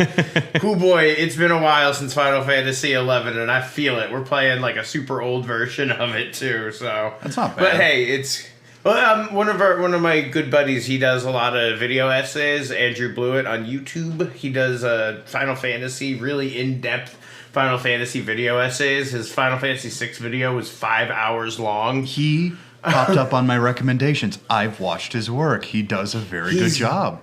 Great. Well, of course, the video won't be out for like 3 years, but he's like, I might as well start now for Final Fantasy 11. And he's like, do you think you guys want to all try to get together and we'll play that together and stuff, and you can just say fuck it, stream it? And we're like, absolutely, that sounds like a great time. And then the last episode, we ran for... There's probably... It was like a Lord of the Rings... It's like we watched the Lord of the Rings trilogy. There was at least 3 hours of walking. Like... Man, yeah, But yeah, prime entertainment. Peak video game. absolutely. It was one of the... Well, then we finally got to where we were going, and we finally got our party together, and then the first enemy wiped us, and we were like, motherfucker. So we played it for like 6 hours last night, and now we're good. But, oh, man, what a... That game is infamous for a reason. I only played it when I was a kid at a girl I liked at her house, where we would watch Naruto anime music videos and take turns playing Final Fantasy XI. Linkin so Park. that's the extent. Yeah, it was the first time I saw the Gaara and Rock Lee fight. The with coolest Linkin fight in the Park series. So good. Still Yeah. some of the peakest shit, man. He Like gets drunk. Naruto It's has very its funny. things, but man, what a good fight. Yeah. But yeah, you also I also do the premium edition thing. We're a small video game physical publisher. We release Switch games. We're working on PlayStation games. We've done a vinyl. We just we make cool stuff, and people happen to like cool stuff, which gives us the money to make more cool stuff. Excellent. Yeah, and also joining us, we have Kip returning to the Dogcast. Kip, how you doing today? I'm doing great. Thank you guys so much for having me. I am such a big fan of both Hair of the Dogcast and Mega Man Legends. So if Mega Manuary is going in the grave, I'm glad it's going out on top. Kip is not just one of our best supporters. He's also become a very good friend of ours. Yeah. Kip was at my wedding getting down. Yes, And I did get down. That was great. Yeah, and Mega Man Legends has been looming in the background of my life for a while now because, well, we're over 4 years of Raw Dogs. We did the Mega Man Classic series the first January. The following year, we did the Mega Man X series. God, no. Well, the first four are good. The first 4.5 are good. But, man, 7 and 8 were bad. And then the next year we did Mega Man Z and Mega Man ZX. Zero. Mega Man 0/ZX. And those are okay. But I have one outline, which is the timeline of all of the Mega Man series. And this is all one contiguous timeline. It's all one universe. And Mega Man Legends is the end point. There's, of course, Battle Network and Star Force, separate timeline. We're free. You can't touch us. Battle Network. Despite those being great games from what I've heard. I've actually played the first Battle one. Network. Is anybody else as frustrated as me at the naming convention for this series? It's Japanese, man. You got to get over it. I will never. I'm going to die on this hill. You just got to get over it. Well, I mean, there are different series in Mega Man. There's 7 different series. Well, Tyler wasn't here for the Kingdom Hearts series, so he doesn't get how bad it can truly get. Well, if you don't understand calculus, you can't read a Kingdom Hearts title. I'm good with trigonometry. Are you? No. Liar. Wait. Tyler, what is trigonometry? Trigonometry is what Jake Gyllenhaal does in this movie I watched once when I was a kid called October Sky. Did make the rocket go up in the air. I've seen that movie. But we're going to take that rocket up in the air today, talking about Mega Man Legends. Before we jump in, personal experience. Don't talk about rockets going to the moon or anything like that around Mega Man Legends fans, man. We're very temperamental about Mega Man Legends 3, okay? Which we will talk about. Which I know so much about. Volnut is still up there. No one's saving that fucker. He's waiting. It's done with. But personal experiences, we owned Mega Man Legends back in the day. I probably played through 10 hours of it. I have never played Misadventures of Tron-Bon. I've never played Mega Man Legends 2. And I know that it is beloved. I know that people have very strong feelings. Like, people that love these games really love these games. Yeah. And I'm ready to talk about the plot. That's where I'm at. Dylan, your experience? I have played, I would imagine, 8 hours of the first Mega Man Legends. I had rented it for the N64. And I hear that's a not good version? It's a worse version for sure. Okay, so I thought it was really bad, and I never rented it again, which is also probably why I'm not a fan of the series, because when I was young, dumb, and naive, which I still am a lot of those things. Now you're old, dumb, and naive. Yeah, exactly, which is such a plus. I thought like, oh, wow, I heard in a gaming magazine this game was good. Well, screw this. Not for me. And I never touched it. Tyler? I had to look up Game Boy Advance Mega Man games because that's the only one I've ever played. And I think the only one I've ever played is Battle Network. So it's not even a Mega Man game. That's Really? what it said, Mega Man on the case. What happened was I got a Game Boy Advance for my birthday one Christmas Eve. And my dad got me like 3 games, one of which was a Mario game, which dominated my life. But every now and again, you get tired of playing Mario, so I threw on Mega Man. But I remember not super getting into it, probably because it was difficult and I was not very good. You playing Battle Network as your only game, it's like when I took my wife to see her first Star Wars film and it was Rise of Skywalker. Oh boy. And luckily, though, you two, both fans of the series. Frank, what's your experience, your life experience with the Legend series? Look at this shitty fucking tattoo I have of Mega Man X. Hold it up. I'm going to take a look at it. I got to get a little bit closer. So that's the classic Mega Man? No, that's X. See, because he's got the head jewel. Ah, See, that's yes, how you tell. oh, yeah. Not because there's any, good art being done there or anything, but you can tell by the head jewel. This was supposed to be pixels, and it was done in someone's garage. That is a little bit of how important that series is. Even one of the names that a lot of people know me on the internet is Woodman. My last name's Wood, and I like Mega Man, so it only seemed natural. It's a series that I have fond memories of being at my grandparents' house with my grandpa. He'd whip out graph paper and draw the password things for the classic series. X was one of my first Super Nintendo games I ever played after Donkey Kong Country, and I just remember being like absolutely blown away. I have some formative memories, like some of those those core gaming memories are like in X3 in the opening level when X gets captured and Zero teleports down and you wait and you're like, why is he not moving?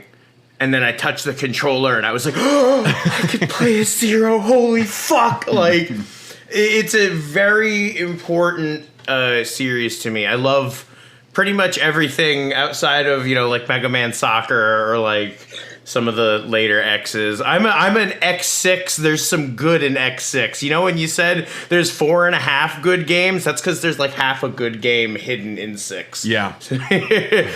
Legends in particular is another one that one really resonated with me. I really love the storytelling, as I'm sure I'll say a million times today. There's something about there's like a vibe of coziness that's so prevalent in Legends that is such a standout feature. Like the way that they do faces, everything comes together. The way that everyone acts like almost familiar with Mega Man as like you do all. I don't know. I'm sure we'll get into it more, but everything that whole series is extremely important to me. I fucking love Mega Man, and even further on, Legends in particular is some of my favorite stuff. Like I think Legends 2 is an absolutely spectacular game, one of the best 3D action games of that generation.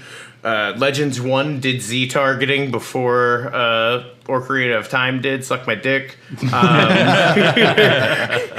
If we're looking at Japanese release dates, that's all I'm saying. But I'm pumped to talk about it. I fucking love Mega Man. Are you saying that Mega Man Legends is responsible then for Metroid Prime? Well, you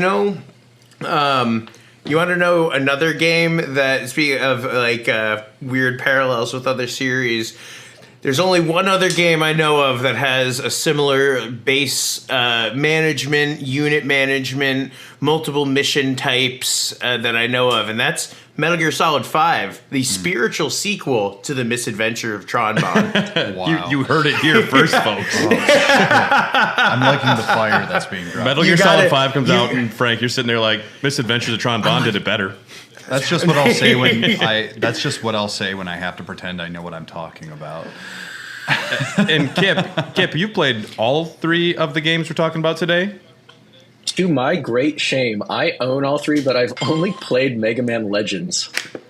2 and Tron Bonne are downloaded on my PS3. And it's kind of weird to me that I just don't want it to end. I know what the ending of Mega Man Legends 2 is. I just don't want it to end. But I thought you liked all games, Kip. I'm sure I'll love them. He still likes them until he's played them. It's a rule. No. It's Schrodinger's cat. I didn't really have. What you have to do is make a content excuse, so every single fucking week you have to play a game, and that's how you beat a backlog. That's what I did. Now this is the life I live.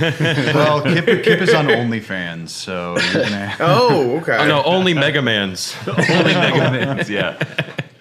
When I was, a kid, I was a Sega kid, so I didn't really have much of a history with Mega Man outside of playing X at my friend Eric's house, which I really did enjoy, but it wasn't, Sonic was like the thing I went to. And then I was just getting into anime because I just played Final Fantasy VII, and I saw this commercial for Mega Man Legends where you see their faces like animate and they speak and there's voice acting and there's, cartoonish explosions, and I just thought, what is this? I need to play this. So I got into Mega Man Legends. I really think of Mega Man Legends when I think of Mega Man.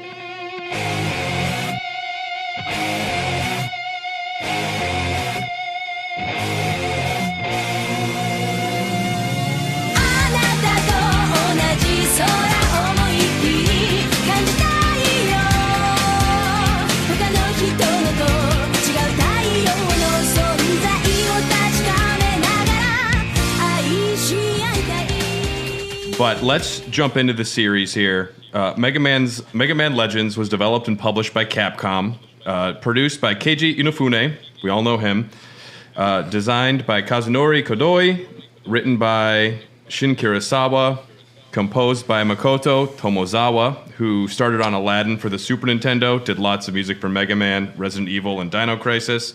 But there's one name that's extra important. He was director, producer, co-writer, and his name is Yoshinori Kawano.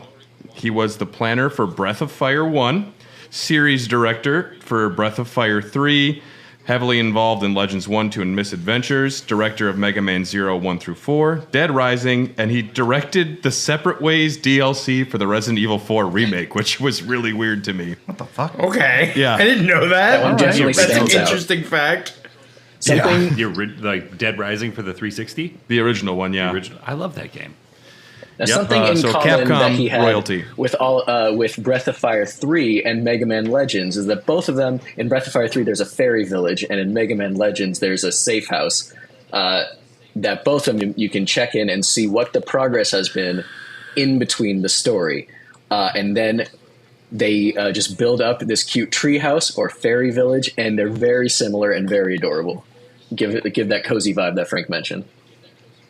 I'm so lost already. This is gonna be great. We're doing Breath of Fire 3 right now on the show too, so that is another absolutely fantastic game. Phenom. Oh yeah, I have good feelings about Breath of Fire 3. I've only ever played that bad Breath of Fire. The one on like the PS2. Dragon Quarter? Dragon Quarter? Dragon Quarter, yeah. I played that one. That was not good.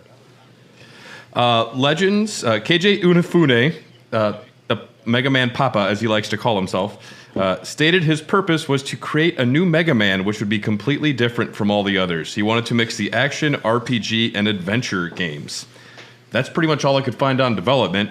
The Japanese title is Rockman Dash Hagane no Bukenshin, which means Adventurous Spirit of Steel. I like that. I like that. Works for me. Does anyone know what the dash means? I'm just thinking you two might. Dash is like sometimes... No. It's an acronym. Subtraction. Oh, it's dash? I actually learned this. Digger, action. I don't... I had always assumed it had to do with the roller skates you can get, the jet skates you can get in the game, and I only learned this from your own notes. Frank, go ahead. I don't know the second half. I Digger action and I forget the second half. It's very weird. Dig Outers Adventure Stories in the Halcyon Days. The Halcyon Days. They actually, it's one of my friends put on my radar on Steam. A game just got released called Halcyon Legends, and it's a Mega Man Legends inspired indie. Interesting. Oh, that's cool. I've actually heard of that. Yeah. Mm-hmm. I'm gonna play it eventually. I think I might reach out to him and see if he wants me to like do a stream of it and see if I can get a key or something like that. Fuck yeah. But I'm looking forward to giving that a try. I've always said I want to see a very direct modern indie game where they're like, no, Mega Man Legends was special to me and I want to make something in the same vein, and I've said that forever. So even if it's not the greatest, I'm indebted to I have to play it. I mean, honestly, yeah, I love Japanese naming conventions. I always have. You're an anime fan, Frank, and I think you are too, Kip. You love Evangelion and a lot of other stuff. And sometimes they're Neon Genesis Evangelion. Yeah. It's just, I love the naming conventions. On the Neon Genesis, the final movie, Neon Genesis 4.0. Evangelion, what is it? No, it's 3.0 plus thrice 1. upon a time. 3.0 plus, yeah. Evangelion 3.0 plus 1.0 thrice upon a time. Yeah. Hell yeah. It's an okay movie, I think. So if we stretch out the Japanese title, it's Rockman Dig Outers Adventure Stories in the Halcyon Days Adventurous Spirit of Steel. Rolls off the tongue. In June of '97 at E3, was revealed to America as Mega Man Neo. A demo of the game was included in the Japanese director's cut of Resident Evil. January 98, they changed it to Mega Man Nova, only to revert it 2 weeks later due to trademark issues. And March of 98, the name was decided to be Mega Man Legends. This game was released December 18th, 1997 in Japan for the PS1. It arrived in North America September of 98, about a year later. And it came to the 64 November 22nd, 2000. Some voice acting was removed to fit it on the cart and did come to the PSP and the PS3 later as well. The story is centered around a character named Mega Man Volnut. Volnut. Volnut. Volnutt. His partner, Roll Casket, and Roll's grandfather, Barrel Casket, as they search the world, digging through ancient ruins in search of quantum refractors, the source of power for their civilization. Along the way, they skirmish frequently with Reaverbots and air pirates. And as far as anime goes, that's the kind of shit that I like in anime is air pirates and, not Reaverbots specifically, but Miyazaki type shit. Mm-hmm. Around the time I had found this game was a time that I had seen an anime called Final Fantasy Legend of the Crystals. Are you guys familiar with this anime? Yes. It's a sequel to Final Fantasy V. Right, which I hadn't played 5, so I didn't really know what it was about. It doesn't mean anything. The summoner gun, right? Mm-hmm. Wasn't that the gun that shoots like summon monsters from Final Fantasy? That one is Final Fantasy Unlimited, which I've heard is garbage, but I have not seen it. Oh, it is. It's hot garbage. But Final Fantasy Legend of the Crystals is Mega Man Legends, the anime. There's an analog for every character, the plot, and it's just as cute. No shit, really? Oh, okay. But I think when we're setting the scene for Mega Man Legends, it's very important to stress that it takes place in a world covered by endless water. Endless water. Why is that a meme?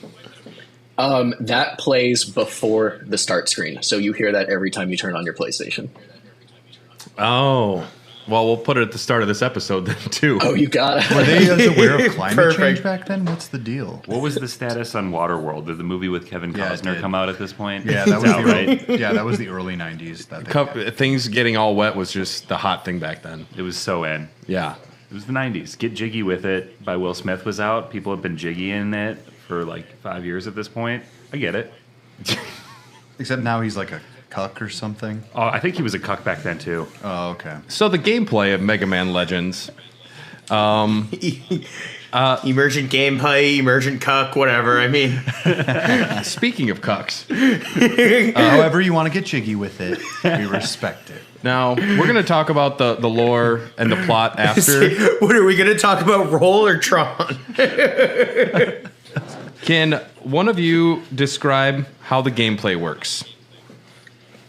Yeah, I would love to start this off. Dylan nailed this when he pointed out the Z targeting. Oh, unless Frank, did you mention that? This game plays just like Ocarina of Time. I would say the big difference is that this is all tank controls, so you're going to be touching L1 and R1 the entire time. But you're going into dungeons, collecting 3 keys to get to a boss room and get back to the town and see what else needs to happen. It's a 3D platformer shooter. I don't think there's much platforming from what I remember, right? There's more platforming in the second game. Okay. Once you get the spring boots, there's a bit of platforming in the dungeons. And there's also very heavy RPG elements where you can level up each of your weapons, your special weapons, change your accessories, and buy items from shops. So the crux of the game, though, is you're going exploring for quantum refactors to rebuild like a village and explore like an island, correct? That's exactly right.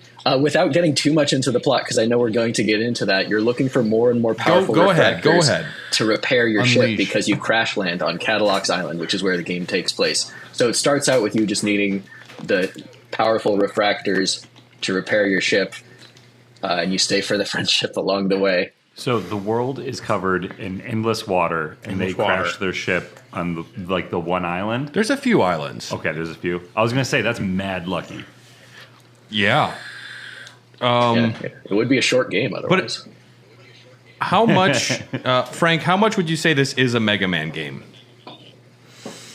Not a whole lot. It mostly uses a lot of like series tropes and visual things as a vehicle for this new idea of a game that the director had, essentially. Like the new Final Fantasy. There's no beating enemies and like taking their powers or anything like that. I think when we get to like end game story stuff, that's really the only time that I'd say it starts to really get there, because it escalates on the way that like end game stories of like Zero, ZX, and X get to at the ends of those games. But like to say how much of a Mega Man game it is, in all honesty, outside of the visual motifs and character names and stuff like that, not a whole lot. And I think that's one of the reasons that it shines so much. It's such a shining little gem in this series that basically thrives on embracing those series norms and themes and stuff like that, and instead it kind of shuns them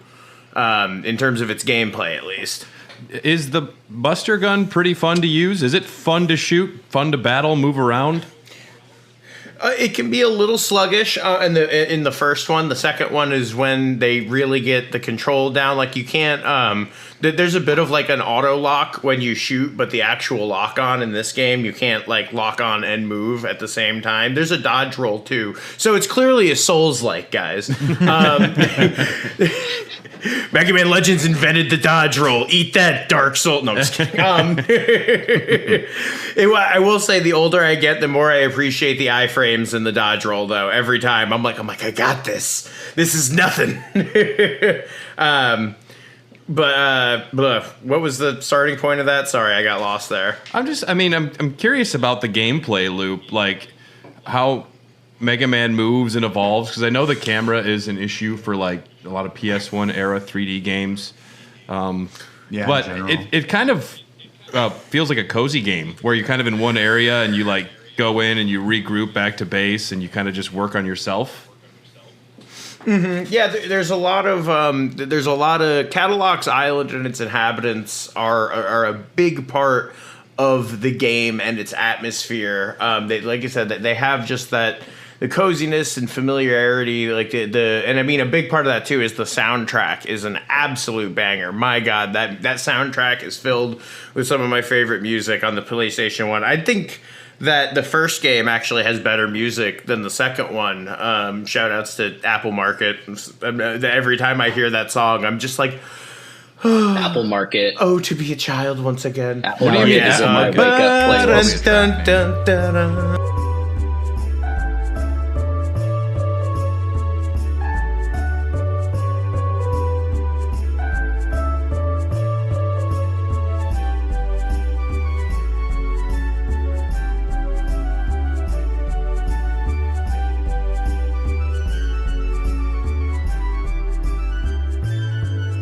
So I am curious because I do like the Mega Man games quite a bit, and especially like the 8-bit ones are kind of my shit.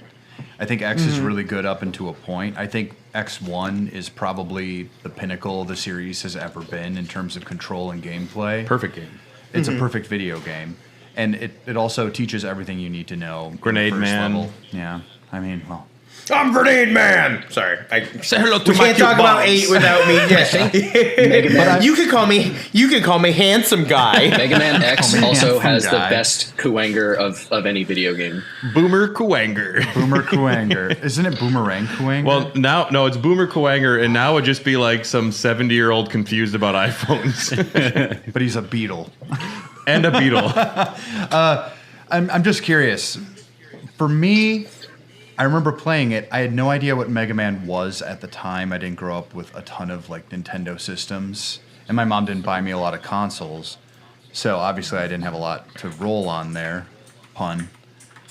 And Very good. Very good. see, right? I know. I'm nailing it today. But I'm wondering what the appeal was when you played this. What was like the reason you got it? Was the Mega Man name very important to you going into it? I think that's more of a question for Frank, because Kip kind of admitted that he stumbled upon this later. This was, I mean, for us, we got the game because it said Mega Man. It had the blue guy on the cover, even if he had that big old haircut. That was a cool haircut. But no, that's why we got it. Anyways. Yeah, that's exactly how they got me with it too. I was a serious devotee. I saw Mega Man. I saw New Mega Man. I saw 3D Mega Man, and I was like, all right, we got to give this a go. And then I couldn't even.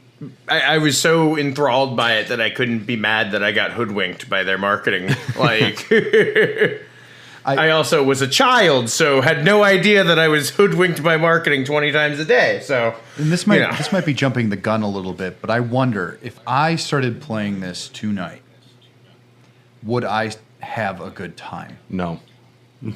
That was fast. Dylan, you wouldn't.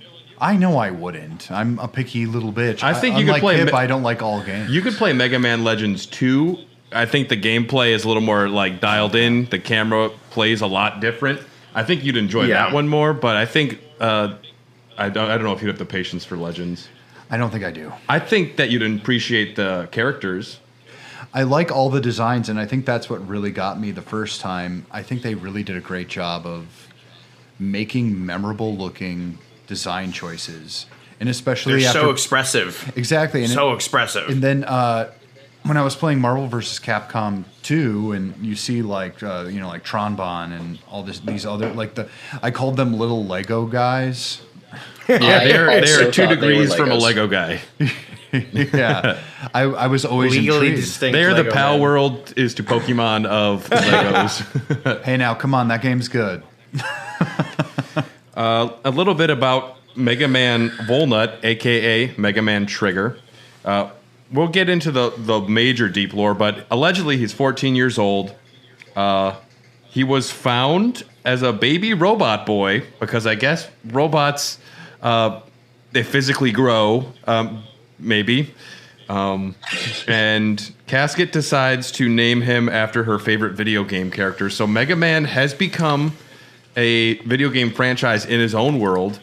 That just triggered hurt my brain. Yeah. Well, it's kind of like how we make video games of like ancient Greek heroes and shit. No, it's Wolverine reading his own comics a little bit. Yours is better though. Yeah, where it's like because this takes place in the future. Yes. Previous life, he was an ultra badass, but now his new life, he doesn't like fighting. He just wants to be. He was a badass baby. Well, he was a dude. He was the coolest baby. He came out smoking cigarettes with fucking sunglasses. And he said, Leon "I don't want to be Kennedy's here." bomber jacket on. Like, He slapped the doctor's ass back. Like, I don't want to fight anymore. You just got here. Life is hard. Pain You is just inevitable. life. The world is covered by endless water. I don't like water. That's a little bit about Mega Man Volnut. Roll Casket, she's also 14 years old. Enthusiastic, tomboyish, genius mechanic. Secretly loves Mega Man, her adopted brother. Barrel Casket is Roll's grandpa. And why is their last name Casket? I mean, why is his first name Mega? I buy Mega before I buy Casket. Well, weirder though is his baby robot body was found with a mysterious little robotic monkey. I was waiting for the data drop. And there it is. They got the dance down. Data is deceivingly a very important character, but he just seems like a little robot monkey. Yes. He can speak normally. Go ahead. He is very important in both gameplay because he's your save point and he refills your health. But as you said, boy, is he important to the plot when you get towards the end of the game. And also he's important because of that fucking little dance. That's iconic. Iconic dance. And I don't think I would have gotten done with that game as a kid if I couldn't go back to him every 5 minutes and go, what do I do? And he tells you what to do next. Oh, yeah. We all need our own little Data. Like, yeah, just in the corner, like, when I'm at the bar, I need to go up to the Extreme monkey Mega and be Man like, Legends 2 tonight. do I need another beer? And he's like, fuck off, Brad. I'm like, okay, But you're yes. right. Time to go. Yeah, I should go home. All right. More, I think probably the most important character introduced in Legends, or at least the most iconic, somehow Tron Bonne eclipsed Volnut, I would say. Tron Bonne became a very big deal. She's the one who got into most other, like, Marvel vs. Capcom games. What is it about Tron Bonne that is so wonderful? Baller name. It starts with that. Tron Bonne. Because you've never played the game, but you do have a lot of Tron Bonne posters in your bedroom, Tyler. So many. Yeah. So is Tron Bonne supposed to be hot? I don't know, but I have a Tron Bonne body pedal. To like someone who is my age when they played it, absolutely, I was like, she's my tsundere sky pirate princess. Oh my god! That's how you talked. That's how you talked as a 14-year-old. Yeah, I did. A tsundere. I went from talking like this to then I talked like this. It was puberty was crazy for me. How much has changed? I love Tron Bonne. I want to be a pirate. I want, yeah. She is the Asuka Langley Soryu of Mega Man. Yeah. She spends so much time talking down to you. Mm-hmm. Perfect. Yes, as far as 14-year-old characters, she was hot in the day. And now she's adorable.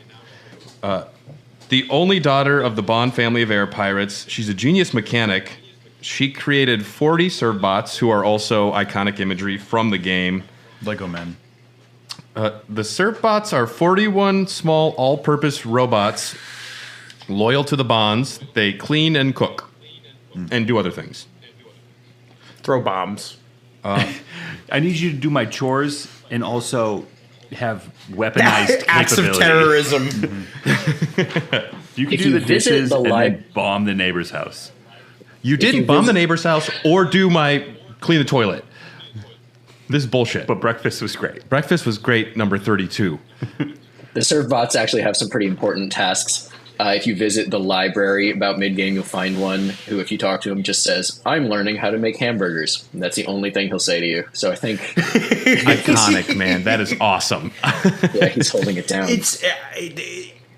The game was so good for when you had kid time, because between every single major event, there's new people, there's new dialogue. It did so well. Like, I mean, like, I think on stream I probably beat it in about like 10 hours or so. I have a relatively good idea of where to go and stuff like that. But I remember just dumping so many hours into it as a kid, just for that exact reason, because so many of these little random events that would just be sandwiched between these two other events. If you went back to town, you'd see something like that or some other charming world building little thing. And I love that about it. I always talk about, you know, having kid time and how some games are more geared to doing stuff with that kind of time, and that's definitely one that exemplifies it. Oh, absolutely. Isn't that amazing though? Like when you're young and you play like these RPGs, you just want to live in that world, and now you're like, can you guys shut up? I've got some killing to do.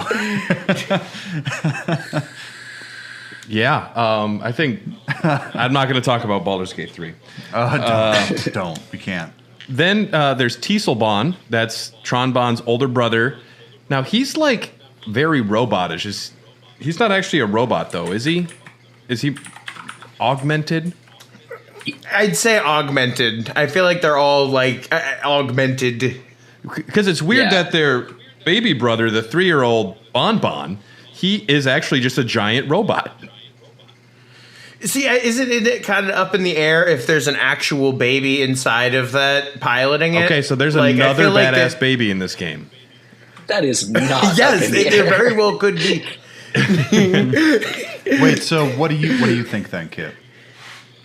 Oh, is there not a baby within the giant robot? Oh my god, I love this idea. No, there's definitely not a robot or a baby in a robot. So it's just. Why would you program a robot to be your baby brother, and B, to have an infantile level of intelligence? Have you never seen Steven Spielberg's AI? Oh, damn, you're right. Fuck. Yeah, but that thing was programmed to love and not be a baby. Bon but he was kind of a programmed baby. to say babu over and over. Yeah, command line, say babu. I programmed you to love me, not to question me. Babu, babu. Thank you. That's what I told my mother. Yeah, that's what your mother said to you. Some of the differences between the Japanese and the English version. In the English version, you protect Tron from a dog chasing her. In the Japanese version, you can either calm the dog down or fucking kick it like a football. Didn't make it in America. There's also a really weird morality system in this game. Dark Mega Man. I remember hearing about the morality system just like on the playground, that it was the Japanese version only, and if you do bad things like kicking the dog, Mega Man turns darker. Is that right? Yes. Is it only the does. Japanese version, or is it both? No, it's both. There's actually, in a side quest, there's a moment where you stop someone from like robbing a bank, and you could just leave with the money, and it immediately turns you dark, and it changes dialogue, it locks you out of a couple like shops and stuff like that. It's a bit more impactful in the second game. The first one feels more like a prototype, where it's basically you're either the worst of the worst or the game's normal, essentially. I don't think I ever noticed like any kind of difference for constantly doing good deeds, just the gradual darkness. You could, if you kick the dog, if you you can kick the soda machines in the town and blow them up, that makes you worse. And then the bank robbery, those are the three main things to make you evil. And I think Mega Man is known for his kicking. To be good again, you have to kick a can behind a counter like 100 fucking times. How does that make you won't good? be evil anymore? That's like, well, I don't know. They give you 1,000. They give you 1,000 zenny every time, and just a little bit of good that points. can is a Just war little criminal. bit. Yeah, you don't know what that can did, man. Behind the counter, a woman thanks you for recycling and gives you 1,000 zenny. But every time you leave the Apple Market, the can comes back. So that's like just the best way to build up your good morality again. Zenny? Zenny's the money. That's the currency. They're getting paid in nicotine pouches. Oh. They're just the man obsessed with Zinnies. Dude, Volnut was Yeah, I was born with a gonna say, cigarette in it's his a- mouth, man. It's kind of a share. I think it's even Zenny in the Street Fighter 6 story mode. It's kind of Zenny is like the Capcom Gill, essentially. Yeah, that's cool. Love it. Shared universe. Street Fighter 6 does have Zenny. There's also a dirty moment that was left untouched in the localization process. After the Gesellschaft is destroyed, if Mega Man Volnut tries to enter Roll's room, a cutscene appears in the first person that has Roll shouting in embarrassment and Mega Man looking shocked. It's implied he saw her changing. Afterwards, she tells him to knock next time, and after apologizing, Mega Man then thrusts his arm up as if victorious. But the arm thrust was removed for the PlayStation version, or maybe the North American version. It was removed for some, maybe the PSP. But we couldn't handle that. That is too controversial, too decisive. It would have too sexy. It would have wrecked us. Yeah, I can't imagine. It's like that, and then the hot coffee mod from San Andreas, like right underneath that, and then the list goes on. I guarantee there are some 14-year-old kids that saw this like, oh my god, that's so cool. Whoa. Well, that's the Ray or Asuka question of Legends fandoms has always been: were you Team Roll or were you Team Tron Asuka. for who would inevitably win Mega Man's heart? Or Data. Team Edward. Asuka. Yeah, it's so very easy. true. It's so easy. It's not even a question. Well, that's kind of an overview. Is there any specific game moments that you want to talk about? Like, not specifically plot-wise, but like really cool bosses or sections? I think one of my favorite things about the Legends series is that it's one of the first 3D games I can think of that has big set piece moments. Where you're like riding on a plane, shooting down like air enemies, protecting your ship while damaging like a boss ship, or like the one where you're on the boat, you're trying to get to the place and the enemy has this big giant fucking mech that rises out of the water and you actually have to like leave and like find out a different way. It's got these big, like, it's like fucking like Uncharted practically, like just these big huge set pieces that the scale of them impressed me, and they left an impression on me because of that. I think that's one of the things that just stick out about those games as a whole to me the most, is that they have these big moments that feel like they were just so ambitious for their time, and while not always pulled off perfectly, I think enough of them are pulled off in an extremely satisfying way that it's something worth really highlighting it. Like, there are some really big moments that you get to control, that you get to actually play in, that a lot of other games at the time would, you get like an FMV of it or something like that, which is cool. I love FMVs. I'm an RPG guy, but I loved how much it really makes you feel like you're playing Mega Man Legends as the character. Brad, it's like you're really playing Spider-Man. Brad, why didn't we have them on for the other episodes? Because you and I got so exhausted that first Mega Man. Not the first one. No, the first one was an utter joy. Mega Man X was really fun because it was great and terrible. Zero and ZX were a slog. Remember when you learned about the elves? When the cyber elves. You erased that. When did I learn about elves? How about you? How about you, Kip? Anything like stand out? As a good game section. Yeah, definitely. The thing I remember the most about this game is in one of the parts of town, there's a television station that if you go in and talk to the person at the desk, they just say, "We need contestants for our game shows. You want to be on?" So if I remember correctly, there is a mini game about kicking a ball at a dog, actually. Okay, so more dog kicking. A mini game where you shoot balls, sort of like a Pang, and a race around the city if you have the jet skates. These are just mini games that are entirely optional, but they're so delightful. They're the thing I remember the most about this game. I think I love that it insinuates that what people watch on television on this island includes a game about kicking rubber balls at dogs. like,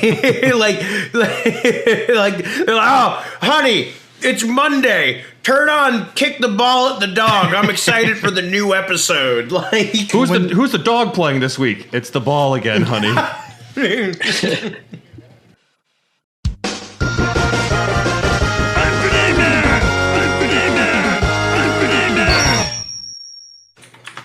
Shuffly. We're gonna go to a dark part of the podcast now, where I discuss the lore between Mega Man ZX and Legends. Now, if you recall from Mega Man ZX, which you don't, whatever Master Thomas did apparently led to the world being covered with water and the creation of the Master System and Elysium. Also, carbons were created. you might be asking yourself, Tyler, well, what is Elysium? It is a movie starring Matt Damon with a lot of shaky cam. Wrong. Elysium was between 2600 and 2700 in the Mega Man universe. Are they in our timeline? Like, is this our future? Or No. Okay. Now, the fact that some of the Mega Man games, actually, at the classic ones, I think, take place early 2000s. It is kind of our timeline, but it's concurrent in year naming. Or like year, like they had Jesus. They did have a Jesus. Okay, so we're in like the 28th century here. Around 100 to 175 years after the events of Mega Man ZX Advent. Oh. Of course. Yep, naturally. Now, Elysium was created as a utopian society thousands of years before Mega Man Legends. It is a perfect world located high above Terra, which is Earth. The ancient humans who lived here were not subject to aging, sickness, or hunger thanks to their advanced technology. At some point, all of the original humans died due to unknown circumstances, except for one called the Master. Mass gooning. It was a gooning incident. A goon exodus, as they say. I don't need people no more. And then the population died out. The Master is the last of the original humans, and the Master system is the main function of protecting and serving the Master on Elysium and overlooking the carbons on Terra. Okay. The Master System... Brad, can you give it a little dramatic flair? The Master System is maintained by Mother Units Mistress Sarah and Mistress Yuna, who enforce rules to protect the Master, even if he contributes to his loneliness. That's not bad. You're doing well. You can read it normally again. Other android units are created, including bureaucratic units like Mega Man Juno and purifier units like Mega Man Trigger. So they did not have politics, and then they're like, you know what? We're going to create some politicians. You know, computers are working fine. Let's give them government. Yeah. And they did. Servitor units serve a mother unit. They can transform into large, dragon-like Reaver bots, as you would expect. Purifier units seek out and eliminate aberrant units, and bureaucratic units control the carbon population. Now, this was a long time ago, and if that hurt you, it hurt me more. A long time passes, let's say 1,000 years. The Master enjoys the company of Mega Man Trigger, who will become a badass robot baby later on. He's so lonely, and Mega Man Trigger is just so cool, they become buddies. The Master requested Mega Man Trigger to take him to Terra to see the Carbons, who are artificial humans who live on Terra. The Master can't survive long outside of Elysium, so he sends Mega Man Trigger. The Carbons are happy with their short lives, and in his final moments, the Master requests Mega Man to destroy the Master System and delete all the data from the Elysium library to protect the Carbons. He sees how beautiful their short lives are and how happy they are, and he's like, maybe computer government was bad.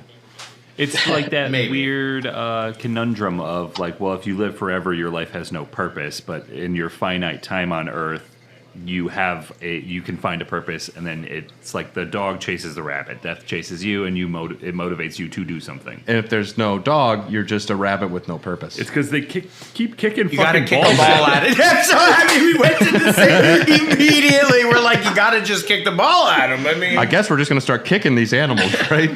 I'm so bored. That's how you become Dark Mega Man. See, it all comes together.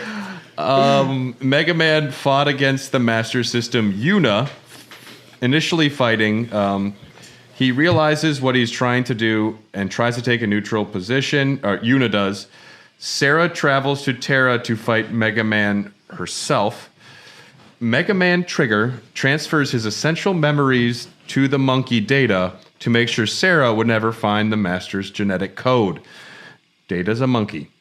Sarah cannot use her full power outside of Elysium and fights Trigger to a standstill, with each expending all of their energy. Yuna seals them both inside stasis fields. Trigger's body was severely damaged, so he had to reset to survive, which turned him into a really badass baby and erased his memories. And Mega Man and Data are then sealed. More time passes, another 1,000 years-ish.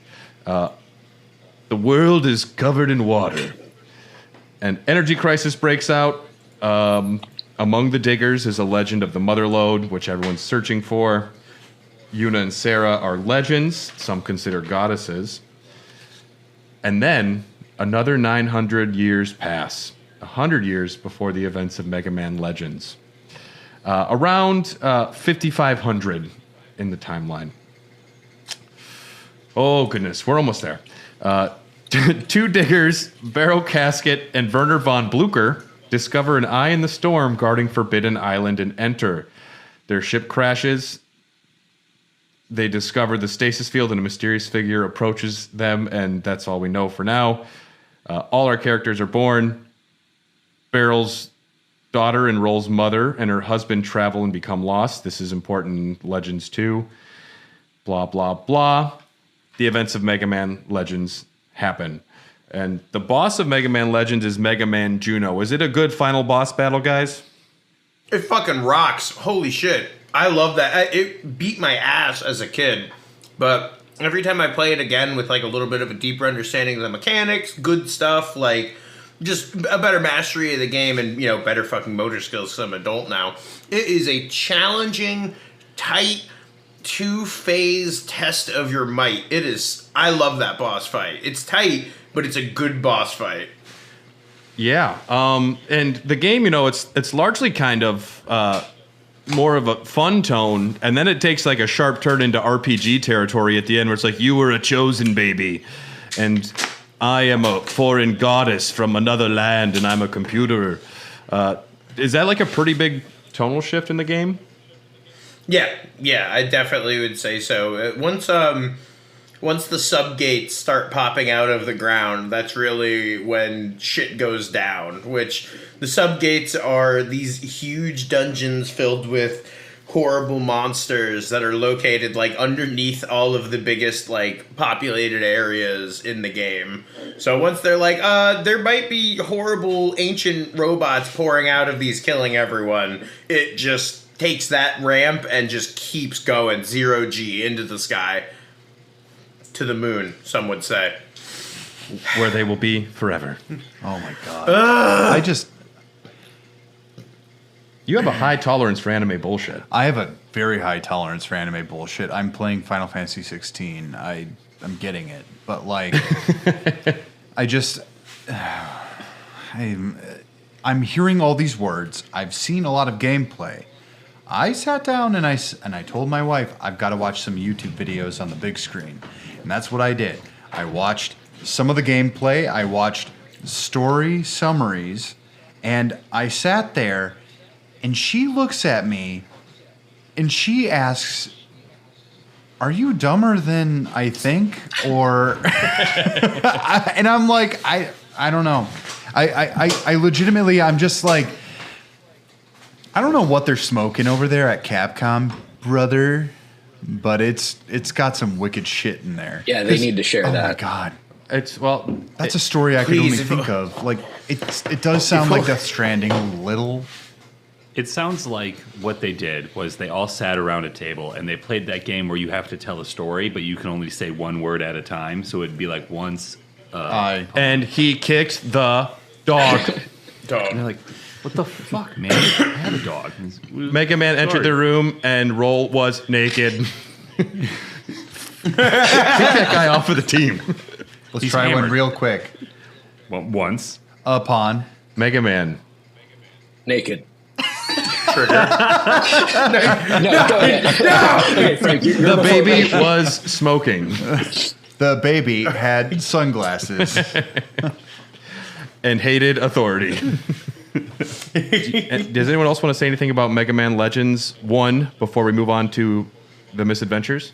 I just want to throw out how intimidating of a boss Mega Man Juno is. When you first meet him, he is all smiles, speaks very softly, and has long, like, pink hair, and you think he's about to be your friend. And throughout the entire fight, he's kicking your ass. He just has this smile and is speaking softly. It's scary. I love that the final form for it still has that same head and face on it, but it's replaced with this like monstrous mechanical body. Like, yeah, scary stuff. There's nothing scarier than like long segmented robots that look like they can destroy you because they look like monolithic structures. Yeah, I like that design choice. I just want to play Nier Automata after talking about this. Honestly, that's a good. I'm robot pretty game. sure I'm gonna end up fucking streaming Legends 2 tonight because I'm gonna have Legends brain rot yet again. I thought I escaped it, but I'm back. You might as well. Well, while our brains are rotting, let's talk about the misadventures of Tron Bonne.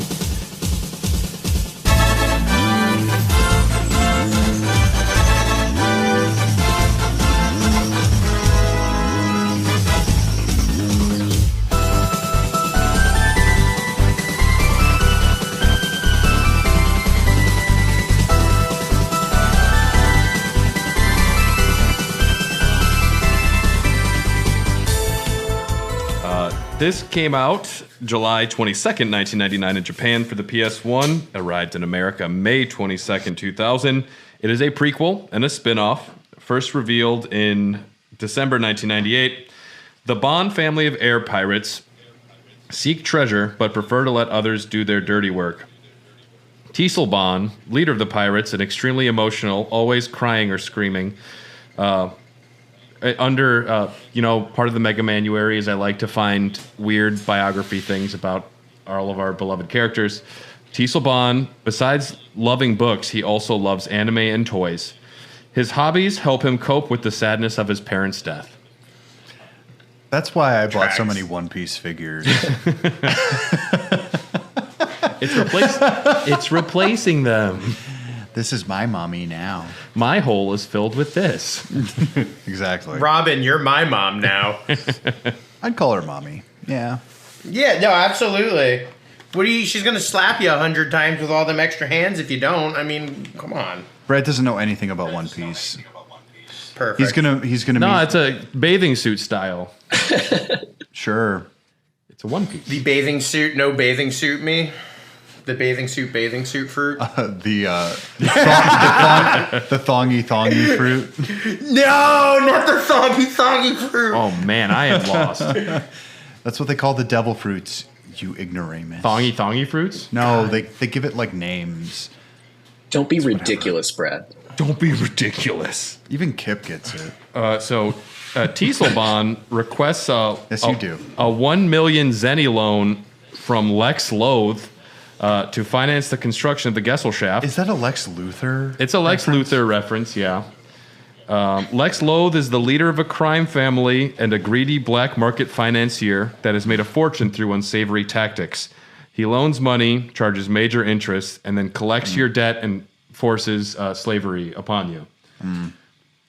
It's got dark. Yeah, well, it's Lex Loth in the Mega Man Legends universe. What do you think was going to happen? I guess that's why they call it a misadventure. Why are so like when you hear the last name Casket, you think about dead things? Sounds like a Tim Burton character. Lex Loth makes sense. Like you loathe this guy. It's a little on the nose. I get it, but why are they named Casket? Can you guys tell me why their last name is Casket? Because they needed a name.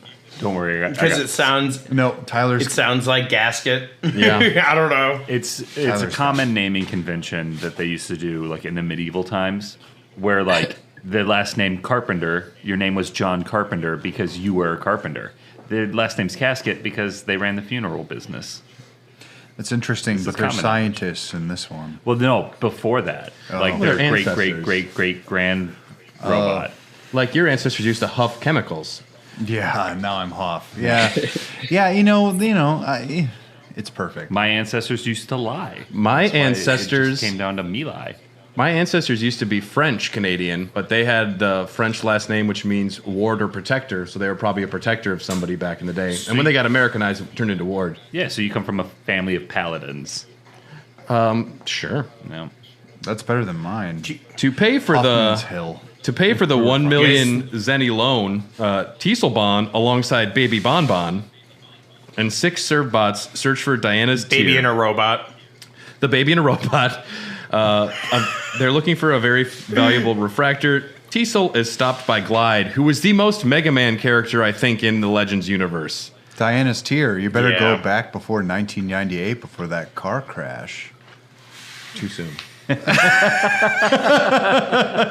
You know I'm obsessed with Princess Diana. That was so bad. No, Dylan, you're nailing it today, dude. Oh my fucking god! Brad's not ready to talk about Diana yet. Princess Diana hyper. The way Prince Charles treated her was too much. Oh my. Yeah, but Glide, he's a debt collector of Lex Loth. He defeats and captures Teaselbon and Bonbon. Glide is second in command. He will become an ally later. He is effeminate, arrogant, snobbish, and narcissistic, yet he demonstrates very high intelligence and skills as a pilot. He has his own bots that rival the serve bots. They're the bird bots. Whoa. You know what kind of animals they look like? Birds. Yeah, they do. Yes. Dude, you did your research for this one. Oh, I saw them in pictures. This is what I'm curious about. Frank, can you tell us a little bit about what the gameplay is like in this? Because I only watched videos and I'm kind of confused. So it has a mission-based structure, and there's like 5 different kinds. There's ones that are almost like puzzle games. There's ones that are like you have to protect a town or destroy the town. There's a whole mode that has like the classic Legends, like interconnected big giant shooting gameplay. And then there's a couple like big story missions that you get big set pieces on. So it has super varied gameplay, and there's a lot of other little mini games in it to like train your serve bots and stuff like that. And like you have to, you can, there's like a whole like kitchen thing. Like it's very much built on your strengthening your force, making sure your serve bots are all leveling up, being properly taken care of while you're doing missions to make money. Generally, you unlock, I forget if it's at monetary checkpoints that you unlock, like the next tier of missions and story stuff.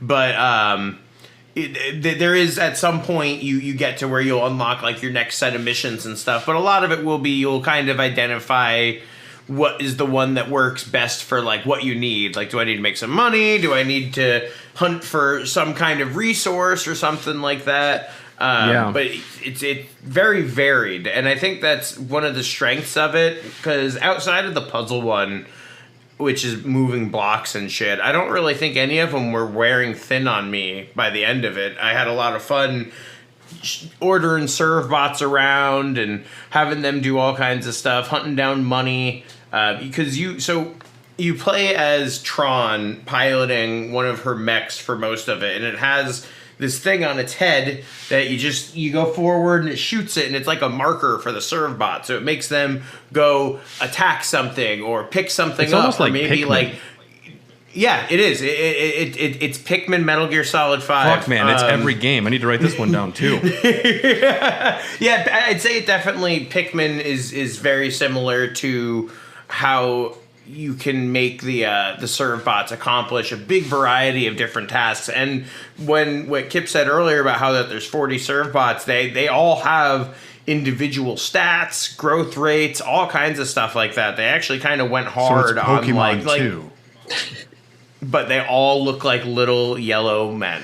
It's interesting that it's a bunch of mini games, but with also like a big story built around it. It's kind of a unique game. I don't know of other games that are like, it's a series of mini games with like a story function that keeps kind of escalating. It's hard to justify in the modern context. I would kill for that if there was like a good too, yeah. if there was a series, if like Mario Party for some reason had a story. Mario Party is a bad example, but something like that where it's a series of mini games that you play all of them to advance along. Well, the plot of Mario Party is Bowser did a bad. Well, that's the plot of every Mario. Yeah, I suppose so. But I guess if it was something like that, but like, you were gaining stats and working towards it, and all these systems were like interconnected. I think that's one of the reasons that the game comes off as strong, is that a lot of them they're all interconnected. None of them are really like a content island, essentially. You have to do this to get this that's going to help you to get this, whereas like Mario Party is totally different objectives and stuff like that. So I think that the I think that interconnectivity is the glue that holds that together as like, wait a minute, this seems really cool. Like I would want something that, but if it was just, mini games for mini games' sake, it wouldn't really be, you'd just be like, all right, it just has a bunch of fucking mini games. But because they're all fun and interconnected, it doesn't feel like a chore to be doing these different variations of like similar themed levels and stuff like that. And because, like we said, it all builds up to big narrative points that are really satisfying and fun to see. It's almost like they made the movie Despicable Me and they're like, fuck, these minions are great. We got to do something with them. Because, this almost just seems like an excuse to play with the serve bots and see my favorite 14-year-old girl again, old Tron. Well, there's also a lot of DNA that made Legends 2 so much better than Legends 1 that you first find in Tron Bond, like the better camera control and the way that the way shooting handles, and I think there's a couple like movement mechanics and stuff that you can tell they kind of tested out in Misadventures. So I think Misadventures of Tron Bond was kind of like a developer's playground in some ways for them. They got to really push the limits of what they could do with this engine that they've crafted and worked on with the first game. And I think that like it's one of those ones that Tron Bond walked so Legends 2 could run in a big way. This is the most fascinating part about it because usually it takes 1 or 2 games and then you get spin-offs. Now it is with this, especially like betting everything on a Tron Bond game, there must have been such a huge reception to that character that it must have been almost immediate. Like it would have had to have been because it was only released like a year later. Yeah. Tron Bond blew up. Still beloved. There's another character that I wanted to mention that was introduced in this game. Her name is Denise Marmalade. Fuck yeah. Paddington loves her. He's obsessed. Denise Marmalade is a rookie cop that is heavily inept at her job. During repeated bank robberies, she tries to stop Tron Bond and her police mecha and can't stop her.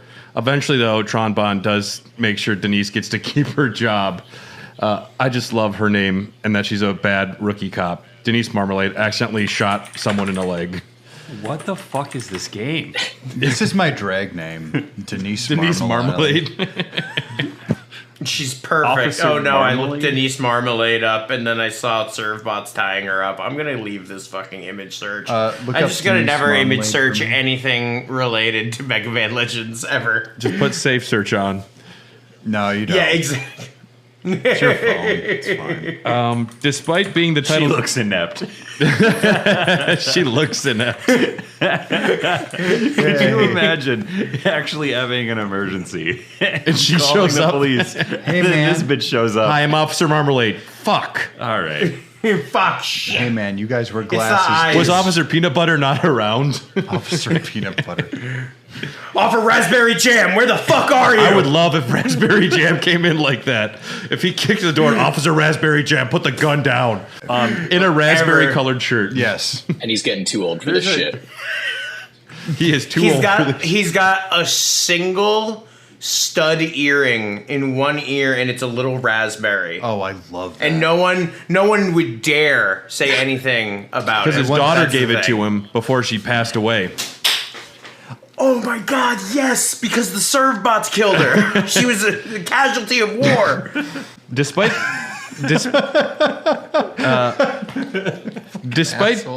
being the title character, Tron Bond has no 3D model in the game. She only appears as foreground sprites. Interesting to note. Every other character actually got a 3D model except for her. Whoa. The Japanese counterpart included Pocket Station support, whereas the North American and European version did not. Bummer. Yeah, so Tron Bond had to go in and claw out of debt for her brother Teasel Bond They reach the monetary, they get enough money, and then the guy's like, nope, it's another $1 million now. It's another $1 million now. Well, you got to pay the vig, too, you know? Well, he keeps escalating it after the fact. That's what they do, though. That's why you never get money from the mafia. Lex Loth is actually Tom Nook. He's Tom Nook. Oh, Tom Nook doesn't demand it right away, though. He's actually the best landlord you've ever had. Yeah, but Lex Loth doesn't demand it right away either. He'd rather you be in debt and owe him. He knows, as a landlord, squatters' rights and how hard it is to evict somebody, so he's not really trying to get into all that legal shit, you know? Yeah. Wow, good point. This was before Mega Man Legends. Then the plot of Mega Man Legends happens. Between Legends 1 and the next game, Lex Loth does pass away. What? Probably from all of the legal battles and the accusations and the allegations and the loathing. It's very it's trying on you, hating everybody. It's very Donald Trump. It's very Vince McMahon. Oh, that boy's in trouble. Denise Marmalade, she's got the hots for Glide in the off season. Just so everyone knows, she's after him. Werner von Blucher uses all of his fortune to create the Sulfur Bottom, which sounds like a stank booty where I'm from. What is it? Say the word again. The Sulfur Bottom. Sulfur Bottom. Yep, that's the name of his ship. That's just Florida. Now you might. That's me after I eat 20 wings at Hooters. Uh-oh. Look out, honey. I got the Sulfur Bottom tonight. You might think the next game we're talking about is Mega Man Legends 2, but you would be wrong. Canonically, it would make sense. In 2001, Kobun Punishment came out for Japanese mobile phones. Tron Bonne What year was this? 2001 for Japanese mobile phones. What the fuck? Tron Bonne gets angry with the Servbot and decides to punish him. So she makes the Servbot go into essentially like an obstacle course to avoid weights and spikes while running in a conveyor belt.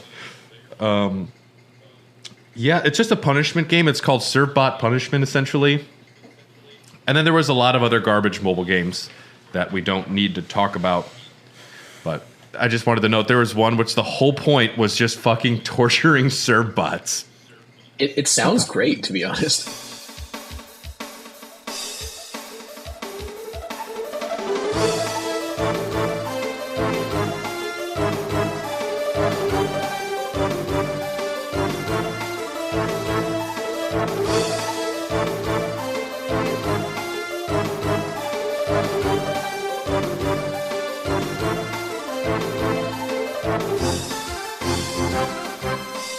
We can talk about Mega Man Legends 2. The Japanese game is Rockman-2-Episode 2 Oinaru Isan Aka, or Oinaru Isan, a.k.a. Great Inheritance, the Motherlode. Okay. There was an Episode 1 of Rockman 2, which is only on the Japanese demo of Rockman-2 that came with Toran ni Kobun. It isn't actually a preview of the game to come, but its own separate adventure from Mega Man Legends 2. Now, Frank, I'm guessing you haven't played this. No, I haven't. Yeah, it's its own separate episode leading up into Mega Man Legends 2. Oh, that's cool. This once rare piece was included in the PSP version of Rockman-2, making it much more accessible to fans. But Legends 2 came out April 20th, 2000 in Japan, and October of that year for North America. It came to PSP much later on. This game features Mega Man Volnut's quest to find 4 keys hidden in the planet in order to aid in the search of the Motherlode, a legendary treasure thought to be an infinite energy source. Werner von Blucher, we mentioned him. He is a successful businessman who built the Sulfur Bottom, old friends of Roll's grandpa Barrel, and he dreams of finding the Motherlode. There are the characters Bola and Claymore. They're kind of like the Bulk and Skull, I would say, of Legends 2, perhaps. They're veteran air pirates, wild and rowdy, but they've calmed down with old age. They're called out of retirement to find the Motherlode. There is Gats and Geets.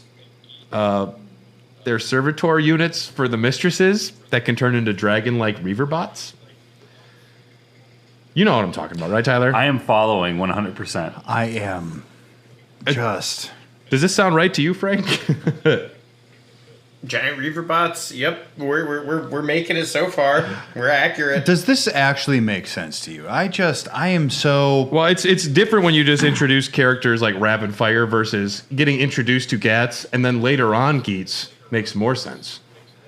Yeah. And you fight the two Sky Pirate guys. You fight them like 3 times, and like it's in the games, it's done a lot more. You get more chance to marinate with all of these characters and have them implanted in your brain more. I'd say the story for the most part does make sense. There's still a lot of holes that we will never have filled now that we're not going to get 3 that seem deliberately left. But for the most part, most things make sense. I mean, it's a lot of it. There's sci-fi babble shit. I mean, it's going to come with the territory for 1,000 years, past 1,000 years kind of shit. Well, Boa and Claymore are kind of like a fine wine. They're not supposed to be drank too fast. You got to appreciate their characters. Oh, yeah. I just appreciate that whenever you have to fight them, when you when you take their life out, they're always like, "Hold on, my back hurts. I'm done." And I'm like, I like this. This is in my old age. I get these jokes now. Yeah. So Mega Man Legends, he's a new dad. Mega Man Legends 2, Frank. My understanding is the gameplay is just across the board much more refined and easier to play. So much better. The camera works better. Everything's snappier. You can lock on and move at the same time. The way you snap to ledges is a lot more generous than in the first game. There's more kinds of sub-weapons. It's really one of those sequels that takes everything good and just improves them. About it. Like I said, I think the only thing that Legends 1 has on 2 is the cozy vibe, and the OST, I think, overall is a little bit better. And that might be a little bit of just my nostalgia for that soundtrack, because the second game has so many amazing tracks too, and they have almost like more of an orchestral vibe to it, especially around the end when things escalate far beyond even the end of the last game. It's one of those ones where the OST kind of evolves along with the game in a good way. Nice. Yeah. I haven't had the opportunity to play Legends 2, but everyone says it's night and day, just like the sequel that got everything better, which is cool. That intrigues me. Now, Kip, you said you didn't want to play this one because you didn't want the journey to end, but you were only technically 50% of the way done. The ending of Mega Man Legends 1, while it does kind of have a, yes, let's continue exploring, does feel like you wrapped up a journey. But in the playing of it I played it recently to prepare for this episode, and I wasn't sure if it was going to be annoying to play because it's such an old game, and it really controlled so well. So I kind of feel like maybe it's time for me to go back and get into Mega Man Legends 2, even though I know I'm setting myself up for disappointment. And if you don't want to, we're going to watch Frank play it on stream when you start doing that. That's the way I'd rather do it, is just watch you play, because then at least I could be laughing too. That actually sounds really great. I might copy you. Well, honestly, I'd rather see someone who knows exactly what they're doing get all the shit, because that's kind of satisfying. Mm-hmm. Instead of just having to listen to me talk about the personality of Teasel Bond.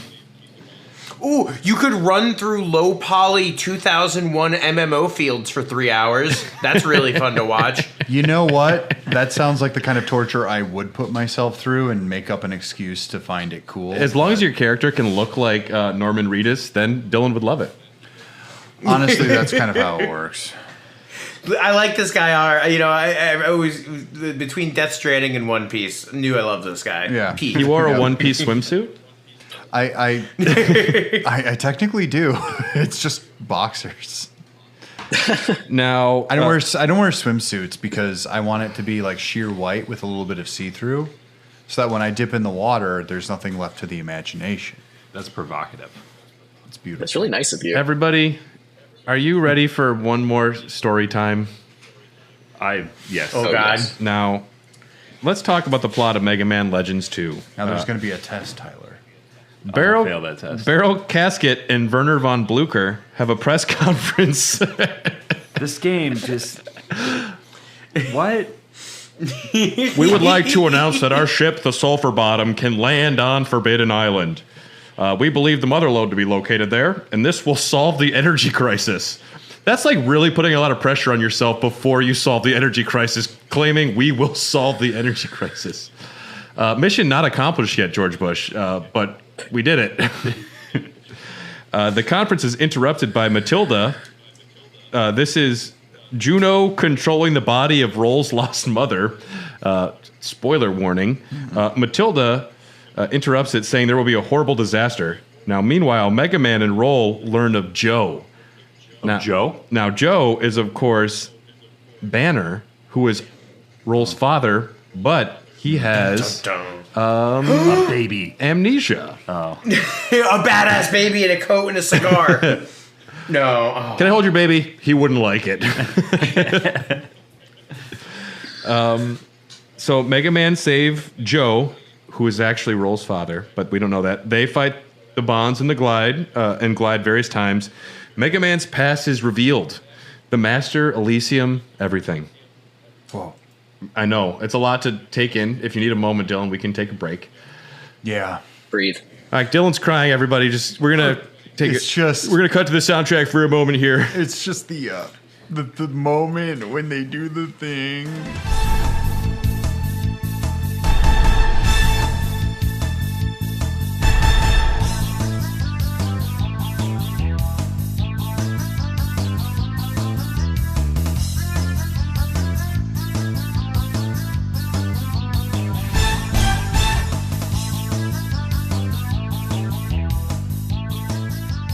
Now, Mega Man, of course, unseals Sarah from her stasis field, and she tried. Sarah? She's one of the two bots in charge of protecting the Master System. Okay, so she's got a big job. But especially after Mega Man Trigger was ordered by the Master to destroy it. But Trigger's dead. Well, no, he was reincarnated as badass baby Volnut. Volnut. He's the badass baby. Why is he called Volnut? Why are you called Dylan? Why are you called the Quinine Cowboy? The Gin Genie? The Gin Juniper. The Juniper Jester. Thank you. I got it right. Well, Sarah tries to perform the carbon reinitialization program and recover the Master's genetic code from Mega Man Trigger's original shell. Sarah flees with the keys to unlock the motherlode to Elysium, and she seeks to destroy all life on Terra. Wait, she's a bad girl? Sarah's bad girl. Oh. Sarah's programming is moved to Yuna's body, and Master System destroyed with the Master System destroyed, the Elder System begins to reactivate. Mm-hmm. Mega Man is trapped on Elysium. Roll and Tron begin working together to create a rocket to rescue Mega Man. This is the last known event of the Mega Man timeline. Frank, did I get the plot of that okay? Yeah, for there's some stuff there in the end that is a bit more expounded upon, but it's been a little bit since I've played it, so it's not super duper fresh. But for the most part, I'd say for sure, like the main events of going through the areas. The thing with 2 is that there's a dual-edged sword in the fact that it opens the world up to more than just like a island. You lose some of that coziness of just like knowing one place, and they can't quite hit that point where I was saying with the last game where like there's so many little things to do in between major events, everything changes. It just feels less. There's less of that, and I think part of that is because they had to make all these different islands that all have, different unique, temperaments and climates and shit like that. You got your sand island, you got your ice island, you got your plains island. It's like Avatar. Star Wars. Yeah, exactly. Yeah, I definitely glossed over some of the finer points of the plot, but that's like the crux. Mega Man has to go to Elysium to stop Sarah from destroying all life on Earth, and all carbons. And we learn about Actual Roll's carbon extinction. We learn about Roll's parents, which they're both still alive. Well, that's good. Yes. We'll count that one as a victory. Don't worry, though. Mega Man is trapped on Elysium, but we're going to find out more about it in Mega Man Legends 3.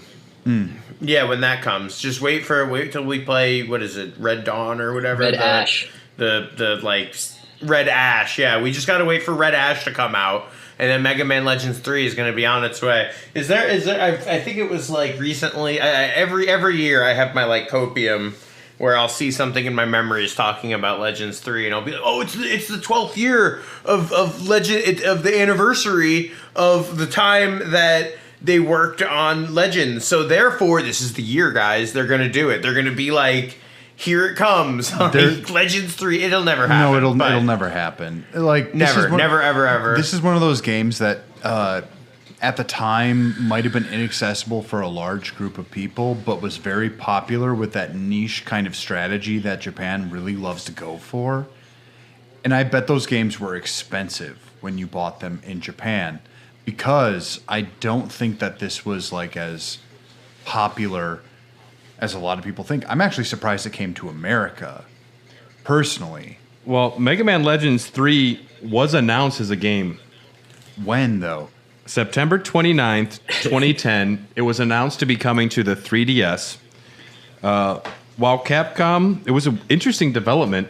While they were developing the game, several aspects from the game, such as the new heroine Arrow, a mech, and Mega Man's designs were chosen by fans, as Capcom invited fans to come to send their designs to the website, to their specific website in the Mega Man Legends 3 spot. It was called the development room, the dev room for short, and fans could be involved in the development, could see the new character designs, the new models. It was set to be directed by Masakisao Eguchi, butchered that, scriptwriter for Legends 2 and director. And then I put down that he was directing Mega Man Star Force, and I got very confused because it was a whole series of Mega Man I wasn't aware of. But Legends 3 was very much happening. Fans were involved. They were seeing this, like the new art for the character Arrow. What a boner killer. The story, we know a little bit about what would have happened. Would have continued right after the events of Legends 2. Two new characters, Arrow and Barrett, would join returning ones to help rescue the protagonist, Volnut, from Elysium. Chris Hoffman of Nintendo Power implied the finished game may have focused on a mysterious item known as the Clica Lafonica and the aftermath of the Elder System reactivating at the end of Legends 2. Chris Hoffman was the only journalist to play the prototype version before the game was canceled. Holy shit. No. Yeah, the studio responsible for the voice recording confirmed the prototype version was almost completed, like ready to be done completely. Man, could you imagine if that fucking ROM got leaked? Oh, yeah. God, please. When that was being... I hope that'll Sorry, be... Frank, go ahead. Go ahead. No, you're good. Go. The dev room, I remember my sister Natalie, who's also a big fan of the first game and the second game, she participated a lot in that. That was part of, I think, when Capcom was doing Capcom Unity. And pretty frequently they would do things like propose, here are 3 designs for Mega Man's new outfit, and please vote on which one is your favorite. And anyone in the dev room got to vote, which is not the biggest impact, but it is an impact. I remember how excited about this game my sister was, and how bummed we all were to hear that it got canceled, especially because when they had announced they were canceling, I remember they had said something to the effect of, there's not enough interest from our community, which everyone who was part of that dev room took to it and Twitter to say, hey, we are participating more than anyone has it in the preparation of a video game. I don't know how you can say this is our fault. It was very unique back in the day to have fans interact on a website like that. But I mean, also Mega Man has a long history of letting fans submit designs. like certain characters, even back in the Nintendo games, like fans were submitting their designs for like Gravity Man or whatever his name was. And I mean, it's cool that they were reaching out to the fans. I think kind of what happened was Capcom got tired of Keiji Inafune. He left Capcom in October 2010. There was also, if y'all remember, a like major reboot being designed as like a first-person shooter Mega Man. Yes. For like the 360. Mm-hmm. Do you guys remember seeing? I remember seeing stuff like that. Yeah, I saw like there's 3 footage of screenshots. it. I've never seen the. I read about it in a Game Informer, and I think I saw. I don't know if it's like a fever dream or like some video on it on YouTube. You know, it in the way that Metroid Prime just completely ripped off Mega Man Legends 1, I think the Mega Man reboot would have ripped off Metroid Prime pretty hard, is what it looked like. Yeah, it seems about right. Yeah, that's the Mega Man Legends series. We're never going to find out unless they make a one-off graphic novel or something. There were small cameos and costumes, skins in a lot of different games based on this. Marvel vs. Capcom, Breath of Fire 6, Dead Rising, Lost Planet, Onimusha, Auto Ranger, Pocket Fighter, SNK vs. Capcom, Street Fighter X Tekken, and Super Smash Bros. Melee all feature some of these characters. Cross Tekken. That too. What's That up, game kid? as well. Good point. Oh, and I just had to say it so we didn't get corrected. And Tatsunoko versus Capcom has Mega Man Volnut as a playable character. Yes, it does. Yeah, it's interesting that generally all the playable characters like we'll give it to Tronbot or maybe a Servbot.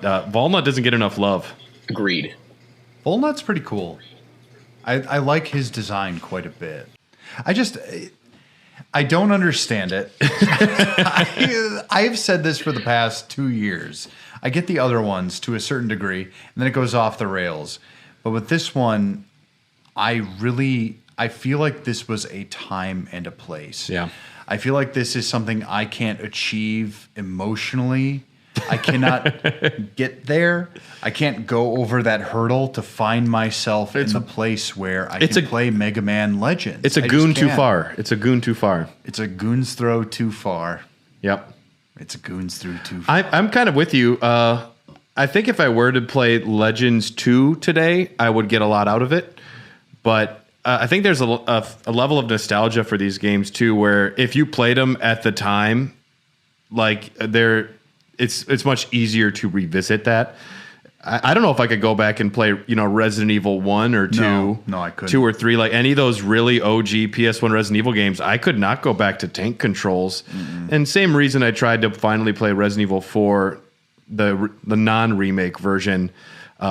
My brain will not revert to different control schemes for maneuvering a 3D world. It cannot go back. Like even Metroid Prime, if I were to play that in the GameCube again, I think it would take a while for my brain to okay, that's fine. But you love Croc Legend of the Gobos. Legend of the Gobos is great. It's pronounced Gobos, but we definitely had Croc, and we are never doing the Croc series. We should do the Croc series. Croctober. Croctober. Croctober. Oh, no. Croctober. Come on. Croc Croctober. 1. Croc 2. That's it. Croc. One I made up. I think there's a GBA Croc. Come on, we go There's harder. Come on, don't you guys want to play the GBA port Yes, of Croc? I do actually. There's a mobile game crossover called Croc Hunter with Steve Irwin. Oh. The weird thing about Too that one soon. is it actually ends with Croc on the moon. Croc is just fucking on the moon. And no, Croc 3 got canceled. We got there's Croc 1, Croc 2. Then on handheld, there's Croc 1, Croc 2. On mobile, Croc Mobile Jungle Rumble, Croc Mobile Pinball, and Croc Mobile Volcanic Panic. Now, I just hope they're all canonical. I hope that Croc did become a pinball for a while. I love the way Croc 2 narratively links to Croc Mobile Volcanic Panic. It's really impressive the way they set up that stuff that just pays off really big in Volcanic Panic. You love to see it. It's storytelling at its best. Well, really. honestly, Croc 1 and 2's story is so weak, but if it wasn't for the thread connecting them and the deep plot added in Volcanic Panic, you can't appreciate the story. It's like the Clone Wars TV show. You need it if you want to care about their relationship. It's true, actually, unfortunately. I mean, before Croc killed all of his friends and became a bad guy. Yeah. God, I can't wait for Croctober now. Croctober is officially a thing. I can cover all of the Croc light novels for you. No, not the Croc light novels! Oh my god. The Croc light novels, I got hit by a truck and died, but I was reincarnated as a gobbo in the Croc world. That is a really good joke. Gotta love the isekai Croc. I was a loser guy, but now I'm a gobo in Crocland. Speaking of gobos, let's bring it home. Mega Man Legends series. Mega Man Legends series. Sorry, it just keeps getting worse. I don't know enough about you, Mega Man Legends. I'm happy to be at the end of this strange long journey.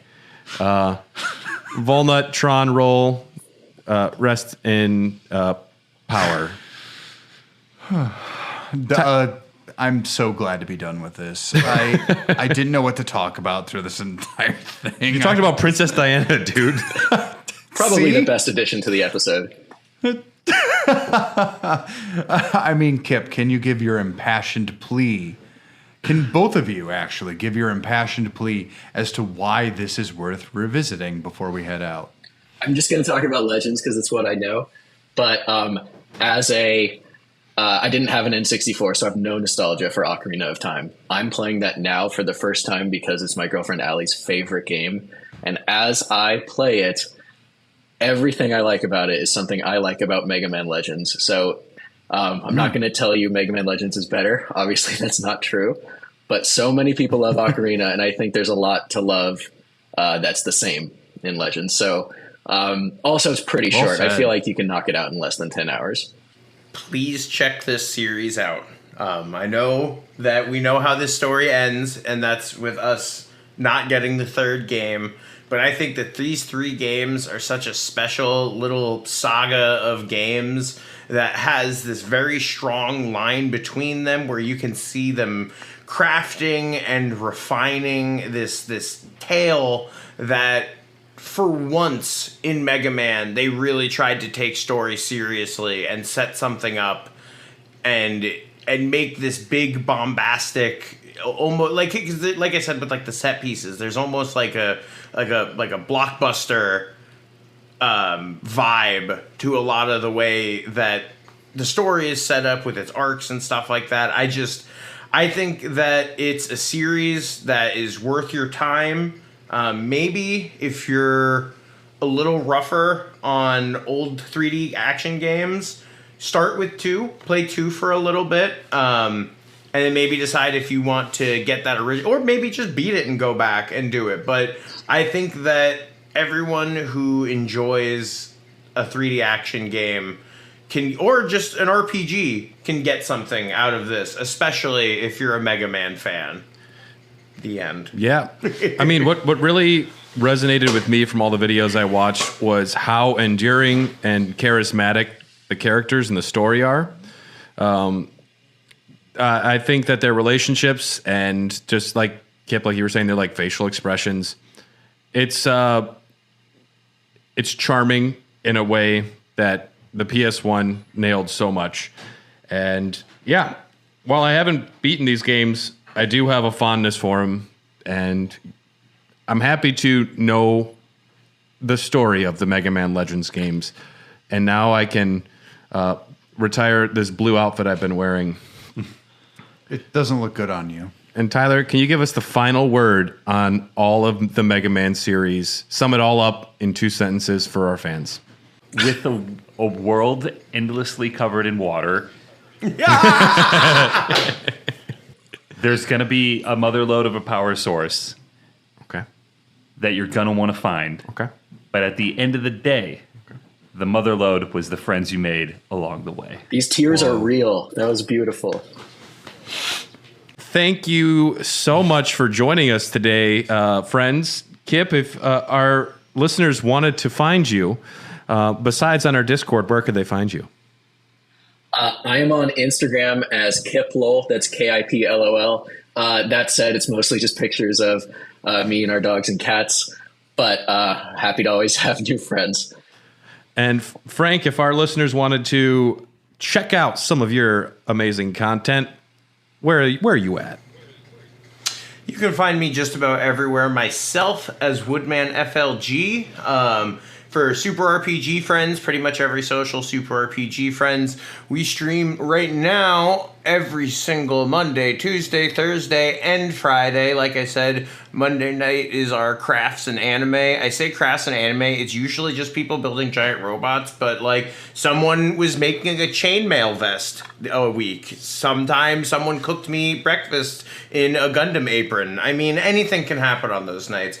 Tuesdays and Thursdays are RPGs. Right now we're doing Chrono Cross and Breath of Fire 3, really near and dear to my heart. And Fridays are the Friday Fantasy 11. I keep saying Friday Fantasy 13 for some reason, but whatever. But yeah, you guys can find us there. Like I said, Super RPG Friends, just about anywhere. We'd love to see you guys. We're a really cool, welcoming community. Super active Discord. We'd love to have you. Yeah, great time. I was fortunate enough to guest on one of the Suikoden episodes, and we lifted weights together. We all did character voices as we read the dialogue. Everyone chooses a different character, and you get to like kind of act it out. Oh, that's fun. I definitely was pushing the boundaries of what is acceptable, or I kind of made up a lot of dialogue. It's fine. But yep, and we're here at the Dogcast. You're listening to us, so good job. You can find us on Instagram and Facebook at Hair the Dogcast. We're on Twitter at Hot Dogcast. We have an amazing Patreon. Check out patreon.com/Hair the Dogcast if you want access to a bunch of bonus Elden Dogs, a bunch of exclusive Raw Dogs episodes, over 50 episodes of Doggies After Dark, a lot of great stuff. And we want to do a special thanks to our executive producers, Ryan Christianick, Kipper. There he is right there, that beautiful man. Whoa. Free work from this guy. Brian Ward, who, when I mentioned Frank was going to be on this, is like, dude, I was just watching him play in Mega Man Legends the other day. Jordan Hoff, Phil Wright, Philium Birkin, Cole Delgardno, Bryant Ross, and Kelly Gutowski. Thank you for all your support. And Mega Man Legends is done. Long live Croctober. Sponsored by Hamburger Helper. Sponsored by Croc. Sponsored by the Gobos. We'll see y'all next time. Thanks again. Bye-bye. Bye.